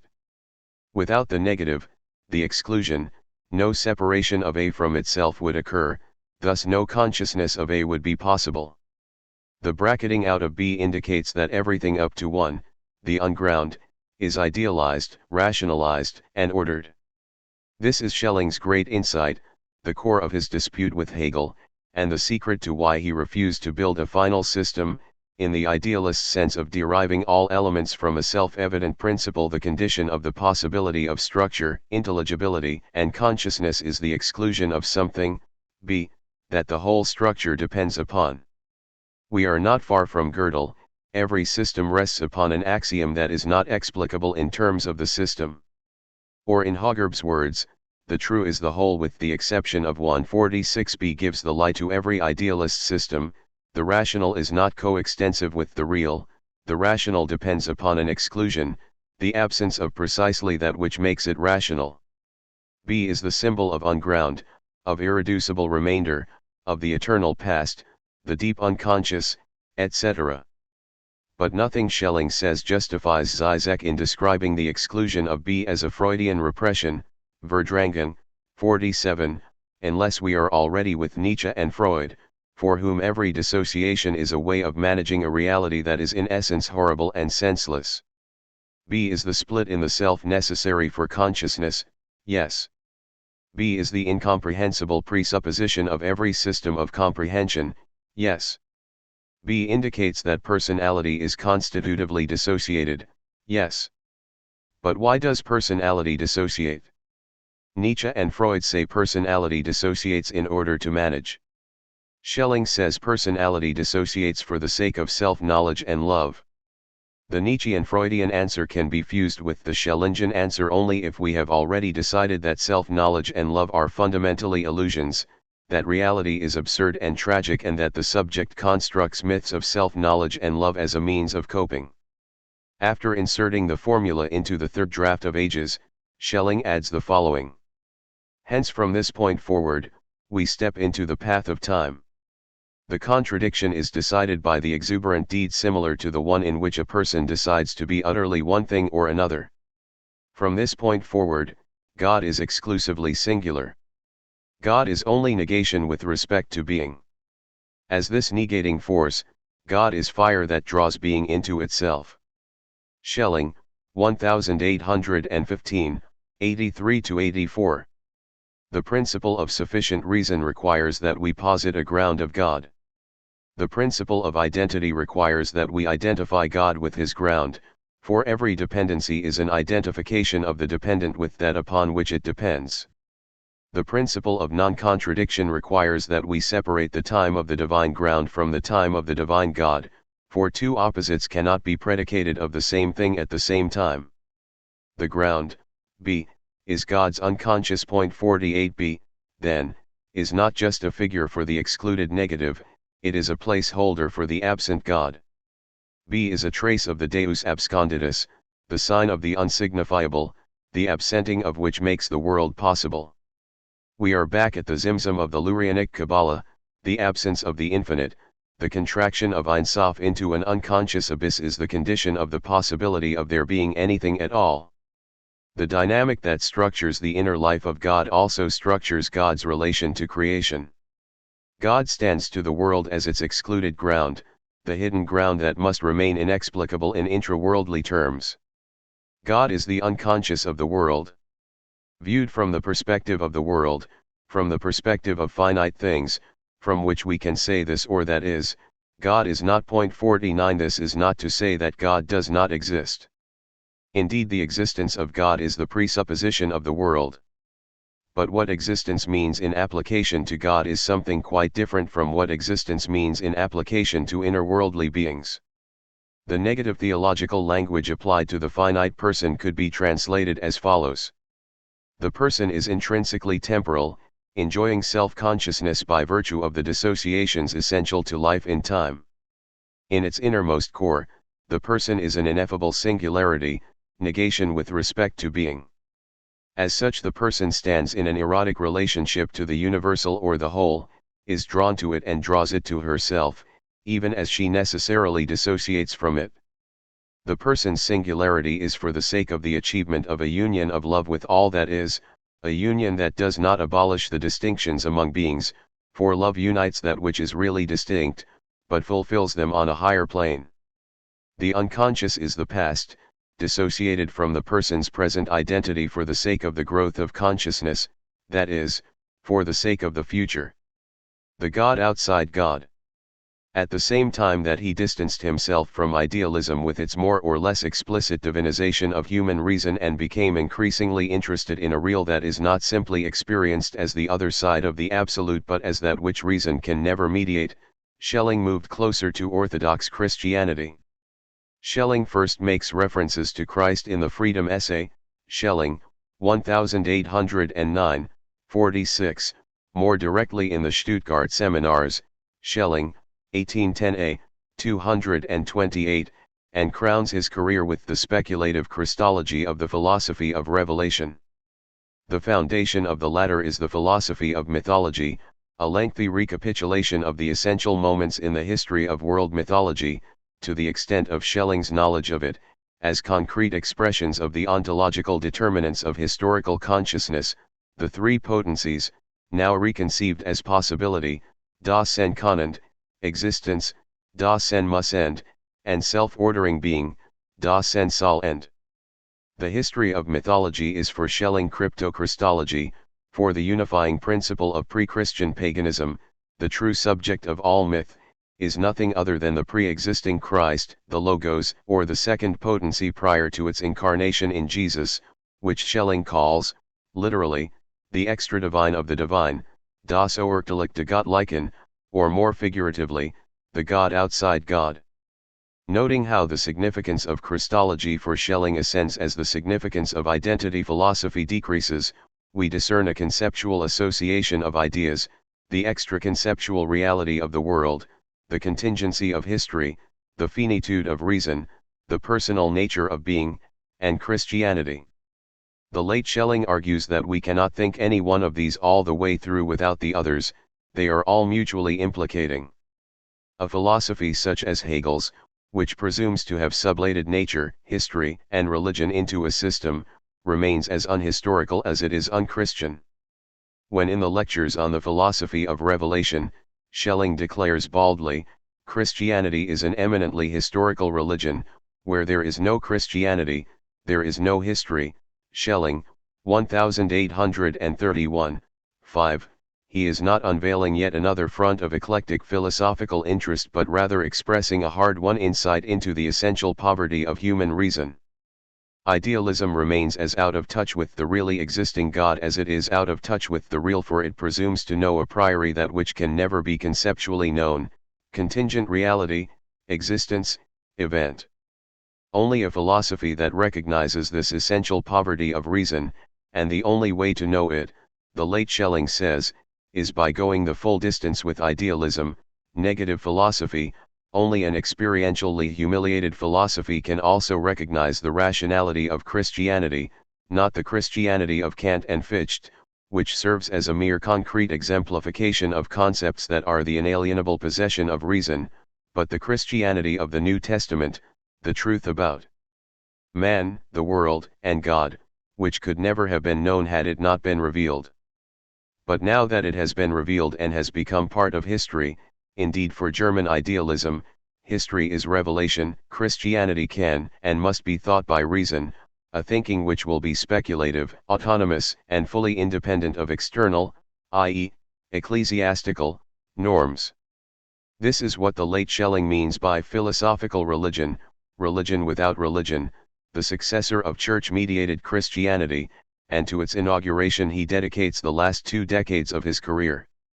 In order to philosophically thematize the brute contingency of the world, the late Schelling deems it necessary to renounce the historical immanentism which was once central to his metaphysics and return to a more traditional notion of God, the Aristotelian scholastic concept of God, the actus purus. God is complete prior to creation, eternally free, always already a person, therefore the creation of the world is pure contingency, not something God needs in order to become conscious but an unfathomable event, and the history of the world is a real history or a history of the real, not to be explicated from a logical idea. However theologically conservative this view, the late Schelling retains key elements of his earlier psychology of dissociation that he worked out in his middle period, which he applies to the construction of an original theory of the Trinity. The dissociations necessary to personal identity and interpersonal relation happen eternally within God through the emergence of the three divine potencies that are now understood to be three distinct personalities in God, each with their own distinctive attitudes and roles to play in the history of the world. In the history of Trinitarian theology, Schelling tends towards the tritheism of Joachim of Fiore. The birth of consciousness through unconscious decision, the intelligible act by which the self breaks with a prior state of undifferentiated unity with its unconscious in order to become self-conscious, is no longer applicable to God, who is now held to be never without consciousness. Schelling does not abandon the essential core of his earlier theogony, rather he transfers it to the history of the human race.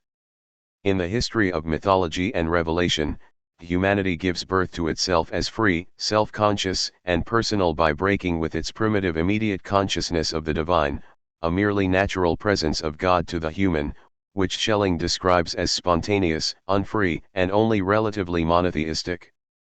Humanity descends into history, the history of peoples diversified by their polytheistic religious devotions. Prior to Christianity, a people is defined over and against other peoples by its unique mythology, its history of gods and goddesses, which Schelling describes as neither objective entities nor subjective representations but as genuine experiences of the divine in however fragmented and limited a form.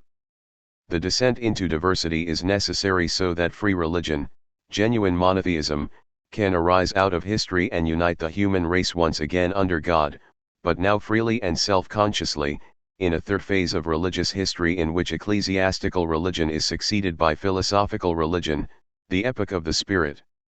The personality that comes to birth out of the splitting of the unconscious is now the human race itself, summoned forth from nature by the personal God who seeks to give himself to one like himself. The prolegomena to Schelling's late Christology is his progressive discovery of the ontological impotence of reason, its inability to fulfill its natural teleology and think the absolute in the only way that it can be fully thought, as a system that excludes nothing and derives everything from a single self-evident principle. The latter is often described as the program of German idealism, a program which Schelling announced in various ways in the major works of his early period as the only task worthy of philosophy, only to have Hegel actually attempt to accomplish it, with no more success, in Schelling's view, than he himself had achieved as a young man. The failure of German idealism leads Schelling to the foot of the cross. In the historical revelation of the Absolute as the crucified, reason encounters, not only an image of itself as fallen and incapable of redeeming itself but, more importantly, the historical reality of the immense distance that opens up between the first and second potency in God's redemption of nature. In the crucified, God becomes the other to himself in every way, God becomes man, and through man, the microcosm, God becomes fallen nature, the infinite becomes finite, absolute goodness becomes sin, eternal life becomes death. This, according to Schelling, is the true coincidentia oppositorum, a forgery of which Hegel forces onto logic, and so divests of blood and reality, not only distorting logic in the process, but insulating thought from a vital encounter with the real. The genuine coincidentia oppositorum is not a dialectic of concepts but a series of unforeseeable historical events in which that which thought hitherto regarded as impossible actually happens. In the light of these events, the prior history of human culture as recorded in mythology becomes understandable as a dramatization in time of the ontological relationship of the three divine potencies. The full account of Schelling's late philosophy cannot occupy us here. 50 We conclude this chapter on Schelling's psychology of dissociation with a brief look at the late Schelling's Christology, because for Schelling Christ is the dissociation of God from himself that redeems fallen nature. As a second personality in God, Christ is dissociated from the Father at the creation of the world, which is also its fall, and reunited in love in the crucifixion/resurrection. But this second dissociation presupposes a first, the contraction of first potency into the real or the creation of the material world, which after the fall floats freely of God like a lost child. The historical union of the first and second personalities in God is also the beginning of the historical career of God's third personality, third potency, the Holy Spirit, who has a special relationship to philosophy and its mission, to found a philosophical religion, a universal religion without religion, a religion of freedom and reason.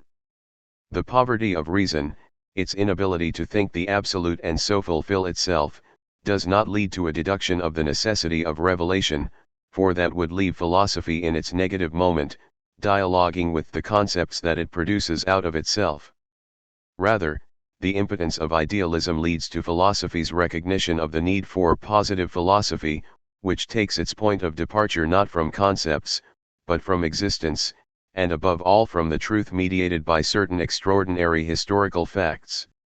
Schelling first speaks of the ecstasy of reason in 1821, SSW 9, 230, a phrase that stands in uneasy tension with intellectual intuition, whereas the earliest sketches of intellectual intuition presented it as the subject's own grasp of itself as absolute, an entirely immanent act of reason catching itself in the act of reasoning and experiencing its interior infinity.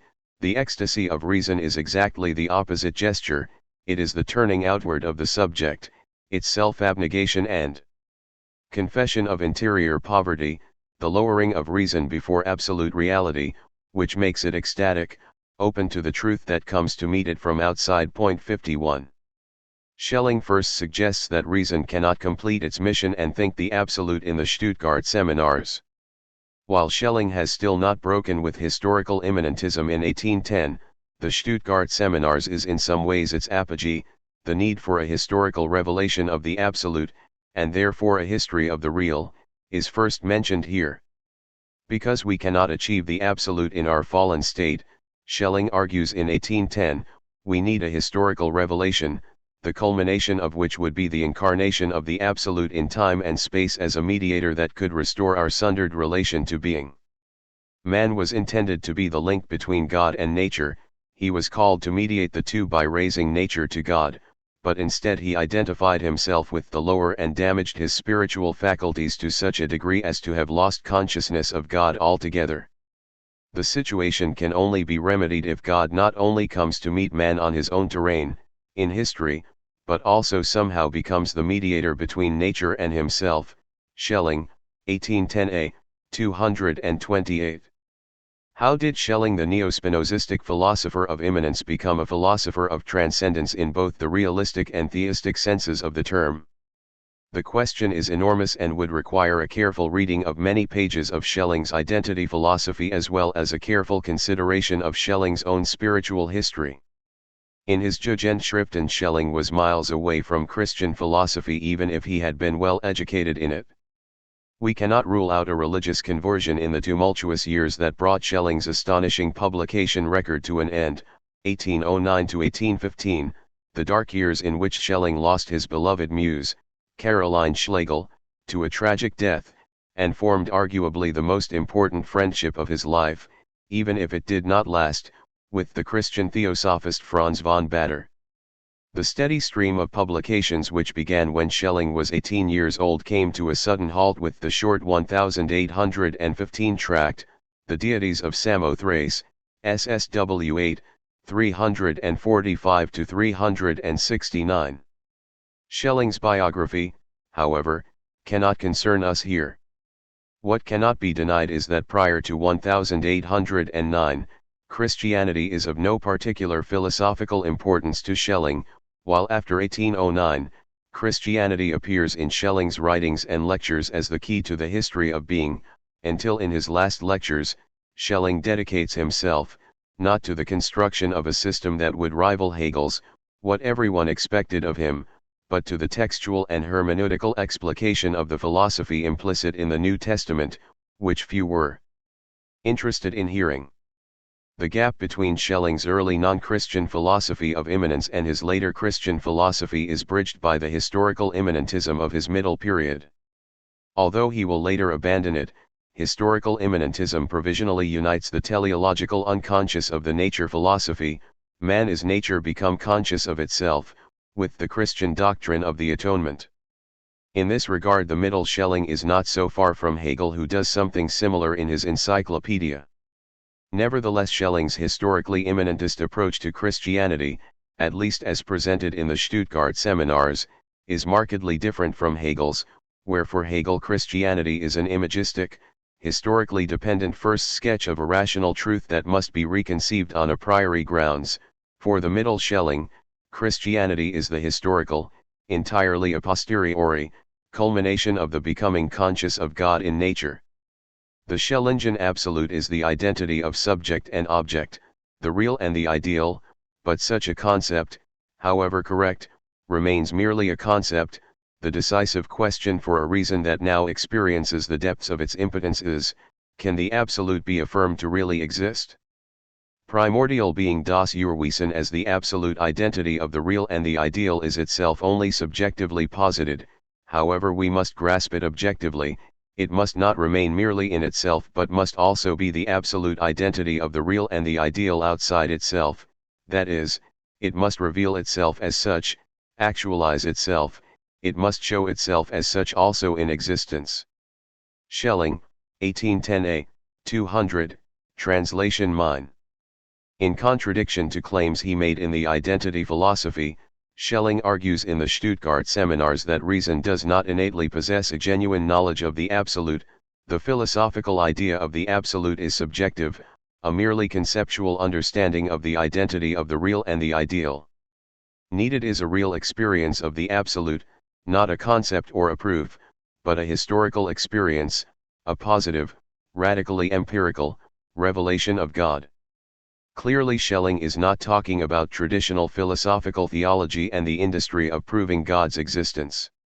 The existence of God is no doubt logically necessary, for God's essence is to exist, God's ideality is always also reality. Thus far does Schelling follow Anselm. But logical necessity is not real necessity. All that Anselm proves is that if God exists, he exists necessarily, not contingently. For the later Schelling, there is no transition from the conceptual necessity of the identity of the ideal and the real in God to the objective existence of the absolute. If the latter is to be known, it can only be known a posteriori, that is, it can only be known to the degree that it reveals itself. 52 Something can reveal itself only in its opposite.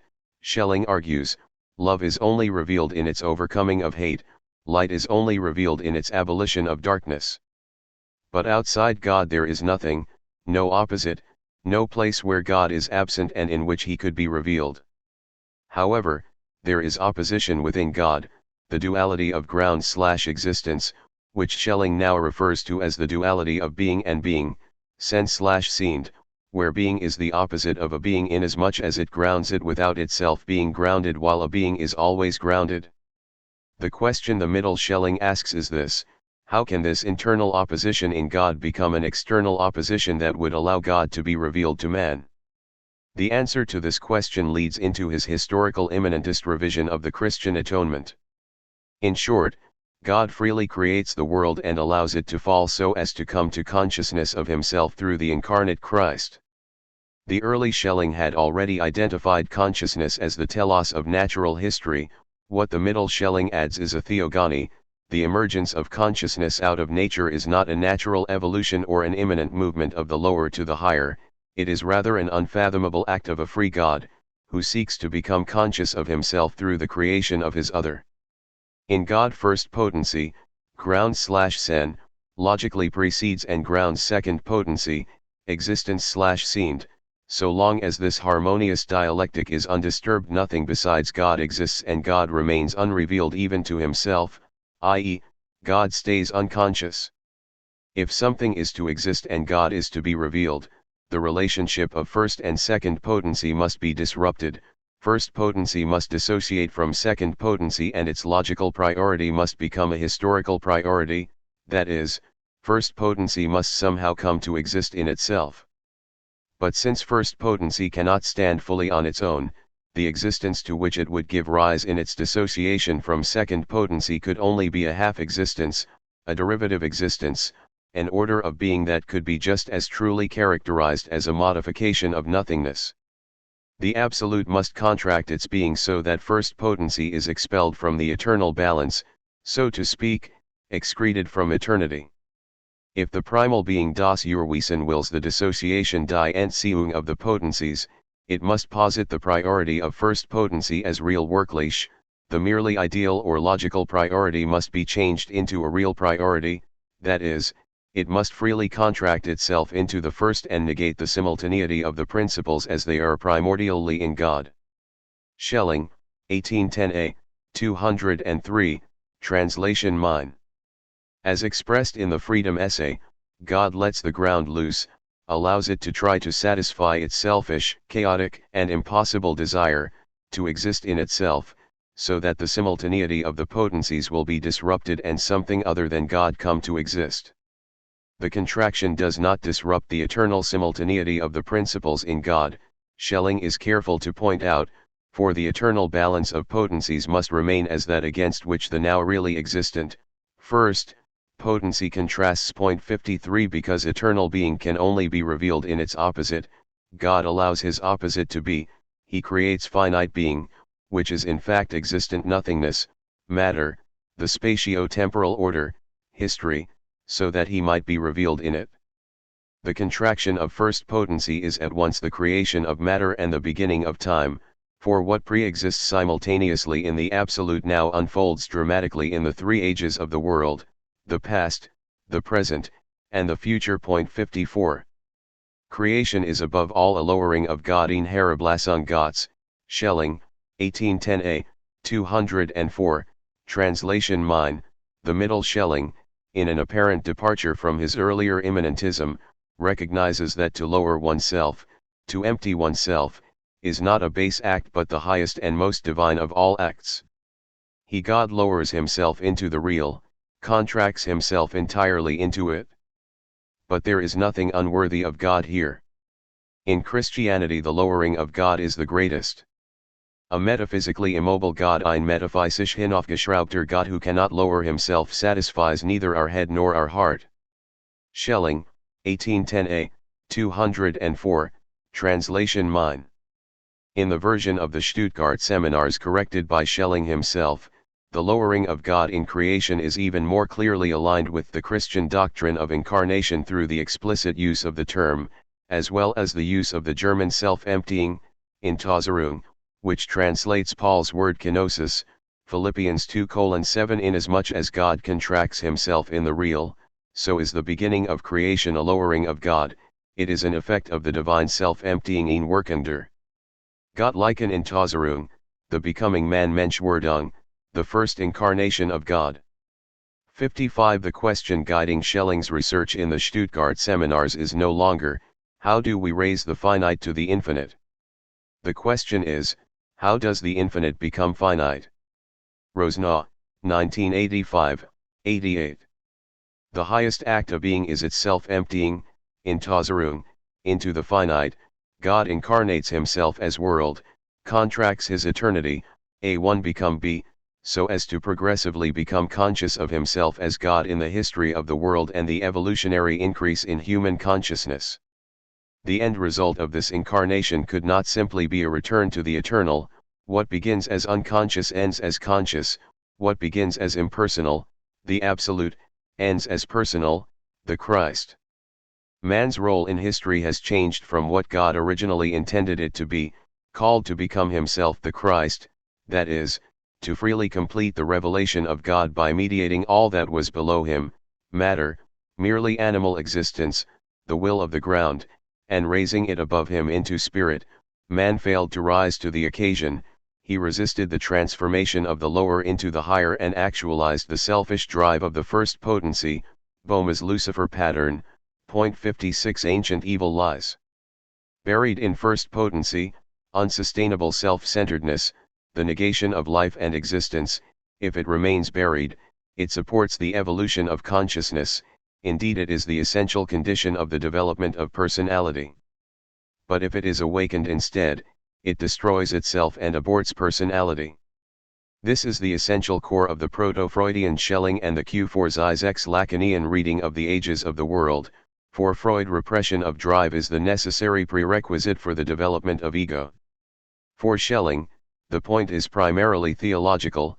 By awakening the ancient evil in the ground, the gap between God and nature, which man was called to bridge, widened instead and could no longer be bridged by an act of man alone, for in falling from his place in the divine economy, man lost his natural spiritual capacities. Only God could redeem the situation, through a second revelation, which would correct the first that man aborted, the revelation of a God who descends into fallen nature and does what man ought to have done. Schelling, 1810a, 228. The decisive difference between the late Schelling and the middle Schelling is that the late Schelling denies process in God. In the philosophy of revelation, the dialectical development of consciousness from the unconscious applies primarily to man and only to God insofar as he is identified with man, that is, to Christ. The ontology that founds the whole late Schellingian enterprise remains the doctrine of potencies revised into a theory of the three coinherent modes of being. 57 The first mode, first potency now designated A, is pure possibility, das Senkonnend. The second mode, plus A, is pure existence, that which stands outside of its essence and exists as such, or the being that must be, das Sein Mussend. The third mode is the synthesis of the two, plus or minus A, the being that can and must be, or the being that should be, das Sein Sollend, moral rather than logical necessity. As pure possibility, being is subject, that which could be in and for itself. As pure existence, being is object, that which stands outside of its possibilities and exists for another, i.e., for a subject. As subject, object, being possesses itself, it has come to be through a reduction of potentiality to act. The first mode, possibility, is sometimes referred to as being in itself, das in sich Sein. The second mode, existence, is referred to as being outside itself, das außer sich Sein, and the third mode is referred to as being with itself, das bei sich Seiende. The first mode is unlimited, the second, limited, and the third, self-ordering. The first corresponds to Aristotle's material cause, the dynamis of being, and the Platonic unbounded, the second to efficient cause, the energia of being, the ecstatic and self-emptying moment. It is pure cause since it wants and expects nothing for itself.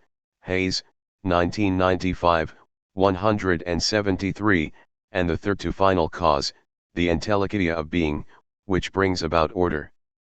The three together constitute a unity, which is not a fourth mode, but the whole itself, corresponding to Aristotle's formal cause. 58. What does the late version of the potencies add to the ground/existence/personality triad of the middle Schelling?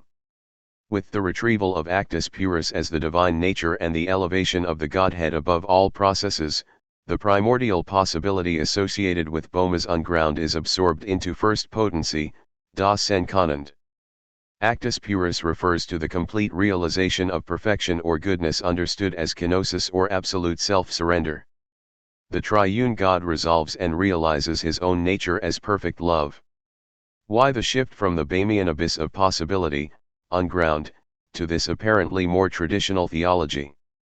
Because if God is personal, and after 1809 Schelling understands personality to be the highest ontological determination, then he must be the active origin of his own identity, not the effect of a natural process of becoming, as is Hegel's God. The move from the unground to pure act is not so much a regression to scholastic metaphysics as a progression from pantheism to personalism. The late Schelling's rethinking of the divine nature, suggestions of which were already present in the Ages drafts, particularly in those passages where Schelling substitutes the Eckhardtian term Gottheit for the Boehmian term ungrund, leads to a significant alteration in the notion of ground/first potency. Where the middle Schelling's concept of ground refers to negation, negatively self-assertive drive, das Senkonnend is both negation and affirmation, but always only as possibilities, never actualities. First potency, which under the figure of ground was associated with self-centered drive, is now a site of the indifference previously reserved for the unground/Godhead.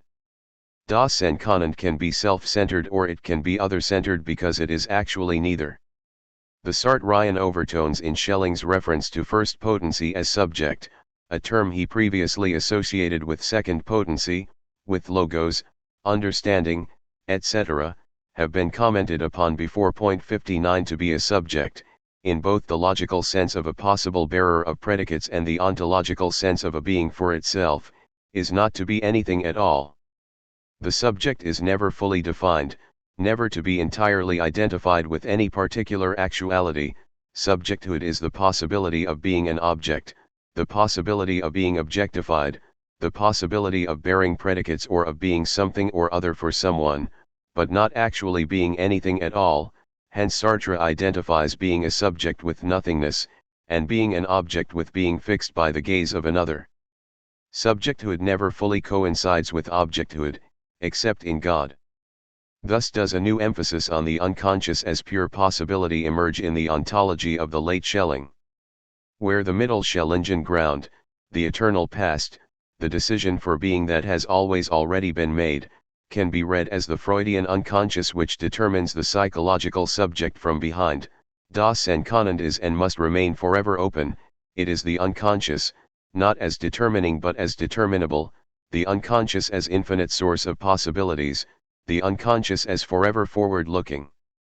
While all three modes of being are essential moments of the divinity, the third alone represents the logically complete idea of God, the absolute subject, object, being in itself that is no less outside itself and being outside itself that remains in itself. 60 The complete idea of the divine then is triadic, a synthesis of possibility, essence, existence, difference, and the ordered relations between them, essence-existence synthesis.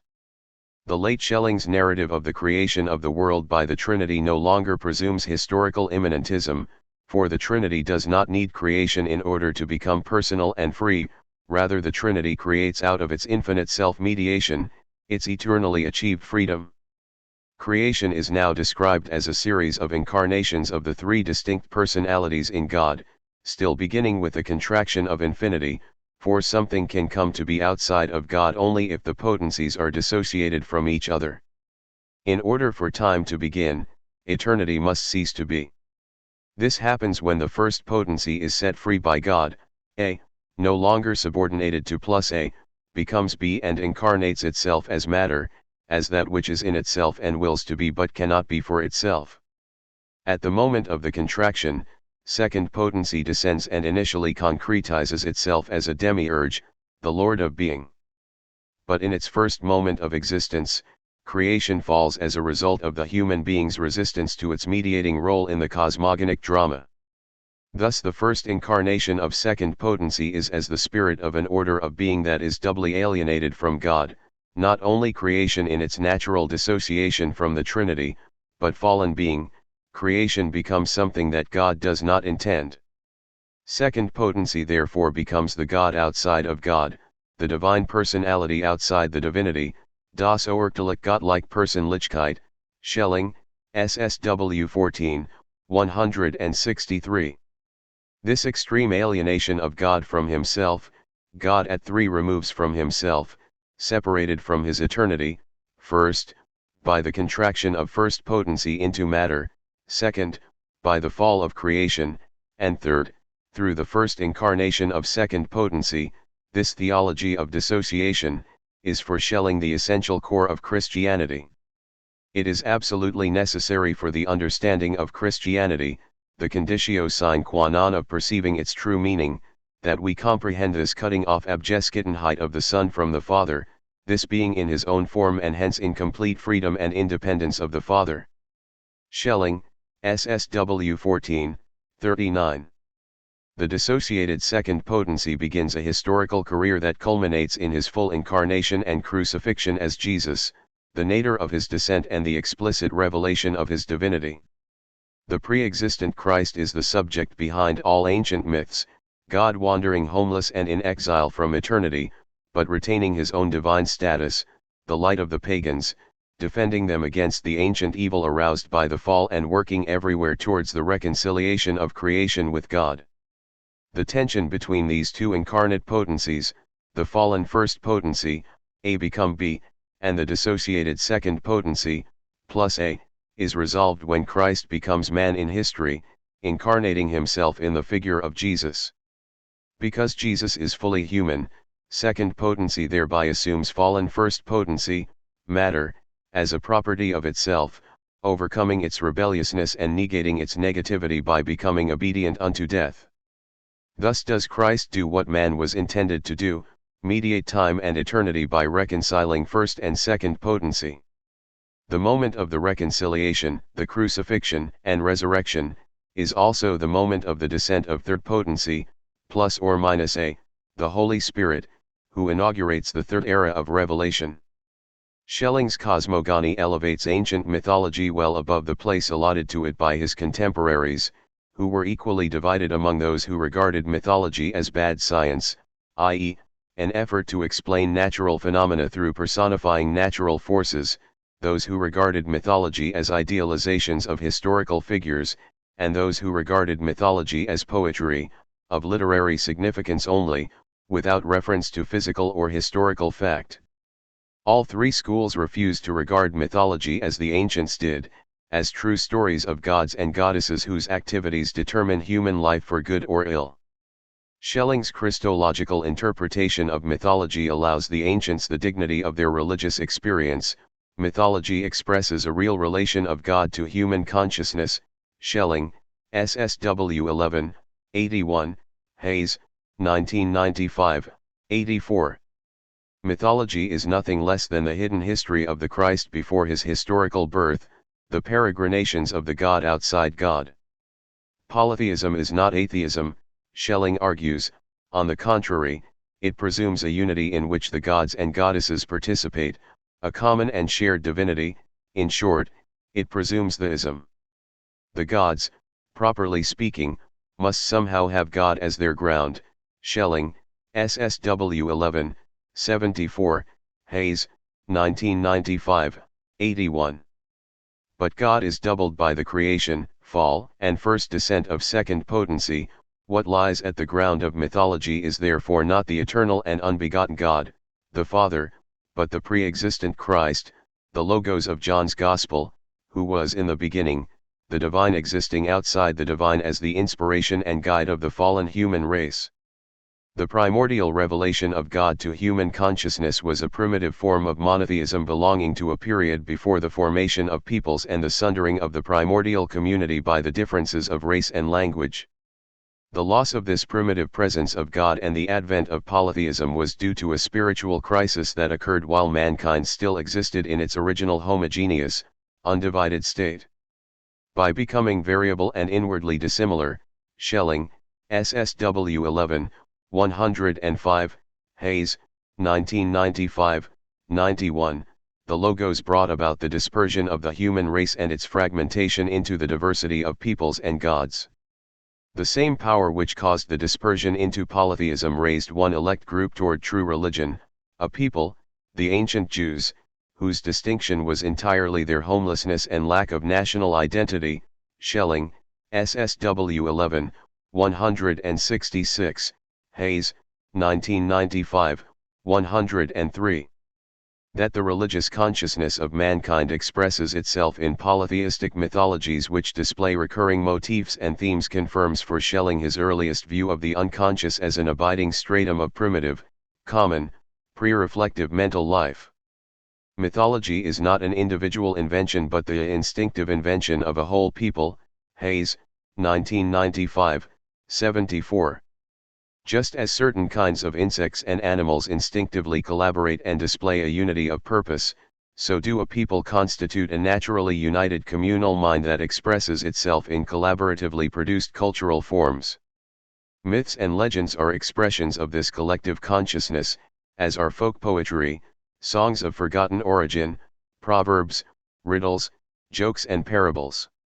The cultural forms indigenous to a group have striking parallels with the cultural forms of other peoples, parallels which cannot be explained by direct transmission or through a theory of historical influence, rather they are evidence of the authentically religious nature of mythology, indirect proof that mythology is animated by a single world historical spirit. 61 Throughout the philosophy of mythology, Schelling produces anticipations of the Jungian collective unconscious, the primordial unity and community of consciousness, die Ursprünglichkeit und die Gemeinschaft der Bewusstseins, Schelling, SSW 11, 64, the universal human consciousness, der Allgemeinbewusstsein der Menschheit, Schelling, SSW 11, 65, we have to consider the mythologies of the various peoples as in fact only so many moments of a single and identical process which passes through and affects the whole of mankind, Schelling, SSW 11, 211, Hayes, 1995, 117. The logos is refracted through the consciousness of a particular people, the mythological worldview of a historical community that defines a people's identity, first by granting them a language, for the first forms of language are tales of the gods, then an ethics and a religion. The collective mind of man does not produce a common mythology, it rather produces a plurality of mythologies revolving around certain recurring motifs, i.e., archetype 62. Crucial to the psychology of the late Schelling is the claim that the unconscious is religious, possessed by a primordial monotheism, Monotheismus der Bewusstseins, Schelling, SSW 11, 187. The primitive state of human consciousness consists in an all-absorbing, grounding, non-reflective grasp of the reality of God. Man is in essence the God-positing being. Before he is conscious of himself, before he has a self to be conscious of, he is conscious of God. He does not possess this consciousness, he is it, and it is precisely in his non-act im nicht tactus, his immobility in der Nichtbewegung, that he is the one who posits the true God. Das den wahren Gott setzt, Schelling, SSW 11, 187, Hayes, 1995, 109.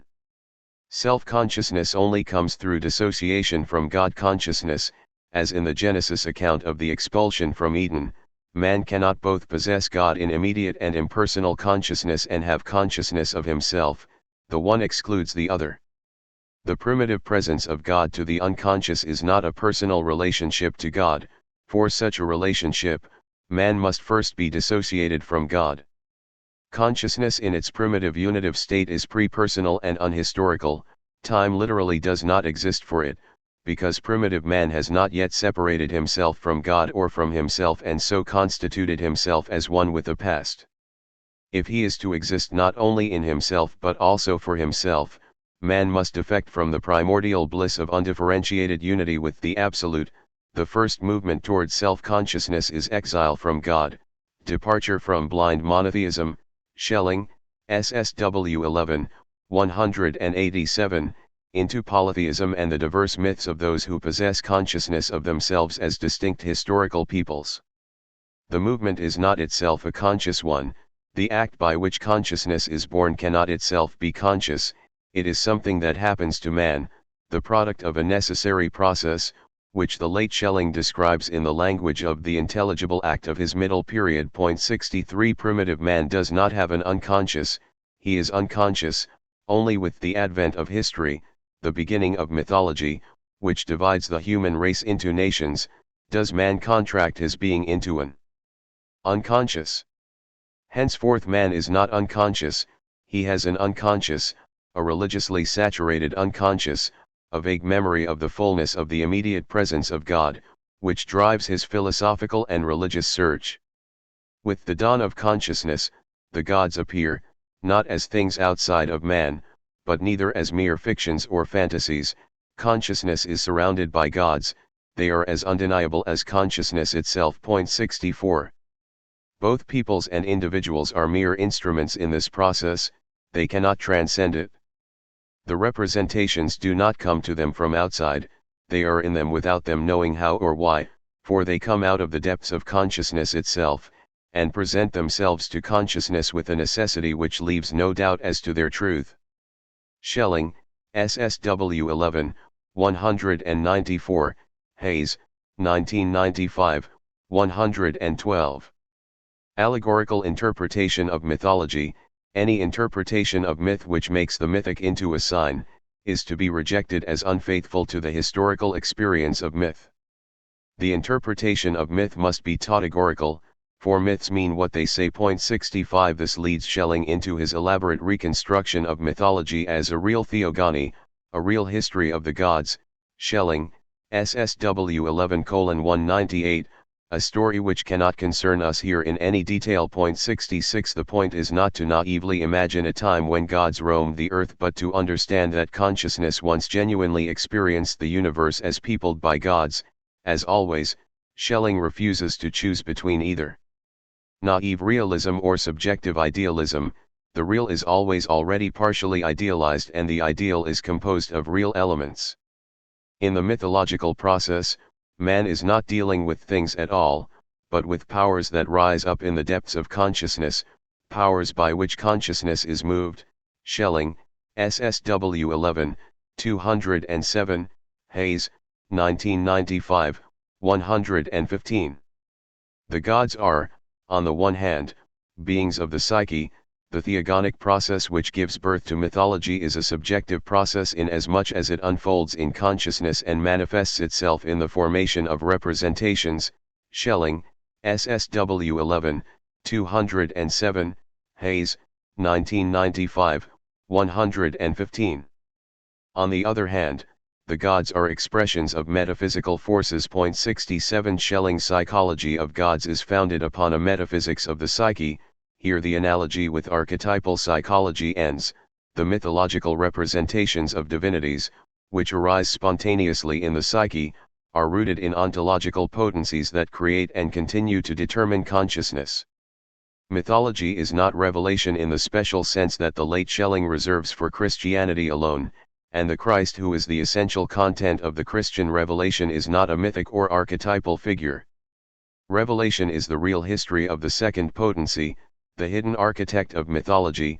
Myth become fact, as C.S. Lewis was fond of saying. 68 The mythological process is the estrangement of man from the divine self necessary for the birth of free self-consciousness, which makes man capable of an encounter with God. Prior to the revelation, Christ exists as a demiurgic personality who wanders anonymously through human history. The same natural potency that was to die in Christ was the one by which they the pagans were illuminated and which alone took care of them. Schelling, SSW 14:75, Hayes, 1995, 237-238. Christ therefore is not the possession of the Jews or a revelation exclusive to those with the proper ecclesiastical faith. He is the proper potency of paganism, or better, the pagan light. Schelling, SSW 14:75, Hayes, 1995, 237-238. In the revelation of the crucified and risen Jesus, he becomes visible as such. For Schelling no less than for Kierkegaard, whom he unquestionably influenced in this regard, the essence of Christianity is the revelation of Christ crucified and resurrected. The apogee of the revelation is not the teaching of Christ, as secular humanists and enlightened Christian philosophers would prefer, rather the Christ himself, the crucified and resurrected Jesus, proclaimed as such by the evangelists, and especially by Paul, is the full revelation of the personal God. Christ is not the teacher, as the saying goes, he is not the founder, of Christianity, he is the content of Christianity. Schelling, SSW 14:35.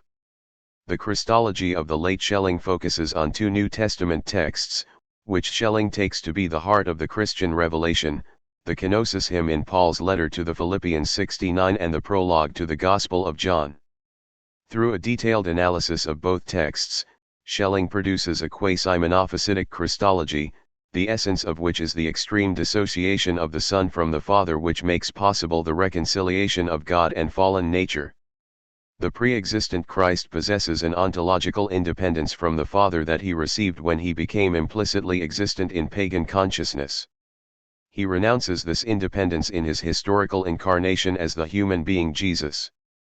Christ is not simply God become man, For if the Christ is God in an unqualified sense before the incarnation, then the latter cannot be regarded as a surrender of sovereignty, a self-emptying, or kenosis, in Tasurung. Christ is the God outside God become man, and, through man, reunited with the Father. Schelling's heterodox theory of atonement needs some explaining. If the incarnation is a genuine self-abasement of the Christ and a real change in being, a surrender of Christ's divinity, a supreme sacrifice in which he who, being in the form of God, thought it not robbery to be equal with God, but made himself of no reputation, and took upon him the form of a servant, and was made in the likeness of men, Philippians 2:6, 7, then Christ must possess an independent ground of divinity, an extra-divine divinity, a claim to sovereignty which he renounces. Paul, in Schelling's reading of him, is not describing the eternal God emptying himself of his divinity, for that makes no sense. If the subject who abases himself in Christ is God sensus strictus, for whom is the self-abasement performed? What condition does the sacrifice satisfy? What law outside of the Christ could make this death necessary? Rather, as the God outside of God, Christ has his own proper claim to being the God of the fallen world, a claim which he renounces. Paul describes the divinity of Christ as in the form of God, which Schelling understands to mean, Christ's divinity is something other than the divinity of the Father. Christ is a distinct mode of God and can therefore become even further ontologically dissociated from the eternally divine in the crucified. 70 By entering into the being of the fallen world to the point of becoming himself a fallen being, and only such a self-abasement of the divine could atone nature and God, Christ negates the wrath of the Father. Its second potency is a divine personality as Lord over the being which the Father has not given it, the being which it possesses independently of the Father. In this way it is itself independent of the Father and hence, in this moment, it is to be defined, as far as its being is concerned, as an extra-divine personality, oerktelig godlike Personlichkeit, as divine, since it is Lord of being, as extra-divine, since it possesses this being as something not given it by God. Since it possesses it independently of the Father, it can do with it what it will, and could possess it permanently as something independent of the Father. Therein lies its freedom. That is what one must know if one is to understand the obedience of Christ of which so much is said and on which, at the same time, so much store is set. The Son could exist in his own sovereignty independently of the Father. To be sure, he could not be the true God outside the Father, but he could be God, i.e., Lord of being outside of and without the Father. In other words, he could be God not essentially but actually, not dem wesen nach, but actu. The Son, however, rejected this sovereignty which he could have had independently of the Father, and therein is he Christ. That is the fundamental theme of Christianity. Schelling, SSW 14, 36-37, Hayes, 1995, 228. This is the speculative psychology of dissociation become a soteriology, just as the Father can only become a creator by dissociating from his infinity, so can the Son only become a Savior by dissociating from the Father. In creation, the nothingness, lack, and need for being of first potency, subjecthood, is potentized to the point of introducing a real difference in being, the production of something other than God, in redemption the divinity of second potency, its actuality, self externally, and being for another, objecthood, is potentized to the point of particularization in the anti-divine order, culminating in the granting of autonomous being to Christ as Lord of creation. The pre-existent Christ is in one sense what the Father is, true God, but with a crucial difference, the divinity of the Father is proper to the Father, the divinity of the Son is granted to the Son by the Father. The original dissociation of second potency in the production of the Logos is compounded by the fall of creation, which unleashes a form of being that should not be, a material order in convulsive rebellion against the Father, a monstrosity in which Christ nonetheless becomes originally existent. Christ first enters history as Lord of a fallen creation, God materially grounded in something which is counter to God, God become unholy. Schelling, SSW 14, 181. Schelling's Christ is a double agent, inwardly united with the Father, outwardly he is wholly alienated from him. As such he works within material and cultural history as a force for reconciliation of nature with God. If Christ did not enjoy real autonomy from the Father, his own independent ontological basis, his own freedom grounded, as all freedom must be, in something that is not God, his sacrifice would have been a simple necessity. As it is a genuine sacrifice, a free and absolute renunciation of power. In the crucified and risen Jesus, the prehistory of Christ comes to an end and the Son's mission of atonement is fulfilled. Christ incarnates himself as a condemned human being, thus renouncing his rightful claim to be God in the place of the Father and breaking the pattern of usurpation, presumption, and self-will in the grips of which all of creation lies. And being found in fashion as a man, he humbled himself, and became obedient unto death, even the death of the cross. Philippians 2:8. Chapter 5. Schellingian libido theory. Whoever wishes to grasp the concept of spirit at its most profound roots must therefore become fully acquainted with the nature of desire. Schelling, 1810a, 230. We have said that our intention in this book is not to systematize Schelling's overthrow the notion of the unconscious. The absence of a definitive system in Schelling is an important feature of his contribution to the philosophy of his age, an era fairly drunk on systems. It should not be understood merely negatively, as though Schelling could not achieve something which Fichte, Hegel, and Schopenhauer easily did. Rather, the incompleteness of Schelling's philosophy is a positive feature of his thought. Instead of laying out a frame and carefully making everything accord with it, Schelling went in whatsoever direction the truth as he understood it at any given time led. Point 1. Nevertheless, we have discovered that Schelling's various ideas about the unconscious disclose a recurring structure in Schellingian philosophy.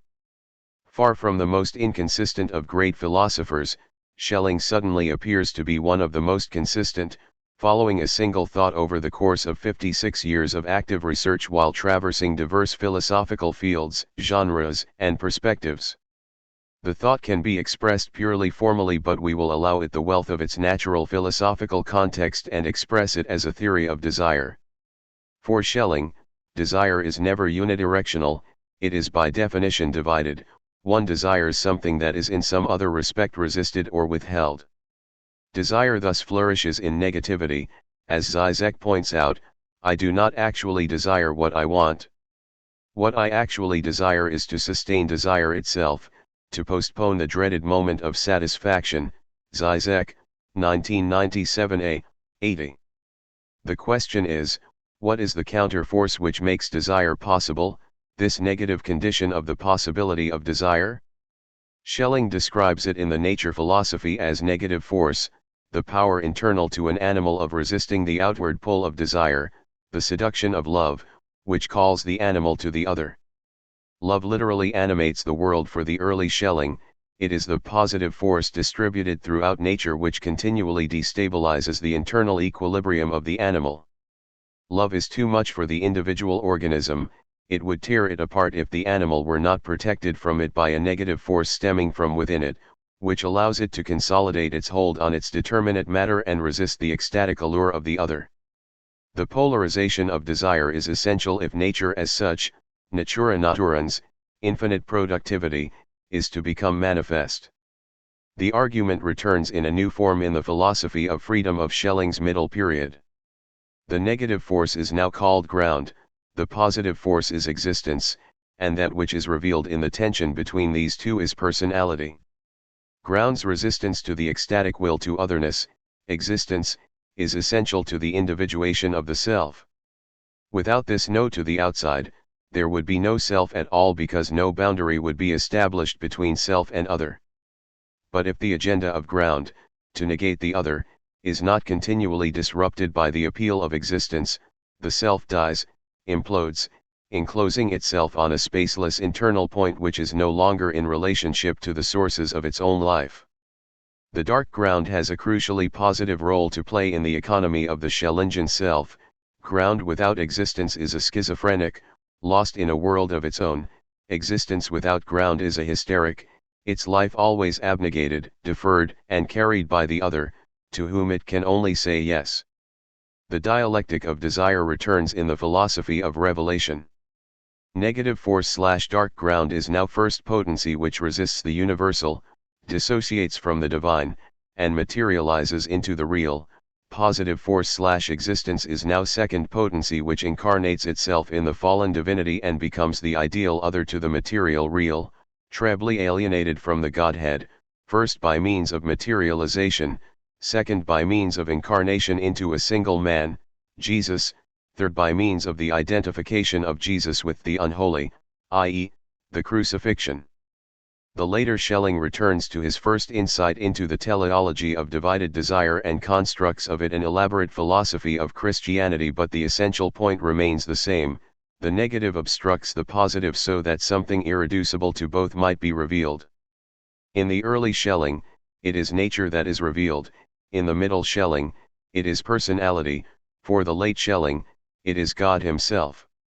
Let us resist the temptation to make of these three moments of revelation a Hegelian dialectic.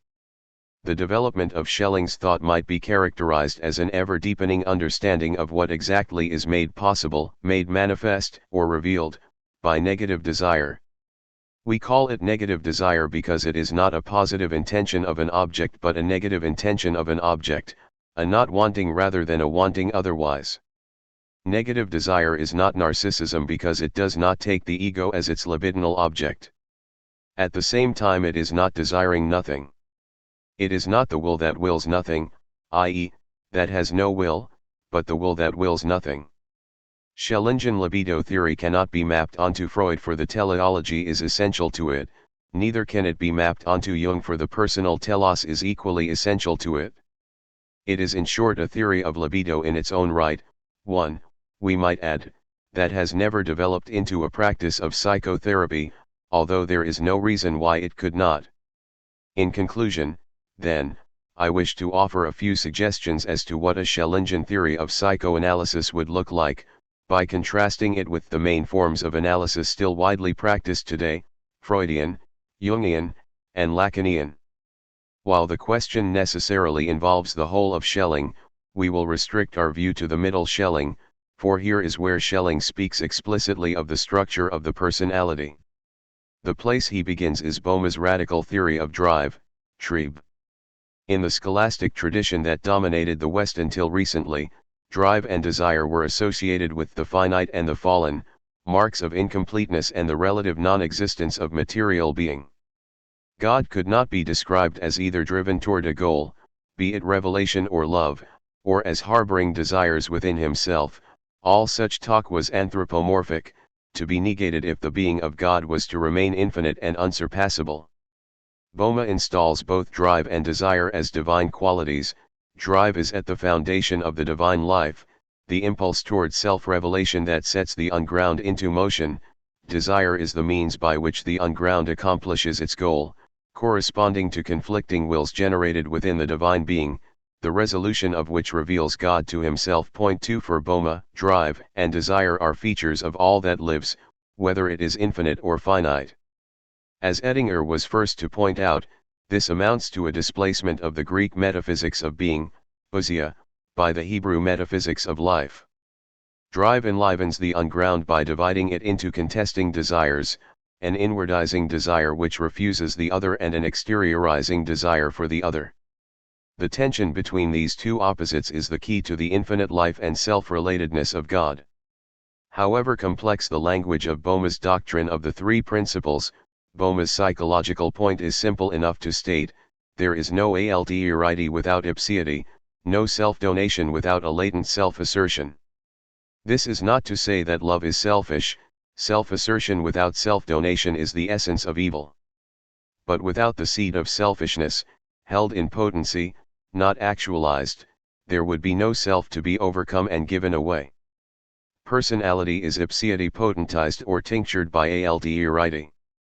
The fullness of being in Boehme's view is personal, without difference, relation, and process, the play between ipseity and alterity. There is no movement, self-revelation, or relationship. The middle Schelling appropriates Boehme's notions of drive and desire with very little alteration. The will that says no to existence and contracts upon a self evacuated of actuality is confronted by the will that says yes, which expands outward to recognize and include the other in a universe in which it accepts that it too is only a part. The two eternally struggle against one another, one momentarily taking ascendancy only to capitulate to the other the next moment. Each contains the other as a latent potency in itself. The negating potency has latent within it an affirmation of otherness, the affirming potency has latent within it an affirmation of self. Schelling, 1815, 18. Jung also insists on psychic finality. The drive that grounds Jungian libido is ultimately toward the individuation of the subject, but he does not fully understand the telos of libido. Had he cultivated the Schellingian root of his own psychology, he could have restored the Boehmian Schellingian answer to this question. Psychic energy is teleologically oriented not simply to individuation but toward personal relationship. We have described Schelling's model of the self as constitutively dissociative in order to distinguish it from Freud's model of the self as constitutively repressive. But we must take care not to exaggerate this distinction. In both Schelling and Freud we have a dyad of polarized vectors of desire. A self-centered chaotic dark principle resists an outwardly directed light principle or center of consciousness. In the early Freud, the dyad is unconsciousness, consciousness. Later, it becomes id, ego. In Beyond the Pleasure Principle, the dyad is death drive, life drive, the former shutting out the exterior and abjuring all excitation, the latter actively seeking it. Schelling can and perhaps should be read through Freud, for the latter's theory of polarity is as much a product of 19th-century nature philosophy as it is an application of mechanics and hydraulics to the psyche. Like death drive, ground withdraws from externality, excitation, and contact with others, it is homeostatic and conservative. Like Freud's life drive, existence seeks excitation, progressively moving out of itself and inviting a life-generative disequilibrium into the self. The dark ground, however, does not will death, it wills itself by negating the other. It is arguable whether Schelling's speculative psychology recognizes anything like Freud's death drive. Like Jung's, Schelling's psychology is at bottom life-affirming. The ground recoils from excitation but it does not will death or a return to the inorganic, it wills that there be nothing other than itself. If there is a death drive in Schelling, it is the non-predicative will-lessness of the unground, the will that wills nothing. Schelling recognizes that traces of this pre-volitional being are found in creation. Movement never occurs for its own sake, all movement is only for the sake of rest. Schelling, 1813, 133. Sounding even more like Freud, Schelling writes that every created thing, every man in particular strives, in truth, only to return to the condition of non-willing, not only he who strips himself away from all desirable things, but, though unknowingly, also he who abandons himself to all desires. For this man too desires only the state in which he has nothing more to wish for, nothing more to want, even if that state retreats immediately from him, and the more zealously he pursues it, the further away it is. Schelling 1813, 134. The point of profoundest difference between Schelling and Freud concerns the nature of the subordination of one vector of desire to the other. In Freud's early topography, the interpretation of dreams, a third factor, the censor, shuttles between the unconscious and the conscious, legislating what of the former is permitted into the light of the latter and under what guise. The model of repression in the early Freud is the dream work, in which desires that are incompatible with the ego ideal surface with the relaxation of consciousness during sleep. Freud, 1900, 174 ff. To defend itself, the psyche censors these desires by disguising them in the seemingly innocuous imagery of dreams that do not disturb sleep because their manifest content is unthreatening to the ego. For Freud, the dream work demonstrates the general strategy of consciousness. Only by repressing its deepest impulses and impressions can sanity be maintained. Freudianism is thus most compatible with a basically Gnostic view of reality. the human subject is at home neither in nature nor in its own body, and must reconfigure its environment in order to cope. Sanity is a tragic adjustment to a reality that is, from a human perspective, intolerable. Freudian repression allows Freud to explain the different directions of libido not as alternative deployments of neutral psychic energy but as repressed and free expressions of a single form of desire. Schelling has no such concept of repression, nor does he need one. There is nothing intrinsically horrible about life for Schelling. The Schellingian self does not dissociate for the sake of coping with a reality too horrible for consciousness, it dissociates for the sake of love. Freud's dark principle, the ID, is held down by consciousness. According to Schelling, the dark ground, when it acts in accordance with love, holds itself back. It defers to the light not because its desires are out of proportion to the modicum of pleasure reality can afford, but because only by subordinating itself to consciousness can it participate in love. This is what Wirth calls the conspiracy of life, the clandestine coordination of opposed intentions for the sake of life and love.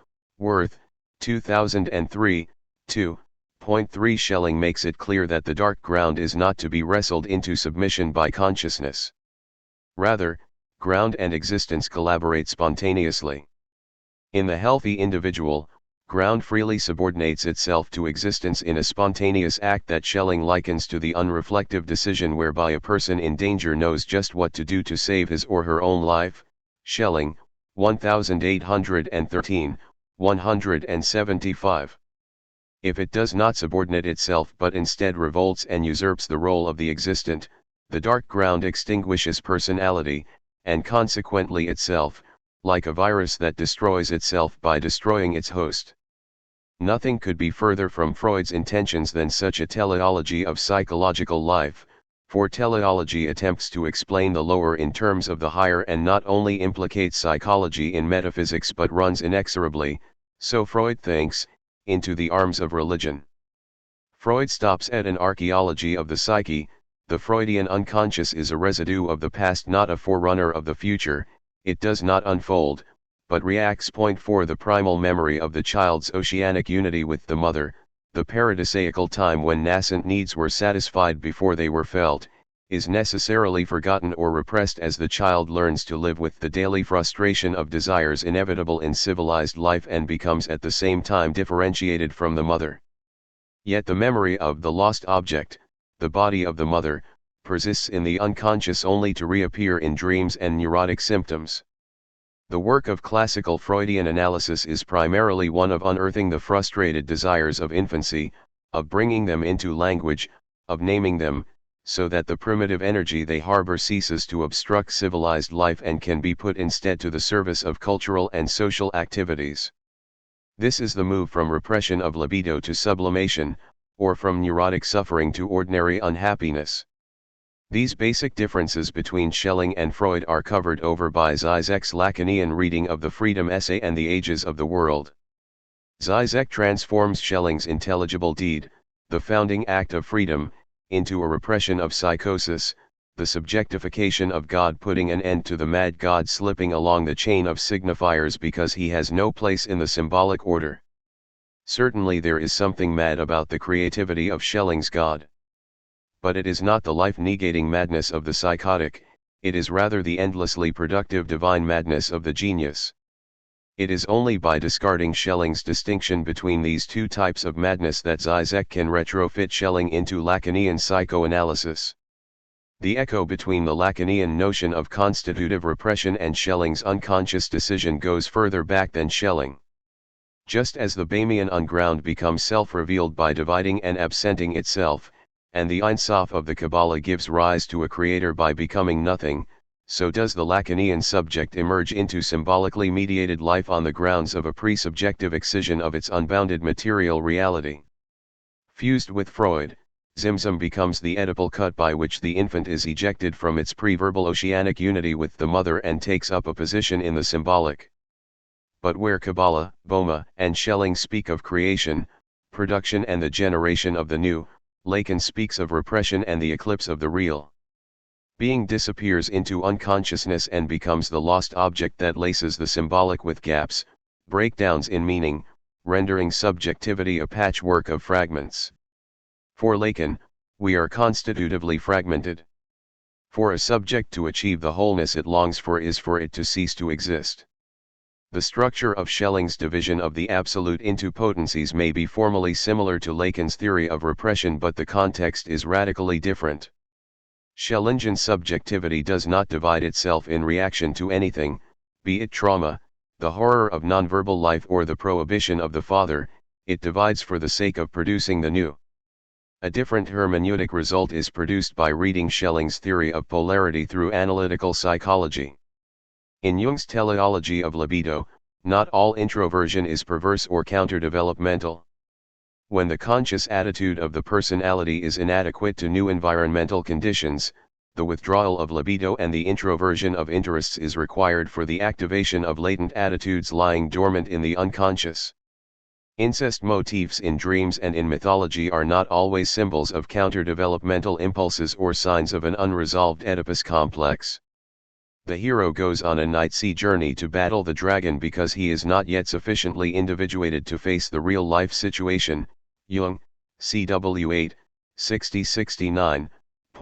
In the regression of libido, even in psychotic breakdowns, productive forces are at work.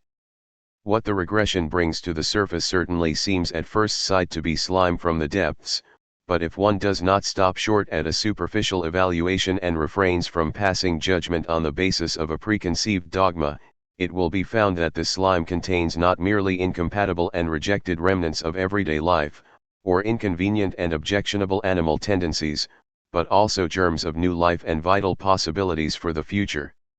Jung, CW 8, 63. Jung objects to Freud's assumption that a regression from consciousness to unconsciousness is always symptom and sickness. Drawing on pre-Freudian traditions of the unconscious, Jung makes a case for a healthy narcissism or natural introversion. Without it, extroverted libido is doomed. Inevitably the psyche will find itself maladapted to conditions that arise because as a being perpetually underway, never whole, its extroverted attitudes are always to some degree inadequate to the real. In moments of conflict which appear from outside to be breakdowns, the psyche regulates itself by retreating into its own depths. Regression is not necessarily a retrograde step in the sense of a backward development or degeneration, but rather represents a necessary phase of development. The individual is, however, not consciously aware that he is developing. He feels himself to be in a compulsive situation that resembles an early infantile state or even an embryonic condition within the womb. Jung, CW 8, 69. Introversion is as essential an ingredient of mental health as ego-driven adaptation to reality. Related to this is Jung's emphasis on the present situation in the life of the neurotic as the source of psychological conflict, in contrast with Freud's search for a past trauma. The sick person is withdrawing into himself not primarily because of an unresolved situation from the past but because he does not have the conscious resources to face the present situation. In an act of self-regulation, the psyche is contracting so as to activate hitherto unconscious powers in the personality. Similarly, Schelling identifies a productive and positive seed of life, health, and goodness in the otherwise destructive inwardizing drive of the dark ground. An unconscious desire is at work in the dark ground, a silent, seeking that soon pulls you back to yourself. Schelling, 1813, 136-137. The negativity of the dark ground is essential to life. All of this, the entire fullness and future splendor of nature, is only built upon the ground of an eternal self-negating will that returns unto itself and without which nothing could be revealed anywhere. Schelling, 1813, 140. Ground is the fastening, binding force that reigns in the expansive volatilizing spiritualizing force and prevents it from expanding to infinity. Schelling, 1813, 139.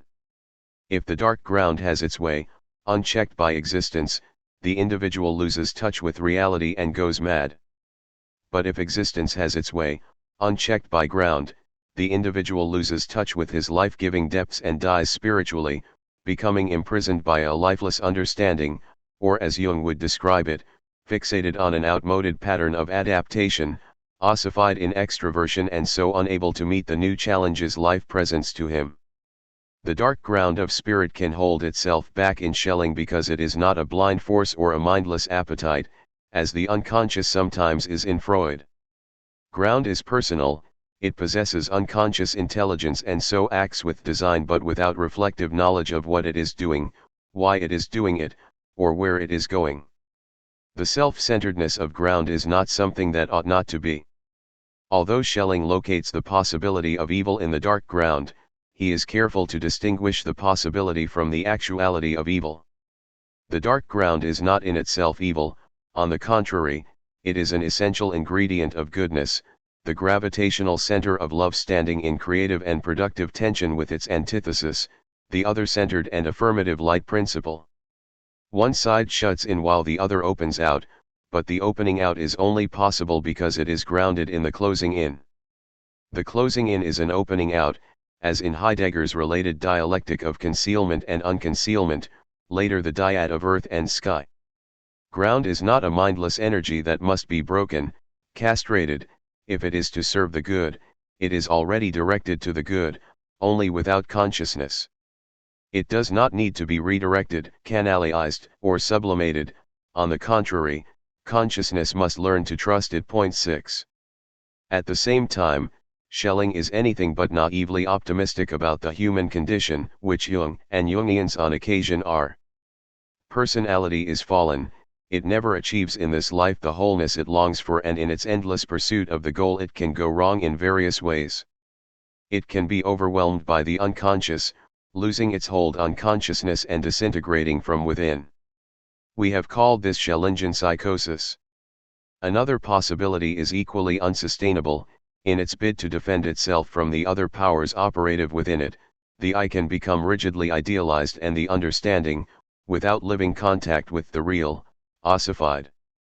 We have called this Schellingian neurosis. Psychosis is the result of the corruption of first potency, the life-giving dissociation from the infinite become a life-destroying separation. Neurosis is the result of the corruption of second potency, the disavowal of dissociation. Psychosis, the understanding possessed by ground, is a shadow of first potency, identity annulled by difference, unable to maintain itself in the face of the negative. Neurosis, ground repressed, here the Freudian term is not only appropriate but accurate, is a shadow of second potency, difference annulled by identity. In living understanding, a positive dissociation of ground and existence occurs, ground grounds, identity subsists in difference, and the chaotic will of the ground is directed, transformed, and fulfilled by existence. The point is neither to repress nor to identify with the negative side of personality.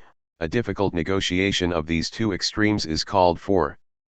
Humanity is not served by a separation of forces, Sonderung der Kraft, a repression of particular powers, Unterdrückung einzelner Vermögen, but only by their highest and most perfect unification. 7. The energy locked up in ground must be put to the service of the self, for without the conflict between ground and existence, personality is stillborn and there is no life, no movement, and no growth in the self. The coordination or ruling of madness does not cancel it. Even worse than actual madness or the failure of understanding to rule the ground is an understanding in which there is no madness whatsoever, a dead and ineffective imitation of understanding, for the former has the possibility of directing itself otherwise while the latter has no energy available to it to direct. Schelling, 1810a, 233. Such talk no doubt disturbed Hegel, for it seemed to threaten not only philosophy but Western civilization itself, which he understood to be a long pilgrimage from nature to reason.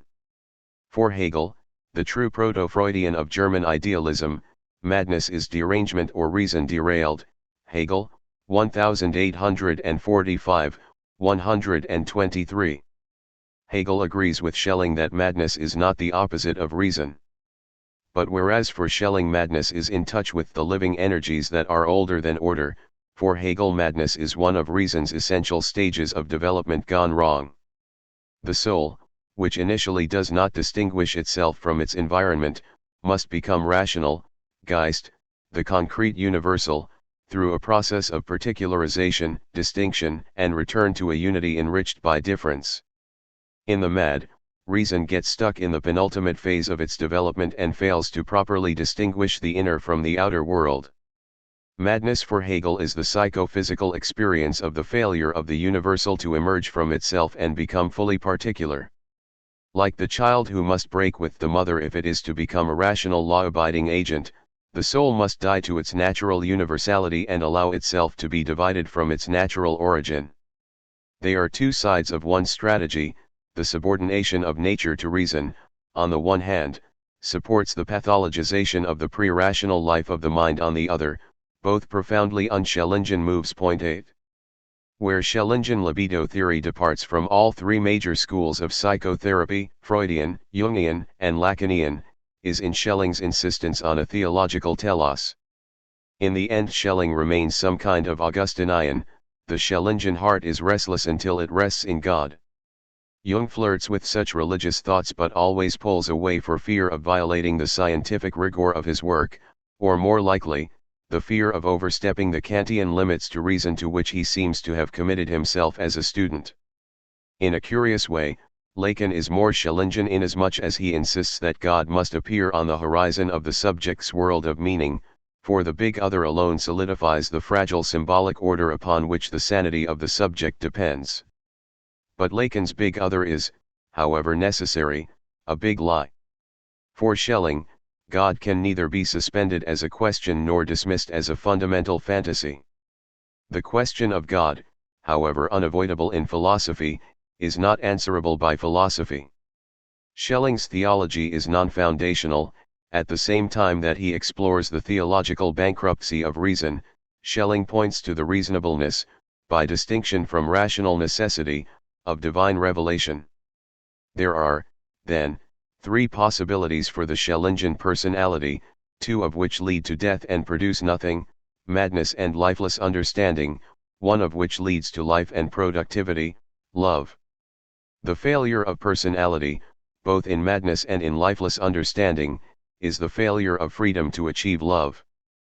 Personality is only fully realized, and understanding only fully alive, when it loves. Precisely because love affects the integration of the negative and the affirmative, ipseity and alterity, love is madness regulated, ground moderated by existence. We are only truly ourselves when we love, that is, when we love ourselves, others, and God. Schelling's lyrical words on love at the end of the Freedom essay are typically ignored by commentators interested in what they take to be the more radical bits, an unfortunate error, for the notion of love is Schelling at his most radical. This is not the erotic love fetishized by the Romantics, nor is it the agapic love idealized to the point of evisceration by mainstream Christianity. Schellingian love is both erotic and agapic because it is as self-centered as it is other-centered. Love unites two that are really distinct. There is no room for Spinozistic monism here, no intellectual love of God, which is merely the mode's discovery of its non-difference from everything. The dissociations in being are ultimately real for Schelling, and they must be if the transmutation of the lowest into the highest is to occur. Love is nothing less than the purpose of creation, a divine intention, which is apparently obstructed when productive dissociation disintegrates into dissociative dissociation, i.e., evil, only to be revealed in all its transrational glory in the incarnated, crucified and resurrected Christ. Appendix A. The Metaphysical Foundations of Schellingian Psychology. From the Stuttgart Seminars, Schelling, 1810a, translation mine. CSSW 7, 433-434. God makes himself, he, does not begin whole ist nicht gleich ein von Anfang fertigs. What then is the primordial state, in which the pure in itself, that primal being with nothing outside itself, finds itself? All living being Dasein begins in unconsciousness Beoitlosigkeit, from a state in which all is undifferentiated. Just so does the divine life begin. It is in itself the absolute identity of the subjective and the objective, but it is not yet for itself. The entire process of the creation of the world, the always ongoing life process in nature and history, This is nothing other than the process of becoming perfectly conscious, the perfect personalization of God. In us there are two principles, an unconscious Beoudloses dark principle, and a conscious principle. The process of self-cultivation die Selbstbildung consists in raising that unconscious being das Beoudlos Vorhanden to consciousness, raising the innate darkness in us into the light, in a word, achieving clarity. The same is true of God. The darkness precedes him, clarity first erupts out of the night of his being die nach sens Wessens. God has the same two principles in himself that we have in us. From the moment that we become aware of the two principles and divide ourselves within ourselves uns in uns Selbstscheiden, oppose ourselves to ourselves uns Selbstentgegensetzen, raising the better part of ourselves over the lower part, from this moment consciousness begins, but not yet full consciousness.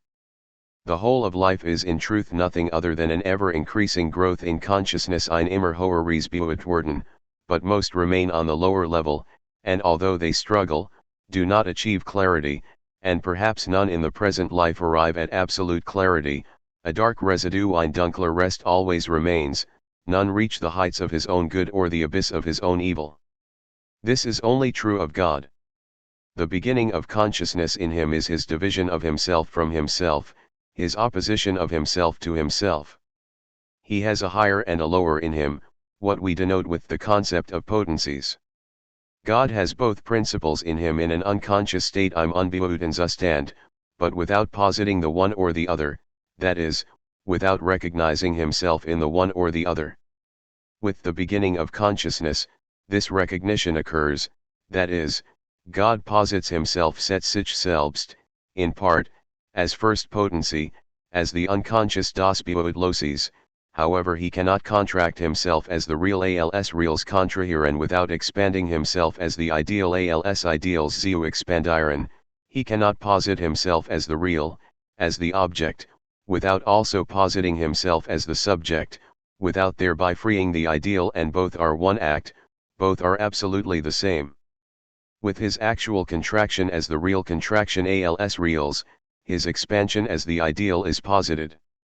The higher in God drives drank the lower from himself, that from which he was previously indifferent or mixed, and vice versa, through its contraction the lower dissociates absondern itself from the higher, and this is the beginning of consciousness, as much for man as for God, his becoming personal personlich werden.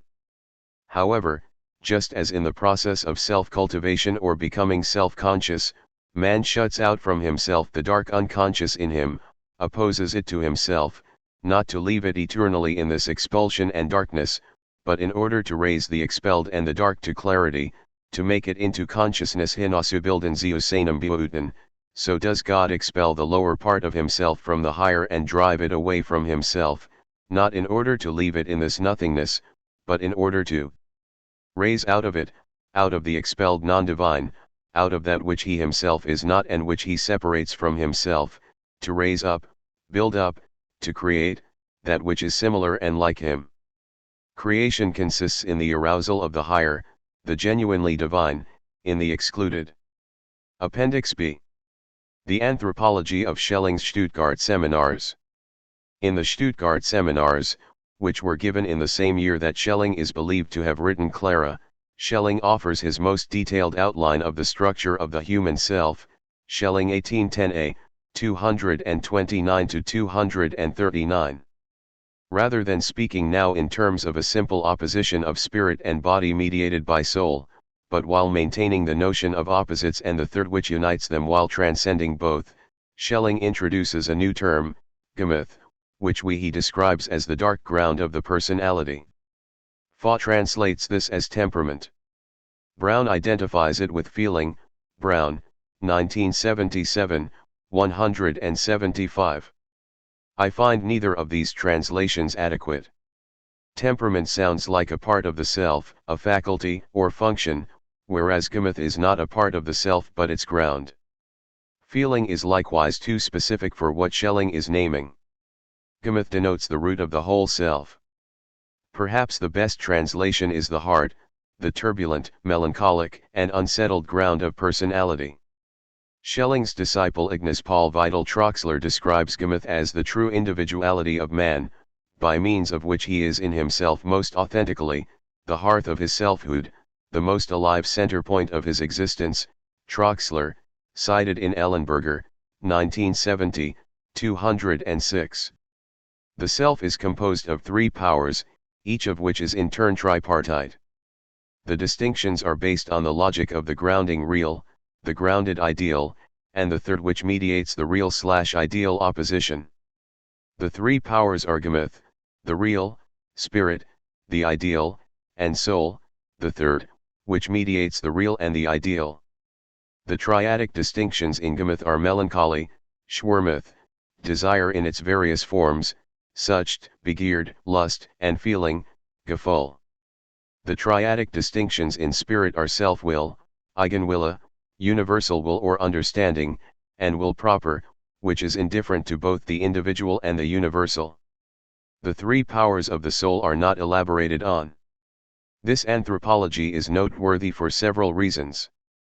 First, Schelling, following Renaissance Hermeticists such as Cornelius Agrippa von Netzheim, makes melancholy essential to the self. Melancholy is not merely negative, not in itself an illness or life-negating state. On the contrary, melancholy grounds the person. The most obscure and thus the deepest aspect of human nature is that of longing Sehnsucht, which is the inner gravity of the heart. Gameth, so to speak, in its most profound manifestation it appears as melancholy Schwermuth.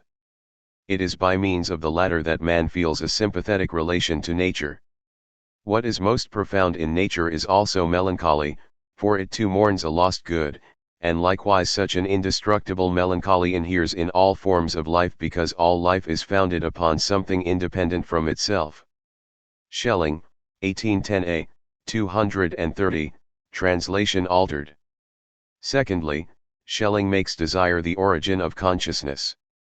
This premise, more often associated with Hegel and generally connected to Freudian psychoanalysis, is in fact essentially Schellingian and in origin, Bahmian. Desire is not something which intellect directs and masters but rather the very life of consciousness, which is not to say it cannot become for it a principle of death. Desire is the quality of a being that is set over and against being as such, the state of a being for whom being is outstanding, a being grounded in non-being. Schelling, 1810a, 233. The Heideggerian overtones are impossible to miss, particularly in the German. What we call spirit is that which exists by nature. Geist ist das Natura suac and, a flame that fuels itself. However, because as something existing, it is opposed by being alscendum dasein entgegensteht, the spirit is consequently nothing but an addiction to being die Sucht zum Sein, just as the flame is addicted to matter. The deepest essence of the spirit is therefore an addiction, a desire, a lust. Whoever wishes to grasp the concept of the spirit at its most profound root must therefore become fully acquainted with the nature of desire. In desire we witness for the first time something that exists from out of itself, and desire is something entirely inextinguishable. As far as desire is concerned, innocence can be lost only once, for desire is a hunger for being, and being satiated only gives it renewed strength, i.e., a more vehement hunger. It is here that we can notice with particular clarity the inextinguishable quality of the spirit. Schelling, 1810a, 230, translation altered. We can, no doubt, read this in a Lacanian register. The Schellingian self is constitutive lack, a barred subject, impossible desire, that which exists by virtue of a longing for something which is incompatible with its existence. We can also, however, read this in a Bahmian fashion. The Schellingian self is the hunger for God, the space hollowed out of being by God himself that he might have one to whom he could be revealed. The isomorphism between these two readings, the atheist psychoanalytical and the personalist theosophical, is of course no accident. The former is historically dependent on the latter. Third, spirit is to be associated with will rather than with intellect in any scholastic sense of a faculty independent of volition. Even in its preconscious phases, will is intelligent, hence Schelling regards understanding, Verstand, as a synonym for ideal or universal will. The opposition of self-will and understanding Schelling developed the year before in his Freedom essay, where the two concepts were introduced as synonyms for ground and existence. Schelling, 1809, 27-33. Nothing new is added in the Stuttgart seminars, although the formulations have become more succinct and trenchant. Self-will would be blind without the understanding or the ideal will. Self-will is only evil if it dominates the understanding. When it subordinates itself to the universal will, self-will becomes a life-serving ground of spirit. Virtue without an active self-will has no merit. Hence it can be argued that the good contains evil within itself. A good, unless it involves the overcoming of an evil, is not a real living good. The most active and yet subordinate self-will is the highest good. Der aktiver Test, durch Unterwerfen Eigenwille ist das hohe Saint, Schelling, 1810a, 231, translation altered. As in Clara, soul is higher than heart and mind, Gemüth, and Geist, for it mediates these two which oppose and exclude each other. Spirit is personal and subjective, soul is not beneath but above spirit, an impersonal principle that contains the key to mental health because it alone maintains the vital connection to God. The soul constitutes the properly divine in man, hence it is something impersonal, the properly existent das eigentliche End, to which the personal as a non-existent nichts Endes shall remain subordinate. Schelling, 1810a, 232, translation altered. The impersonal nature of soul should give us pause. Have we not argued that Schelling is above all a personalist? Have we not argued that in his middle works, of which the Stuttgart seminars is a certain culmination, Schelling raises personality above being? In Clara, soul is what we love in a person. Schelling, 1810b, 35, how could it be impersonal? By the impersonal, das unpersonliche, Schelling means ontological, that which supports and sustains the being of the person. As such, soul must not be reduced to subjectivity or what was commonly understood, after Kant, as the psychological ego. The impersonal nature of soul does not mean soul is in itself unindividuated or collective, unrelated, and lacking the capacity for human love. Exactly the opposite is the case. Schelling is saying that relationality, individuality, and the capacity to love are not merely personal, example psychological, they are ontological. Spirit is the knower, it actively seeks and acquires knowledge, but soul is absolute knowledge. Spirit knows but the soul does not, rather she is knowledge. Schelling, 1810a, 232. Spirit discerns the difference between good and evil, soul is goodness itself. There follows a somewhat schematic outline of the varieties of mental illnesses, which is most noteworthy for underscoring the psychomedical direction of Schelling's thinking at this time. If the emotional and affective continuity of the self is disturbed, Gemütskrankheit or sickness of the heart develops. If cognitive continuity is broken, idiocy, Blödsinn, ensues. If the communication between understanding and soul breaks down, madness proper, Wahnsinn, is the result. Here, Schelling adds, it is not soul that is sick but the self that has lost contact with soul. Thus an unbroken sequence proceeds from the heart, in particular from its most profound longing sense such, and terminates in the soul. The health of the heart and the spirit hinges on the continuity of the sequence and on the continuity of a nexus between the soul and the most profound realms of the heart. Schelling, 1810a, 232, translation altered.